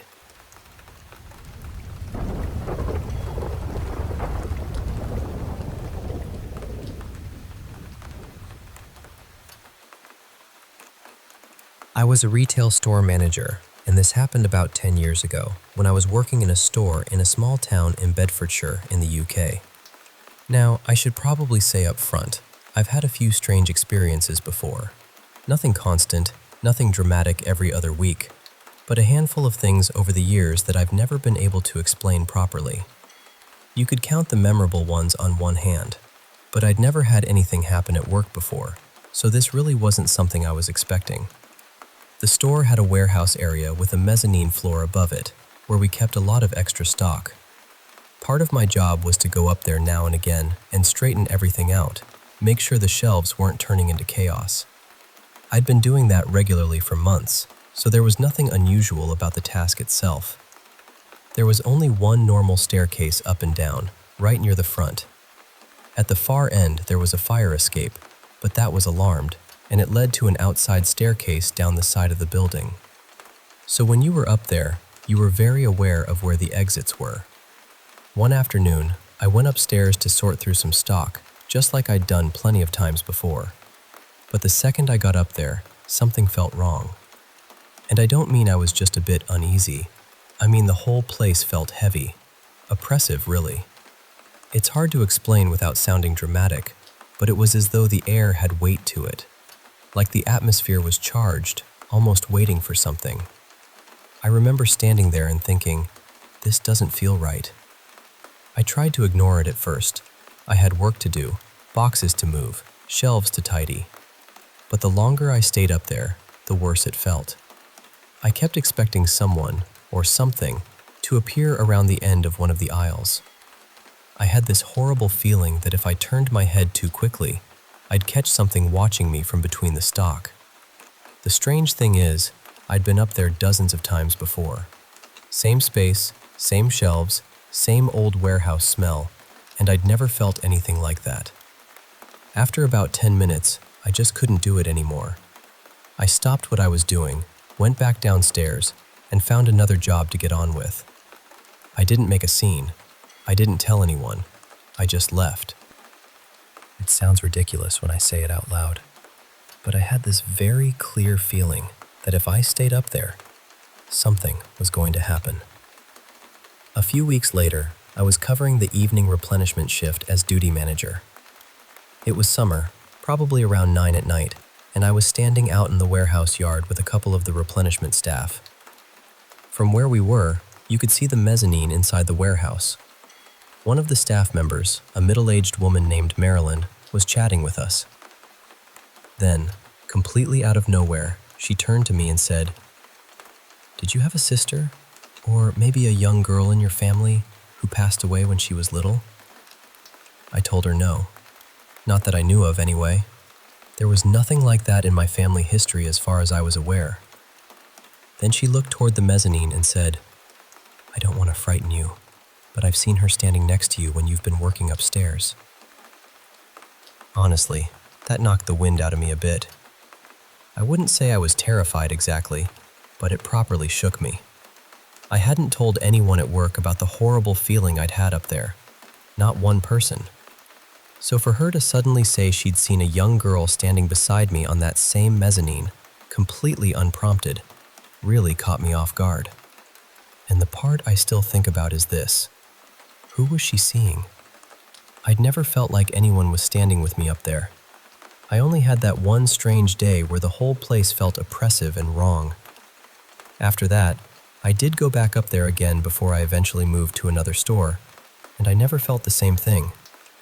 I've visited that store several times since then too, and I've been back up on that mezzanine. Nothing. No heavy air, no sense of being watched, no strange feeling at all. So maybe it was nothing. Maybe it was just me having an odd moment that day. But I wasn't upset or stressed or in a bad place mentally. It came out of nowhere. And then, a few weeks later, Marilyn said what she said. That's the part that has always stayed with me. Because maybe there really was something up there that day. Maybe I just wasn't the only one who noticed.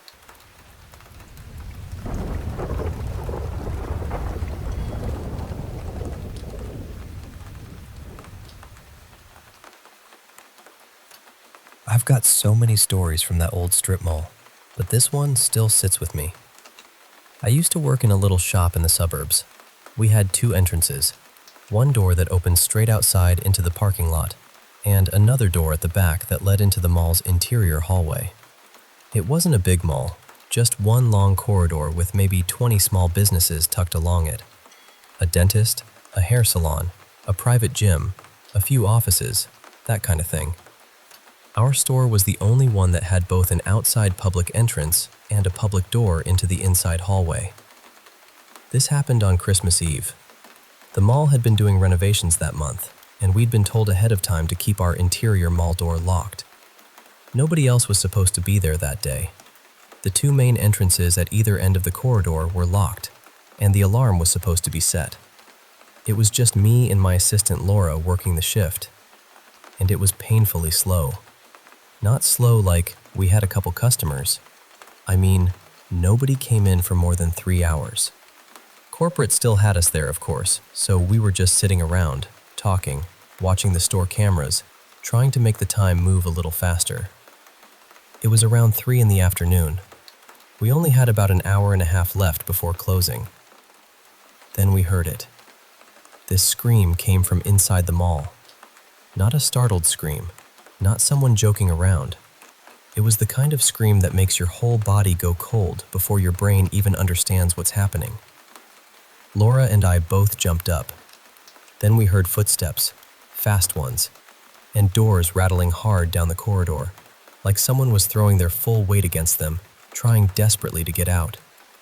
You know that awful metallic glass door sound when someone grabs the handle and yanks with everything they have?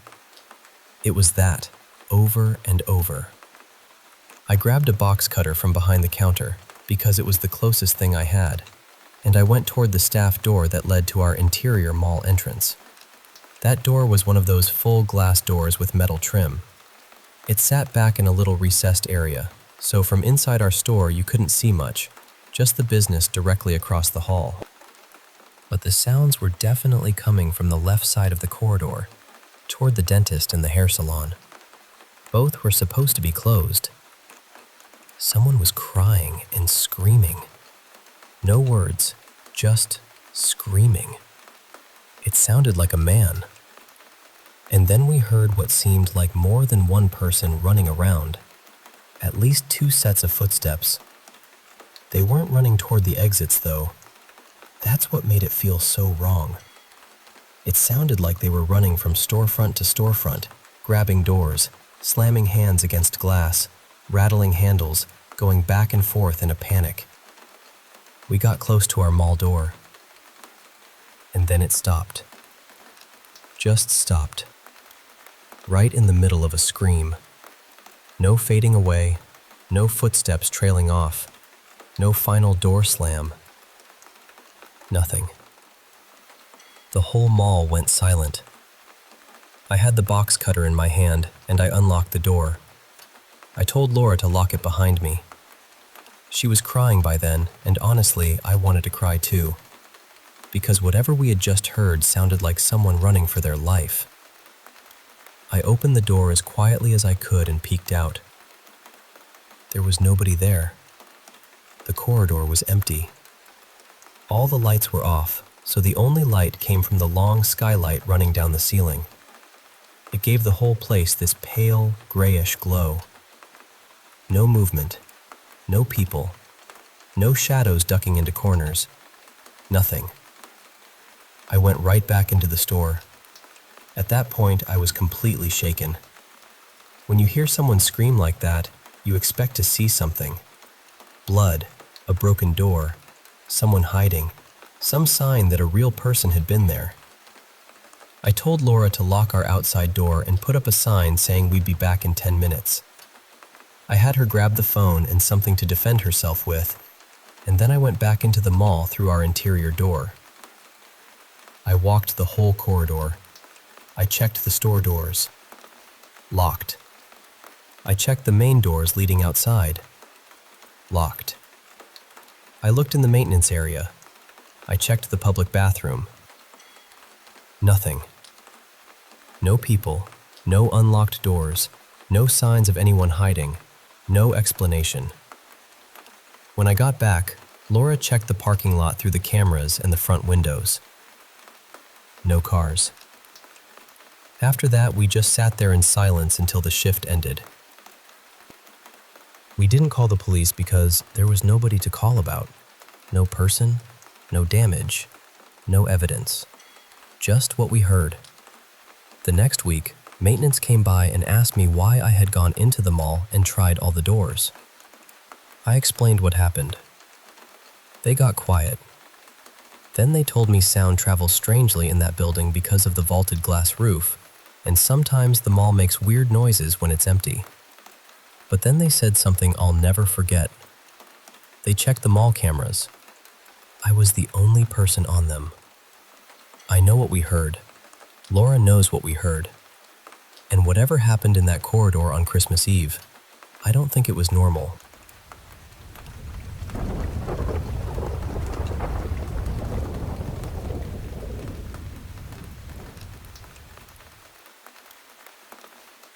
I understand this in a way that still sits heavy with me. I'm 36 now, but my father passed away from cancer when I was 19. During the last few months we had together, we talked a lot about what might come after this life. I remember telling him that if there really was an afterlife, and if he could somehow reach me from the other side, he had to prove it to me. He agreed. That was our deal. About a month after he passed, I was at home in the living room with my best friend and my older brother, who has also passed since then. I had gone into the kitchen for something, and as I was walking back, I passed the hallway near the bathroom. That's when I heard my dad's voice, clear as day. He said my name. Just my first name. I stopped right there. I asked my friend and my brother if they had heard anything, but neither of them had. And honestly, I didn't need them to confirm it. I knew what I heard. Still, it would have been unreal if all of us had heard it together. Not long after that, I was home alone after school, down in the basement. We had this little rec room area down there with guitars, drums, a computer desk, all that stuff. I was sitting at the computer when, out of nowhere, this strange sensation came over me. It was heat. Not around me, but inside my chest. It got so intense, so fast, that I honestly felt like I was about to burst into flames. I pulled up my shirt and put my hand against my chest, and suddenly, I was overwhelmed with fear. I had never felt anything like it before, and I haven't felt anything like it since. Then I just reacted. I spoke out loud, almost without thinking, and said something like, "Why would you scare me like that? My dad wouldn't scare me. So if you're not my dad, get out of my house." After that, I started having recurring dreams about him. They were simple dreams, but they were devastating. So vivid that even talking about them now makes my throat tighten. The dream always began the same way. He and I would be standing a few steps apart, facing each other. Then we would move toward each other and just collapse into this embrace. We were both crying. I would put my hand against the side of his face, and I could feel the roughness of his stubble against my fingers and cheek, while our heads were pressed against each other's shoulders. Then I'd wake up. Sometimes I'd wake up crying. Other times I'd just wake up with that awful, hollow feeling of losing someone all over again. I try not to feel guilty about the fact that After the chest incident, it felt like my dad stopped trying to reach me. Maybe, on the other side, it takes time to learn how to communicate without frightening the people you love. Maybe grief and fear make those moments harder to understand. Maybe the emotions around it all become too tangled to clearly know who or what is really reaching out. That's only my guess. But after that day, he never scared me again. He never really tried to engage with me in that way again either. And part of me thinks he knew I couldn't handle the possibility that it might not actually be him. The idea of something darker pretending to be my father terrifies me. I wish I knew how to connect safely, because I do believe there is another place. I don't know whether they stay close to us for the rest of our lives, or whether they only come through at certain moments. But I've had 4 men in my life, 3 family members and 1 close family friend, give me signs almost immediately after passing. Clear signs. The kind that felt like they were letting me know, without question, I came to see you. I'm still here in some way. I'm not even sure why I started telling this, or what advice I meant to offer. Maybe it's just this. Be careful. Make sure your spirit feels strong. Make sure you're grounded, wise, and not reaching out from a place of desperation or fear. If your household is involved, I think everyone needs to be on the same page spiritually. Everyone needs to understand the risks, the limits, and whatever method of communication is being used. I'm afraid of being manipulated, but that doesn't mean you have to live in that same fear. What I really want to say is that I believe you.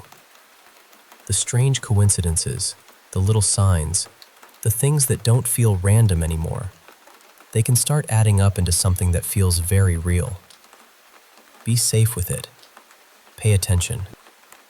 And if anything new happens, I hope you share it. Have a peaceful night. Nathan.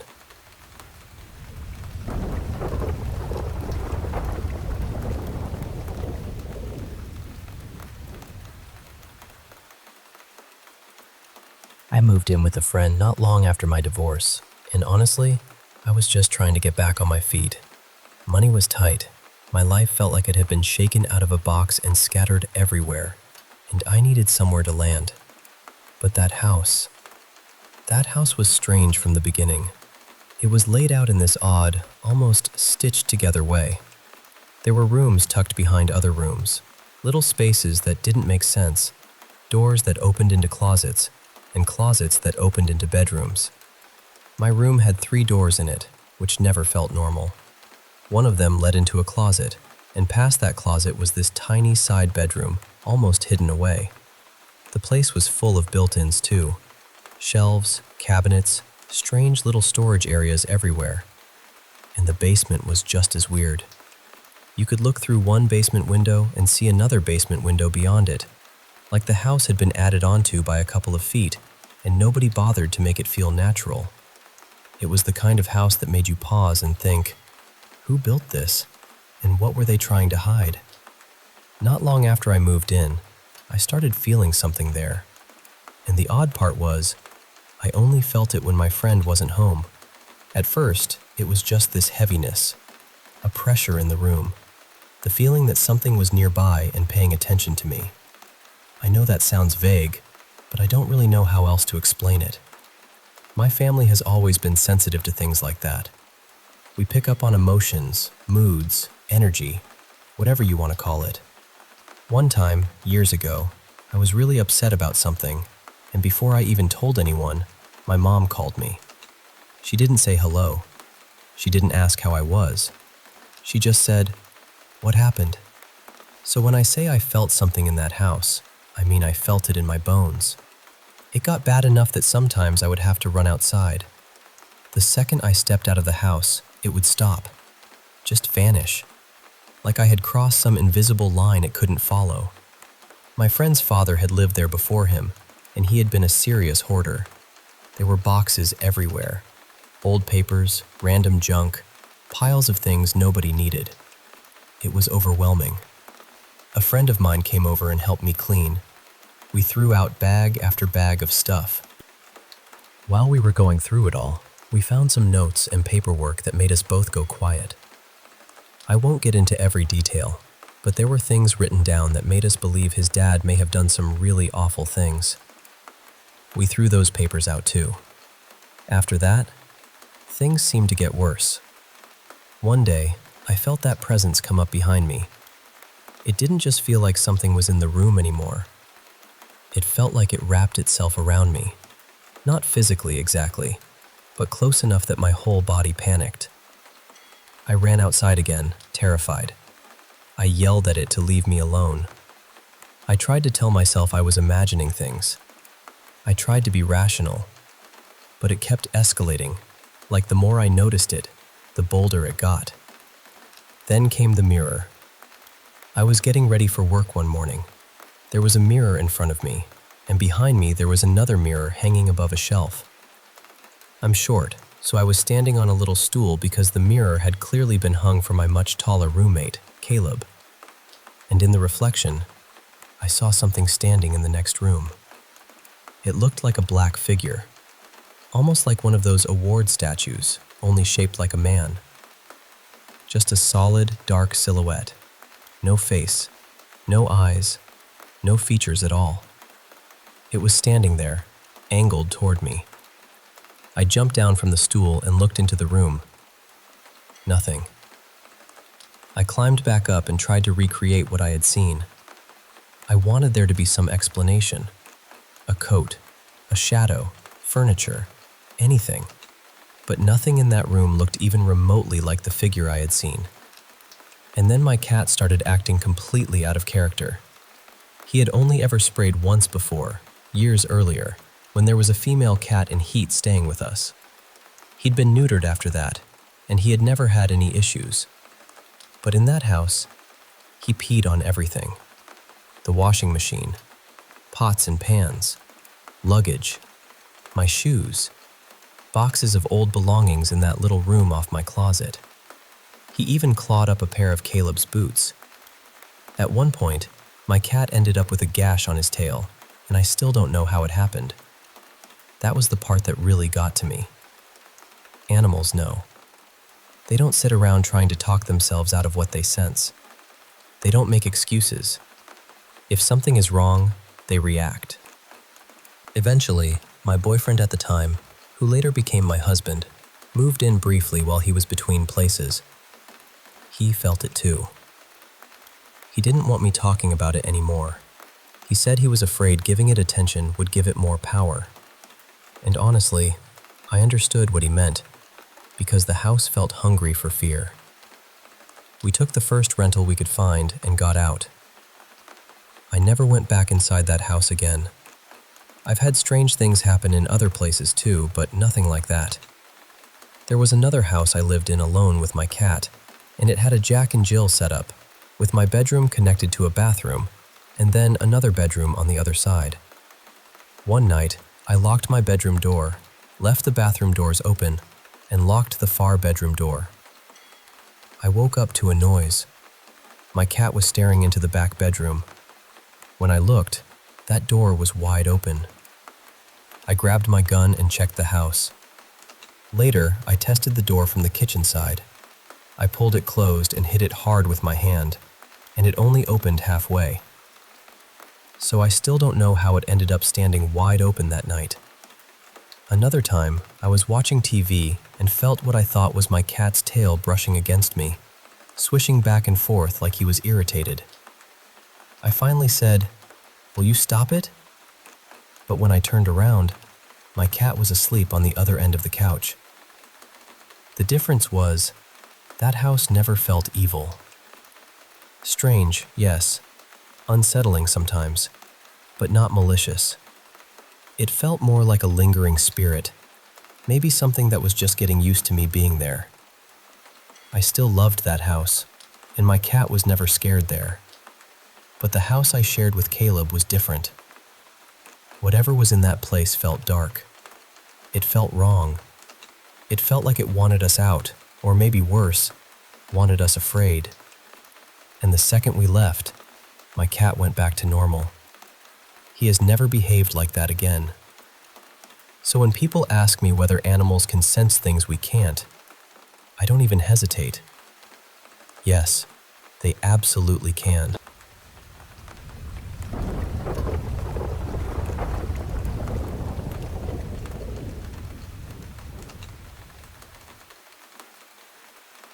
I've had strange things happen around me for as long as I can remember, so narrowing it down to one story is honestly difficult.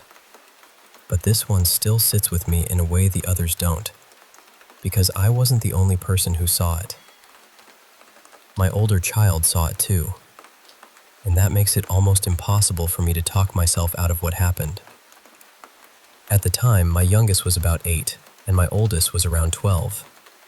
It was just an ordinary weekend afternoon, the kind of day where nothing feels unusual at all. We were in my oldest's room fixing a little framed drawing that belonged on my youngest's wall. The ribbon had snapped, and one of the pins was bent, so we were trying to get it sorted out. My youngest had been with us, then stepped out of the room. A minute later, my oldest and I both noticed them come back. Not directly, exactly. More like we both caught them in our peripheral vision, standing quietly in the doorway. Neither of us thought anything of it. We were focused on fixing the picture. It felt completely normal in the moment. Then we finished, stood up, and started toward the doorway to hang the drawing back up. As we moved, we saw my youngest turn and walk into the bedroom right next door. We were only a few seconds behind, but when we walked into that room, my youngest wasn't there. And I mean, there was nowhere they could have gone. My oldest and I just froze for a second, completely confused. Then the panic hit. We started calling for them, checking behind furniture, under blankets, in the closet, everywhere. We were loud. We were frantic. We were tearing through that room trying to figure out how they had vanished right in front of us. I remember sitting down hard on the bed because my legs just felt weak. My oldest was standing there, pale and close to crying. Then we heard a small rattling sound from my bedroom across the hall. We both looked up, and there was my youngest, walking out of my room holding a little container of tacks, totally calm, like nothing had happened. They had no idea why we were so upset. That was the part that really got me. We had been shouting their name. We had been making so much noise. But they hadn't heard us at all. And for them, barely any time had passed since they left the first room. For us, it felt like we had been trapped in that fear for much longer. After we hugged them and made sure they were actually okay, my oldest and I started talking through what we had seen. And that's when the details got even stranger. First, there had been no sound. The thing we saw didn't make footsteps, even though the floors were wood. It didn't speak. It didn't breathe loudly. Nothing. And now that we were thinking about it, the rest of the apartment had gone strangely quiet too. The TV had been on, but neither of us remembered hearing it during that moment. Second, whatever we saw wasn't dressed like my youngest. My youngest had been wearing a deep pink shirt and denim shorts. But the figure in the doorway had been wearing a pale gray top and pink pajama pants. We hadn't noticed that at first because everything happened so quickly, and neither of us looked straight at it. We just assumed it was my child. And third, the whole apartment felt wrong while it was happening. It was afternoon, maybe around 2 o'clock, but somehow the light seemed dimmer, flatter. The only light I remember clearly was coming from the ceiling lamps in the bedrooms. It felt like we had slipped into some strange little pocket outside of normal time, and then, once that figure disappeared, everything snapped back. I know how that sounds, I really do. But my oldest was the one who started naming those details out loud first. I wasn't feeding the story to them. They were telling me what they noticed, and I was realizing I had noticed the same things. To this day, we both believe we saw something pretending to be my youngest. A doppelganger, maybe. Or something in that apartment that knew how to mimic people. And the worst part is, that wasn't the only strange thing that ever happened there. Other neighbors had stories too. That place had a heavy feeling, like it was full of little echoes that didn't belong to anyone living there anymore. I still live in that apartment, and honestly, it still scares me.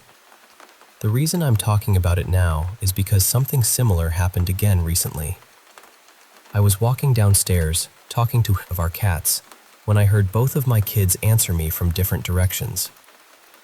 I heard my youngest say, "Yes," and then, "Mom?" At almost the same time, I heard my oldest call out, "Huh? Did you say something to me?" Both kids were home, but when I checked, my youngest was in their room with headphones on, doing schoolwork. They said they hadn't spoken at all. So now I'm sitting with that same old feeling again. That quiet, crawling question. Who or what keeps using their voices?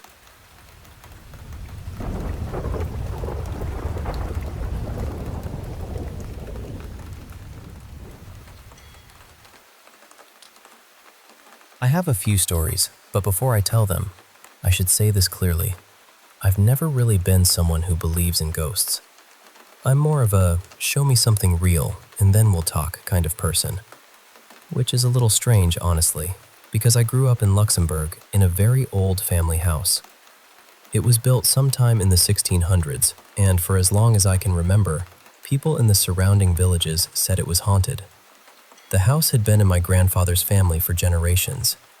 My dad grew up there too, and over the years, there were stories about someone being seen around the property, just appearing randomly. The last time anyone claimed to see this figure, people seemed to think it was a woman.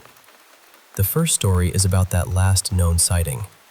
When my dad was around 19, he invited some friends over while his mother was away.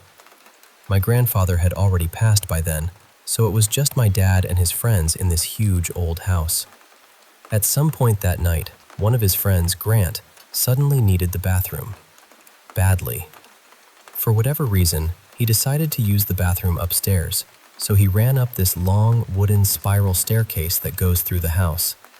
And while he was rushing up, he bumped into a woman standing on one of the curves of the staircase. Grant said she made this loud, offended sound, like she was completely outraged that he had nearly knocked into her. She waved her arms at him, almost like she was saying, "Watch where you're going." He was so desperate to get to the bathroom that he barely looked at her.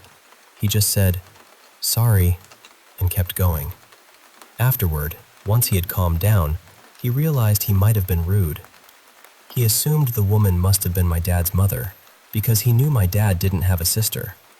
So he went downstairs and told my dad, basically, "I think I just upset your mom. Can you tell her I'm sorry?" And my dad said, "My mother isn't here. She's out of the country." That was when everyone got scared. Because Grant was completely sure he had seen someone. Not just a shape, not just a shadow. Someone who reacted to him. Someone who made a sound and moved her arms. My dad started thinking there might be an intruder in the house, so they searched everywhere. The attic, the cellar, the barns, the old stables, the bedrooms, the cupboards, under beds, even outside near the garden and the old well. They found nothing. To this day, nobody really knows what Grant saw. Maybe it was the ghost people talked about. Maybe it was someone who somehow got in and disappeared. Or maybe, and this is honestly what I lean toward, Grant had been drinking and his imagination did the rest. I actually met him years later when I was about 14, and he still told the story with this wide-eyed seriousness. He was absolutely convinced he ran into someone on that staircase. Now, I lived in that house for 25 years, and I never saw a full apparition. I never had some dramatic, ghostly encounter. But there was one night I still can't properly explain. I must have been around 8 or 9. I was asleep in bed when I woke up at about 3 in the morning to this heavy rolling sound coming from the attic above me. It sounded like something huge was moving across the floor. The best way I can describe it is this. Imagine a heavy wooden barrel, covered in nails, rolling in circles above your head. Roll, roll, roll, roll. these sharp little tapping sounds. Talk, talk, talk, talk. Then rolling again. It just kept going. I was completely frozen. I didn't want to move because it felt like whatever was making that sound was directly above my bed. Then I heard my dad come out into the hallway. He stopped and listened. My mom was behind him. A moment later, my little sister opened her door and told him she was scared. That was the part that made it worse for me, because then I knew I wasn't dreaming. They could hear it too. My dad grabbed an axe and went up to the attic. And as he started climbing that same spiral staircase where Grant had seen the woman years earlier, the sound stopped immediately. He searched the attic and found nothing. No barrel, no fallen object, nothing out of place. And it didn't make sense because the attic was packed with old things. There wasn't enough open space for something large to roll around in circles like that, especially not for as long as it did without hitting a wall or crashing into furniture. We did have wild weasels in the attic sometimes, so maybe it was them running around like absolute lunatics. That's the explanation I usually try to settle on. But I still remember that sound so clearly. Out of everything that ever happened in that house, that was the closest I ever came to thinking, all right, maybe there's something here. The last story happened later, when I was living in the UK. After university, I went to study there, and once I finished, I decided to stay a bit longer and travel around before going home. I ended up volunteering at an animal sanctuary in Cornwall. It was a monkey sanctuary, actually, and people said that place was haunted too. I lived there for a year, in a room above the gift shop with other volunteers. People came and went all the time. Every couple of weeks, there were new faces. There was one girl, Clara, who stayed for a few months. She slept in the bunk right below mine. One morning, very early, she woke me up completely shaken. She was sweating, upset, and kept saying, "I saw people last night." I asked her what she meant, and she told me she had woken up in the middle of the night and seen two figures standing beside our beds. One was tall and dark, shaped like a man, and she said it looked like he was wearing a wide-brimmed hat. The other was much smaller, about the size of a child. She said they were just standing there, completely still. She was so terrified that she pulled the blanket over her head and stayed hidden until she could tell the sun was coming up. I'll be honest, I didn't really believe her at the time. I had already been living there for months and hadn't seen anything. I also thought that if the place were truly haunted, surely more volunteers would be talking about it. So I told her, "Next time, knock on the bottom of my bunk and wake me up." Thankfully, she never did, because as much as part of me would love proof that ghosts exist, I'm pretty sure that if I woke up and saw two dark figures standing beside my bed in the middle of the night, my soul would pack a suitcase and leave before I did. I finished that whole year at the sanctuary without seeing anything myself. So no, I still wouldn't call myself a believer. But I do have a few stories I can't quite close the door on.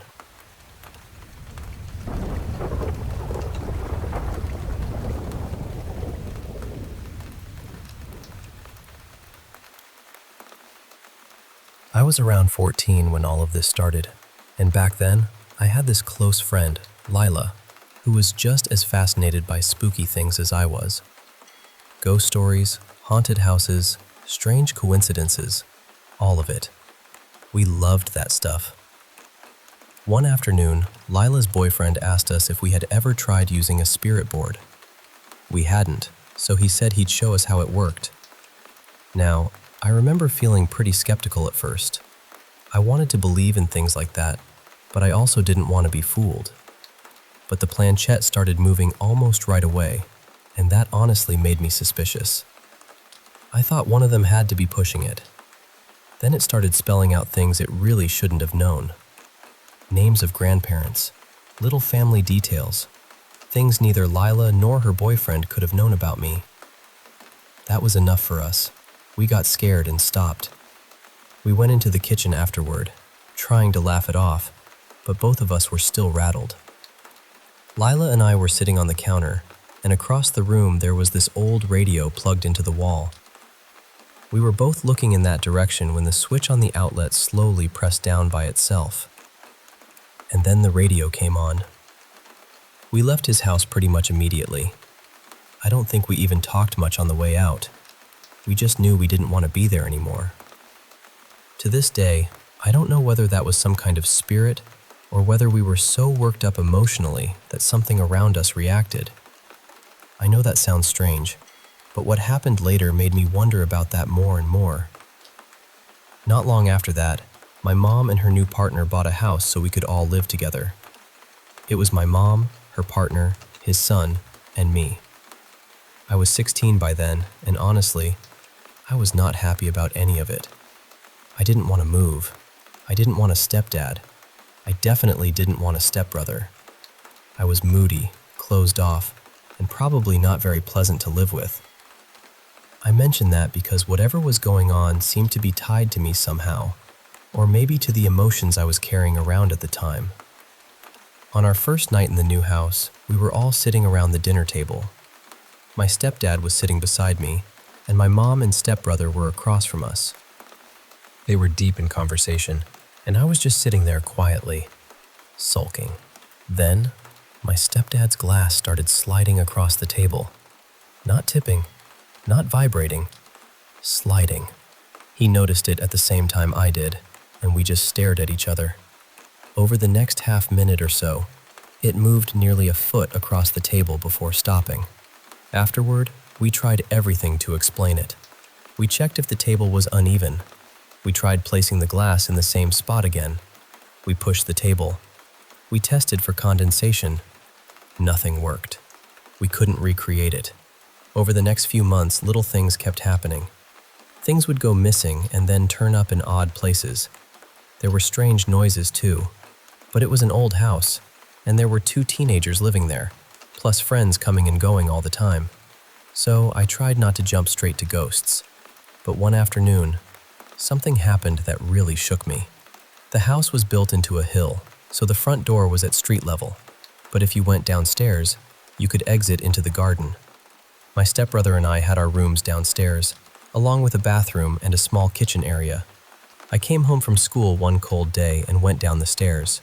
I took off my scarf, hat, and gloves and hung them on the rack near the bottom. Then I bent down to untie my boots. While I was bent over, I saw movement out of the corner of my eye. When I turned, my gloves were lying in the middle of the floor. They hadn't just slipped off the rack. They were several feet away from where I had hung them, on the other side of me. There was no normal way they could have landed there. A few months after that, I was home alone on a weekend night. My mom and her partner had gone away, and they had left me in charge. My stepbrother was out at a party, and I think it might have been one of his first real parties, so I was staying awake until he got home. I was in the living room upstairs at street level, so I knew I would hear him come in. Around 9 o'clock, I heard the front door open. Then I heard heavy footsteps coming down the stairs. I called out and told him to shut the door behind him. No answer. I thought maybe he was sick or drunk or something, so I got up to check. The front door was open, but there was nobody there. I looked downstairs too. I was alone. I closed the door and went back to watching TV, trying to convince myself I had misunderstood what I heard. About 45 minutes later, it happened again. The door opened. Footsteps came down the stairs. Still, no one was there. That time, I locked the door. Maybe 10 minutes later, I heard it again. The door opening. The same heavy steps going down the stairs. But when I went into the hallway, the door was still shut and locked. I had heard it clearly though. There was no mistaking it. By the time my stepbrother actually came home, I was sitting outside waiting for him because I refused to stay in that house by myself any longer. I moved out not too long after that, but sometimes I still stayed over, especially if I had been visiting friends nearby. I had a key, so I didn't always tell my mom and stepdad I was coming. One morning, my stepdad called me and asked why I had left so early. I had no idea what he meant. Then he asked why I had been out in the garden before sunrise. I told him I hadn't been at the house at all. He went quiet for a moment, then said he had woken up during the night and looked out the window. He had seen a female figure standing in the garden. The strange thing is, because of how the house was built into the hill, you couldn't really get into that garden unless you came through the house. Technically, someone could have climbed over from a neighboring garden, but all the neighbors were elderly, and none of them were climbing walls in the middle of the night. I never felt settled in that house. Not then, and not now. It has been more than 20 years since those things happened, and my child spends plenty of time there with her grandparents now. She has never experienced anything unusual, so maybe whatever it was faded away. Or maybe it was never tied to the house at all. Maybe, for a while, it was tied to me.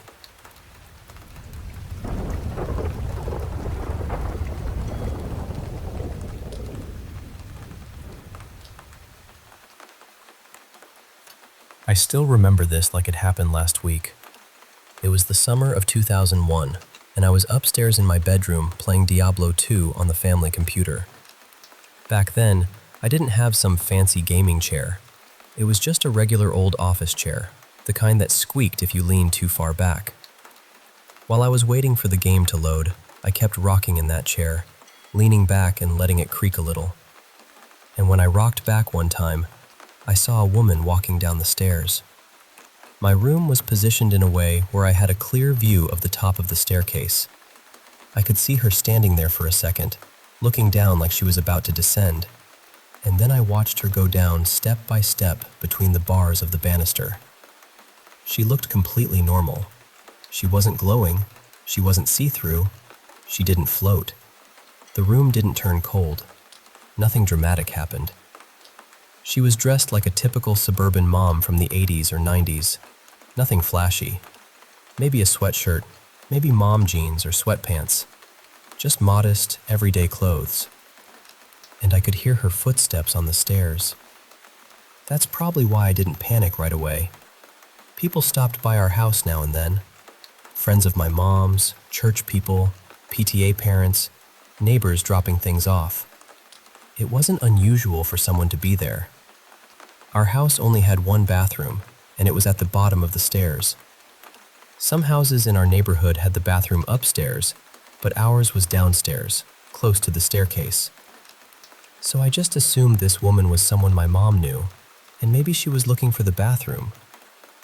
I stood up from my chair, leaned over the railing, and called out, "Ma'am, the bathroom is right..."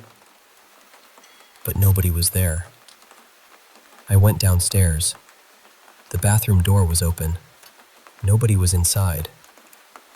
I looked toward the living room and could see the front door. It was closed and locked with the deadbolt. Then I went toward the back of the house. That door was closed too, though it wasn't locked. Outside, my mom was on the deck moving patio furniture around because we were supposed to have people over in a few days. I asked her, "Did your friend find the bathroom?" She looked at me and said, "What friend?" "We're the only ones here." So I told her what I saw. The two of us searched the house together. Every room, every corner, everywhere someone could have gone. We didn't find anyone. And then, just like that, the moment passed.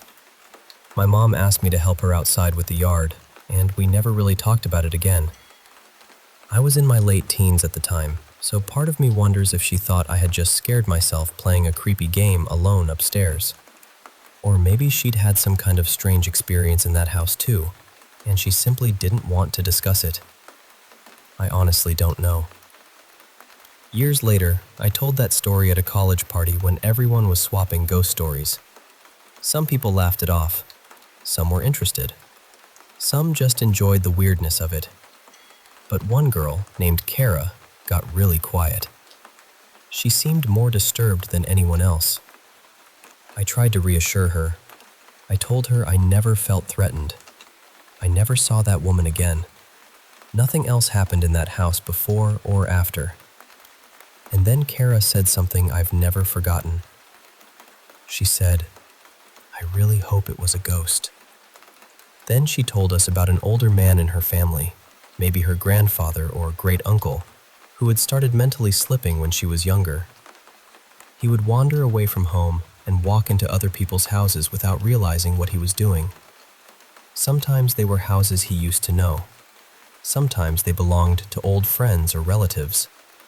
Sometimes they were just random homes. People would find him sitting at a kitchen table, reading a book, organizing a pantry, or tinkering with things in a garage like he belonged there. The homeowners would panic, call the police, and eventually someone from his family would come get him.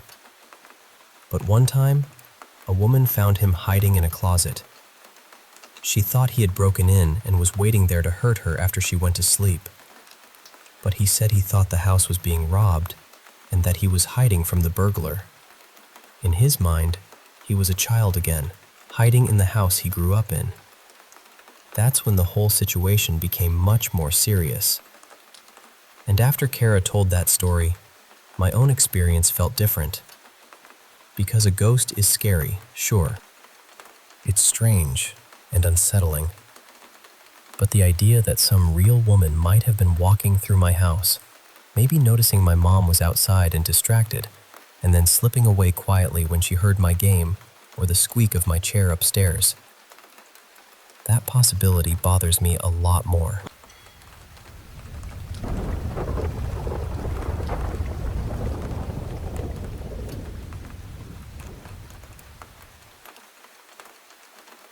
I still remember the week we moved into that old rental house in Ottawa.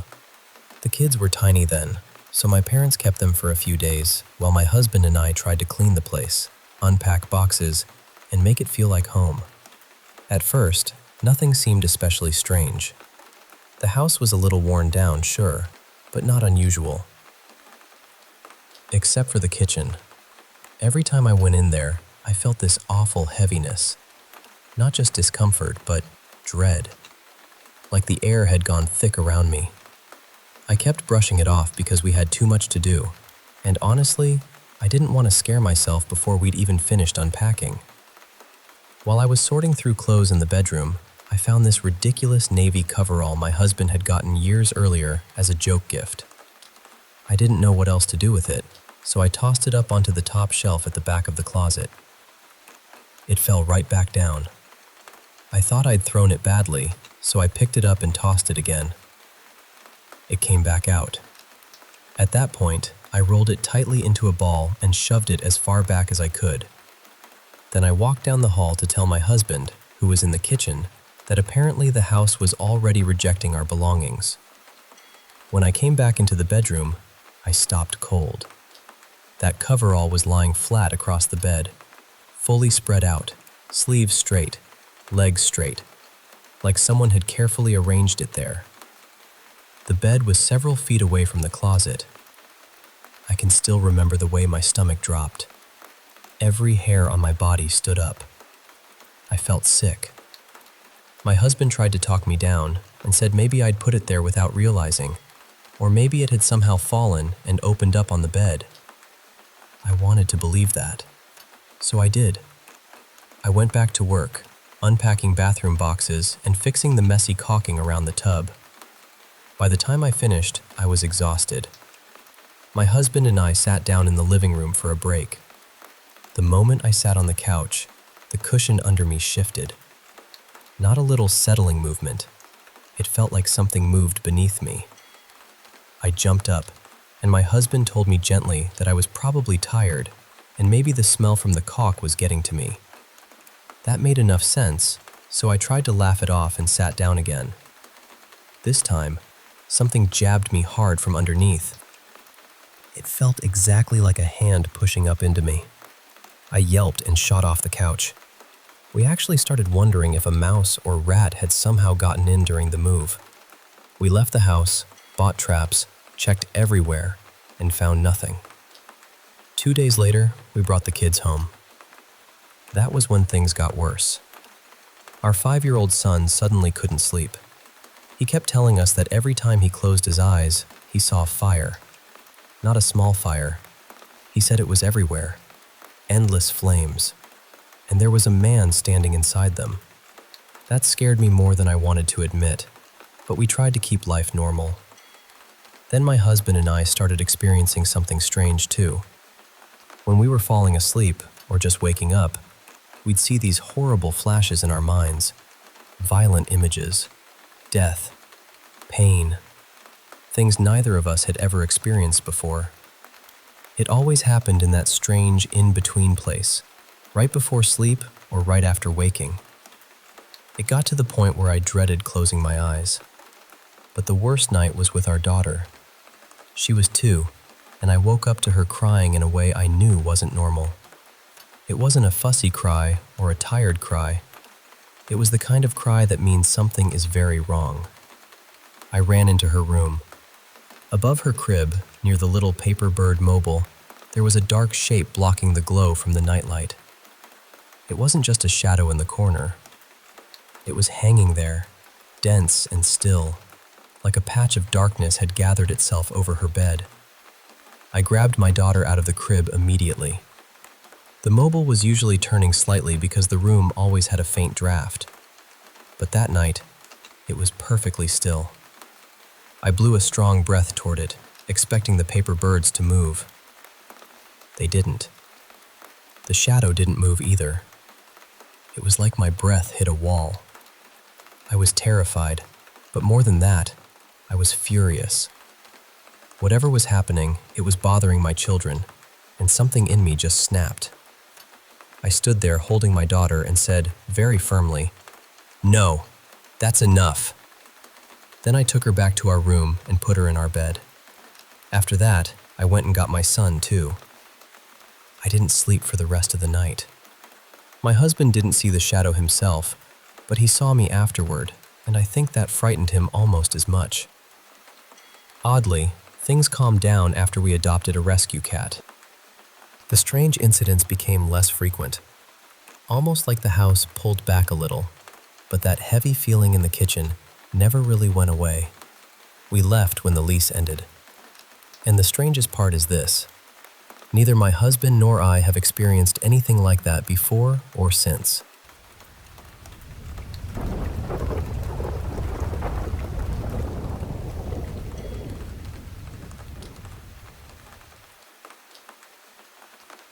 I worked for the DWP for about 7 years, quite a while back now. And one of the buildings I was based in was Dutch's house in Birmingham. I honestly couldn't tell you if it's still standing these days, but I remember that place very clearly. While I was there, I got quite friendly with some of the security staff. One of them, a lovely bloke called Les, used to tell me all sorts of stories about the building. He's no longer with us now, bless him, but some of the things he told me have stayed with me ever since. Because it was a government building, it didn't just shut up at 5 o'clock. There were people working late, sometimes until 10 at night, and once the last person had left, security had to do a full sweep of the place. They'd check every floor, lock the main doors, and then go through the car park before finally closing everything down properly. One night, Les and another guard, I think his name was Stan, had gone through the whole building. Every floor had been checked, every office was empty, and they were certain there wasn't a soul left inside. They were walking through the car park with their torches, with a bit of light coming in from the street lamps, when they suddenly heard banging from somewhere above them. They looked up at the building, and there, on one of the upper floors, was a woman. Not a shadow, not a reflection. A woman, plain as anything, standing at the window and knocking on the glass. Both of them saw her. Straight away they thought, how on earth did we miss her? They assumed she must have been in the toilets or tucked away somewhere when they checked that floor. So they went back inside. Les stayed down at the front desk, and Stan went up to the floor where they'd seen her. He unlocked the doors and started checking around. About half an hour later, he came back down to reception on his own, looking completely confused. He said he'd checked that floor and the floors above and below it, and there was nobody there. No woman, no staff member, Nothing. Then he asked Les, "Has anyone come through the front entrance?" Les told him no. Nobody had come out. Nobody had passed the desk. They ended up having to ring the site manager, who was not happy at all. Apparently, he accused them of drinking on the job, which they absolutely hadn't been. But they both knew what they'd seen. And that wasn't the only strange thing that happened there. Another time, 2 security lads were sent to fit a new CCTV camera in one of the alleyways beside the building. They took a ladder, the camera, a drill, and all the bits they needed. The guards at the main desk could see them on another camera further up the alley, so they were watching them while they worked. Now the strange thing was, these 2 were taking ages to get the camera fitted. Every now and then, they'd stop what they were doing and look behind them, as if someone was standing there talking to them. Eventually, they came back to the main desk, and the guards there started teasing them. You know, saying things like, "How many security guards does it take to put up one camera?" But the 2 who'd been outside didn't laugh. They got annoyed and said, "We would have had it done in 10 minutes if it wasn't for that kid asking us question after question." The guards at the desk just looked at them. What kid? They said there'd been a little boy in the alley with them, asking what they were doing, why they were putting that thing on the wall, and all sorts of curious little questions. The 2 guards at the front desk went quiet, then told them they'd been watching the alley on CCTV the whole time. There had been no child there. Not once. They showed them the footage, and sure enough, the 2 men were standing there, turning around and talking to empty space. One of those camera fitters quit that same day. The other one later said the boy had looked old-fashioned, wearing a little flat cap, a shirt, and shorts, almost like something out of another time. And honestly, after hearing stories like that, I never looked at that building the same way again.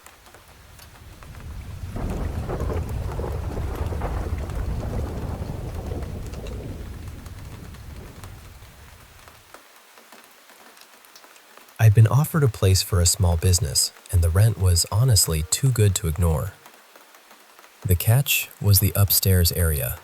It was in rough shape and needed a lot of work. The building itself was an old bank, built sometime between the First and Second World Wars. Upstairs had originally been a small apartment for the bank manager and his family. For its time, I imagine it would have been pretty lovely.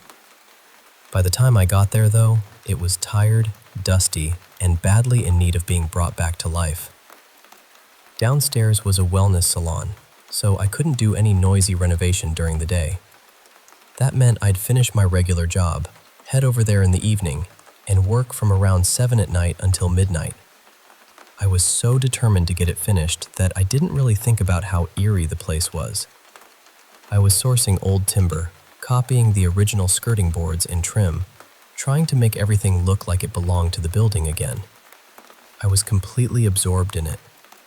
There was a hallway outside the rooms upstairs, and the floorboards had this very distinct squeak when someone walked past. It was the kind of sound you recognize immediately. One night, while I was working, I heard that squeak. At first, I barely reacted. Then I stopped and realized what time it was. It was late, and I was supposed to be alone. Then it hit me that I'd heard that same squeak a few times before on other nights, but I'd been too focused to really register it. So I went out into the hall and looked around. There was nobody there. My first thought wasn't ghosts or anything like that. It was a real person, someone hiding in the building. So I grabbed a hammer, went downstairs, checked the doors and windows, and made sure everything was locked. Most of the downstairs area was alarmed anyway, and everything seemed fine. I went back upstairs and kept working. A little while later, the hallway floor squeaked again. This time, I went out quickly, and just after that, I heard a dull little click or clank from the old bathroom at the end of the hall. Without thinking too much, I walked straight down there to see who was inside. It was a big old bathroom with a pale green porcelain bathtub and matching sink. Very dated, very still. there was no one in there, and there was no other way in or out. I wouldn't say I was terrified in the moment, but I'd had enough for the night. I tidied up quickly, packed my things, and left. After that, the noises kept happening now and then. Nothing dramatic, just random sounds. The hall squeaking, the occasional strange noise from another room. A couple of times the lights flickered. Looking back, I also remember tools turning up in odd places, almost like someone had hidden them somewhere silly just to annoy me. At the time, I brushed most of it off. I just wanted the renovation done. When I finally finished, the upstairs looked really good. I was proud of it. I invited some of the staff from downstairs to come up and have a look. They were hairdressers, massage therapists, beauty therapists, that sort of thing. All women. A couple of them mentioned they hadn't been upstairs in years. Then one of them said something like, "The energy doesn't feel as bad up here now." That stuck with me. Later that week, I was downstairs and asked one of the staff what she meant by that. That's when she told me more about the place. Apparently, when the hair studio used to be upstairs, all sorts of things had happened after hours. People felt invisible hands touch them. Trolleys moved on their own. Voices came from the corners of empty rooms. None of the staff liked being up there, especially alone. And that was the part that made everything feel different. Because when I'd been working there late at night, I hadn't known any of that. I hadn't known the building had that kind of reputation. I honestly think if someone had told me beforehand, I would have been out of there the first time I heard that hallway squeak. I ended up using that premises for 3 years. Over that time, other people mentioned feeling uneasy in certain parts of the building. A friend of mine, Callum, said he was sure he saw something in the hallway once. He wasn't the type to exaggerate either. He said it quietly, like he didn't even really want to believe it himself. In the last few months I was there, the downstairs salon moved out, so I had the whole building to myself. I never saw anything clearly, but there were a few nights when I'd get this sudden feeling that I wasn't alone, and that it was probably time to leave. So I did. I learned to trust that feeling. There was one more strange thing that happened after all of this. I had a chance encounter with a woman who claimed to have psychic ability. I hadn't told her about the building in any detail, but she described it to me exactly. Not just generally either. She mentioned details only I would have known because of the renovation work I'd done there. She told me the place was very active. According to her, there were 2 spirits around while I was working. One was female, and she was apparently very interested in me. She followed me around and tried to get my attention by playing little tricks. Moving tools, making sounds, that kind of thing. The other was male. She said he wasn't as interested, but he would check in from time to time. I don't know what to make of all that, but I do know she described the place far too accurately for comfort. And here's the last odd part. I left that building more than 5 years ago, and since then it's stayed vacant, even though it's in a valuable rental location. That never made much sense to me. The truth is, the place never felt quite right from the start. I only took it because the rent was cheap. At the time, I thought I was just renovating an old bank apartment after hours. Looking back, I think something was there with me most nights. And I'm very glad I didn't know that while I was holding a hammer in an empty hallway at midnight.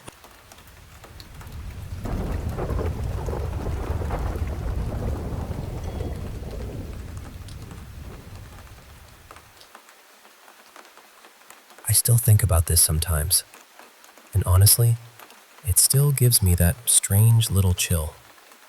This was about 23 years ago, back when my mother and I both smoked cigarettes. We never smoked inside the house, especially with the kids there, so after everyone was tucked in for the night, we had this little ritual. We called it our goodnight cigarette. We would sit out on the front porch in the dark, talking quietly and letting the day fade out. We almost never turned the porch light on because we lived in the South, and once that light came on, every bug in 3 counties showed up like it had been personally invited. Our house sat at the very end of a dead-end road with a huge open field beside it. One night, while we were sitting there, we saw 3 women walking along the edge of that field. They were dressed in old-fashioned antebellum dresses. One of them was carrying a basket. They didn't look transparent exactly. They looked solid enough that, for a second, my mind tried to make them real. But somehow, at the same time, we both knew they weren't. They walked straight into the field like they belonged there. The funny part is, my mother and I just froze. We were sitting there with cigarettes in our hands, not even smoking them anymore, just holding them like 2 porch statues. Then my mother finally said, very quietly, "Did you see that?" And I said, "Yes." We were both pretty shaken, but also completely fascinated. Years later, we got what felt like our first little piece of validation. A new neighbor moved in, a retired Marine officer who had come back to town to help care for his mother. While we were talking with him, he mentioned that when he was a boy, that field hadn't always been just a field. He said the entrance to it used to lead to an old plantation house. That stopped me cold. Then, even later, one of my daughters was grown and working as a hairstylist. A client of hers, who just happened to live in our neighborhood, told her that she and a friend had seen women in antebellum dresses walking through their backyard. My daughter immediately said, "My mom and grandma saw them too." I can't explain how relieved we all felt. Not because it made it less strange, but because it made us feel less alone in what we had seen. There was another time, when my youngest was only about 2. She used to come with me in the mornings when I took the older kids to school. One cold morning, there was frost on the ground, and she was standing near the back field, giggling and waving at something.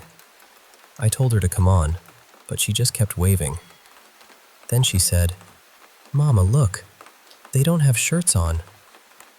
I ran over and looked, but I didn't see anything at all. When we got back home, I asked her what they had been doing. Since she was only 2, it took a while to get the whole story out of her, but she said there were people standing around a fire. She said there was a dog there too. One of them noticed her and pointed, and then they all turned and smiled and waved back at her. She said they had long hair, and one man was sitting on a log with long white hair. She wasn't scared at all. From the way she described it, they felt friendly to her. Then she mentioned something that really stayed with me. She said they had feathers pointing down along the side of their faces. Now, I'm no expert, but my oldest daughter's father is Native American, and his family lived on a reservation, so I had heard a little here and there. But I had never heard of that specific kind of headdress. So of course, I went looking. And wouldn't you know it, the tribe connected to that area had the name of a neighboring town, and in the images I found, they wore feathers pointing downward along the side of the face. That one still sits with me. The last thing is something we all believe is residual. It doesn't feel like a person or a spirit trying to interact. It's more like a shadow or an echo. It looks like a very large bear. He comes out of one wall in the living room, crosses the room, and disappears into the next wall, just minding his own business. He's never threatening, never even interested in us. He just strolls through. It happens maybe 2 or 3 times a year, and it has been going on for more than 25 years. The kids used to call him Big Brother Bear because of the movie. And the strangest part is, when he appears, everyone can see him. Even people who don't believe in any of this. He just walks through the room like he has somewhere else to be. And honestly, at this point, he feels like part of the house.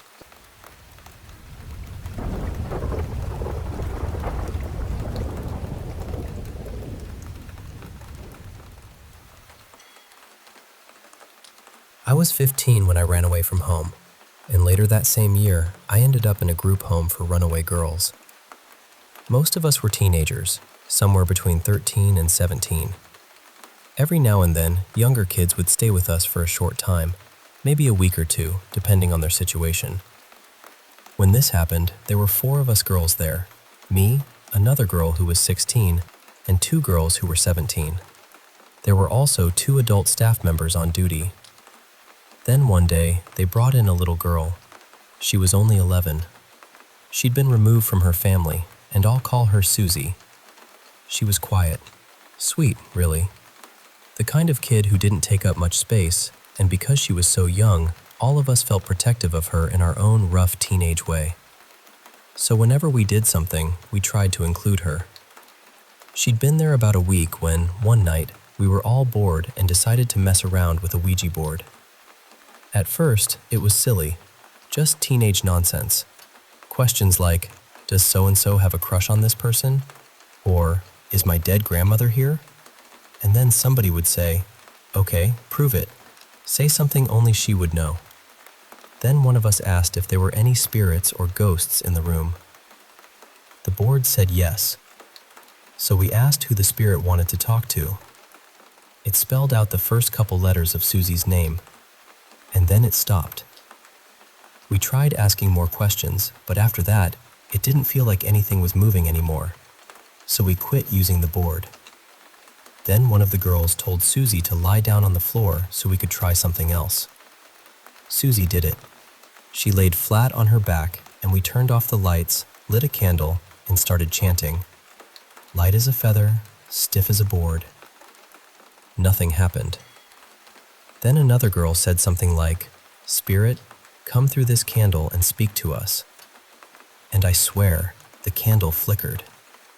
Right after that, Susie got this strange look on her face and said, very softly, no. That was the first moment I felt something in my stomach twist. I remember thinking, maybe we should stop.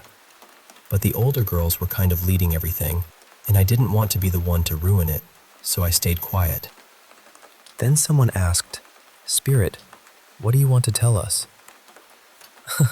A couple of the girls giggled, and then Susie said, in this flat, empty voice, don't let the dead in. The whole room changed. I know that sounds dramatic, but it really did. The joking stopped. The air felt heavier. Someone laughed in that nervous way people do when they're scared but don't want to admit it. One of the 17-year-olds finally said, okay, this is stupid, and blew the candle out. And that's when it started. Susie began trembling, then shaking, then violently shaking. At first, we thought she was messing around. We were saying things like, come on, very funny, get up. But her eyes were wide open, staring straight ahead, and she wasn't responding to us. Then she started flailing her arms. All 4 of us crowded around her, trying to keep her still, but we couldn't. She was twisting, kicking, jerking, and moving with this strength that did not make sense for an 11-year-old girl. Someone yelled for help, and the 2 staff members came running in. They asked what was going on, and we told them the truth. We had been playing with a Ouija board, and then she just started shaking. The staff called her name, loudly. They grabbed her arms and asked if she was okay. Nothing. Then they started yelling at her, telling her to knock it off or she'd be in trouble. Still nothing. And then she got worse. She shook harder. 6 of us were trying to hold her down, 4 teenage girls and 2 grown adults. And we could not do it. She threw some of us off like it was nothing. Then she got up onto all 4s, still shaking, making this horrible guttural sound. She was knocking things over, swinging her arms, kicking out. We kept trying to grab her, but she kept breaking free. She was 11, just 11 years old. Finally, one of the girls was almost crying and shouted, "Tell us how to help you. Please, how do we help you?" And Susie answered. Her voice sounded exhausted, strained, almost strangled. She said, "You have to take the candle, light it, tell the spirit to leave, wish it well, and then blow it out." I still remember the way she emphasized certain words. Take. Light. Tell. Wish. Then. She was still shaking while she said it. People were still trying to hold her down. So someone grabbed the candle, lit it, and said something like, "Spirit, leave this child. We wish you well." Then they blew it out, and Susie just collapsed. She dropped onto the floor, drenched in cold sweat. For a few seconds, nobody moved. Nobody spoke. We just stood there stunned. Then one of the staff members said, very quietly, "Everyone go to your rooms. Go to bed. Susie, come with me." I don't remember much after that. What I do remember is the way the staff acted for the next couple of days. They were usually upbeat with us, even when things were messy. Even when someone got bad news, or there was a fight, or somebody was crying, they tried to keep the mood steady. But after that night, they were different. Subdued. Careful. Almost scared. And that, more than anything, told me that something had shaken them too. I know people can explain a lot of this away. Fear, hysteria, kids getting carried away, all of that. I understand that. But I still cannot explain her strength. Susie was a normal-sized 11-year-old girl. She wasn't big. She wasn't aggressive. She wasn't the kind of kid who would pull a prank or try to scare everyone. She was quiet and mild and sweet. And 6 people, including 2 adults, could not hold her down. I still think about that night sometimes. And every time I do, it creeps right back under my skin.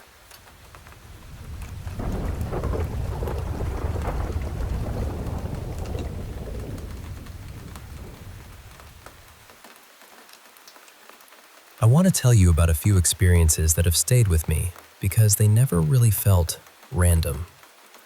About a year after my grandfather passed away, we moved my grandmother out of the house they had shared for so long and into a smaller place.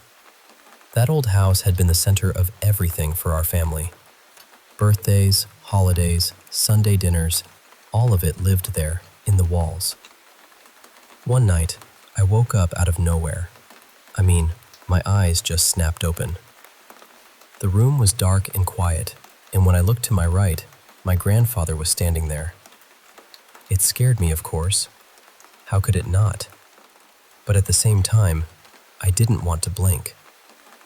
I had this feeling that if I closed my eyes, even for a second, he would disappear. So I just stared at him for as long as I could.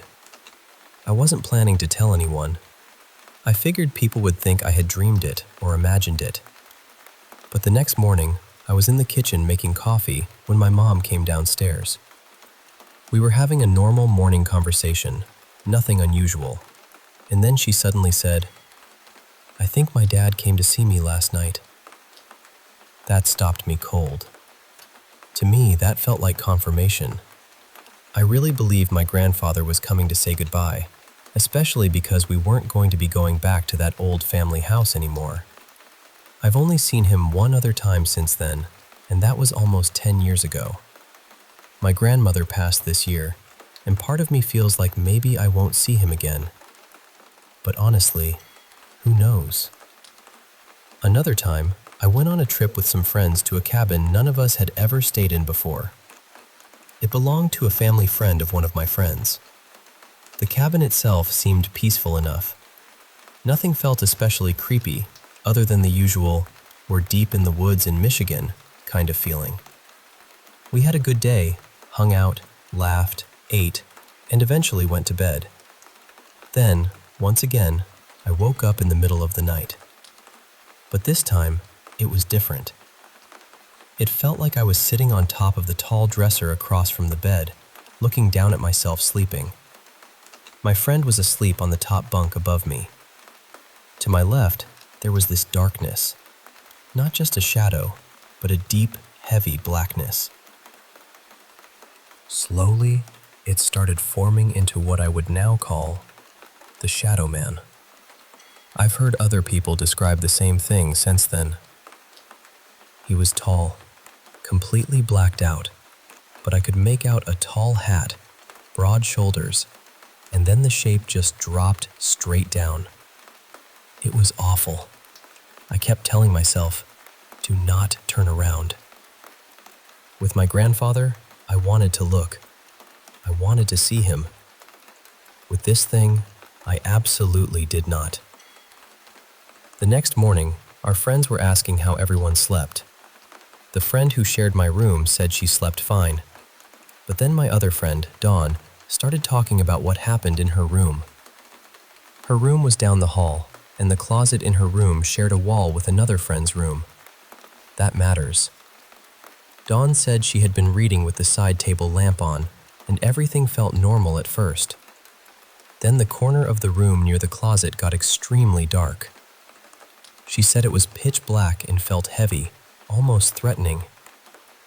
Then our third friend, Sibel, said she had been hearing knocking from the wall to her left, which was the same wall connected to Dawn's closet. It wasn't constant, but it happened enough that she barely slept. Dawn said that when the blackness in her room wouldn't go away, she pulled the covers over herself and said, "Whoever you are, you're not welcome here. Go away." Not long after that, it disappeared. That's when I told her what happened to me. I honestly think whatever was in her room left and came into mine. The next night, all of us slept together in the living room. Now I live in a 100-year-old house in Detroit, and this house has its own little cast of characters. There's an older man in the basement. I've seen him a few times. He gives off grumpy energy, not evil or dangerous, just very much like, "This is my space, and I don't want people in it." After I saw him a couple of times, I finally said out loud, "I'll respect you as long as you respect me." And honestly, we've been fine for about 5 years. I still hear him sometimes. I've heard a man's voice speaking down in the basement, and there have been times when I'm coming up the basement stairs and I hear 2 sets of footsteps, mine and someone else's. Almost a year after I moved in, my neighbor across the street told me that an older man named Mitchell had died in the basement. So there's that. There's also a little girl in the house.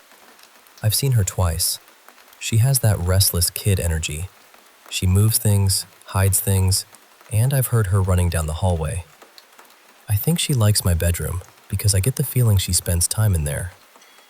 One night, I was lying in bed and heard a child singing. Then I felt something come up beside the bed. It touched my leg, and then a small hand wrapped around my ankle. I pulled my leg back so fast and said, "You are not allowed to touch me."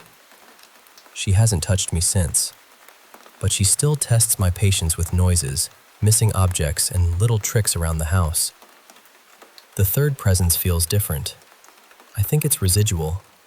It's a woman who walks the same path through the living room, over and over, like she's caught in a loop. I think Mitchell was probably already part of the house before I got here. As for the little girl and the woman, I'm not sure. I collect antiques, so there's always the chance they were already here, or that I brought something home with me. My sister says I need to stop antiquing. I have not stopped. And honestly, I probably won't.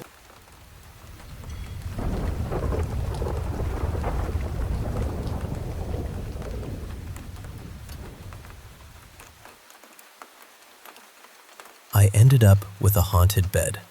And I know that sounds dramatic, but honestly, I got rid of it the morning after I brought it into the house. That was all the time I needed. One night, that was enough. There was something attached to it. I don't know what else to call it except an imp. Just this nasty little presence that felt wrong in every possible way. It didn't come into my room, thankfully. I had warded the threshold. But it would sit itself in the closest doorway, right there in the hall, and just watch me. All night. At the time, I had a little love seat in my room too, so after a while I gave up on the bed and moved over there, thinking maybe I could at least get a little rest. But whatever this thing was, it didn't like that. I could feel the shift immediately. It turned itself somehow, just enough so it could still see me from the hallway. That was the part that really got under my skin. I knew it was stuck out there because I had warded the other doorways in the house too. It couldn't get in, but it didn't have to. It just stayed there, waiting and watching until the sun started coming up. Then it vanished. That next morning, I walked out and told my parents, "We need to get that bed out of here, today."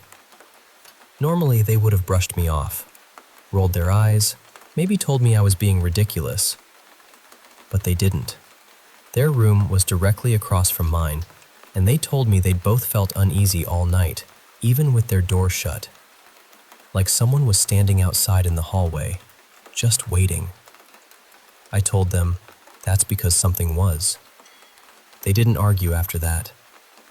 The bed had come from a bedroom set I'd been given when I moved out of this massive old Victorian house where I'd been staying for a while. A girl I knew, Mara, had invited a few of us to live there temporarily. Her family owned the place and had been trying to sell it, but it had been empty for a long time. Winter was coming, so her mother thought it would be smart to have people inside the house to keep an eye on things, make sure the pipes didn't freeze, notice repairs, that kind of thing. What they forgot to mention was that the place was absolutely haunted from top to bottom. And I don't mean one creaky floorboard and a weird draft. I mean the whole house had layers. There was this black mist in the attic that would start drifting down through the ceiling whenever fewer than 3 people were in the house. You did not want to be there alone. Ever. There were cold spots that had nothing to do with the weather. Shadow figures moving where they shouldn't. Voices with no bodies attached to them. There was something in the basement that hated the dark and kept turning the light back on every time we shut it off. After about a week, we just gave up and left it on. There was an old woman in the front upstairs bedroom who liked to stand at the window and stare down at the driveway. There was something else in the crawl space behind the upstairs bathroom that none of us liked talking about. And then there was the little thing attached to my room, which had once been the nursery. I started calling it Harris, mostly because giving it a name made it feel slightly less awful. It liked to stay near my doorway unless the sun was up and the whole house was bright. On rainy days, gray days, dim days, it would show up again. There was also a spirit named Eliza in the house, and I always had the feeling she was working constantly to hold back the darker things. The mist, the shadows, whatever else was pressing in around the edges. So when I moved back home for a bit and took that bedroom set with me, I thought Harris was attached to the house, not the furniture. Turns out, that was a rookie mistake.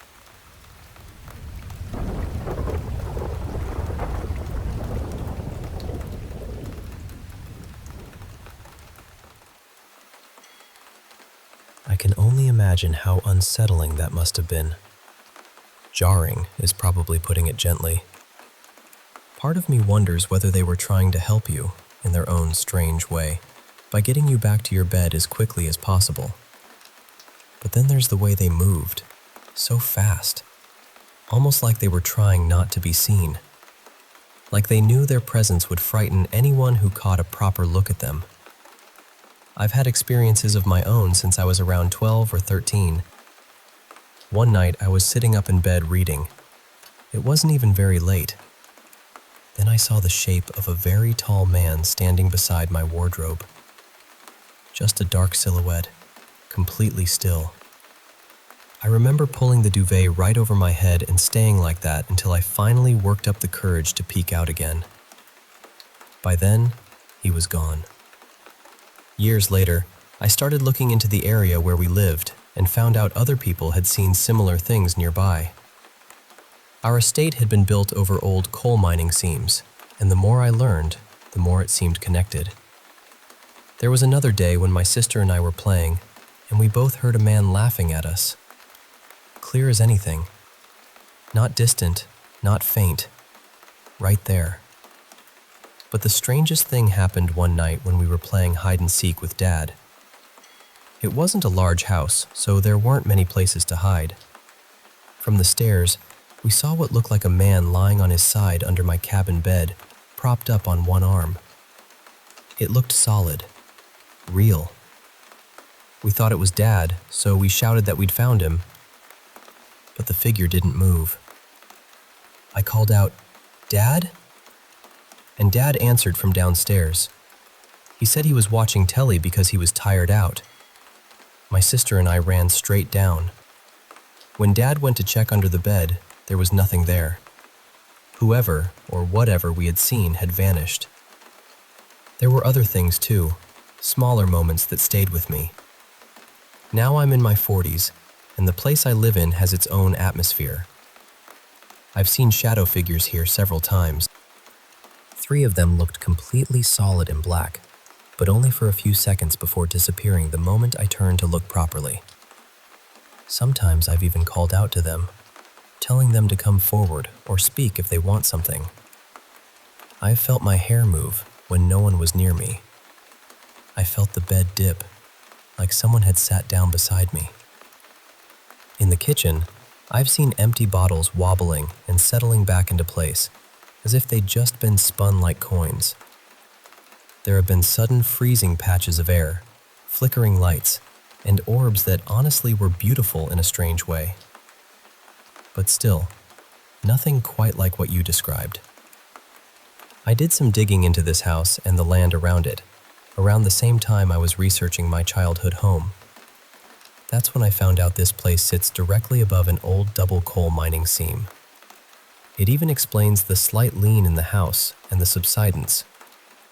Then I discovered that 3 miners had died in a fire damp explosion in that very seam. After learning that, something shifted in me. A lot of what happens here seems tied to the mines. Knowing that has actually brought me some peace.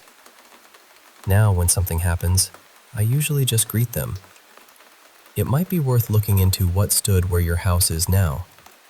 Local history archives, reference libraries, and local historians can be absolute treasure chests for that kind of thing. What happened to you sounds frightening, and I do think some spirits, or whatever they are, understand that their appearance scares us. Maybe that's why you were moved so quickly, so they could get you somewhere safe and disappear before you fully saw them.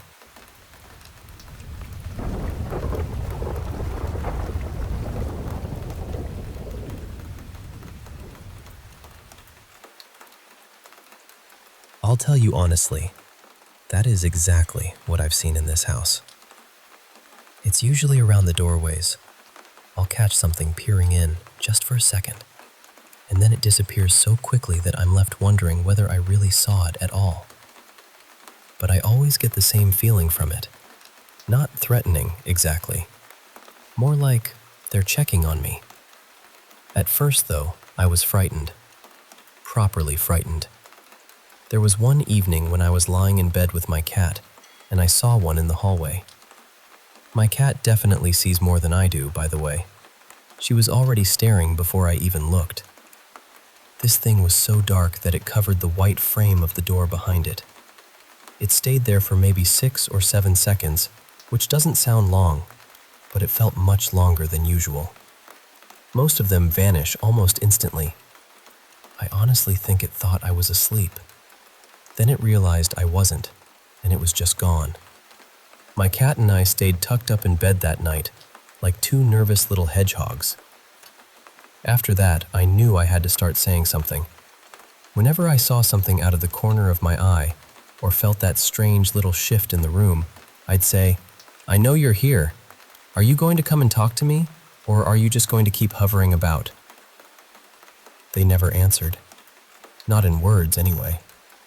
But then I started doing some research into the area, and I found out about the old miners connected to the land here. 3 of them, in particular. Once I learned that, a lot of things began to make sense. I even found their names, and that changed how I felt. I was still cautious, but I wasn't terrified in the same way. So I started greeting them. I say goodnight before I go to sleep, and I tell them everything is all right. I tell them they can stand down now. They're still around. I know they are, but I haven't seen them like that for a long time. I still catch little movements in my peripheral vision, And when I do, I greet them. If I feel that sudden freezing air, I do the same. But they aren't the only ones here, and you'll have to stay with me on this, because this next part isn't about a ghost in the usual human sense. This one is something older, something tied to the earth and to the mining tunnels underneath. I have what people would now call a hob. Years ago, down in the mines, they were often called knockers. The old stories said they would knock inside the tunnels to warn miners if there was danger coming, like a collapse or a bad shift in the ground. Plenty of miners believed in them, and so did many of the widows who were left behind. When the mines closed and the seams flooded, houses were built over the land. Estates like this one. The belief was that some of the knockers moved into the homes and settled near the hearths and fireplaces. I know how that sounds. Believe me, I do. But the first families who lived around here, especially the old mining families, knew about it.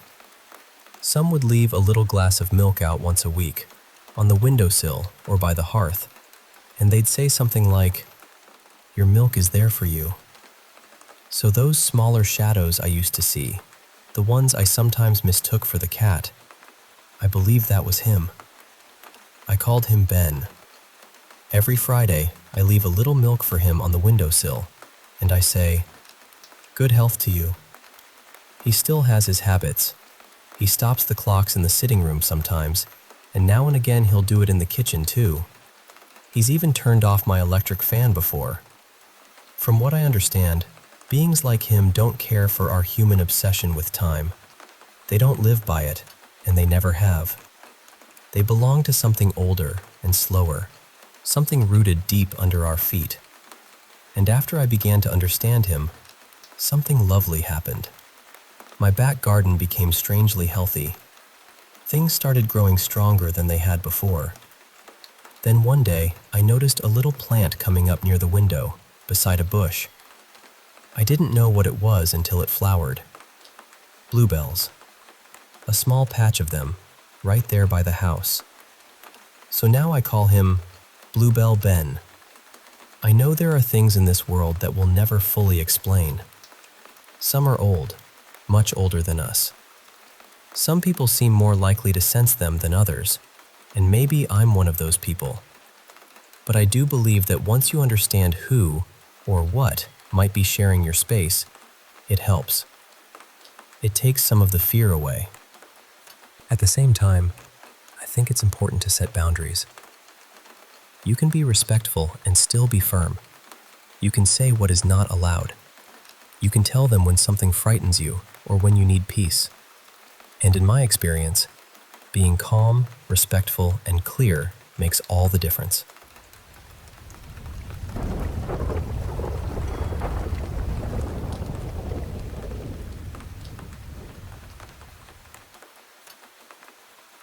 I moved into this little apartment on the 3rd floor, and when I say 3rd floor, I mean that was the end of the line. The stairs didn't go any higher. Each floor had 2 apartments, including mine, so I figured I had one neighbor right next door, and that was that.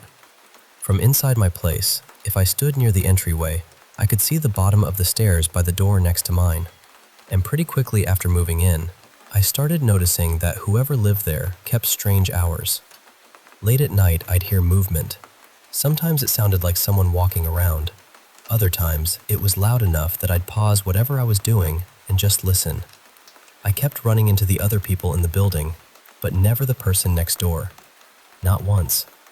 Still, I told myself they probably worked nights or some kind of shift schedule. That explanation made enough sense, so I let it sit there. After I finally finished unpacking, I needed to put my moving boxes into storage. My rental came with a storage unit in the basement, so I asked a woman downstairs, Mara, where I was supposed to go. She looked a little confused and said, "Since you're on the 3rd floor, you can just use the attic. It's right up there with you. Much easier than dragging everything down." So I went back upstairs and started looking for a ceiling hatch. I checked the hallway, looked around near the stairwell, even stared at the ceiling like it might suddenly blink back at me. But there was nothing. Just my door and the door beside mine. Then I looked closer. My door had a mail slot, my name, and a doorbell. The other door had none of that.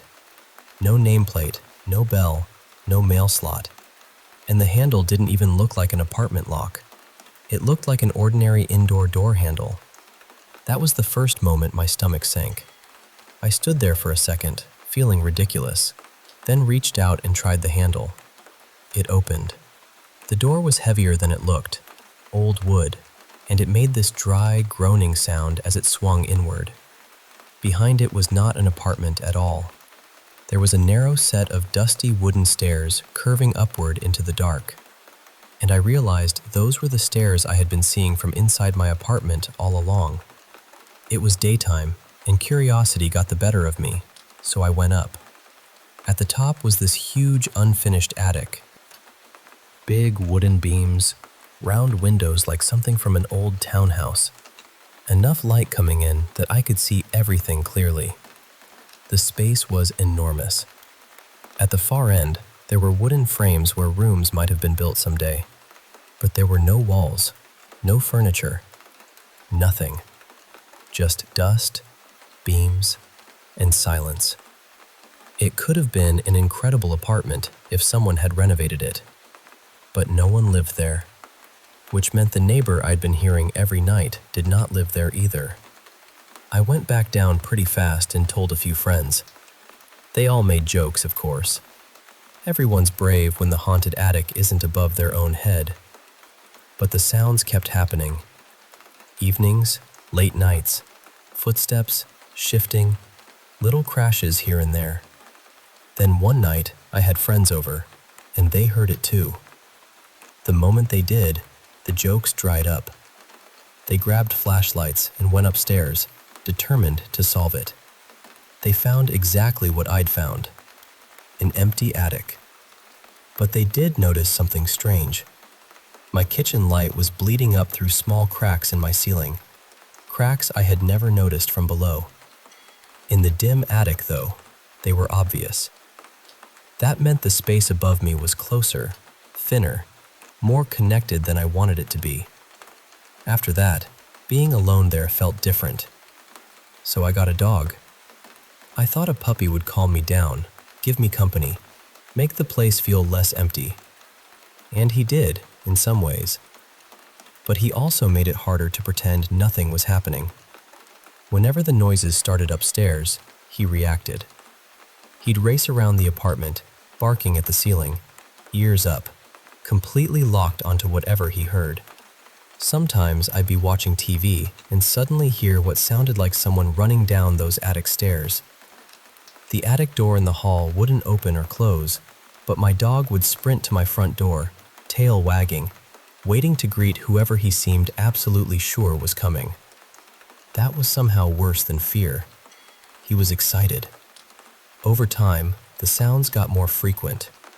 At first it was only evenings. Then it was late nights. Then it was any hour it pleased.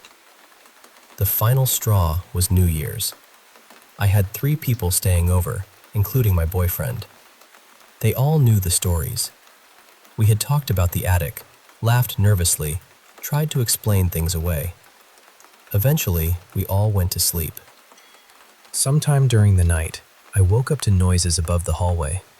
Then there was banging from the bathroom. It sounded like someone was trying to close the door, but couldn't quite manage it.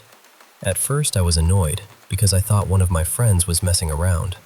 My dog jumped up, eager to investigate, so I opened my bedroom door. But instead of going toward the bathroom, he bolted into the living room where my friends were sleeping. That made me stop. I went to the bathroom anyway, and I saw the door moving by itself. It slowly opened, then slammed shut. I pushed it open and checked the window. Closed. No draft, nothing hanging on the handle, nothing behind the door. No explanation. I called the dog and hurried back to my room, completely shaken. My bedroom door had 2 panels of frosted glass, and in my rush to shut it, I woke my boyfriend. I got back into bed, but the dog stayed near the door, whining and scratching like he wanted out. I was trying to call him back when my boyfriend suddenly said, "What the hell is that?" Through the frosted glass, we saw a bright light moving down the dark hallway. Not flashing, not flickering, moving. Slowly, like someone was walking past the bedroom door carrying a lantern or a flashlight. We froze. Neither of us opened that door. After the light passed toward the living room, the noises faded. Nobody slept after that, except the dog, who apparently had made peace with the impossible. That night changed things. My boyfriend and I moved a few steps faster in our relationship, because very soon after, I moved in with him. Two of my friends who were there still bring it up sometimes, trying to make it make sense. Maybe the bathroom door was a draft, they say, but we all know how that door moved. It slowly opened, then slammed shut with force. Not once, repeatedly. And the light? People have suggested a car passing outside, but car headlights don't reach a third-floor hallway through a kitchen window, around corners, through walls, and then move slowly past frosted bedroom glass like someone carrying them by hand. I still don't know what was in that place. I just know I'm glad I don't live under it anymore.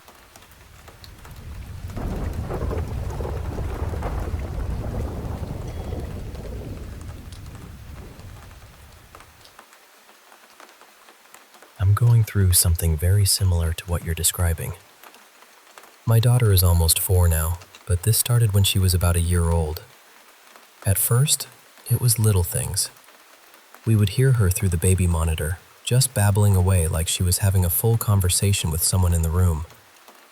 Then there were times I'd be changing her, and she'd look past my shoulder toward the doorway, completely focused on something. Of course, I'd turn around, and there would be nothing there. I remember looking back at her and quietly wondering, "Do you see someone?" Then, when she was around 2, we were playing in the living room together.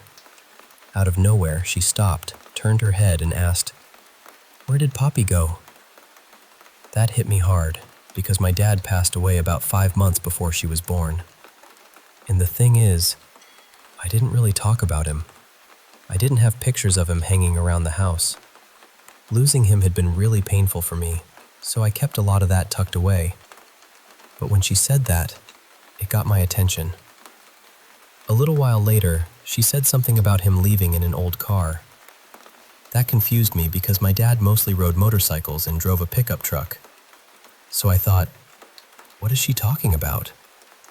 But then she started describing these 2 older cars in surprising detail. Later, I asked my mother about it, and she confirmed that my parents had owned those exact cars before I was even born. They had sold them before I came along. There were no photos of them in our house.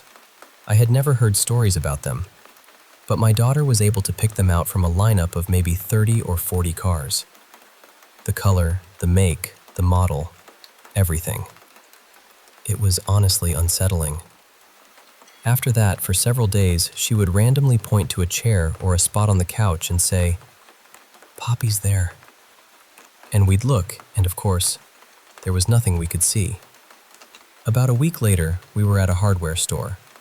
I was buying screws for a project, and I grabbed a cheaper box of drywall screws instead of the construction screws I actually needed. My daughter looked at me and said, "Those aren't the right screws." Same wording, same tone. Exactly the kind of thing my dad would have said. I looked at her and asked, "What did you just say?" She repeated it. So I asked, "How would you know that?" Without missing a beat, she said, "Poppy told me." I froze for a second, because at that point I was starting to feel genuinely shaken. So I said, "Well, if Poppy told you those are the wrong ones, did he tell you which ones are the right ones?" And again, without hesitation, she pointed to the correct box. So yes, I put the drywall screws back and bought the construction screws. And honestly, that was just the beginning. There have been other moments too. One time, she was at my mom's house, looking out into the backyard and talking like someone was there. I asked her who she was talking to, and she said, "That little boy out there." I looked outside. No one was there. So I asked her to describe him, and she gave me all these details. Clothes, hair, where he was standing, just very specific things that made me pause. And things like that kept happening. The strange part is, now I've started seeing things too, and that had never happened to me before. I took a trip to Idaho to visit an old family friend, and I stayed in his den, kind of a living room area. One night, I saw what looked like two shadowy figures sitting on the staircase. Then I saw a tall, broad-shouldered man standing in the laundry room. Later, I saw another silhouette leaning over the couch, almost like it was looking down at me while I was lying there. The next day, I said to my friend, "You might want to get this house cleansed, because I saw some strange stuff last night." That's when he started telling me about his daughter, who has apparently seen things like that since she was little. She's 16 now, so I sat down with her and asked if her parents had ever told her about my daughter talking to her papi. I started explaining the story, and then I said, "It was weird, but not as weird as last night when I saw a really tall..." Before I could finish, she interrupted and said, "Broad-shouldered man in the laundry room?" I just stared at her. Then I said, "Yeah." "And there were two people." She cut in again and said, "Sitting on the stairs?" And I said, "Yes." Then she told me there was another one that sometimes appeared over the couch, and one in her room that sits behind the door. She explained that she sees things almost every day, but she doesn't interact with them. She doesn't try to figure out whether they're speaking or what they want. She just notices them, lets them be, and moves on. I'm not an especially religious person, and I don't expect everyone to believe me. I know how it sounds, but these things happen to me, and they felt very real. Even now, my daughter will still make random comments about things she sees or hears. I don't make a huge deal out of it. I just make sure she feels safe, and then I write it down in a little notebook I keep. That's really why I wanted to share this with you. My daughter seems to be experiencing something very similar, and the way I see it is this. If it isn't hurting her, and she seems happy and unafraid, then I'm going to keep watching, keep listening, and let her talk about it. But I really do recommend writing these moments down when they happen. Write as much detail as you can, even the little things that don't seem important at the time. Because whatever this is, it's fascinating what children seem able to notice.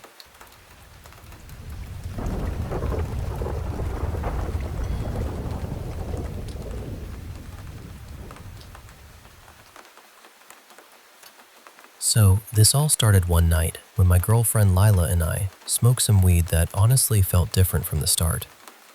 It came from this one dealer we had gotten from before, and there had been a couple of times where it made us feel strange, like we kept catching movement in the corner of our eyes. Little flashes, shapes, that kind of thing. But this time, it felt heavier, darker. I didn't even smoke that much, but it hit me in a way I wasn't ready for. We went home, did our usual routine, and eventually got into bed. It was around 3 in the morning when I must have zoned out, or maybe fallen asleep for a bit. I woke up to the sound of my own voice. I was chanting under my breath. Not in English, not in any language I recognized. I remember snapping awake and thinking, what am I doing? I was confused and scared because it didn't feel like something I had chosen to do. So I stopped myself. Then I looked over at Lila. She was sitting straight up in bed, completely still, staring right at me with this blank expression. She was chanting too, in that same strange language, in this low, eerie voice that didn't feel like hers. Her face looked wrong somehow, uncanny, and her eyes looked almost black. That was when I felt it, this incredibly dark presence in the room. I don't know how else to describe it. It felt evil in a way I had never felt before in my life. My whole body reacted before my mind even caught up, and I jumped out of bed screaming. Not just yelling, screaming like something out of a horror movie. I had never made a sound like that before. I woke up the whole house. Lila suddenly looked normal again, but she was terrified.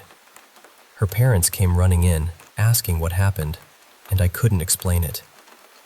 Every time I tried to think about saying it out loud, I felt this pressure around my throat, like something was stopping me. I had to breathe slowly just to make it ease up. So I told them it was a nightmare.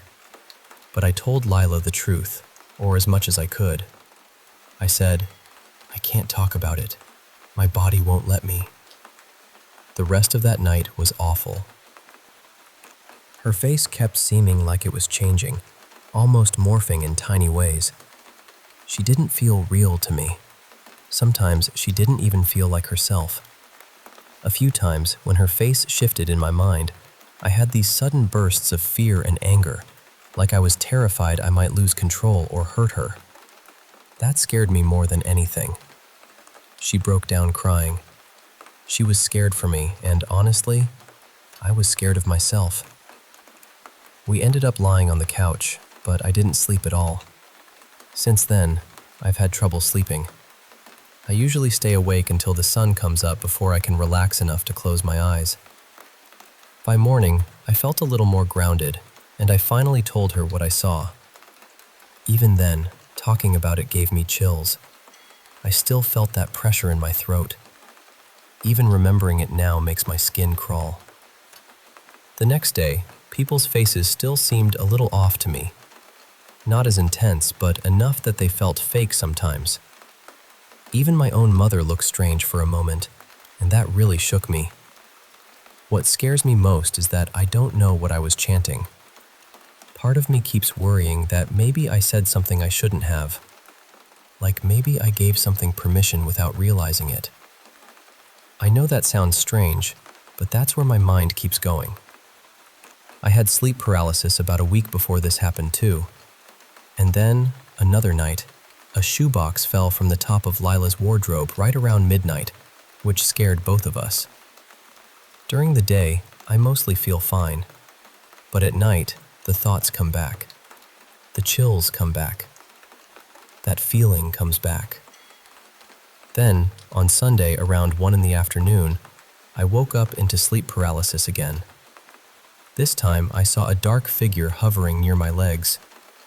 He looked like a thin man, maybe around 5'9", lean, with tiny white dots where his eyes should have been.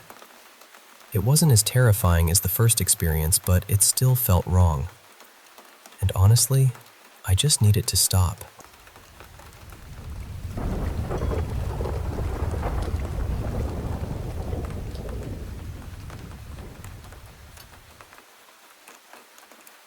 Before I answer, I just want to ask for a little clarity.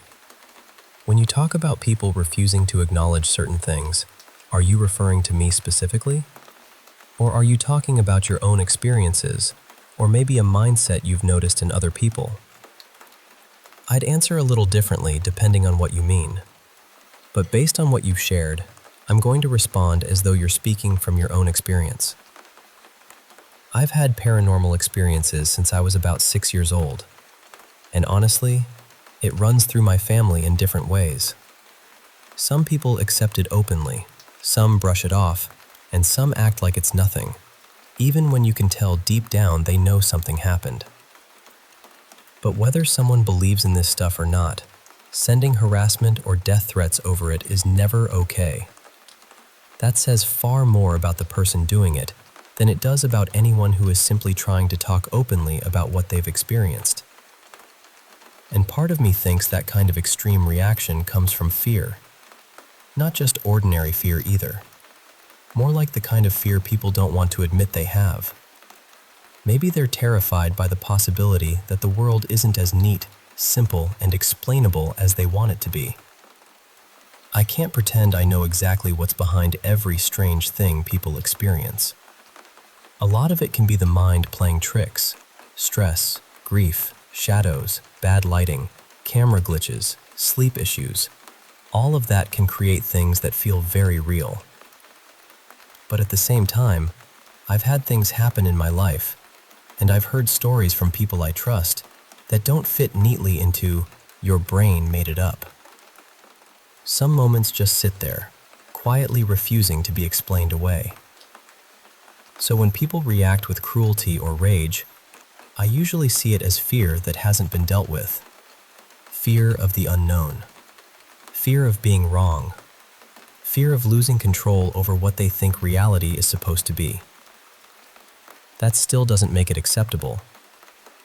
I used to post some of my own experiences in online forums where people discussed paranormal stories, strange photos, odd videos, things like that. Not Reddit, just smaller communities where people were supposed to be comparing notes and having honest conversations. People would debate whether something was pareidolia, a camera issue, a reflection, an editing mistake, or maybe something genuinely unexplained. And that part was fine. I actually think questioning things is healthy. But whenever I shared something, the response was almost always hostile. Not curiosity, not, let's look at this carefully, just instant dismissal. People calling me fake, saying I was lying, acting like I was stupid for even bringing it up. Then those same people would turn around and praise each other for stories or photos that were no more convincing than mine. It started to feel less like a community and more like a little club where only certain people were allowed to be taken seriously. I really don't know what happened to some parts of the paranormal community. There are still good people out there, people who genuinely want to understand what's going on, people who are willing to ask questions without tearing someone down. But there are also clout chasers, attention seekers, gatekeepers, and people who only believe something if it comes from their own circle. So if you're dealing with threats, harassment, or people trying to shame you for what you believe or what you've experienced, please remember this. Those are not your people. Keep looking until you find spaces where people can question things without being cruel. It may take time, but it's worth finding a community that has both compassion and common sense. And I'll add this too. Don't just join groups that blindly validate every single thing you say. That's not healthy either. A good community should be able to say, we believe you experienced something, while still being willing to ask, what else could it have been? That balance matters. As for me, I'm not a skeptic in the dismissive sense. I do believe there are things we don't fully understand. But I also try to rule out every practical explanation first because I care about being honest. If something can be explained by a normal cause, I want to know that. And if it can't, then I want to be just as honest about that too. I've had experiences that other people witnessed with me, things none of us could explain. Strange encounters, disturbing presences, moments that felt connected in ways that were far too specific to feel random. I've seen things that felt threatening. I've experienced things that felt almost inhuman, and I've had situations happen that still bother me when I think about them too long. One of the biggest wake-up calls happened after a shower. There was a handprint on the bathroom mirror. The mirror had steamed up everywhere except where this hand had been, like someone had pressed their palm against the glass before the steam formed around it. But the print itself was completely dry. It looked human at first, except the fingertips were stretched and pointed, almost like claws. I took a picture of it because I knew no one would believe me. And about a week later, that picture was gone from my phone. Not moved, not hidden, just gone. That's the kind of thing I can't easily explain, and I don't expect everyone to believe it. But I know what I saw, and I know how it felt. So when people talk about the paranormal, I try to leave room for both sides, the practical and the mysterious. Because sometimes the truth is simple, and sometimes it knocks quietly from the other side of the mirror.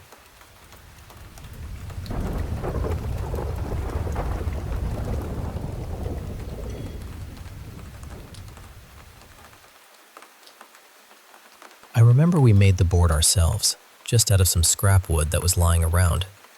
Nothing fancy, nothing polished, just a rough little Ouija board scratched together because we were bored, tired, and probably a little too curious for our own good. One of the guys on my team, Corporal Dreves, swore he had something following him. He called it his guardian angel, though the way he talked about it never felt quite that simple. He said he could speak to it through the board. A few of us didn't really believe him, but we wanted to see it for ourselves. We found this empty supply closet inside a bombed-out college building. There was a small cracked window near the top of the wall, and just enough moonlight came through to let us see the board.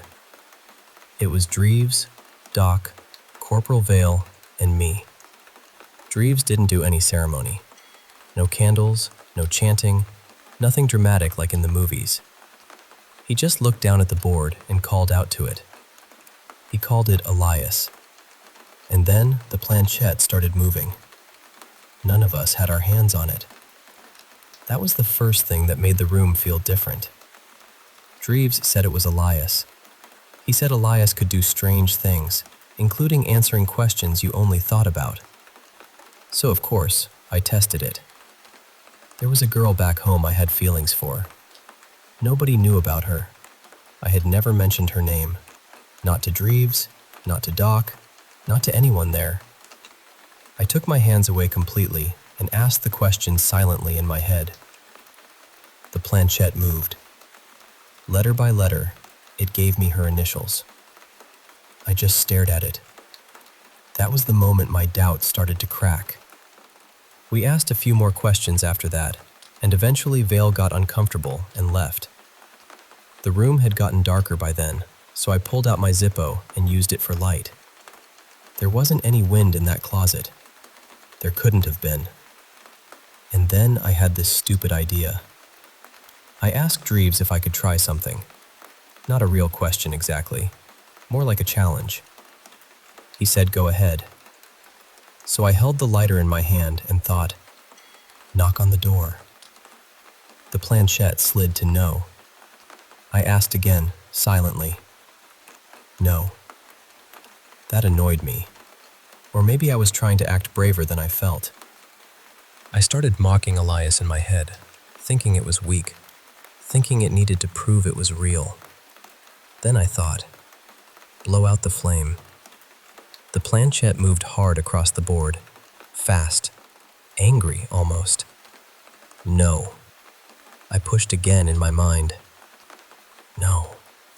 I was just about to insult it, not out loud, just in my thoughts, when I felt something behind me. It was like an ice-cold breath on the back of my neck. It moved down my shoulder, along my arm, straight toward my hand. And then the Zippo went out. Doc jumped up so fast he nearly knocked into the wall. He ran out of that closet and down the hall without saying a word. Dreves looked at me and asked what I had told it to do. I told him. His face changed. He warned me not to anger Elias again. I wish I could say that scared me enough to stop. It did scare me. It shook me badly. But it also pulled me in deeper. Fear and curiosity can make a dangerous little cocktail. After that, I wanted one of my own. I talked Dreves into showing me how. One night, when things were active outside and the whole place felt charged, we went up onto a rooftop and called something in. Something answered. I couldn't understand its name, not really. It felt too sharp or too tangled to say properly, so I shortened it and called it Zane. It accepted that. After that, every once in a while, I would still call on the original one, Elias, the one tied to Dreves, just to see if it would do that mind-reading trick again. But there weren't many people around who were willing to sit with a spirit board for long, especially after hearing what had happened. I still own a few boards. I use them from time to time. I don't pretend to understand what they are. Some people say they're tools for speaking to demons. Some say they're portals. Some say nothing good ever comes through them, and whatever answers is never what it claims to be. All I know is this. I wouldn't recommend playing with one unless you're ready for things to follow you, haunt you, or get worse than you expected. And I do think some people are more open to it than others. If you're looking for results, you'll probably get more from someone sensitive to energy, someone who has that strange doorway already half open in them. But one thing I'll say for sure, no matter how much they claim to know the future, I don't think any of them have the winning lottery numbers.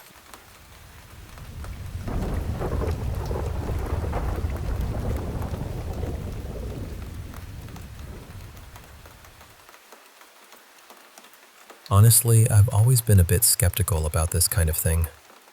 I'm not someone who jumps straight to ghosts or spirits or anything like that.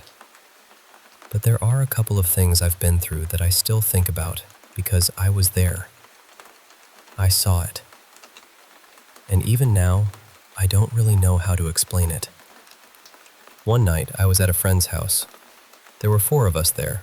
Me and the guy who lived there were just sitting back, watching, because the other 2 had found out he had a Ouija board and kept asking him to bring it out.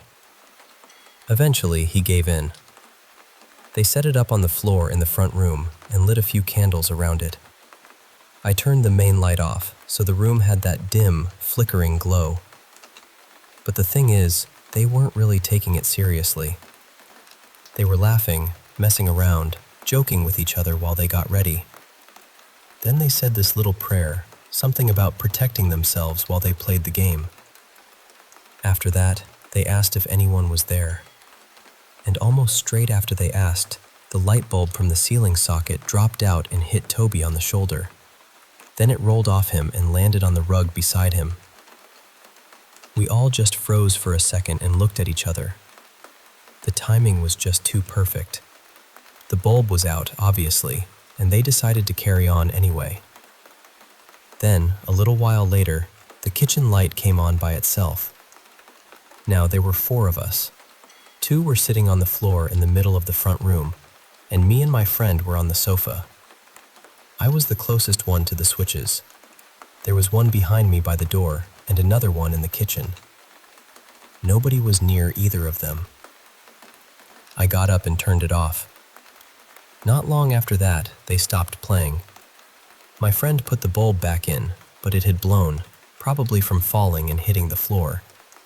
So he took one from the hallway and put that in instead, and it worked fine. Later on, we were just sitting there watching TV, trying to act normal, and the light came on again by itself. He turned it off. Then, later, while the light was actually on, it went off by itself. When we tried to turn it back on, it didn't work, so we assumed the bulb had blown again. But when he tested the same bulb in the hallway, it worked perfectly. The strange thing was, that ceiling socket stopped working for 2 days after that. Then it just started working normally again, like nothing had happened. Before that Ouija board came out, there had never been any problem with it. I know people can say it was coincidence, and maybe the bulb falling out was one. That was my first thought too. But then the kitchen light, the socket, the bulb working elsewhere, all of it happening after they'd been messing with that board. I remember sitting there with goosebumps. I used to want to try a Ouija board myself. After that night, I changed my mind completely. It taught me something. If you can't see it, don't mess with it.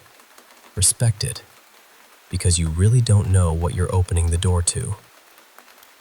And it wasn't the only strange thing I've experienced. My childhood home was built in the 1870s, and there were always odd things going on there. Things would move. My sister used to talk to a little girl she said sat at the end of her bed. I heard noises all the time, but my mom always brushed it off and said it was probably a mouse. But I knew it wasn't a mouse. It wasn't just little scurrying noises. Sometimes it sounded like banging. Other times it was scratching, but not like claws. More like something heavy sliding across something. When I was little, maybe between 5 and 8 years old, I had this strange fear about knocking or banging sounds.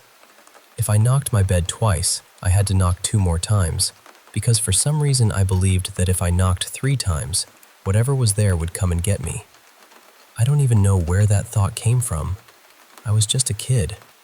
But I remember lying in bed with my fingers in my ears because I was so scared.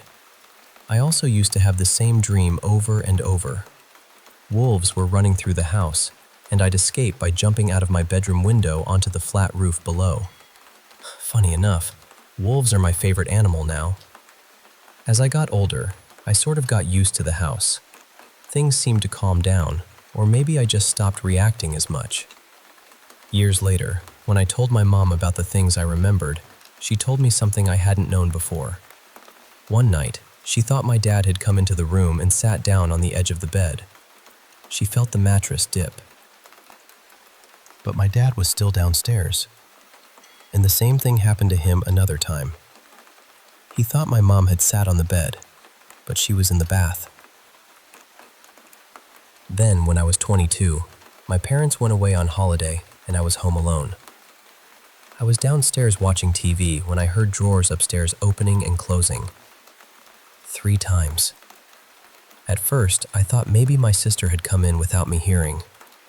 I called out, but nobody answered. So I went upstairs to check. Nobody was there. I was definitely alone. I went back downstairs and called my girlfriend. I sat down and told her what had just happened. A few minutes later, there was this huge smashing sound, like someone had thrown a brick through a window. I jumped up and ran to check the kitchen, the back door, the bathroom windows, everything. Nothing was broken. Then I noticed something.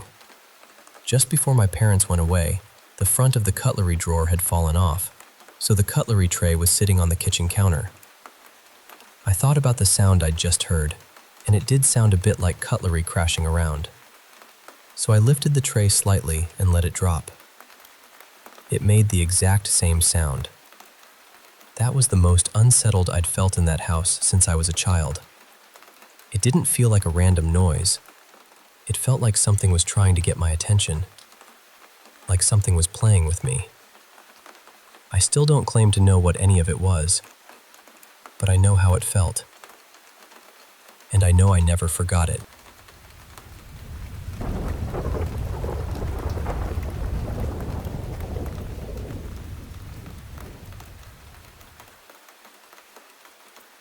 I'm sharing this as my own experience, and honestly, no one has to believe me. I understand how it sounds.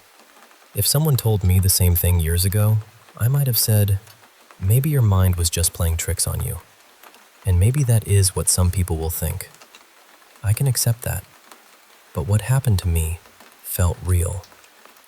This was a long time ago, during a period when I was physically unwell. My body was struggling, but my mind was taking a hit too.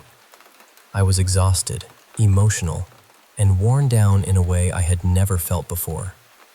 And during that time, I began to feel this presence around me. It didn't feel comforting. It felt like something was making me weaker. The best way I can describe it is that it seemed to feed off anything negative inside me. Trauma, heartbreak, sadness, anger, fear, all of it. And it did not just feel like it was feeding from those emotions. It felt like it was increasing them too, almost encouraging me to sink deeper into them. Then, something changed. I started working on my mindset. I stopped giving so much space to the fear and heaviness. I tried not to feed it with my attention. And after that, whatever I had been feeling seemed to fade away. Now, I know someone who does not believe in this kind of thing might say, "No, Clara, that was just your mind reacting to illness and stress." And I get that. I really do. Part of me would love for it to be that simple. But the experience stayed with me because it felt so present, so outside of me, and so deeply real. Since then, I've wondered about something else. There is someone close to me who seems to be affected more than I am. I have always tried to help her, especially because before all of this, there was no activity in the home. Nothing strange, nothing that made me question anything. But over time, I started wondering whether what is happening around her could be connected to her own anxiety or emotional pain. Maybe it is something like a poltergeist created by inner turmoil. Or maybe there is something around her that does not have good intentions. I do not say that lightly, and I do not claim to know for sure. I have not seen anything with my eyes, but I have heard sounds before. Sounds that felt like they could have come from something present in the room. I have trained myself not to panic when that happens. I tell myself, it could be a normal sound. It could be my brain misreading something. People hear things sometimes. And even if part of me wonders whether it is something else, I try not to react with fear. I do not want to give it energy. That has become important to me. Before, I could hear sounds that were neutral or even strange, and I was reassured by the thought that it did not mean I was crazy. It did not automatically mean there was something to be terrified of. Sometimes things happen, and we do not know what they are. The part I have not told her about is the coldness. There are times when I can sense cold air near her, almost in her direction. Many times, I have thought maybe a window was open, or there was a draft, or something in the house was not working properly. I would check for a natural cause, and there would be nothing. It is not dramatic like in horror movies. The whole room does not turn icy. You cannot see your breath. It is more subtle than that. A patch of coldness near her, around her, and then it is gone. I have not noticed that around anyone else. Sometimes, when I reach out to touch her, not because I am trying to test anything, but just to be affectionate or friendly, her skin feels cold compared to mine. And yes, that could be completely natural. People have different circulation. People get cold. I know that. But when it happens, I am never as cold as she is. Still, I keep telling myself not to jump to conclusions. I have had moments earlier in life where certain areas in a home felt wrong, like they did not want us there. I cannot explain it better than that. It was not the same kind of coldness, but I remember feeling that I knew something was off. And later, because of what happened afterward, I was glad I trusted that feeling. Right now, I am trying to stay balanced. I do not want to frighten her. I do not want to say, "You are so negative," because that could come out cruel, even if I meant it with concern. People are sensitive, especially when they are already hurting. I believe we are all good at our core, but I also think we can suffer deeply when we are not in balance. And sometimes, when someone is carrying anxiety, sadness, fear, or anger for too long, it can feel like something gathers around that. Whether that something is spiritual, emotional, psychological, or something I simply do not understand, I cannot say for certain. All I know is what I felt. And what I felt was real enough that I still think about it.